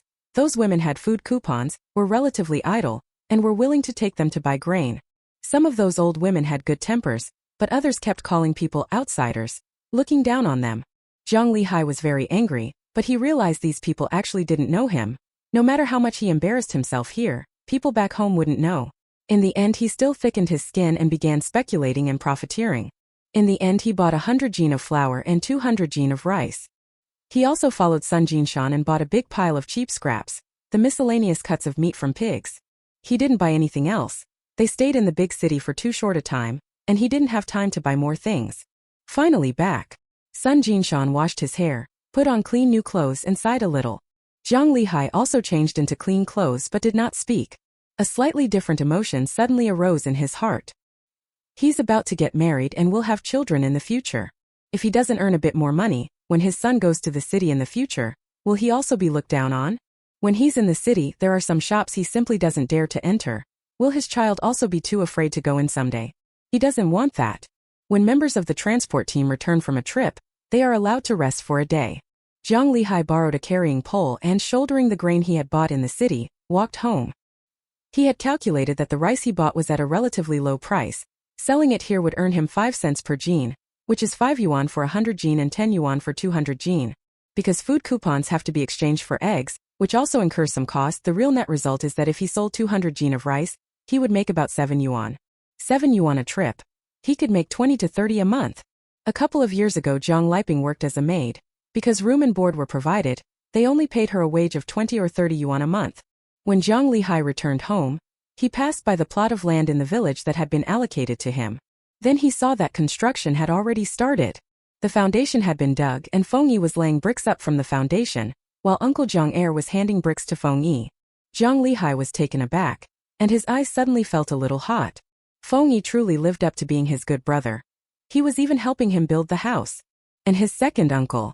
Jiang Lihai had never liked Uncle Jiang II before, because every time he saw him, Uncle Jiang would give him a lecture. It's always the same things over and over. Take good care of our parents and sister, get him to work more, make him behave, find him a partner. It was as if, in Uncle Jiang's eyes, he was never good at anything. Who wants to be scolded? Jiang Lihai hid whenever he saw second Uncle Jiang. And Jiang Lihai was the eldest. He knew that most of his grandparents' belongings had been given to second Uncle Jiang back then. In such circumstances, Uncle Jiang too still kept coming to their house to pontificate, saying what he and his father had done wrong. He has always had a grievance against Uncle Jiang and his family. He didn't expect second uncle to help him build the house. Jiang Lihai felt somewhat moved for a moment. At this time, second Uncle Jiang also saw Jiang Lihai. Lihai's back? Now that you're back, you need to pay attention to the house construction. You can't be like before, hiding at the factory and not coming home. You're the eldest in the family. You should do more of the farm work. You're not young anymore. Don't keep acting irresponsible. You need to learn to handle all sorts of matters inside and outside the household, and how to deal with relatives and social obligations. Your father can't get it up anymore. Don't be like him. I can still help watch over you while you're building the house now, but what about later? Uncle Jiang spoke at length. Some of what Uncle Jiang said was actually true. But being spoken to like that with a finger pointed at his nose made Jiang Liyun feel awful, and the little gratitude he had for Uncle Jiang nearly evaporated. At that moment Feng Yi handed Uncle Jiang an enamel cup. Uncle, have some tea. Uncle Jiang handed over the cup and said to Feng Yi, Feng Yi, you're still the most sensible. During this period when he spoke with Feng Yi listened very attentively every time, unlike Jiang Liyun, who was visibly resentful at a glance. Jiang Liyun. His second uncle actually praised someone. Chapter 30 Fried Chicken. When Feng Yi heard Uncle Jiang praising him, he immediately smiled. It's because Uncle taught me well. Uncle Jiang felt completely pleased at those words, then turned to Jiang Liyun and said, From now on, you should learn more from Feng Yi. Jiang Liyun looked at the two of them, and had nothing more to say. Building the house isn't urgent. Seeing Jiang Liyun had returned, Uncle Jiang and Feng Yi went home with him. On the way, Uncle Jiang asked about Jiang Liyun's experience going to the big city. Jiang Liyun picked and chose what to say. Of course, he didn't mention exchanging ration coupons. He only said that rice and flour were cheaper in the big city, so he bought some and brought it back. Uncle Jiang didn't press him for details. After all, he knew nothing about the big city. You must work hard and make a good impression at the transport team, be diligent. Jiang Liyun sneered inwardly. His second uncle liked to spout the same old platitudes. When the group returned home, Jiang Liyun had already woken up from her nap and was boiling tea eggs. She cooks dozens of tea eggs every day, and because they're cheap, they almost always sell out. Some people are too lazy to cook, so they buy a few tea eggs from her and eat them as dishes at noon. When she saw Jiang Liyun return, she, like Uncle Jiang asked about things in the city. Uncle Jiang and Feng Yi went to the fields to pick vegetables. Jiang Liyun recounted how he bought rice and flour. He didn't say he almost gave up, only chose to speak of the good parts. The process of exchanging for ration coupons was still pretty smooth. It's just that the extra coupons people had were usually only enough for 20 or 30 jin. I checked with many people and only managed to buy 100 jin of flour and 200 jin of rice in total. Jiang Liyun didn't get much in the exchange, but the fact that he could take the first step was already very good. Jiang Liyun praised him. Brother, you did very well. I believe you'll do even better next time. Jiang Liyun didn't expect to be praised by Jiang Liyun. He showed his delight and resolved that even if people looked down on him, he would keep doing business. Thinking this, Jiang Liyun even told her the price at which he bought grain and the market price here. Liyun, I can earn 7 kwai from 200 jin of rice. If I trade more in the future, maybe one trip I could earn 20 or 30. Jiang Liyun said, Brother, you have to sell the rice at market price to make 7 yuan, but you don't have time to set up a stall in town. You'll have to resell this rice to those who sell rice, let them sell it, and then you won't get the market price. At most you'll make 5 yuan. Jiang Liyun. He had forgotten about this. But I bought the flour you brought back. Based on the price you paid for the flour, I'll add 2 yuan as your errand fee, Jiang Liyun said. For this 100 jin of flour, Jiang Liyun's purchase price in the city was 6 yuan cheaper than the price she paid in town. Even if she gave Jiang Liyun 2 yuan as a delivery fee, she still saved 4 yuan pretty good. No need for a delivery fee, Jiang Liyun said. You're my sister. Why would I charge you for buying flour? Even with brothers, accounts should be clear. Jiang Liyun took out a wad of cash, counted the bills for Jiang Liyun, and even considered the eggs he would exchange for ration coupons. After counting, she packed 6 tea eggs for him. Take these tea eggs and deliver them to your Lin later. You haven't seen her in a long time. Bring her something. Jiang Liyun had meant to be firm and refuse the fee, but seeing how much money Jiang Liyun held and remembering that he needed money for building a house and getting married, he accepted after all. After packing up, Jiang Liyun filled a large enamel mug with the tea eggs and asked Jiang Liyun, Why are Feng Yi and second uncle getting along so well? Feng Yi is likable. He gets along with everyone, Jiang Liyun replied. Seeing that Jiang Liyun didn't agree, Jiang Liyun added, Second uncle's actually pretty easy to get along with. Just listen carefully to whatever he says, and throw in a few compliments. What he says isn't necessarily right, Jiang Liyun muttered. Jiang Liyun said, You don't have to listen to him, he won't know. She told Feng Yi this, asking him to listen carefully while Uncle Jiang spoke, to praise him occasionally, but not to do exactly as Uncle Jiang said. Some of what Uncle Jiang said made sense and some actually didn't. Uncle Jiang had been an old farmer his whole life and had never even been to the county seat, so there was no need to take his word on everything. Jiang Liyun suddenly felt that his younger sister made a lot of sense. At this moment, Uncle Jiang number 2 was talking to Feng Yi again, teaching him how to farm. Feng Yi listened very attentively, nodding from time to time. As for whether he would actually do as told, Uncle Jiang number 2 isn't Liyun Jia. He listens to Liyun Jia. Jiang Liyun chatted with Jiang Liyun for a bit. then went to borrow a bicycle from Uncle Jiang. He wanted to take TX to visit Lin. They went out with the boat. At night they had to stand watch, so he kept watch for 2 nights. There was nothing to do while standing watch and it was very boring, so he wrote 2 poems and 2 love letters for Lin, which he could conveniently deliver today. Uncle Jiang lent the bicycle to Jiang Liyun and reminded him, "Come back early. Feng Yi needs the bike tonight." Is this really his second uncle? Or Feng Yi's second uncle? Jiang Liyun silently rode his bike to the He family. He used to be afraid when he saw members of the He family. After going to the city and seeing the world, he had become much more composed. Jiang Liyun watched Jiang Liyun ride away, and began to sort the small pieces of pork he had brought back. There were lymph nodes on the meat, so she cut them all out, then scraped the fat off the pork skin to render into lard. Jiang Liyun looked much more generous this time he returned. Letting Jiang Liyun go out for a walk was beneficial. In the future she might even help her sell the pickled chicken. As usual, the bricklayer ate his dinner at home. Jiang Liyun didn't keep him but had Feng Yi pack 2 TX for him. The bricklayer was quite happy. After all, at this time many families couldn't even bear to eat an egg, saving them to sell for money. The bricklayer hadn't been gone long when Jiang Liyun returned with a face full of happiness. He didn't say much to Lin, but even so, he was already very pleased. However, at dinner, when he saw his parents constantly serving food to Feng Yi, Jiang Liyun was stunned. Aren't his parents being a little too nice to Feng Yi? Jiang the cripple and Wu Xiaochun were indeed very good to Feng Yi. They always wanted to help their son finish building the house, but they themselves couldn't do anything.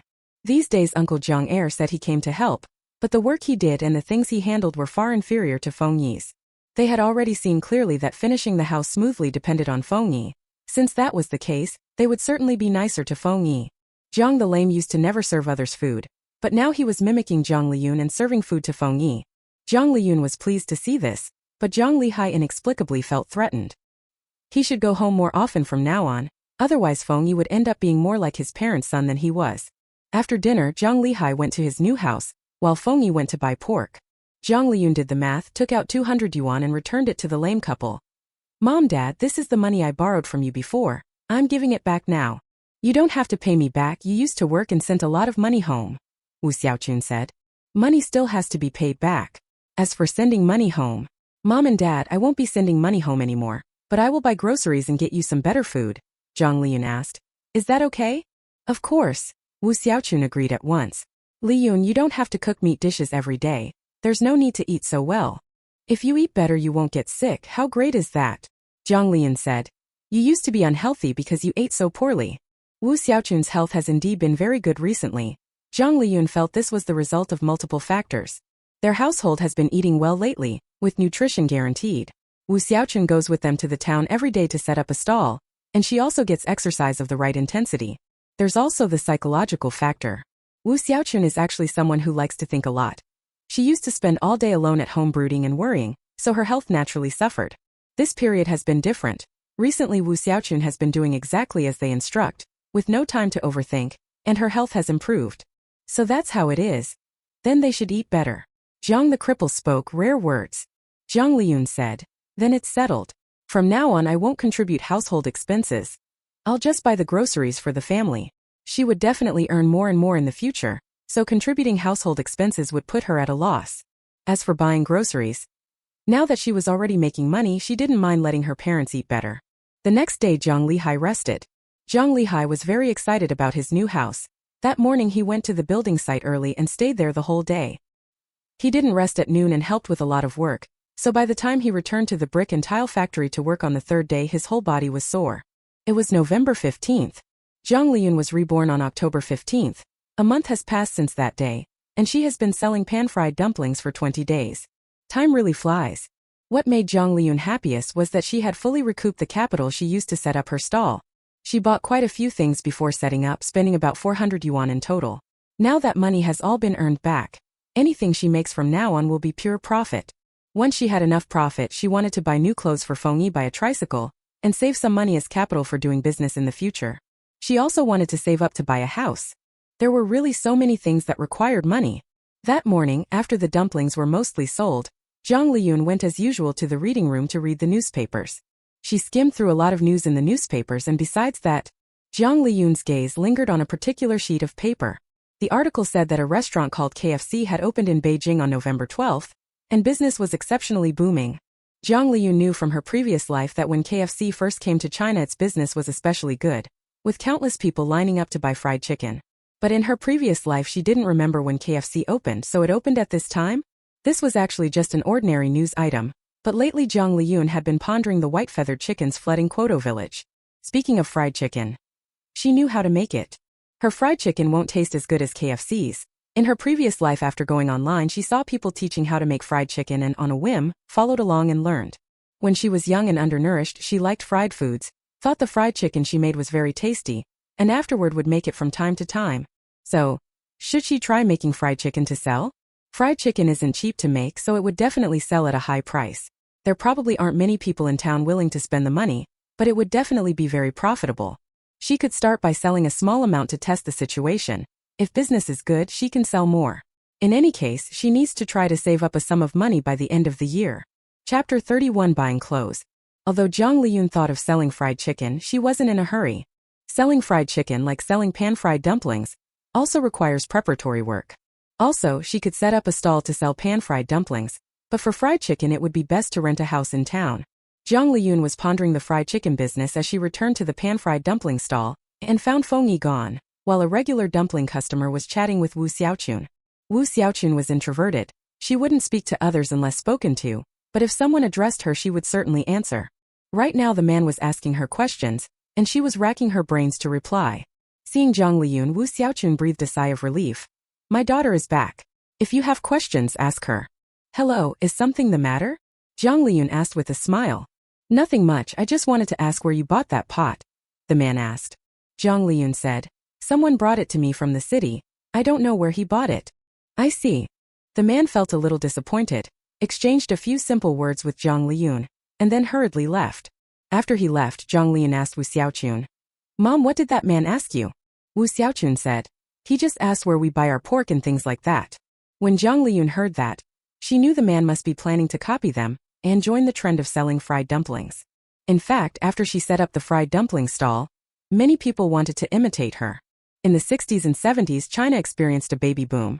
Jiang Lihai, Jiang Liping, and she were all born during the baby boom. And at this point in time, their generation has already grown up. Yet precisely at this moment there were very few jobs available domestically, so many people had nothing to do. They say that in Quoto village, young people without jobs are everywhere. In the past, these young people might have obediently farmed, but times have changed and now everyone wants to make money. Those born in the 1960s mostly have endured hardship and all want money. They're willing to do all kinds of hard work as long as it pays. For example, when she died in her previous life, Jiang Lihai was already in his 60s, yet he still couldn't keep idle and kept helping people with work. In Quoto village, many of his peers and Jiang Lihai's are already in their 50s and 60s and are still working on construction sites. And at this point in time, although there are people like Jiang Lihai who think setting up a stall is a bad idea, there are also those who are determined to make money and are willing to come to town to set up a stall. After raising white-feathered chickens became profitable, the whole village rushed into it. If she can make money selling fried dumplings, of course others will want to sell them too. There are several small vendors in this town selling buns and steamed bread. When she was still in the village, people came to her wanting to learn how to make pan-fried dumplings, but she refused them. Now someone is asking how to make fried dumplings. Wanting to follow suit and set up a stall is only natural. Jiang Liyun wouldn't proactively teach others how to make pan-fried dumplings, but to be honest, she couldn't stop someone who wanted to follow along and do it. In her previous life when she had a stall in town, at first she sold things that others were already selling. Running a stall is really hard work. Some people do it for a while then complain it's too bitter and tiring and quit, but if you persist you can definitely earn some honest money. She was the first in town to sell pan-fried dumplings. Customers recognized her, and she always had an edge over others. Jiang Liyun didn't tell Wu Xiaochun and the others her suspicions. Seeing that the dumplings were sold out, she began to pack up. It was at that moment that Feng Yi returned. Jiang Liyun glanced in the direction he had gone and knew he must have gone to the restroom. It had been too busy in the morning, and Feng Yi hadn't had time to go. Liyun, did you keep an eye on the newspapers? Feng Yi smiled when he saw Jiang Liyun. Jiang Liyun said, keep an eye out. I want to buy a newspaper today. Come with me. Okay, Feng Yi said. Jiang Liyun took the money and went to buy the newspaper with Feng Yi. On the road, she glanced at the stalls by the roadside selling clothing. When she was newly reborn, she had thought about selling clothes, but the town was already full of people setting up stalls to sell garments, and she didn't have a suitable supply source so she gave up. Before Jiang Liyun died in her previous life, Their country was in a state of production overcapacity, and some things were ridiculously cheap. For example, she once bought some disposable socks for only 1 yuan a pair. And when she got them home she found the quality was actually very good, and they could be worn repeatedly without any problem. This era is different. Productivity is lacking now and clothes, shoes and such are all rather expensive. Feng Yi really had very few clothes and they didn't fit well. Jiang Liyun wanted to buy him a few sets, but at the moment she wasn't financially well off. Liyun sister, you want to buy clothes? This one looks good, Feng Yi said, pointing at a garment printed with a big red flower. Jiang Liyun, what kind of straight man aesthetics is this? But this kind of clothing was indeed very popular with her peers. Whenever she returned to Kwoto village before she died, she would always see the village's elderly women wearing this kind of outfit. Jiang Liyun didn't plan to buy clothes. Jiang Liping had left her some old garments, which were enough for her to wear. But she intended to buy some lingerie, underwear and socks. In her previous life, before she got married, she didn't have proper underwear. She would cut off the legs of worn-out long pants and patch them up, using them as underwear. Underwear is even more of a given. When she was young she always wore the doo-doo she made herself. After being reborn she did think about buying those things, but at the time there were many other expenses so she couldn't bring herself to do it. Now she has money in hand so she can buy them. There were many clothing stalls. Most people spread plastic sheets on the ground and displayed their clothes on them to sell. Those who were a bit more particular would buy a bamboo cot and lay their clothes on it to sell. What was called a bamboo cot was actually a bed made of bamboo. Because bamboo was cheap, the bamboo cot wasn't expensive. Among the stall holders, Jiang Liyun saw an old acquaintance of hers. Through many years of her previous life, she had always bought underwear from that person. Standing in front of the stall, Jiang Liyun picked out 3 pairs of underwear, 3 bras and 3 pairs of socks. After picking out her own things, she glanced at Feng Yi and bought him 3 pairs of underwear and 3 pairs of socks. After paying, Jiang Liyun casually shoved the purchased items to Feng Yi, telling him to hold them and walked ahead. She walked a few steps before realizing Feng Yi hadn't followed and turned back to ask, "Why aren't you coming?" Feng Yi snapped out of it like someone waking from a dream and hurried to catch up with Jiang Liyun. Jiang Liyun at this moment also noticed that Feng Yi was acting strange. His face was unnaturally flushed. She immediately understood. Feng Yi was embarrassed. Jiang Liyun felt a bit amused and very much wanted to laugh. To her, buying underwear for herself and Feng Yi was the most natural thing in the world. Feng Yi wasn't very attentive to his clothing. In his previous life, it was always her who took care of his clothes. And back then, people could actually talk openly about whose underwear was the most comfortable. But at this moment, buying those things in front of Feng Yi would probably be a bit too much of a shock for him. Jiang Liyun was right to think so. Feng Yi was practically burning up all over right now. When Jiang Liyun first picked out her own underwear, Feng Yi already didn't dare to look. He used to avoid scenes like this whenever he saw them. Yet Jiang Liyun not only bought for herself, she even picked out underwear for him, chosen by Jiang Liyun herself. As if that wasn't enough, Jiang Liyun shoved everything she had bought at him and told him to hold it. Thinking that among the things he was holding were Jiang Liyun's undergarments, Feng Yi didn't even dare move. He was still embarrassed when his eyes met Jiang Liyun's smiling ones. Feng Yi blushed and looked down. "Sister Liyun." Jiang Liyun reached out and pinched Feng Yi's cheek. "Let's go." Feng Yi like this really made her want to tease him a little. Jiang Liyun knew where to buy newspapers. An old man in town ran a rental bookshop out of his home. Besides renting books, you could also read and buy newspapers there. Jiang Liyun entered a narrow alley and saw a few used books displayed at the entrance of one of the doors. She went in and also saw several children sitting on chairs, intently reading picture storybooks. This rental bookshop rented all kinds of picture books. The elderly man who ran it didn't allow people to flip through those picture books. Children who came to rent a book and wanted to see one first had to give him a penny before he would hand the book over. The child had to read it there and return it to him when finished. Jiang Liyun remembered that Jiang Liyu loved reading picture books. In her previous life, after she got married, she would occasionally take Jiang Liyu to town, and Jiang Liyu would come here to read. Jiang Liyun bought a copy of the newspaper from the rental shop, the very issue that had published the news about KFC opening. She thought about it and bought another little comic book about Huiyuanjia. At this time Jiang Liyu still didn't know the town had a rental bookshop, so she definitely hadn't read this book.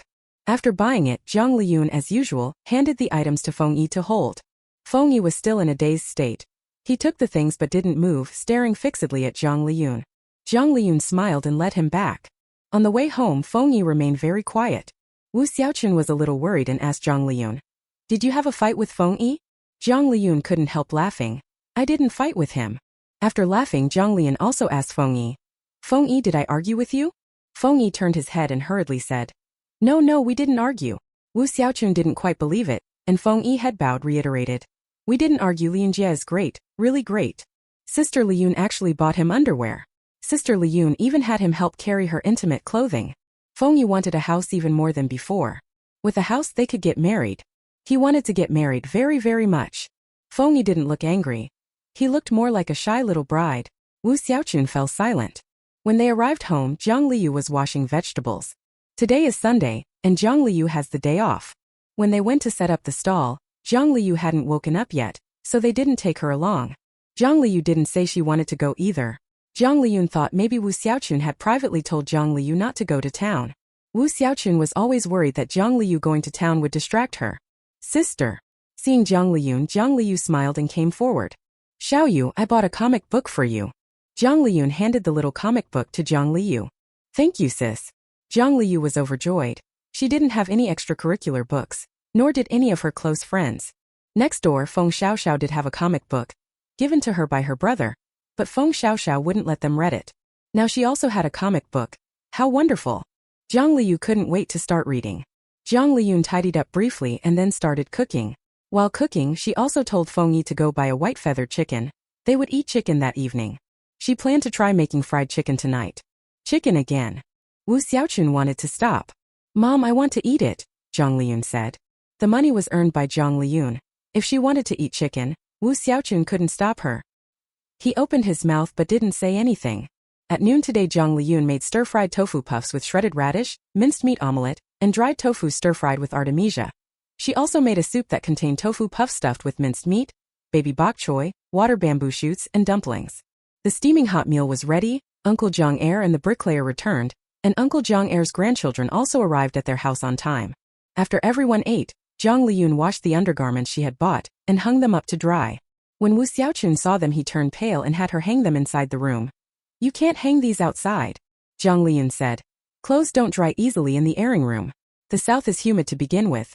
Her room had mud walls and a dirt floor, and hanging clothes inside to air dry was basically turning her garments into petri dishes for bacteria. But you can't let others see that, Wu Xiaochun said. Jiang Liyun really didn't mind being seen. In later times, many people go to the beach wearing just bikinis. What's wrong with her drying some clothes? But with Wu Xiaochun like that, Jiang Liyun took a few other articles of clothing and put them nearby to cover. That way, people passing by wouldn't immediately see what she was sunning. Right now, Jiang Liyun kind of wanted an upstairs apartment. If it were in her upstairs room, no one would comment no matter what she was drying. Actually, rural areas at this time weren't particularly feudal. After all, since childhood she'd often heard talk about who was whose lover, and in their village there was even a woman openly seeing several men. Among the older men and women in the village, those who spoke lewdly were countless. In summer, the women in the village would still flock to the river to bathe. But at that time young people were indeed rather shy, so she took it as following local custom. When Jiang Liyun hung clothes out to dry like this, others really couldn't see, but Feng Yi came in and out of their house, so it was impossible for him not to notice. When he saw that his own trousers had been washed by Jiang Liyun and were drying alongside her underwear, he was dumbfounded. Although he had never worn it, seeing this made his face flush again. Jiang Liyun noticed Feng Yi's attitude and smiled again. In her previous life, her clothes were always washed by Feng Yi. He wasn't like this back then. Young Feng Yi was really a bit innocent. Feng Yi blushed even harder at Jiang Liyun's laughter. After thinking for a moment, he carried the ladder and bamboo mat out of the room and helped block the opening a bit more. That way, even if someone walked closer, they wouldn't be able to see much. Jiang Liyun. That afternoon Jiang Liyun took her usual nap, and when she woke up, Wu Xiaochun told her that Feng Yi had already gone to build the house. Feng Yi killed the chicken before he left and hung it inside, Wu Xiaochun said. Jiang Liyun walked in and immediately saw the chicken hanging from the beam. These days people really like hanging things up. She took the chicken down from the beam and cut it into pieces. Wings, of course, had to be cut off. The breasts were separated. The drumsticks were slashed a few times. Once everything was cut, she marinated the pieces with salt, cooking wine, and slices of ginger. Then she began preparing the batter that would be used to make the fried chicken. In her past life there were many fried chicken recipes online. After making it many times she had a favorite recipe of her own. Flour, starch, eggs, and salt are mixed in a certain ratio to make a batter. Then a little bit of sugar is added. The batter needed for fried chicken is ready. In her past life she also used seasonings like pepper, but she doesn't have any on hand now, so she simply leaves them out. Her family never ate much good food and are still short on fat calories. Even if she simply pours the batter into the pan to fry, they would think it's delicious. let alone that there's chicken inside. Seeing that the time was almost right, Jiang Liyun poured soybean oil into the small iron pot and began frying the chicken pieces. Not long after the chicken pieces went in, the tempting aroma spread. Jiang Liyun couldn't help swallowing. Since she came over, she had been trying hard to improve her family's meals, but the smell of fried chicken was just too tempting. These days, nothing can beat the allure of fried food. Wu Xiaochun and crippled Jiang saw Jiang Liyun pour so much oil into the pan and felt sorry for it. But then they suddenly smelled the domineering aroma of fried chicken and were stunned for a moment.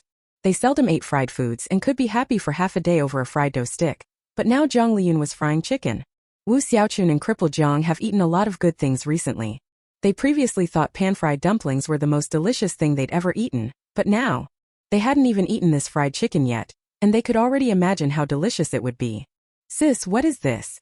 Jiang Liyu asked, swallowing. Jiang Liyun said, this is fried chicken. Jiang Liyun still remembered the amazement the first time she ate fried chicken in her last life. High-calorie foods always have a way of bringing people joy. In her last life she always loved eating and was always chubby, but after Feng Yi died she found she had no appetite for anything. And fried foods had once been her favorite. Sis, this fried chicken smells so good. Smells right, Jiang Liyun said with a smile. They were talking when Jiang Lihai, Feng Yi the bricklayer and Uncle Jiang arrived. Jiang Lihai went to work at the brick and tile factory today, and after getting off he hurried home. He used not to like coming back before, but now his house is under construction. No matter how tired he is, he has to come back. When he arrived at the new house, the bricklayers and Feng Yi had finished work, and they walked back together. As soon as he got home, Feng Yi looked toward where the clothes were hung out to dry and only breathed a sigh of relief when he confirmed he couldn't see Jiang Liyun's undergarments. Everyone else was focused on something different. Jiang Lihai couldn't help asking Feng Yi, what's being cooked at home? Why does it smell so good? Uncle Jiang and the bricklayer also looked toward Feng Yi and couldn't help but take a few more deep breaths. This smells amazing. Feng Yi only then came to his senses. I don't know either. Because of Jiang Liyun buying clothes, he felt uneasy all day and hadn't really chatted with her. Nor did he know what Jiang Liyun planned to do tonight. But it smells really good. A few of them went in together, and then saw Jiang Liyun frying chicken pieces. You're back. Jiang Liyun smiled when she saw them. Someone taught me a new way of eating. I tried making it, and it happens to be something you can try.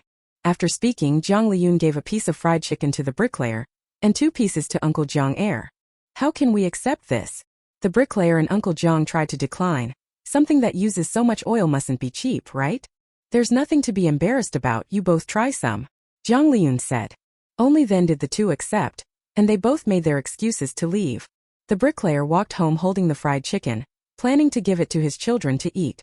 As for Uncle Jiang, no sooner had he stepped outside than his grandchildren clung to his legs. Grandpa, I want to eat something tasty. Uncle Jiang laughed. Good, Grandpa will give you something tasty to eat. At this moment Jiang Lihai couldn't help himself. Liyun, give me a piece to try. Jiang Liyun took a bowl, picked a drumet and 2 pieces of fried chicken and put them in it.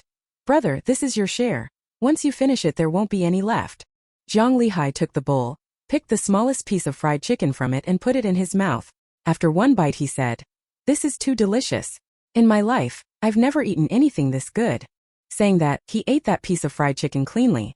There was a bone in that piece of fried chicken, but it wasn't large. He chewed the bone to bits and swallowed it. After finishing, Jiang Lihai said, I'm going out for a bit. I'll be back later. You can have dinner without me for now. He hurriedly went out and Jiang Liyun saw this and smiled. It was obvious her brother really liked He Chunlin. Right now he was surely delivering fried chicken to He Chunlin.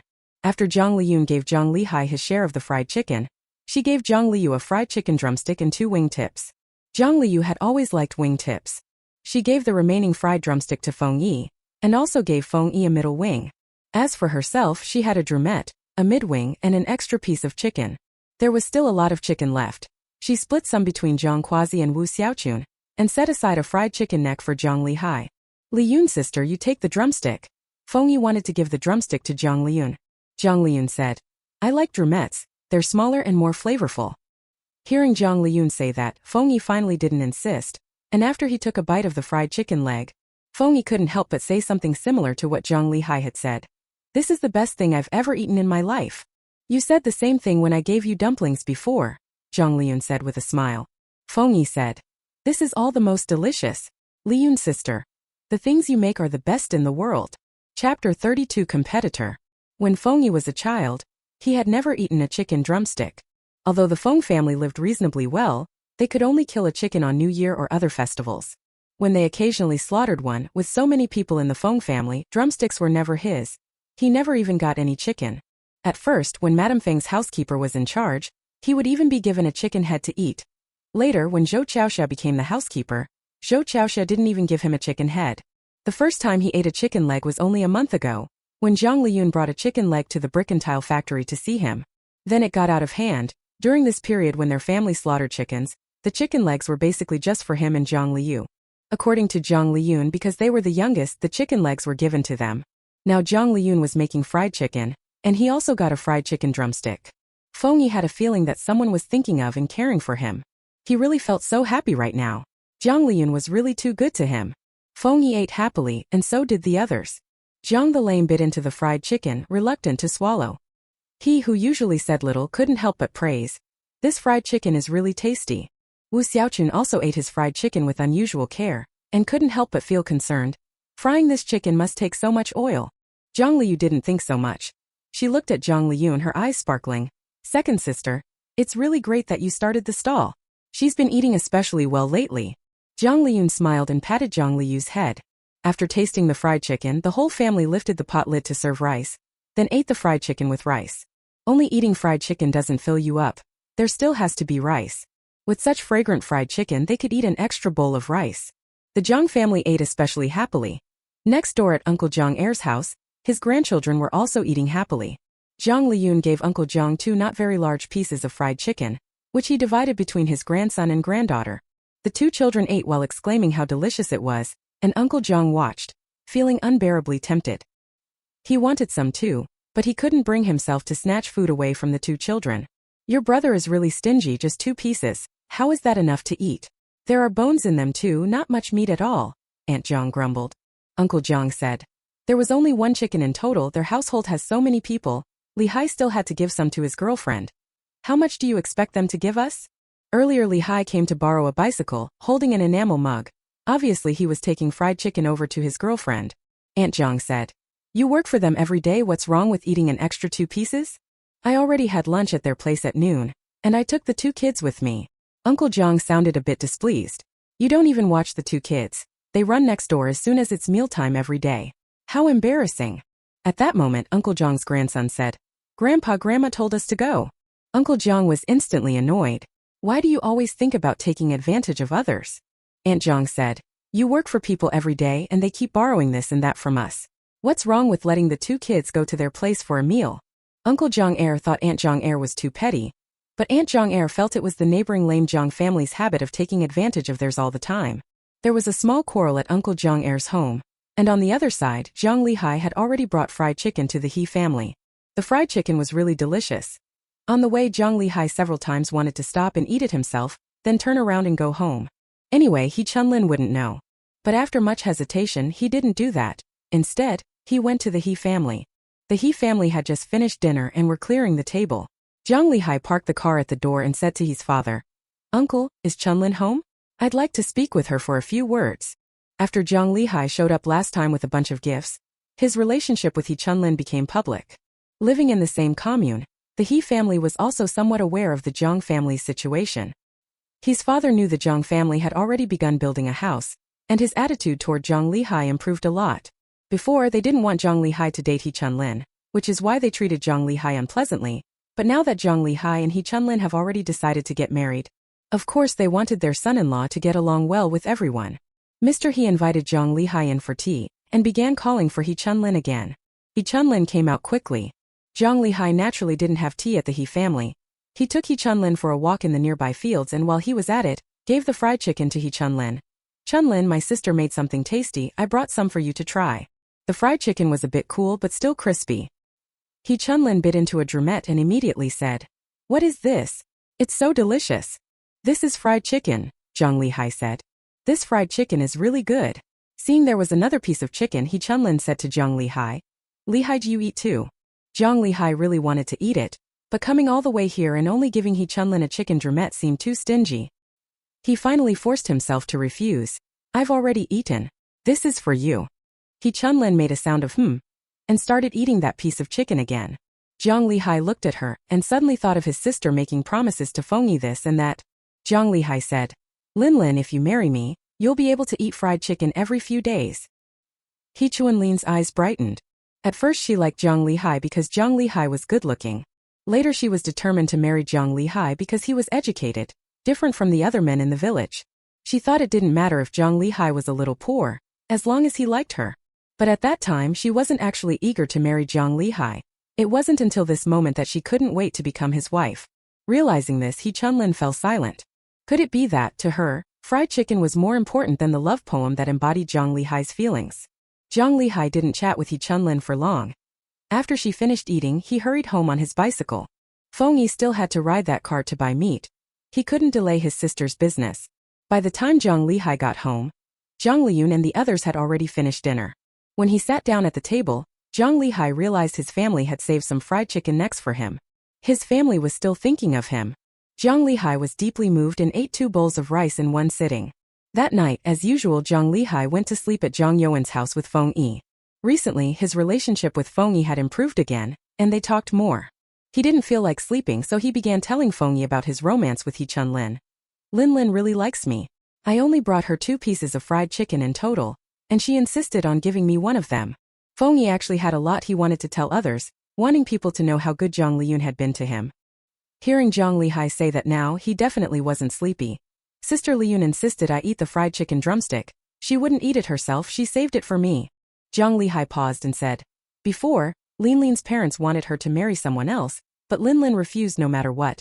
She liked me the most. Before, Sister Liyun turned down Xiezugan and came to see me every day." Jiang Liyun pulled out a big move. Lin knitted a scarf for me. Feng Yi took off his outer pants and showed Jiang Liyun the new underwear he had just changed into. "Liyun's sister bought it for me." "Damn." Jiang Liyun cursed, suddenly wanting to fight Feng Yi. But if it came down to an actual fight, he wouldn't be able to win. People at the brick factory used to bully Feng Yi, and in the end Feng Yi beat their heads in. He had never fought like that with anyone in his life. If he couldn't win, fine, but if a real fight broke out, his parents and his sister might even blame him. Oh well, since Feng Yi would still help him build the house tomorrow, he wouldn't hold it against him. Jiang Liyun lay down, pulled the quilt over his head and fell silent. But Feng Yi still couldn't fall asleep no matter what. He was wearing the underwear that Jiang Liyun had bought and hand-washed herself. He didn't even want to wash those panties. He was going to wear them for several more days.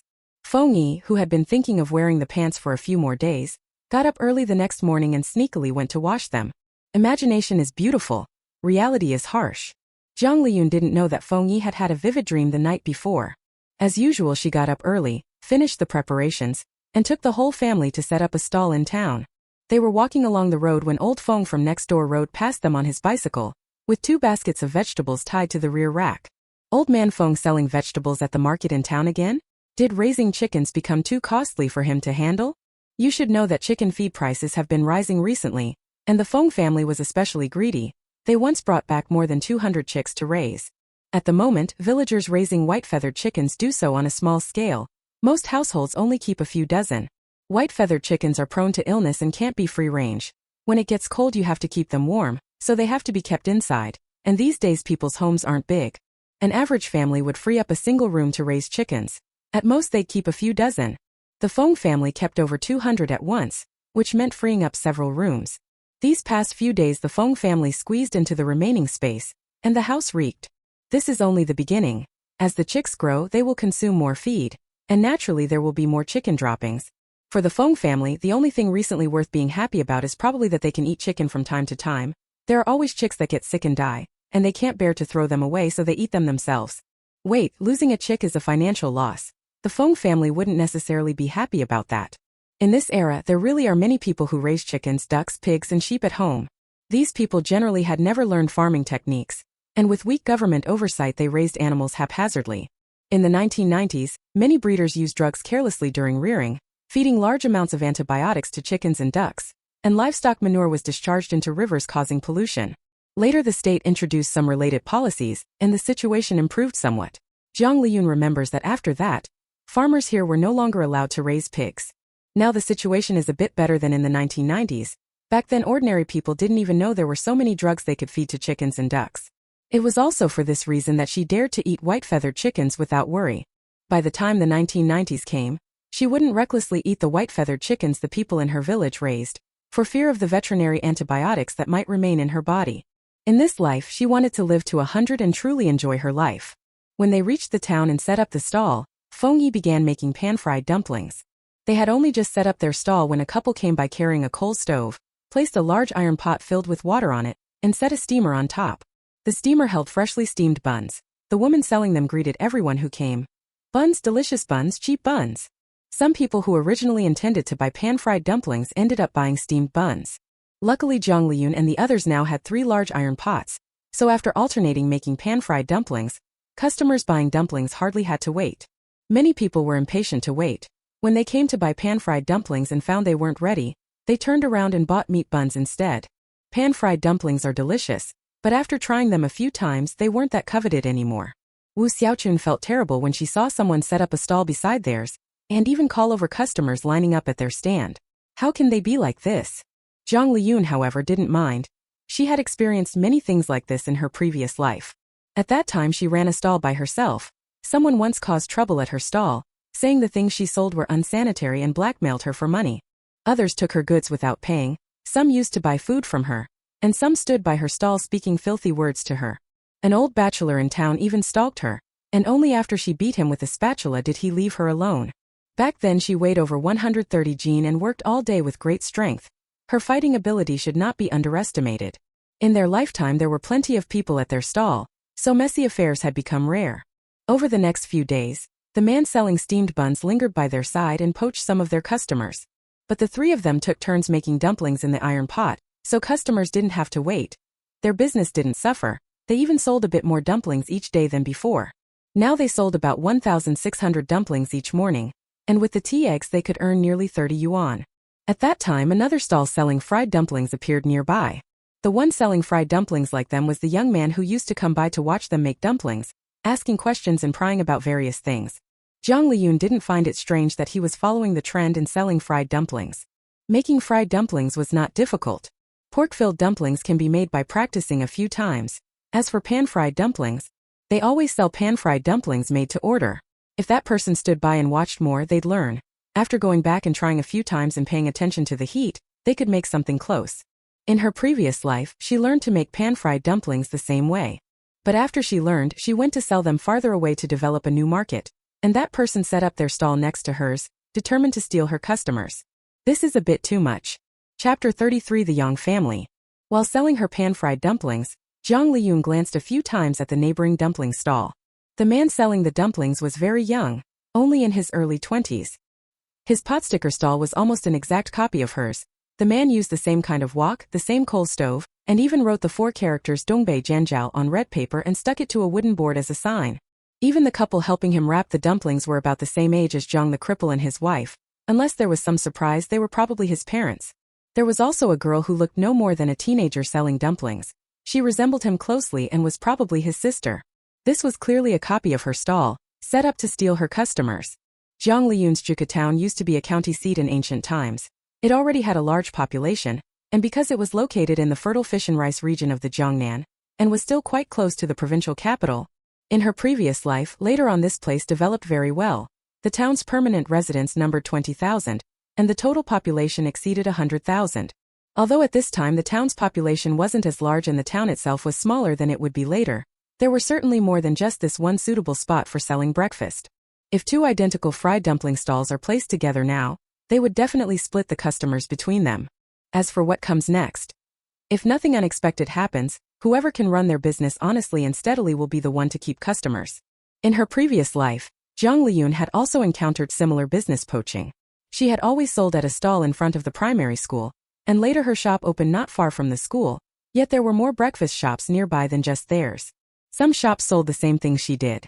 Only some shops managed to stay open for a long time. Others closed after being open for a while. There is a reason her shop has been able to stay open.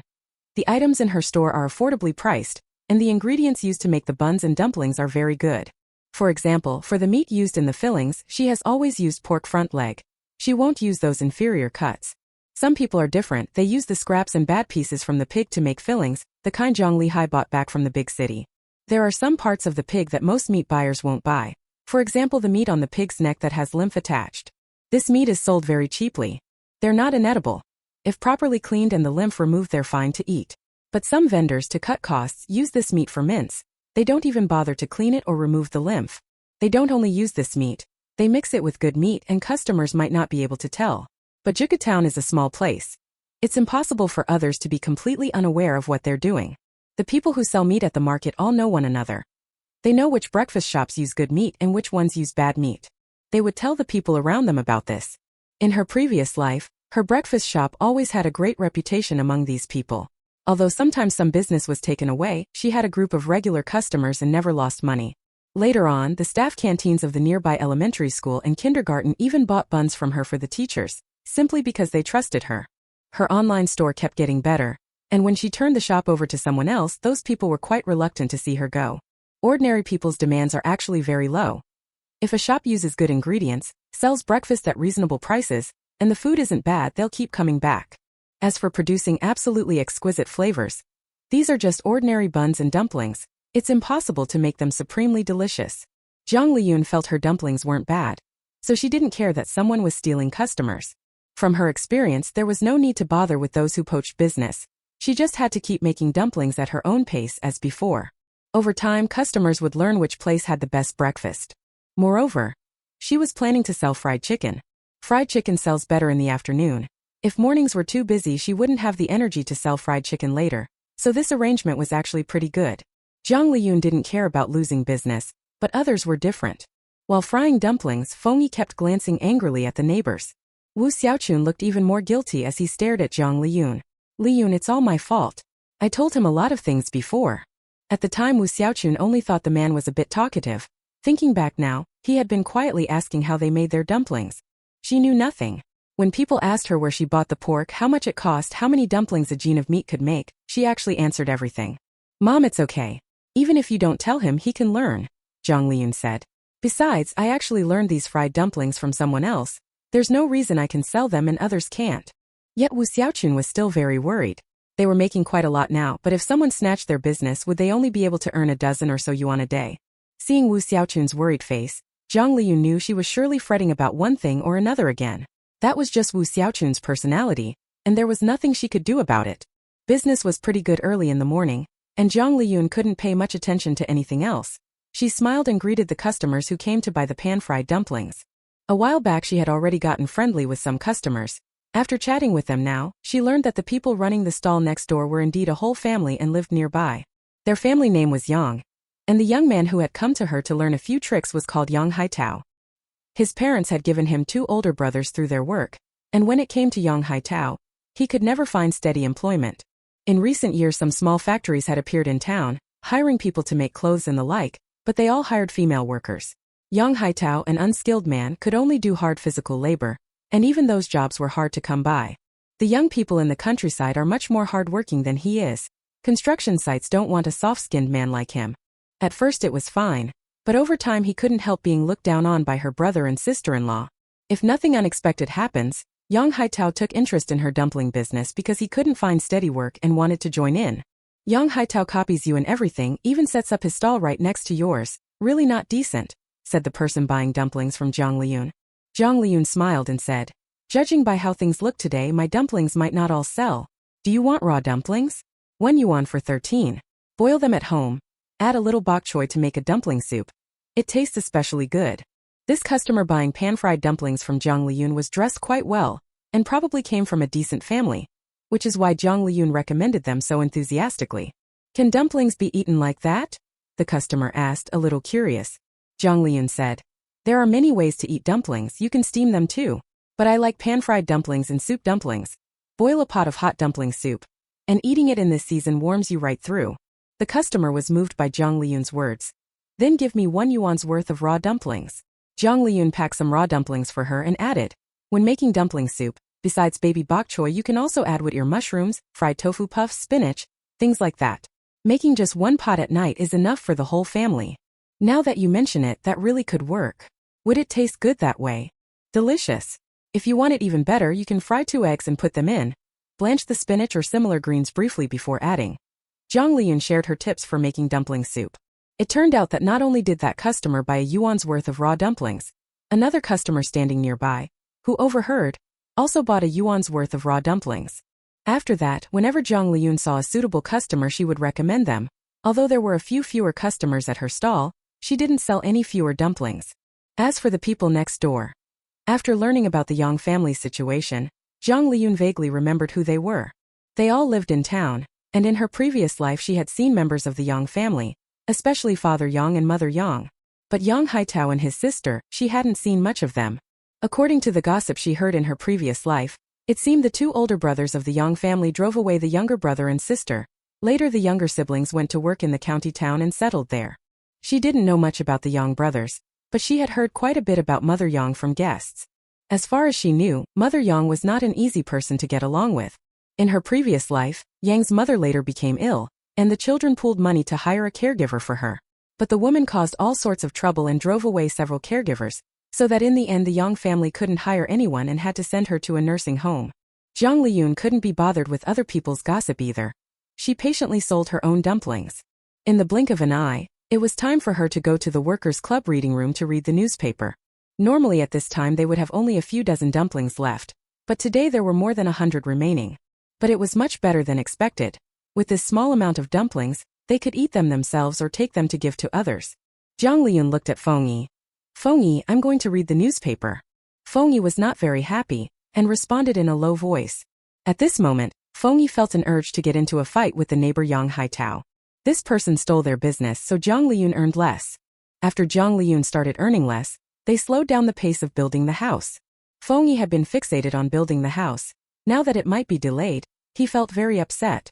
Jiang Liyun noticed Feng Yi's low spirits. Let me tell you, I've actually always wanted to sell fried chicken.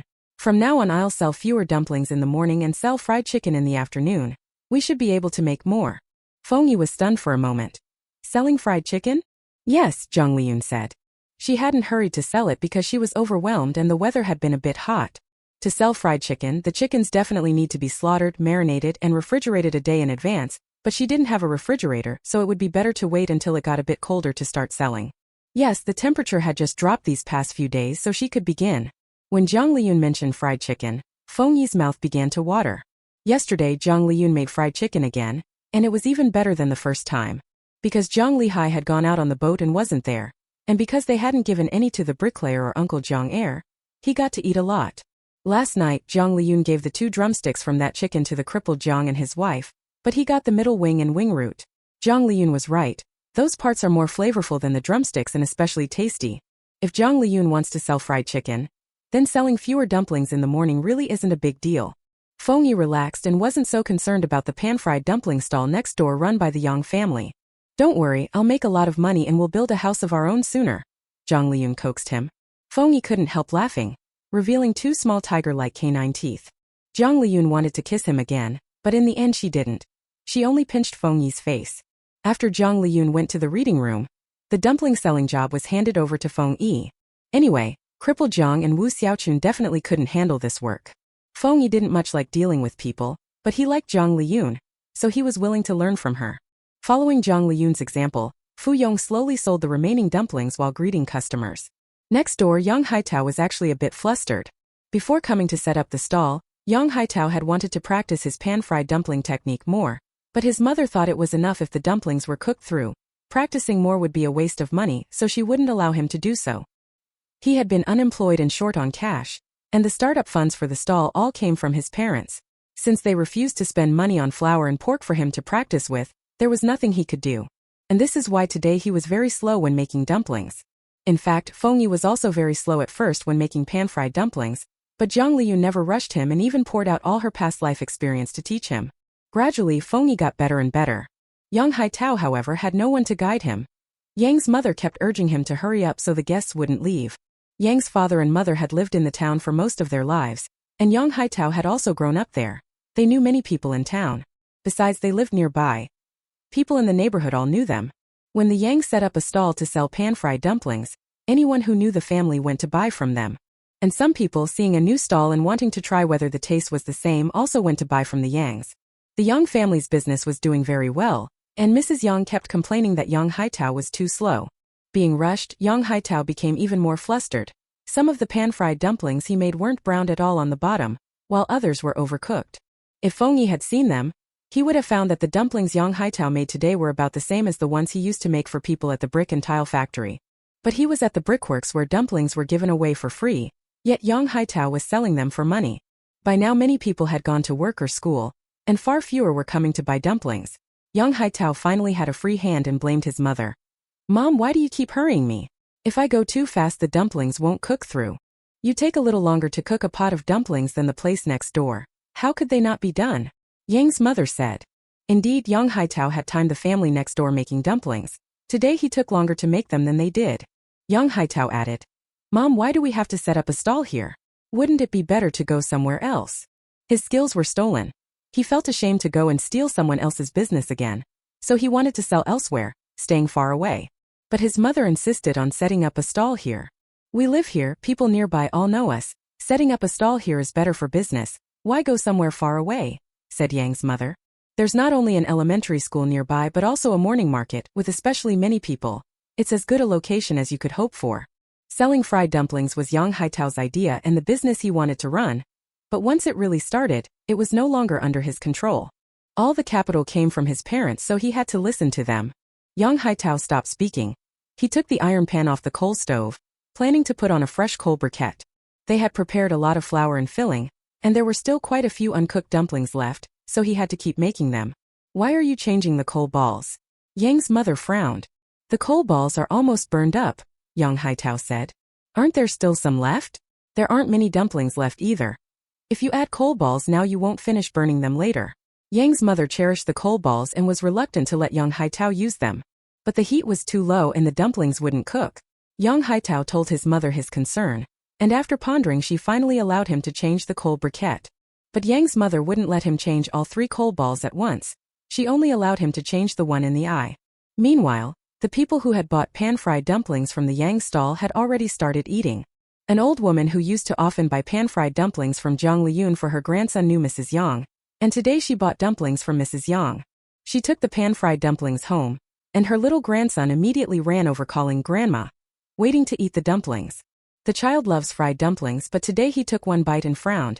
In the end he picked through them and only ate the filling and the dough underneath the dumpling, not the ring of dough on top. "Xiaobao, what's going on?" the old woman asked when she saw quite a few dumpling wrappers left. The little boy said, "Grandma, the dumpling wrappers don't taste good. You used to always finish them, why not this time?" Unwilling to waste, the old woman picked up a dumpling wrapper with her chopsticks and ate it. This bite. Even the old woman thought it tasted bad. When making dumplings, the 2 edges of the wrapper are pressed together, forming several pleats. What was left for her grandson was that ring of pleats. She bit into it and found the dough there was too thick, tasting dry and even a bit tough. If the dumplings were boiled, this wouldn't happen. The wrappers soften after being cooked in water for a while. But pan-fried dumplings are different. The wrappers on top are too thick, so they taste especially dry and hard and don't soak up the flavor. Jiang Liyun knew this in her previous life. The wrappers she rolled were naturally thinner. She even reminded the couple Jiang the Lame, asking them to be careful when pressing the wrappers together, so the pleats wouldn't end up too thick. So no one criticized her dumplings for having thick skins, but the Yang family obviously didn't pay attention to this. The old woman finished eating the dumpling wrapper, thought for a moment, and decided that next time when selling pan-fried dumplings she should still go over to Jiang Liyun's place. The Yang family's Northeast-style pan-fried dumplings are simply not authentic. The same thing happened elsewhere as well. A woman bought pan-fried dumplings back for her husband. He took one bite and sounded a bit displeased. "Today's dumplings aren't as good as before. It's one thing that the bottoms aren't crispy, but the wrapper on top is way too thick and tastes so dry." "Did someone else make them?" the woman said. "It's not that someone else made them exactly. It's just that I bought them from a different stall." "Why are you buying from a different stall when things are fine? These pan-fried dumplings were made by your cousin. He sells pan-fried dumplings over there. Do you expect me to buy from someone else?" The man fell silent. In fact, these 2 families were pretty lucky. That day there were still a few people who, after biting into a pan-fried dumpling, found the inside uncooked.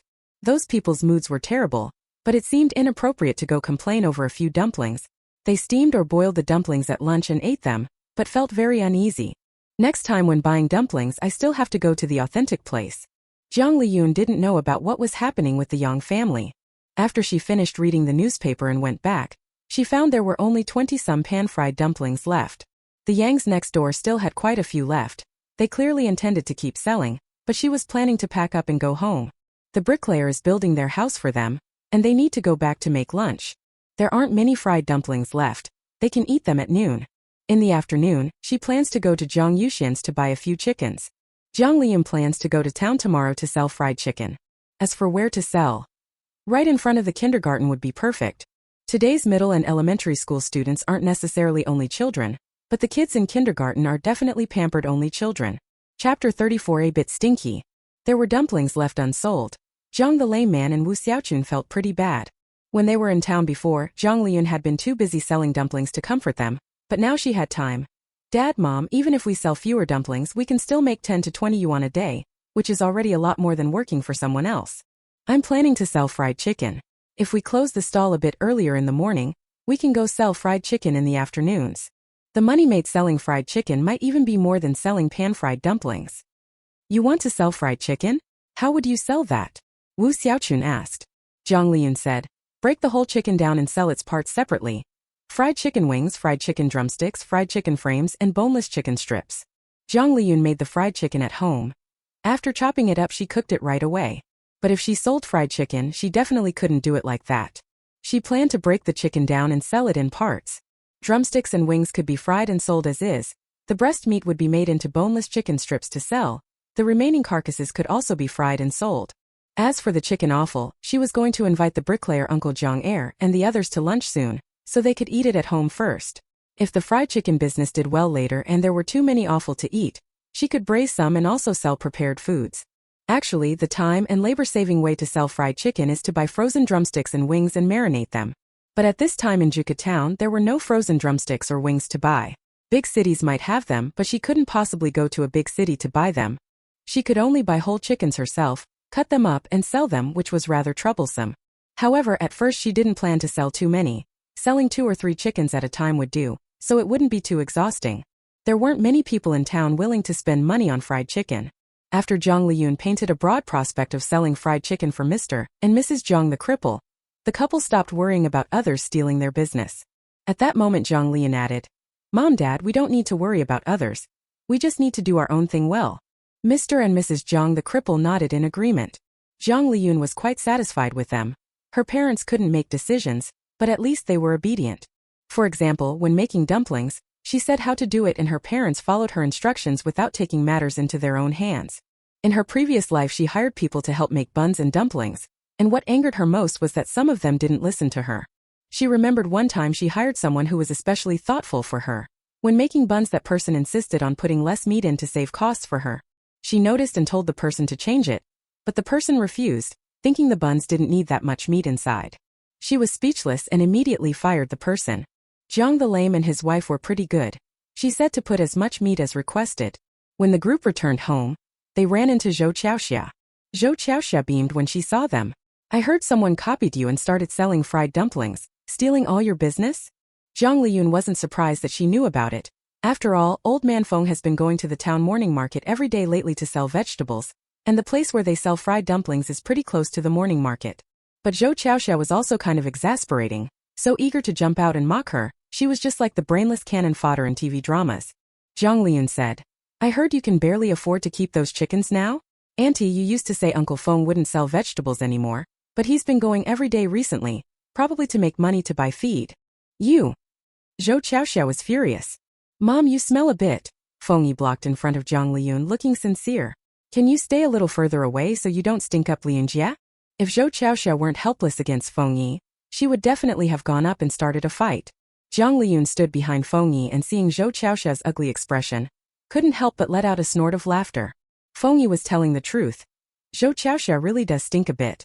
Having over 200 chickens at home means not only feeding them but also cleaning up their droppings. Those chores are basically done by Zhou Qiaoxia and old man Feng, so it's no wonder they stink. The Jiang family doesn't raise pigs, but they do keep chickens and sheep, and Jiang Liyun usually doesn't like going over to the sheep pen. It really stinks. Fortunately, raising the sheep and chickens had always been managed by crippled Jiang, so she didn't need her help. Zhou Qiaoxia stomped off angrily. They went home in high spirits and started making lunch. Crippled Jiang tended the fire, Wu Xiaochun washed the vegetables, and Jiang Liyun was in charge of cooking. As for Feng Yi, he again found time to go to the house-building site. Now the first floor of the house had been completed and they were building the second floor. These days when people build houses, they use 5-hole slabs for the floor. The so-called 5-hole slab is a precast panel made in advance with rebar, cement and aggregate. It can be bought directly like bricks.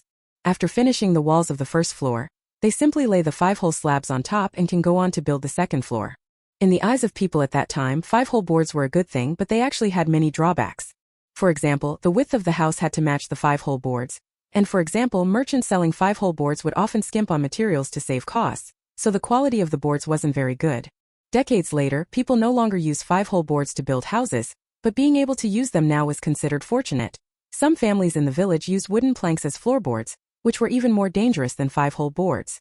Jiang Liyun thought that in less than half a month, the house's frame could be finished. The little brick and tile house went up really fast, but after the frame was finished there were still windows to install, walls to plaster, and the floor to pour. They'd have to wait a while before moving in. These days, some bills could be put off, like the money owed to the brickworks for the bricks. They were still unpaid, and because of that, so far only a few hundred yuan had been spent on building the house. After Wu Xiaochun finished washing the vegetables, Jiang Liyun said, "Mom, go over to Aunt Yuxian's and buy 3 chickens from her. Have her kill them and pluck the feathers. Chicken blood can be eaten and chicken feathers can be sold. Around here, people who sell chickens are always willing to help with slaughtering them. But ordinary families wouldn't do that. They prefer to keep the chicken blood for themselves. The chicken she used to make fried chicken yesterday was the one Feng Yi slaughtered. All the blood was collected, and this noon Jiang Liyun used the chicken blood to make a pot of soup. But she planned to sell fried chicken. If she kept slaughtering them herself, there would be far more chicken blood than she could consume, so it was better to have someone else do the killing." "No need to have someone else do the killing. Let your father do it. Dad is too busy," Jiang Liyun said. "Mom, just listen to me." "All right." Wu Xiaochun went out. But before long, Wu Xiaochun returned with Jiang Yuxian. Jiang Yuxian asked Jiang Liyun, "Liyun, you're buying chickens again, and this time 3 at once?" "Yes, Aunt Yuxian." Jiang Liyun smiled. Jiang Yuxian said, "I thought your mother had passed on the wrong message. With what you just said I can relax." Having gotten a definite answer from Jiang Liyun, Jiang Yuxian then took Wu Xiaochun to pick out suitable chickens. Jiang Liyun felt somewhat helpless at the sight. Some people in their village have their children help buy things, and the sellers, afraid the kids might say something wrong, will take the child home to confirm with their parents. But when it came to her, they brought her mother to confirm with her. Wu Xiaochun and Jiang Yuxian had just left when Uncle Jiang, Feng Yi, and the others returned. Jiang Liyun asked Feng Yi to brew tea for Uncle Jiang. "The food isn't ready yet, you can have some tea first." It was still early, so Uncle Jiang and the others drank tea and chatted, and they started talking about raising chickens again. Feed prices have been getting higher and higher lately. Now buying 100 jin of feed is 2 kwai more expensive than before. Chicken prices haven't gone up at all, so profits will be much lower. Raising chickens isn't profitable. Luckily my family doesn't raise any. Uncle Jiang was relieved he didn't raise chickens himself, but next door, Zhou Xiaoxia was looking at her chickens and daydreaming that after selling them she could make a lot of money. Before, at New Year every household would slaughter 1 chicken, and for the whole festival that little bit of chicken would be passed around for guests, and the guests wouldn't even dare to dig in. They were afraid that if they ate it, the hosts would have no chicken left to serve other guests. Zhou Xiaoxia kept telling old man Feng. Now it's different. These days people are willing to eat chicken. The ones slaughtered on New Year's Eve are eaten that same day. For later guests they'll buy more. By then our chickens will definitely fetch a good price. That's right. Last New Year the price of chickens even doubled, Old Man Feng said. As they were talking, Feng Xiaoxiao, who studies at the village primary school, came home. Zhou Xiaoxia and Old Man Feng both valued their sons more. But because Feng Xiaoxiao was the only daughter in the family, they also doted on her. Zhou Xiaoxia stepped forward. "Xiaoxiao's back? Come eat quickly." Feng Xiaoxiao, however, dodged Zhou Xiaoxia. "Mom, you smell bad, don't hug me." Zhou Xiaoxia. On the other side, Jiang Liyun had also returned, clustering around Jiang Liyun and chattering about things from school, like a classmate borrowing her comic book and not taking care of it, and how Feng Xiaoxiao got into another fight today. That boy called Feng Xiaoxiao stinky, and Feng Xiaoxiao scratched his face. Jiang Liyun knew Feng Xiaoxiao. Feng Yi's younger sister was very pampered at home and had a bad temper. She'd been influenced by it since childhood and didn't take Feng Yi seriously. In Jiang Liyun's memory, Feng Xiaoxiao used to look down on Feng Yi, saying Feng Yi was dirty and smelly. In her previous life, after she married Feng Yi, Feng Xiaoxiao came to ask Feng Yi for money and even taunted her, calling her a cripple at every opportunity. She never expected that now the one being looked down on would become Feng Xiaoxiao. "Xiaoyu, don't make fun of her," Jiang Liyun admonished Jiang Liyu. She didn't like Feng Xiaoxiao, but Feng Xiaoxiao was still young, and it was wrong to mock her. Sis, I didn't dare make fun of her, she was about to hit people, Jiang Liyu said timidly. But she kept saying I wear torn clothes. Jiang Liyun sighed and hugged Jiang Liyu. Xiao, you wait until the new year, second sister will buy you new clothes. Chapter 35 Selling Fried Chicken. Jiang Liyu, having heard there would be new clothes for the new year, showed a shy smile and hugged Jiang Liyun tightly. Jiang Liyu was born relatively late. Because land was later contracted to households and the family's circumstances improved, she hardly ever went hungry, but material goods were still scarce. Jiang the cripple and Wu Xiaochun were intent on saving money. They were stingy about buying and stingy about spending. Their family lacked everything. The clothes Jiang Liyu usually wore were second-hand, and she had to use even a pencil very carefully. Fortunately, rural children at that time were similar to Jiang Liyu, so she did not become too self-conscious. Jiang Liyun thought this as she picked up Jiang Liyu. 9-year-old Jiang Liyu was thin and small, only 40 or 50 jean. After Jiang Liyun easily picked her up, she kissed her little cheek once. Come on, let's go eat. Jiang Liyu hugged Jiang Liyun's neck and giggled. Jiang Liyu's clothes were really old, and her stationery consisted of only 2 pencils and an eraser. Before, she didn't even have an eraser. Recently Jiang Liyun gave her 1 yuan, and only then did she buy an eraser, a pencil and a blank notebook. Jiang Liyun really wanted to buy her a bunch of things and dress her up, but she had no money on hand. She'd been reborn for just over a month. Although she had earned some money, it wasn't much overall and truly not enough to spend. Touching Jiang Liyu's somewhat rough little dark face, Jiang Liyun thought she should buy several tins of snowflake cream in a few days. The weather was getting colder. Whether it was her, Jiang Liyu, or even Feng Yi, they all ought to put on some snow cream. Otherwise, when winter came, if they weren't careful their faces would crack painfully. When Jiang Liyu was little, her face always had highland redness. Every time Wu Xiaochun washed her face she would cry, because the towel rubbing on her face hurt terribly. Jiang Liyun and Jiang Liyu were cuddling on one side, and Feng Yi looked on with envy. Even when he was little, Sister Liyu never hugged and kissed him like that. Well, Jiang Liyun was small then too and couldn't lift him. Wu Xiaochun returned quickly. She hadn't brought the 3 chickens back. Plucking them takes time, and Jiang Yuxian would only bring the slaughtered chickens over in the afternoon. Jiang Liyun didn't mind. After the meal she went back to her room for the usual midday rest. When she woke up after half an hour's sleep, the 3 chickens had already been delivered.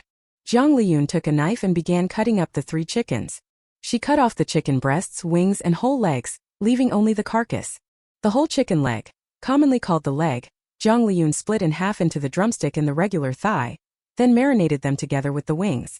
As for the chicken breasts, she sliced them into long thin strips and marinated them as well. There were 3 chickens in total. Jiang Liyun spent some time marinating them one by one. She had planned to go sell the fried chicken tomorrow, but by the time she finished marinating all the meat it was already 3 in the afternoon. Chicken doesn't really need that long to marinate.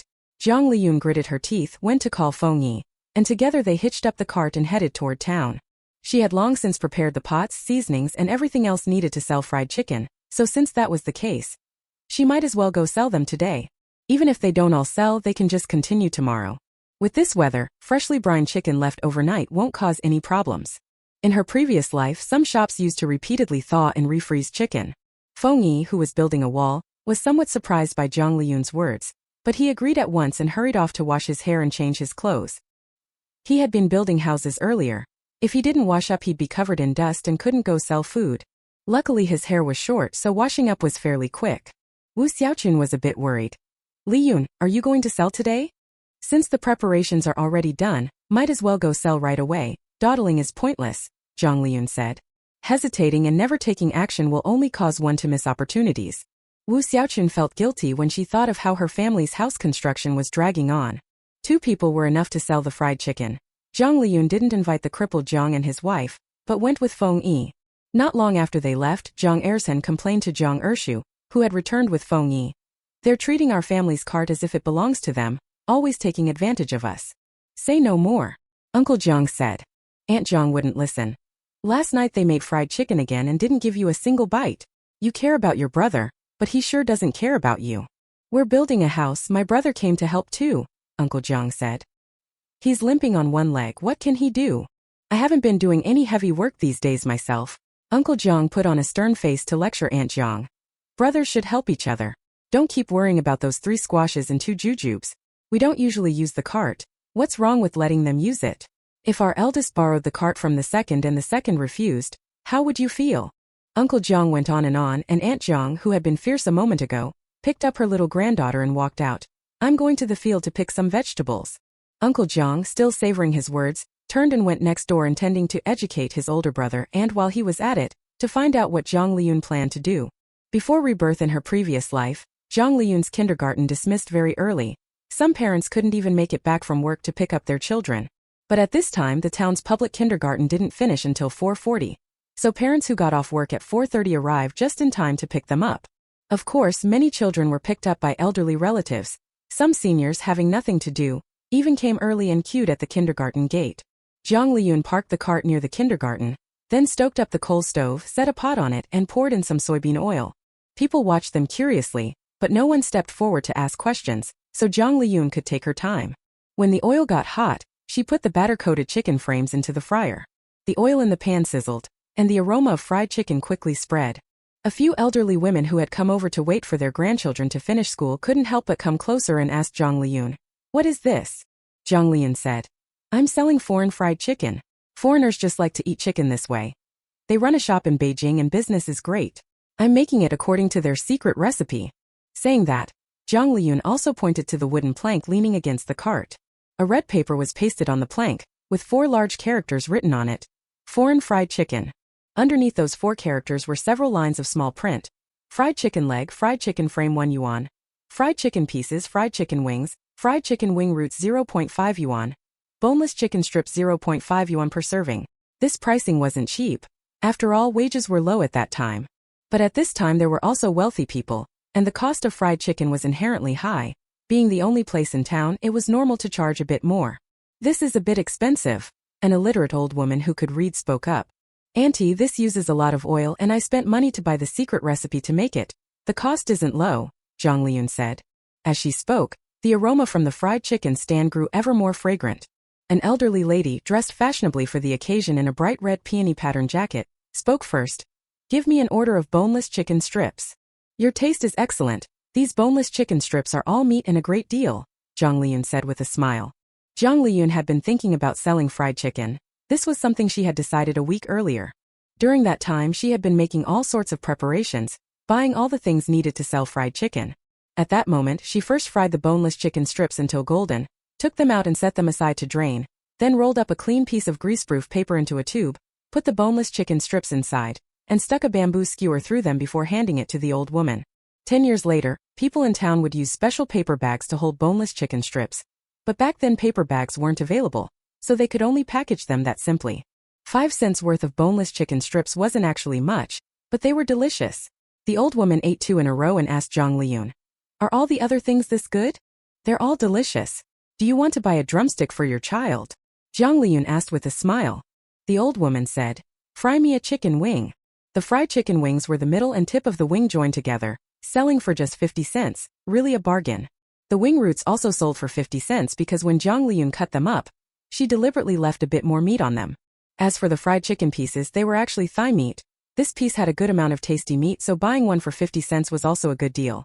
The least profitable item might be the fried chicken leg. It costs 1 yuan, but people at this time think chicken legs are good, so it can naturally be marked up. Jiang Liyun calculated that a 3 yuan chicken, once she cuts it up and deep fries it, can be sold for 10 yuan. Of course, the batter on the fried chicken contains eggs, and the price of oil isn't cheap, so there are other costs. Even if you count generously, those things only amount to about 3 yuan. So she can earn 4 yuan from selling 1 chicken. Today she brought 3 chickens. If she sells them all, she can make 12 yuan. She still keeps chicken giblets at home to eat herself. The profit from selling fried chicken is much better than selling pan-fried dumplings. But in the current situation, she can't sell that many pieces of fried chicken in a day. After all, this was only a small town, not a big city. When Jiang Liyun started frying chicken wings, the kindergarten was letting out. Some elderly women hurried in to pick up their children, and others murmured, "I promised my granddaughter I'd be the first to pick her up." Jiang Liyun smiled at the sight and put the chicken carcasses she had fried earlier, then taken out and set aside, back into the oil for a second fry. That's how it tastes best when fried. Then the enticing aroma of the fried food lured those children who had just left the school gates. People 30 or 40 years from now may not lack fat in their diets and might find fried food greasy and lose their appetite, but that's not the case for people now. A little girl with 2 small braids on her head had just come out of the school when she asked her mother, "Mom, what smells so good?" The little girl's mother had her hair permed and wore leather shoes, clearly from a well-off family willing to spend money. She too now thought the fried chicken smelled delicious and walked toward Jiang Liyun's stall. On the other side, a little boy had just walked out of the kindergarten gate when he saw Jiang Liyun's stall and immediately shouted, "I want that, I want that." The little boy's grandmother didn't want to spend money. Grandma has no money. But the little boy was experienced. He immediately sat down on the ground and threw a tantrum, rolling and yelling, "I want it. I want that." The grandmother couldn't do anything with her grandson. She could only pull him up and say, "Grandma will buy it for you, but you mustn't act like this and be dishonest again." The child wasn't listening to his grandmother at all. If he sat on the ground he could get tasty food, so he'd definitely do it again next time, but for now, he was pulling his grandmother toward Jiang Liyun.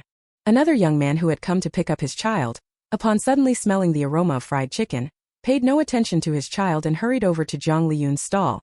"How much for this?" "I want 50 cents worth of fried chicken, the boneless chicken strips." "I want fried chicken drumettes. Fry me a chicken leg." Not everyone was willing to buy fried chicken. Many people, seeing the 50 cent to 1 yuan prices, firmly took their children and left. Some people didn't even look at the price and hurriedly left with their children, something that smelled so good you could tell it wouldn't be cheap. But still a dozen or so people surrounded Jiang Liyun, and among them some even recognized her. "Aren't you the one selling northeastern fried dumplings this morning at the elementary school gate?" "It's me, Auntie. I learned how to make northeastern fried dumplings from someone before, and recently I learned foreign fried chicken, so I came to sell it," Jiang Liyun said. To show that her fried chicken was special, Jiang Liyun also took out a newspaper she had bought earlier and showed customers the article about KFC opening. In a big city like Beijing, people actually lined up to buy fried chicken. Everyone in line at Jiang Liyun's stall was surprised, and they became even more eager to try the fried chicken she was selling. Jiang Liyun had already pre-fried 3 chicken frames. The drumsticks and wings were on the small side, so she could fit quite a few into the pot at once, and her frying went quickly. While she was frying, Feng Yi handled the money and bagging. The chicken frames were fairly large. He asked customers if they wanted them cut open and would help chop them up if needed. There were only 3 chickens in total. The 2 of them worked together and sold them all in less than half an hour. Some people who hadn't bought any asked, "Are you coming to sell again tomorrow?" Jiang Liyun smiled and said, "I'll come sell again, I'll be back tomorrow." "Then I'll come by tomorrow, make sure you prepare more," the man said, licking his lips as he spoke. The fried chicken smelled so delicious that he couldn't wait to try it. By this time, those who had bought the fried chicken had already started eating. Most of them were being eaten by children, who were gobbling it down.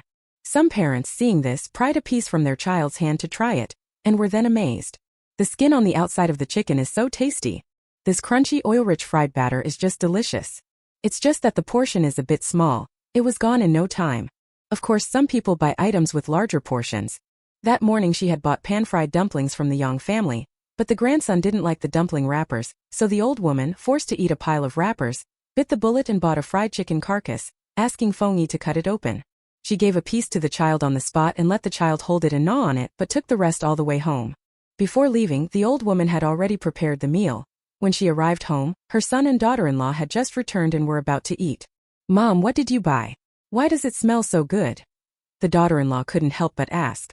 "I bought a fried chicken carcass." The old woman set the fried chicken on the table. Everyone eat together. "Fried chicken carcass?"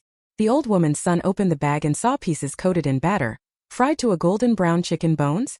He picked up a piece and bit into it, finding that beneath the batter there was still some meat, and most importantly, the fried batter was especially delicious. And the chicken bones are fried crispy. This person even wants to eat the bones. When Jiang Liyun was cutting meat off the carcass, she had deliberately left some meat on the bones. The chicken necks are still on the carcass. She sells the fried chicken carcass for 1 yuan. There can't be absolutely no meat left on it. Besides, the carcass is large and has a lot of batter clinging to it. In short, 1 fried chicken carcass was already enough for the whole family to have a meat dish for a meal. On ordinary days when they bought a caddy of meat, they still didn't feel this satisfied. "This fried chicken carcass is really good. Mom, where did you buy it?" "My dad's birthday is in a few days. I'll buy one to bring to him," the son's wife asked. The old woman said, "I bought it at the gate of Xiaobao Kindergarten." The woman who sells the fried chicken carcasses is the same girl who sells pan-fried dumplings in front of the elementary school in the mornings. "She's quite good at doing business," the old woman's son said. The old woman nodded. "Her food is tasty. No need to mention that fried chicken rack. My little treasure loves the pan-fried dumplings she sells at her stall." Today the Yang family also set up a stall selling pan-fried dumplings. "The ones we bought from them aren't as good as the ones this girl sells." The old woman's son. "From now on buy pan-fried dumplings from her, not the Yangs." I think so too. The family ate and talked, and the atmosphere was very good.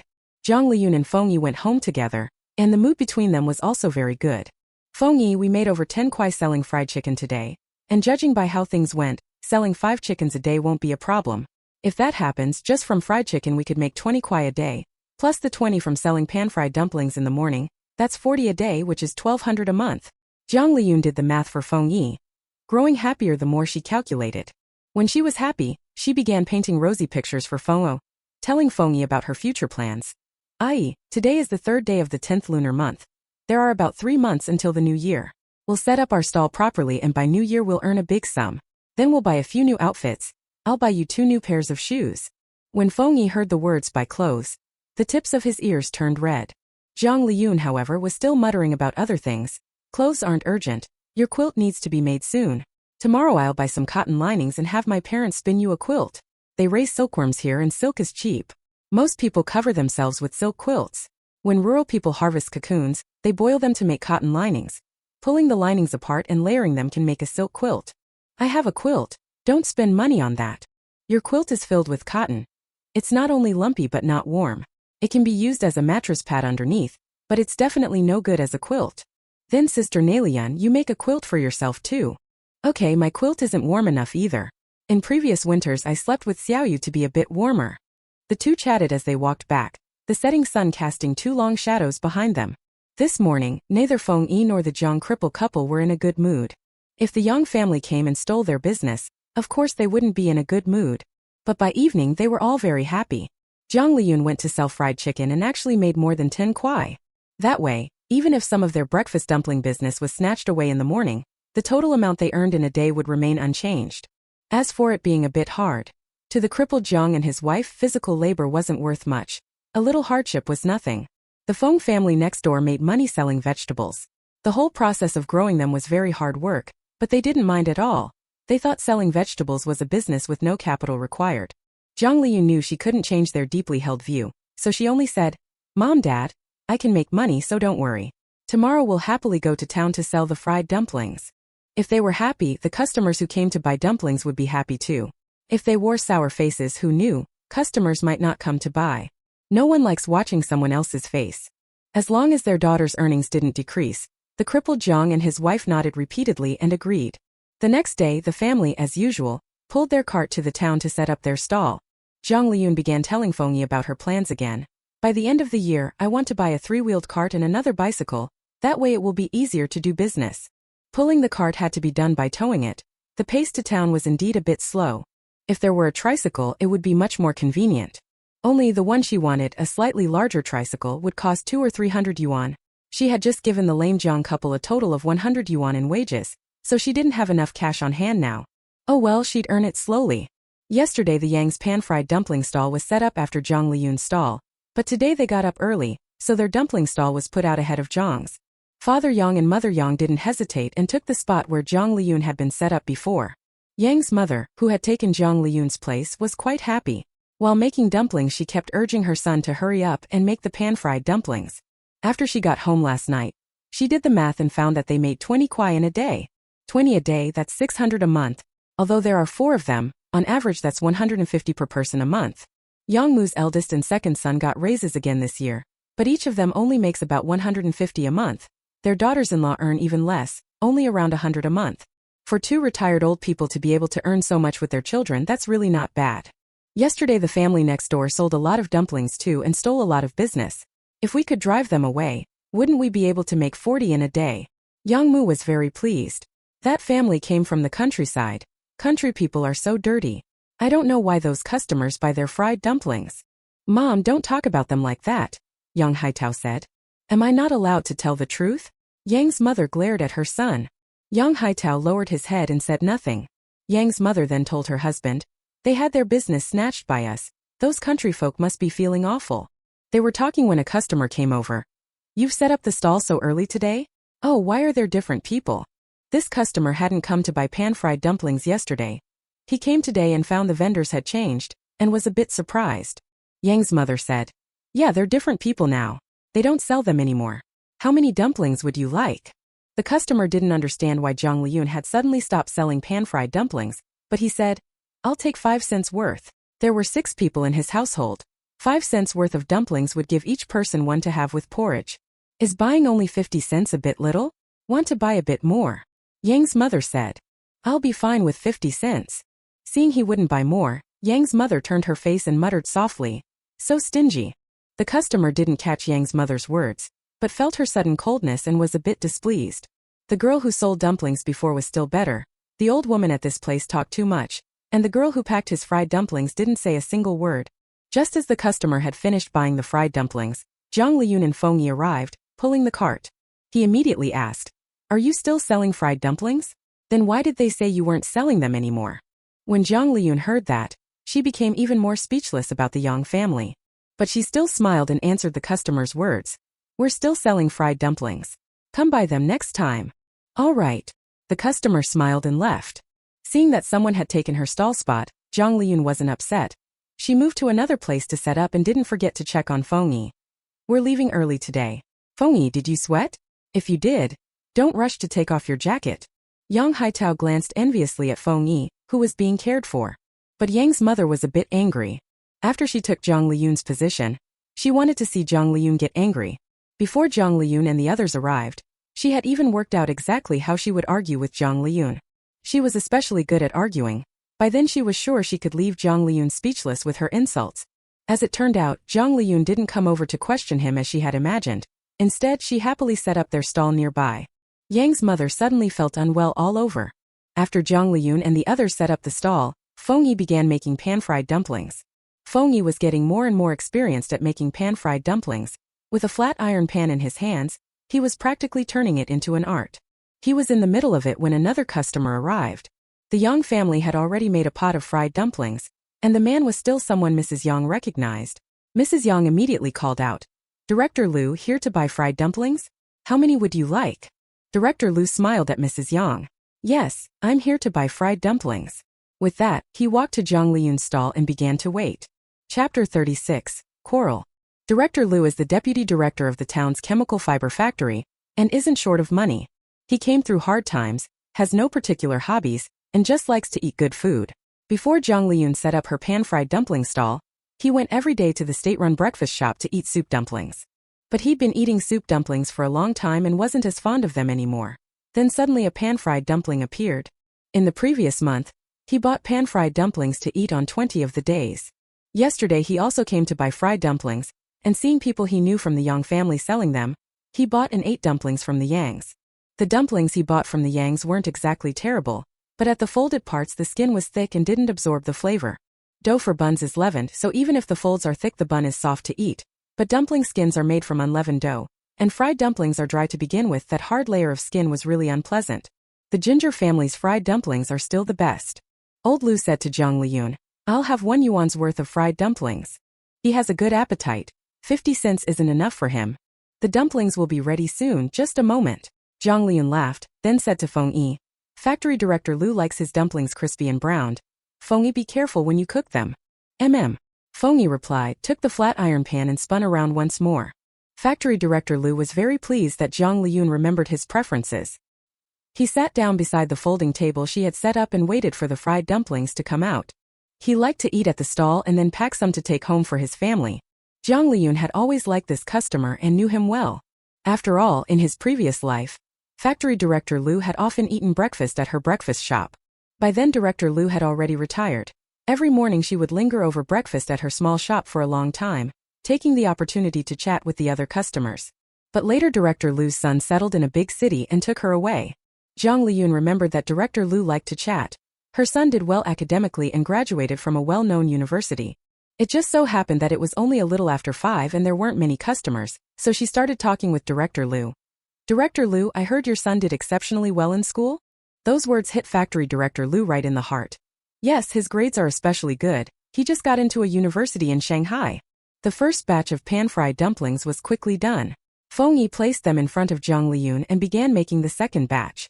The fried dumplings could be sold right away, but Jiang Liyun didn't rush to lift the lid. Dumplings just cook taste better if they sit in the iron pan for a little while. After chatting with Director Lu for a few more sentences and praising him for educating his child well, Jiang Liyun lifted the lid, then used a spatula to scoop up 12 dumplings, put them on a plate for Director Lu, and also gave him a small dish for vinegar. Director Lu sat on the folding table like that, poured himself some vinegar, picked up a dumpling, dipped it in the vinegar and ate.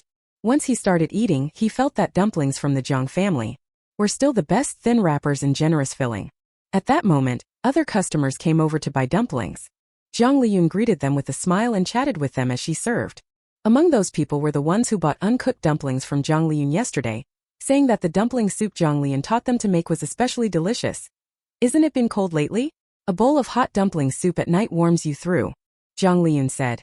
"Mainly it's convenient, you can make enough for the whole family at once. I'm usually too lazy to stir-fry, so I like to make a soup with everything in it, and I even roll the dumpling filling into meatballs and put them in." The person Jiang Liyun was talking to almost bought some dumpling filling. But Jiang Liyun doesn't sell dumpling filling, so in the end she bought some uncooked dumplings instead.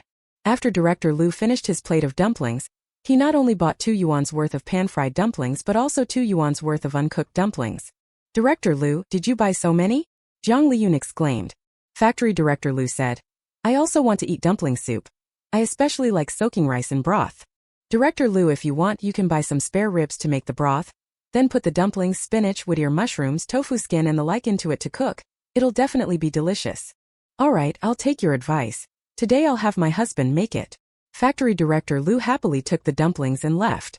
Jiang Liyun was in a particularly good mood when she saw that so many dumplings had been sold in just a short time. A stall had been added beside hers. She had worried that she had prepared too many dumplings to sell, so today she had deliberately made fewer, but judging by the current situation, she was sure she could sell them all. The Jiang family was happy, while the Yang family next door was not so pleased. Actually, the Yang's business was doing okay. Although their dumpling wrappers were a bit thick, some people thought the thicker wrappers were more economical and filling. Moreover, many customers hadn't bought their dumplings yesterday, and didn't know what their dumplings tasted like. Many who rarely bought pan-fried dumplings saw the Yang stall and went to buy from them. Most importantly, the Yang family still knew more people. Factory Director Lu wasn't close with the Yangs and could completely ignore their face and buy pan-fried dumplings from Jiang Liyun, but others couldn't necessarily do that. Regardless of the Yang's greetings, they'd go to Jiang Liyun to buy dumplings. Yang Haitao didn't stop from start to finish. Once customers increased, his dumpling-making speed couldn't even keep up with the selling speed. But Father Yang and Mother Yang were still unhappy, keeping sullen faces. Father Yang and Mother Yang were in charge of making the pan-fried dumplings. Actually, Yang Xiaomei had always been the one selling them, but the two of them scowling from behind her still upset some customers. Jiang Liyun naturally noticed all of this. She immediately felt that the Yang family was nothing to be feared.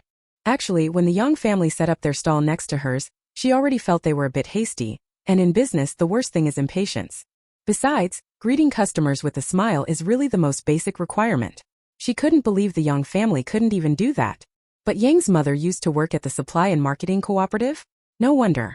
In fact, the state-run breakfast shop in town has always treated ordinary customers poorly. In the past, because of special circumstances, customers had to watch the staff's moods, and they got used to not taking customers seriously. It won't be long before the state-run breakfast shop can't keep going.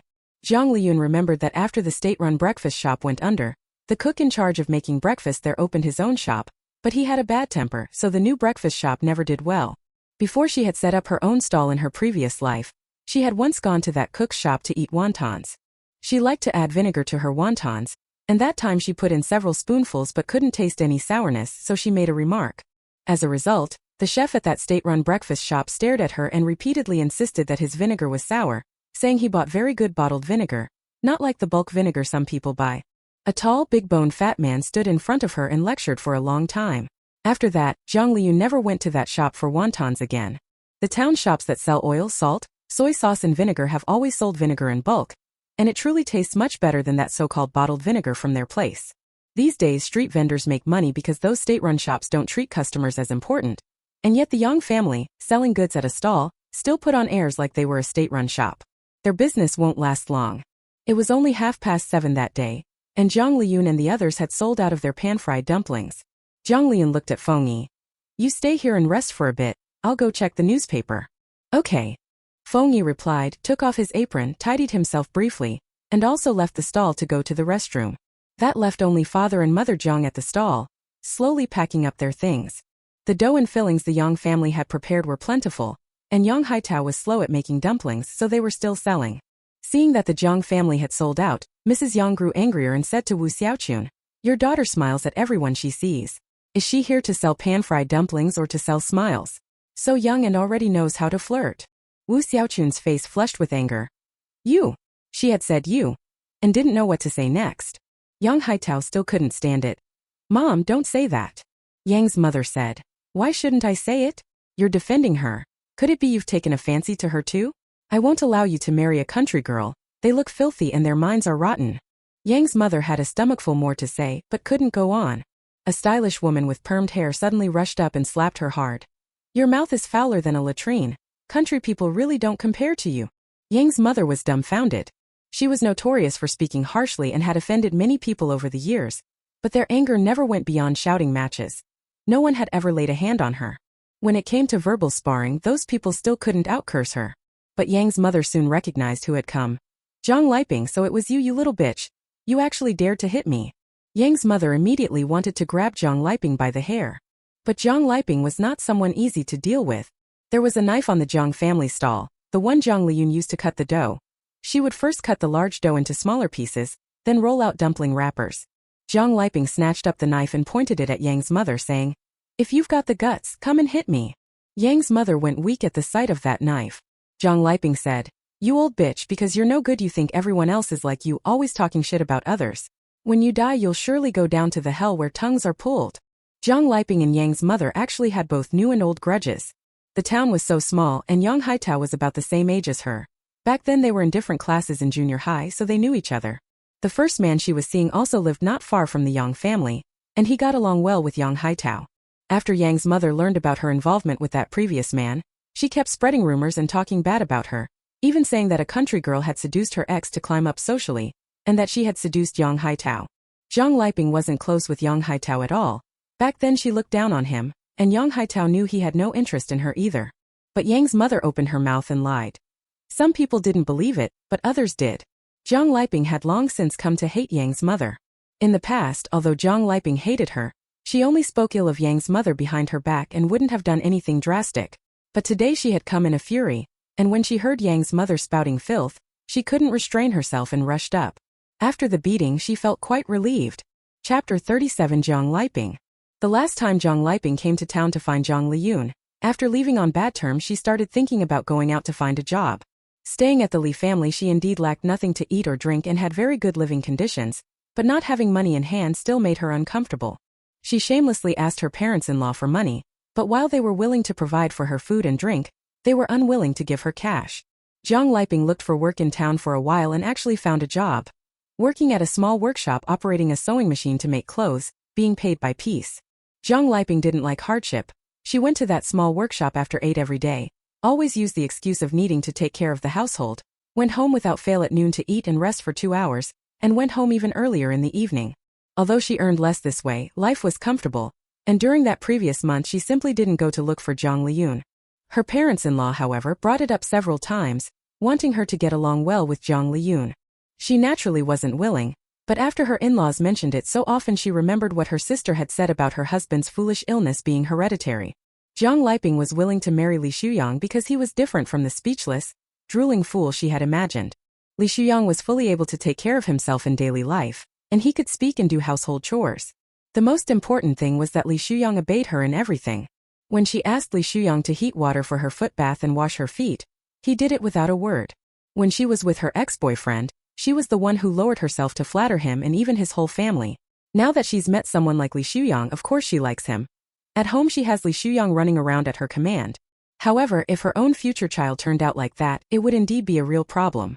Jiang Liyun figured this was probably how her life would turn out, but in her imagination her child should study hard and get into college. Jiang Liyun took Li Shuyang to the hospital and asked the doctor whether Li Shuyang's stupidity could be hereditary. The doctors at the town hospital were mediocre. Many of them had once been barefoot doctors, so they naturally couldn't give a definite answer. But they did tell Jiang Liyun that it might well be hereditary. Jiang Liyun felt uneasy and wanted to take Li Shuyang to the provincial capital to have a look. She told Li Shuyang's father and mother about it, but no matter what they refused and wouldn't allow her to take Li Shuyang to the provincial capital. At first Jiang Liyun didn't think much of it, but with her in-laws' attitude, she increasingly felt this might be hereditary. So early this morning Jiang Liyun returned to Quoto village, planning to wait in the village for her parents and sister to come back and then discuss what to do. She hadn't believed her sister before, and now she went back to ask someone else for advice. Doing that was a little embarrassing, but Jiang Liyun had never been ashamed easily. When Jiang Liyun returned to the village, she found out that her family was actually building a house, and that her brother even had a girlfriend. Her parents had always told her the family had no money, yet now they could afford to build a house for her brother.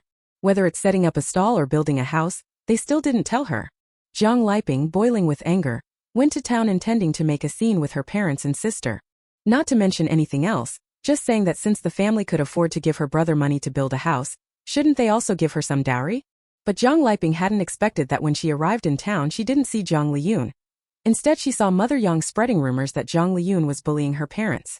Jiang Liyun's hatred for Yang's mother cannot be summed up in a sentence or two. After Jiang Liyun's ex-boyfriend's whole family moved away, Jiang Liyun was greatly devastated. At first she got close to her ex-boyfriend indeed for money, but in junior high she was at the age of first love. He was good-looking, from a good family, and willing to spend money on her. As time went on she truly developed feelings for her ex-boyfriend. For so many years she threw herself wholeheartedly at her ex-boyfriend, lowering herself and doing whatever it took. After giving so much she found it increasingly hard to let go. She was extremely upset after the breakup. As if that weren't enough, Yang's mother went around town loudly proclaiming that no one wanted her, saying she must have some big problem and that's why the family rejected her.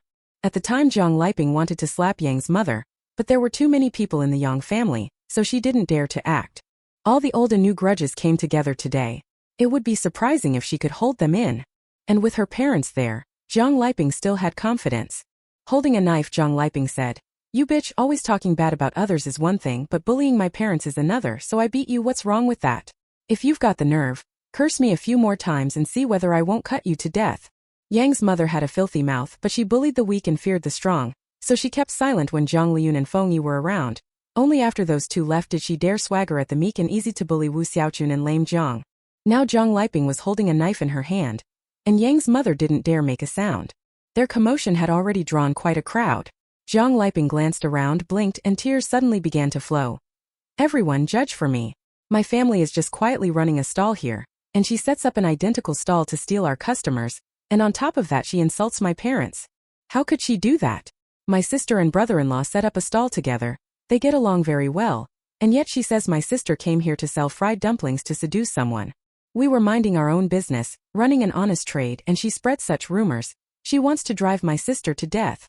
She has spread rumors about me before. I was only classmates with her son, but she insists I seduced him. How can she be so bad? Is she that kind of person herself, always trying to seduce people so she sees everyone that way?" Jiang Liyun cried with a face like willow flowers in the rain. Jiang Liyun wasn't unattractive, and her figure was like Wu Xiaochun's, appearing thin and frail. Now that she was crying like this, everyone looked at her and then at Yang's mother with her fierce expression. Almost everyone was on her side. Even Jiang Liyun, who knew the truth about his eldest sister, at this moment felt she had been wronged and rushed forward to glare at Yang's mother. Jiang Liyun and the others had been out on the boat all night and returned to the brick and tile factory this morning. This time Jiang Liyun bought back over 200 jin of flour and over 200 jin of rice. He had planned to take his things home first and then go see his new house, but Sun Jinshan and a few others from the transport crew wanted to go into town for fried dumplings and asked if he wanted to join. These guys had a hard time going out on the boats, were looked down on while away, and wanted to enjoy themselves once they got back. The fried dumplings were being sold by Jiang Liyun and Feng Yi. They were heading there to find Jiang Liyun and Feng Yi. Jiang Liyun came into town with them. They had just arrived at the place selling fried dumplings when they saw Jiang Liyun slapping someone. At first Sun Jinshan and the others thought Jiang Liyun was a bit fierce, but when she started crying their thoughts immediately changed. They felt truly sorry for her. People from their transport crew had heard about Jiang Liyun before. They said she was determined to marry into town, throwing herself at men and even working as a free nanny, only to be rejected and eventually marry a man who wasn't very bright. But now, seeing Jiang Liyun crying in such distress, Sun Jinshan and the others began to feel pity for her. She was probably deceived by a jerk before. He was with her for many years, even had her help out his family, and in the end he dumped her. They followed Jiang Liyun forward, shielding Jiang Liyun and the others. Yang Haitao also felt sorry for Jiang Liyun. Now being stared at by a crowd, she felt ashamed to show her face. Yang Haitao indeed didn't have much contact with Jiang Liyun before, but he was good friends with Jiang Liyun's ex-boyfriend. Jiang Liyun was utterly obedient to her ex-boyfriend back then, and she was also pretty. Who wouldn't want a partner like that? Yang Haitao actually quite liked Jiang Liyun. After Jiang Liyun's ex-boyfriend's family left town, He even wanted to get in touch with her. It's just that his mother went around bad-mouthing Jiang Liyun. How could he possibly have the nerve to confess to her? Today his mother spoke ill of Jiang Liyun's family, and was even caught by Jiang Liyun. Yang Haitao wished there were a crack in the earth he could crawl into. If he'd known the family selling pan-fried dumplings were Jiang Liyun's relatives, he wouldn't have sold pan-fried dumplings. Jiang Liyun didn't know what others were thinking. Seeing her brother arrive with a group of tall, burly men, she felt relieved. She put down the knife in her hand and meek and weak, cried to people about how unreasonable Yang's mother was. Jiang Liyun hurried over at that moment. When Jiang Liyun got over here and saw the stall the Yangs had set up, she guessed the Yangs were trying to steal their business. When Jiang Liyun arrived, she asked a few simple questions and figured out the whole situation. Things like Yang's mother having a bad temper, driving away the nanny, and coming to a miserable end in her past life. Many of these had been told to her by Jiang Liyun. At the time she suspected Jiang Liyun had a grudge against Yang's mother, and now it's confirmed. Young Jiang Liyun was really much tougher than the later Jiang Liyun. For a while, Jiang Liyun couldn't understand why her sister didn't get a divorce, leave the child and go live her own life. Given what she knew about Jiang Liyun was capable of doing something like that. But later she gradually understood. How to put it, her sister's child really was dull. Really couldn't do anything and needed her sister to take care of. But that child completely trusted her sister. When her sister was angry she would hit the child, yet the child would still cling to her sister and call out "Mom" over and over. Some people's dogs are utterly loyal and will do whatever their owners ask. Her sister's child was like that too. That child, like her brother-in-law, does whatever his sister tells him. When you keep a pet long enough you form an attachment. Don't say it's a biological child. And the child's problems didn't show up right away. Only after her sister had poured so much affection into the child did she realize the child had intellectual issues, so she naturally couldn't let go. Over time her sister became trapped. If it weren't for this child, her sister wouldn't have let her suffer a loss. As for the Yang family, Jiang Liyun didn't care much about the Yangs poaching her business. After all, she had once learned by opening a shop from others too. But Yang's mother's behavior was truly disgusting. Only now, it seems she doesn't need to step in anymore. Jiang Liyun glared angrily at Yang's mother. If I find out you bully my sister again, I'll definitely beat you up. Sun Jinshan and the others also spoke up. Yeah, if you dare mess with our girl we'll make you pay. The people from our brick and tile factory are not to be trifled with. Jiang Liyun, if they bully you again from now on just tell us. Feng Yi, we're brothers. If anything comes up, give us a shout and we'll come right over to back you up. Feng Yi and Jiang Liyun were their old colleagues. Jiang Liyun had treated them to pan-fried dumplings. Jiang Liyun was pitiful like that. And Yang's mother insulting people from the countryside was basically an insult to them as well. The crowd at the brick and tile factory was stirred up. Jiang Liyun said, "Thank you, brothers. When my brother's house is finished tomorrow, you must come to drink the beam-raising wine." "We definitely will," they said. Jiang Liyun then looked at Yang's mother. "Aunt Yang, I don't mind if you learn to do business like me, but if you insult my parents I'm certainly going to take it up. Apologize to my parents now, or tomorrow I'll go find your eldest son's and second son's supervisors, and your grandchildren's teachers, and have them judge this for me." She remembered that Yang's eldest and second sons both had formal jobs. These days anyone with a formal job feared someone going to their boss. In the end Yang's mother did apologize and left with her family. When they left, the pot of pan-fried dumplings Yang Haitao had been making was already burnt and giving off an unpleasant smell. Jiang Liyun thought they definitely wouldn't have the face to come and set up their stall here tomorrow. They closed up early today. Although they stirred up a lot of trouble, they got home fairly early. Once they left the town and the road cleared, Feng Yi and Jiang Liyun pulled the cart ahead again. Jiang Liyun dropped the pretense and directly asked Wu Xiaochun, "Mom, where did the money for building my brother's house come from?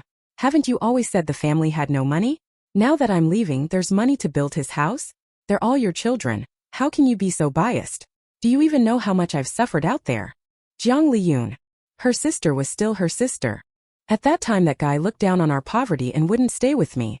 If you'd built the house sooner, I wouldn't have been treated with such contempt. If you'd had the money to let me finish high school, I'd be a college student now." Jiang Liyun kept on complaining, every word implying that the lame Jiang couple had wronged her. She believed that if they had money, she would surely have a bright future. Jiang Liyun also heard about the recent events. "You really don't treat me like part of the family at all. Something as important as building a house and you didn't say a word to me." The couple of Jiang the cripple felt increasingly guilty. Wu Xiaochun said, "We've been too busy. They've been running their stall in the mornings and have a ton of things to do at home and outside in the afternoons, so they hadn't had a chance to tell Jiang Liyun about it. Mainly, they also didn't quite dare to go to the Li families. When Jiang Liyun thought the moment was about right, she said, "You spent so much money building a house for Big Brother when he got married, but when I got married you contributed nothing. We're all family, you can't be so biased." "Sis, there's no money at home. All the bricks for building the house were bought on credit. When the house is finished, the family will probably owe a few thousand yuan to outsiders," Jiang Liyun said, looking at Jiang Liyun. "Since we're all family, could you help pay off some of it? I only gave Mom and Dad 100 yuan a few days ago." Jiang Liyun said, "Where would I get money? I'm the poorest in the family right now. A few days ago I went to the hospital and couldn't come up with the cash, so I wanted to ask my in-laws for some, but they wouldn't give me any." Jiang Liyun felt that most of what Jiang Liyun said was a lie, but Wu Xiaochun believed her and looked at Jiang Liyun with concern. Jiang Liyun immediately said, "Where do you feel unwell? I'll take you to get checked right now." Jiang Liyun refused without changing her expression. "There's no need for that." Jiang Liyun and the others quieted down, and only then did Jiang Liyun say to her, "Sister, thank you for today." Jiang Liyun said, "I've never liked that old woman. Getting to slap her today felt pretty satisfying. I've been selling fried dumplings lately and also fried chicken. If you're not in a hurry to go back, I'll give you a rack of fried chicken this afternoon," Jiang Liyun said. No matter what kind of person Jiang Liyun was, for what happened today, she owed her a favor. Jiang Liyun saw Jiang Liyun looked easy to talk to and asked, "Liyun, you've been making quite a bit of money recently, haven't you? Why don't you teach me how to make pan-fried dumplings? I'll set up a stall too." Jiang Liyun said, "We have to get up at 4, constantly wrapping and frying dumplings, and the iron pan for frying is heavy, you might not even be able to lift it." Jiang Liyun thought about selling pan-fried dumplings like Jiang Liyun to earn some money, but having her hold the iron pan herself was definitely out of the question. But Feng Yi can make pan-fried dumplings, Li Shuyang certainly can't, and her parents-in-law would never help her wrap dumplings. Jiang Liyun added, "But if you're willing to come help me make dumplings, I can pay you a wage." "How much will you pay?" Jiang Liyun asked. Jiang Liyun said, 50 a month. Jiang Liyun thought it was too little. "Then forget it. I've been making clothes lately. Earning 70 or 80 a month isn't a problem, and I don't have to get up early to sit by the roadside. It's okay now, but when winter comes and the days get colder, making dumplings by the roadside would be such a hardship, wouldn't it? Staying inside and sewing clothes is much better." "Sewing clothes really is quite nice," Jiang Liyun said. They arrived home just as they were speaking. Jiang Liyun had long since decided what dishes to make today. She cut up the 3 chicken's giblets from yesterday, stir-fried them with garlic shoots, then made scrambled eggs with chives, meatball and green soup, and braised shredded radish. When Jiang Liyun ate, she picked out the good pieces, eating quite a lot. "Home is still best. My parents, and with my eldest brother building the house I should pitch in too. I'll come over to help whenever I have time from now on." "Okay." Wu Xiaochun and Jiang the Lame agreed. Jiang Lihai didn't know that on the way back Jiang Liyun had asked their parents for money. Hearing this, he felt quite moved. Jiang Liyun said nothing. She thinks Jiang Liyun simply wants to come back to eat delicious food. The Li family's meals are not bad, but they definitely can't compare to the food at their place now. At this point, Uncle Jiang spoke. "Liyun, you know to support your brother, that's good. You used to be a little unseemly, always sulking with your parents. How can a daughter be like that? Learn from Liyun." Once Uncle Jiang started talking, he couldn't stop. He kept bringing up and going over and over the old matters about Jiang Liyun. Jiang Liyun. She decided she'd better not come freeloading meals anymore. Uncle Jiang went on and on, then began to complain about Li Shuyang. "Liyun, the person you picked really leaves me speechless. Even ignoring his height, I would have thought he was 3.5 years old." Jiang Liyun ignored him, her mind automatically tuning out Uncle Jiang's words. Uncle Jiang wasn't really that good. Back then her grandparents favored him and he gained quite a bit of advantage. Rural people like to call the things in the house that are useful family assets. Pots and pans, all kinds of furniture, wooden buckets and farm tools. All of these are family assets. And buying these things is what it means to accumulate family assets. Her grandparents had, back then, given all the family's belongings and the house to Uncle Jiang. Why were Uncle Jiang's circumstances better? Because they already had many things, whereas her family had to buy them all over again. But she didn't hate Uncle Jiang, at least not to that extent. Whenever something came up, Uncle Jiang was willing to lend money. In her previous life when she was paralyzed, he lent her 2,000 yuan and told her she didn't have to pay it back. When Jiang Liyun went missing, Uncle Jiang also took his 2 sons and searched everywhere. After eating, Jiang Liyun went back to her room to rest as usual. Not long after she entered, Jiang Liyun came in. "Liyun, I have something to ask you." "Sis, what do you want to ask?" Jiang Liyun took off her coat and crawled under the covers. "If I have a child with your brother-in-law, will the child really look like him?" Jiang Liyun asked. Sis, as for how the child turned out in the end, I really don't know, but think about it. If your child really ends up like Li Shuyang, what will you do then? Jiang Liyun looked at Jiang Liping. A kid like that would surely be at the bottom at school. You'd be ridiculed, and you'd have to keep controlling him for his whole life. While others enjoy the blessings of their sons and daughters, you'd be worrying about him. Jiang Liyun said a lot and finally asked, Sis, do you still remember Ding Yinpeng? Jiang Liping ground her teeth and said, Of course I remember. Ding Yinpeng was Jiang Liping's ex-boyfriend. Whenever Jiang Liping mentioned him now, she spoke through clenched teeth. Sister, Ding Yinpeng's parents are really capable. He might turn out very successful in the future. Then marry a beautiful wife and live happily ever after. At that time, seeing you married to a stupid husband raising a stupid child, would he think luckily he didn't choose you back then? Jiang Liyun was stabbing at Jiang Liping's heart, but she was also telling the truth. Ding Yinpeng moved with his parents, actually to the county town. That place was later upgraded from a county to a city, becoming a county-level city. Ding Yinpeng's parents used their connections to get him into the power bureau. He later earned a degree through self-study, and eventually he even became a leader at the power bureau. There were those years when the country suffered power shortages, and the electric power bureau became the object of many companies' courtesies. Some bosses vied to treat them to meals and give them gifts, hoping the blackouts would spare their own factories. Years later, Ding Yinpeng owned multiple properties in the city, had a happy marriage, and though his daughter didn't do well academically, he still found a way to get her into the electric power bureau. He was living an absolutely great life, a world apart from Jiang Liping. In her previous life, Jiang Liping was so upset that she even reported Ding Yinpeng, but it didn't succeed. Hearing Jiang Liyun's words, Jiang Liping clenched her teeth, clearly furious. Jiang Liyun pondered whether to provoke her a bit more, then find a small business for her to run. She hoped Jiang Liping could stand on her own. If Jiang Liping could earn money and even buy a house by herself, what would she need a man for? After being angry for a moment, Jiang Liping suddenly asked Jiang Liyun, Liyun, the man who was with Big Brother today, with mousse in his hair and wearing bell-bottoms, who is he? Is he married? Jiang Liping's thoughts jumped too quickly, and Jiang Liyun couldn't react for a moment. Jiang Liping added, He seems pretty rich. Jiang Liyun said helplessly, I'm not close to him. If you want to ask Big Brother. I'm going to sleep. Could it be that Jiang Liping has taken a fancy to Sun Jinshan? Or is she just simply curious? Jiang Liyun's daily nap isn't very long. She sets an alarm and only sleeps for about 40 minutes. When she woke up it was just past noon, and Jiang Yuxian had already delivered 5 slaughtered chickens. She was slower cutting the chicken yesterday but much faster today. Jiang Liyun finished portioning the 5 chickens, marinated them, and then began preparing the batter for frying. The chicken frames and drumsticks were all coated in batter and fried. The boneless chicken strips were also coated in starch. Actually, she should have used breadcrumbs, but she couldn't buy any, so she mixed starch with some other things and made her own fried chicken seasoning. Anyway, people at that time hadn't eaten the authentic version, so the boneless chicken strips she made were already considered very tasty. By the time everything was ready it was exactly 3 o'clock. Jiang Liyun took Feng Yi and Jiang Liping into town to sell the fried chicken. The town was small, news traveled fast. No sooner had Jiang Liyun and the others set up their stall than people came over, some asking about what had happened that morning. Jiang Liyun was too tired to say anything, but Jiang Liping immediately started badmouthing Yang's mother to the visitors. But soon she lost interest in targeting Yang's mother. Jiang Liyun slid the chicken frame into the pot. The scent of fried chicken hit Jiang Liping and she shuddered all over. She stared at the frying pan, drooling uncontrollably. She had never eaten anything this fragrant before. Jiang Liyun had promised to give her a fried chicken rack. When would it be ready? Chapter 38, Making a Quilt. You can't get the chicken carcass right by frying it only once. You have to take it out to drain for a while, then fry it again.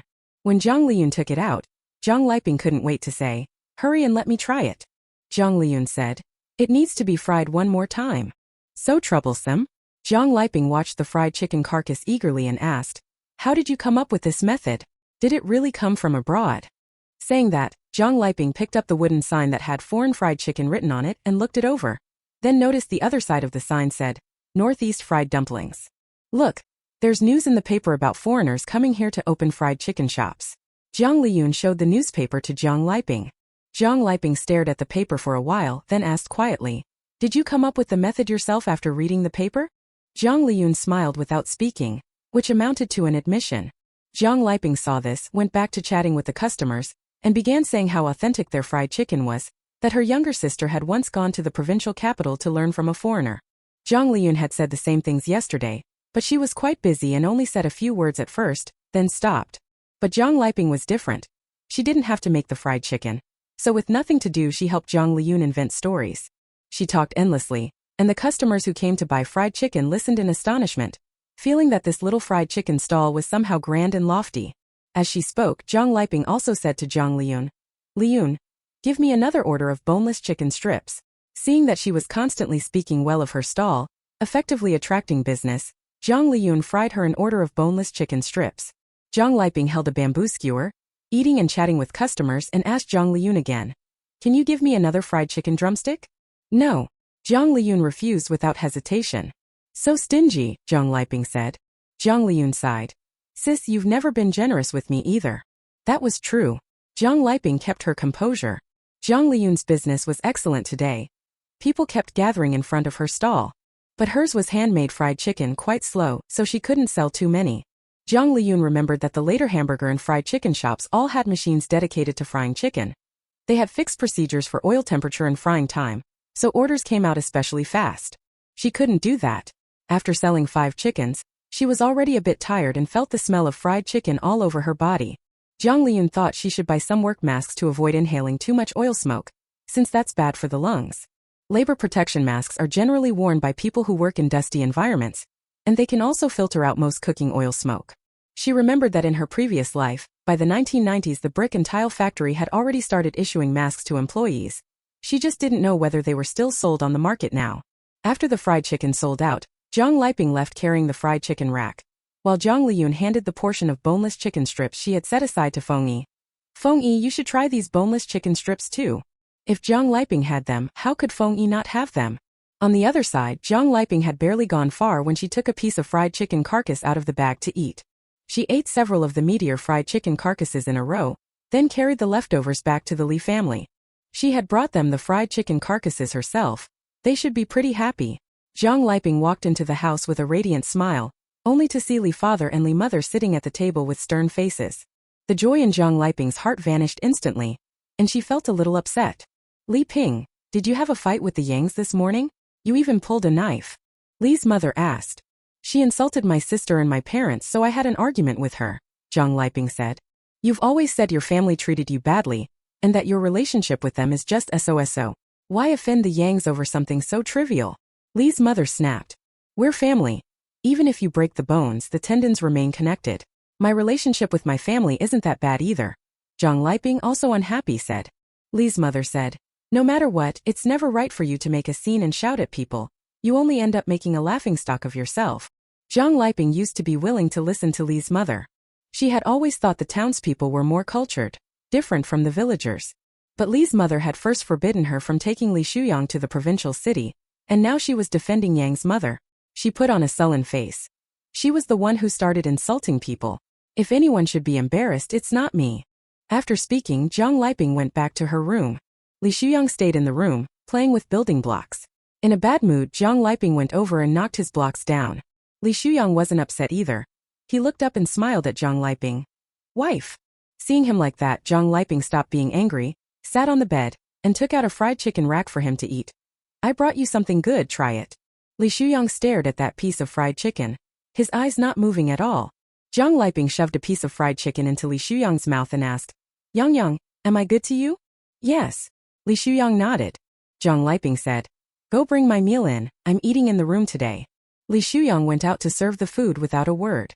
Seeing their son come out to serve the dishes and keep picking out the best pieces for her, Li's father and mother felt a bit put out. Their son was almost becoming Jiang Liping's servant. Previously, Li's father and mother had always pampered Jiang Liping and treated her very well, afraid that she would be displeased and their son would run away. Originally, Jiang Liping only wanted their son to do some things. For the most part, she behaved, so they put up with it. But recently, Jiang Liping has been causing too much trouble. She takes their son to the hospital, goes out to work, and today even got into a fight and used a knife. Li's father said in a low voice, "I've long said she's restless and won't live a proper life." Li's mother soothed her husband. "She's just a country girl, doesn't have much experience. A little coaxing will do. Once she and Shuyang register their marriage and have a child, she won't make a fuss anymore." The two of them muttered for a while and decided they'd better indulge Jiang Liping a bit. Their son was useless, so they were constantly mocked by others. When it came time for their son to marry, they didn't want to be stuck with some ugly, misshapen wife. They wanted people to know that even if their son was dumb, He could still find a smart, pretty daughter-in-law. Jiang Liyun was beautiful and poised and had even attended middle school, which actually made them look good, but she was hard to handle. But she's just a country girl, hasn't seen much of the world, isn't close with her family, so a little coaxing was enough to calm her down. The next day, Jiang Liyun went to the town as usual to set up her stall and sell pan-fried dumplings. She had thought yesterday that the Yang family wouldn't dare set up a stall next to hers again, and sure enough, that's how it looked today. The Baozi vendor who had been next to her yesterday was still there, but the Yang family who had copied her stall was gone. Jiang Liyun set up her stall and as always sold pan-fried dumplings. Most people in this world are gossipers. Jiang Liyun noticed their business was especially good today, and many people who came to buy pan-fried dumplings asked her about yesterday's events. She suspected these people came to buy pan-fried dumplings just to hear the gossip. What was even more interesting was that someone was standing next to her stall, continuously badmouthing Yang's mother, talking about how she used to bully people. It was obvious that Yang's mother didn't have a good reputation in town. In short, many people mentioned Yang's mother to her today. That woman has a nasty mouth, always gossiping about other people's business. It's really good they're not setting up their stall here anymore, so I don't have to keep being told to buy from her. You don't know, I once bought raw dumplings from their stall. Your dumplings are still the best. Jiang Liyun smiled sweetly. She didn't badmouth Yang's mother, not wanting to lower herself to the same level.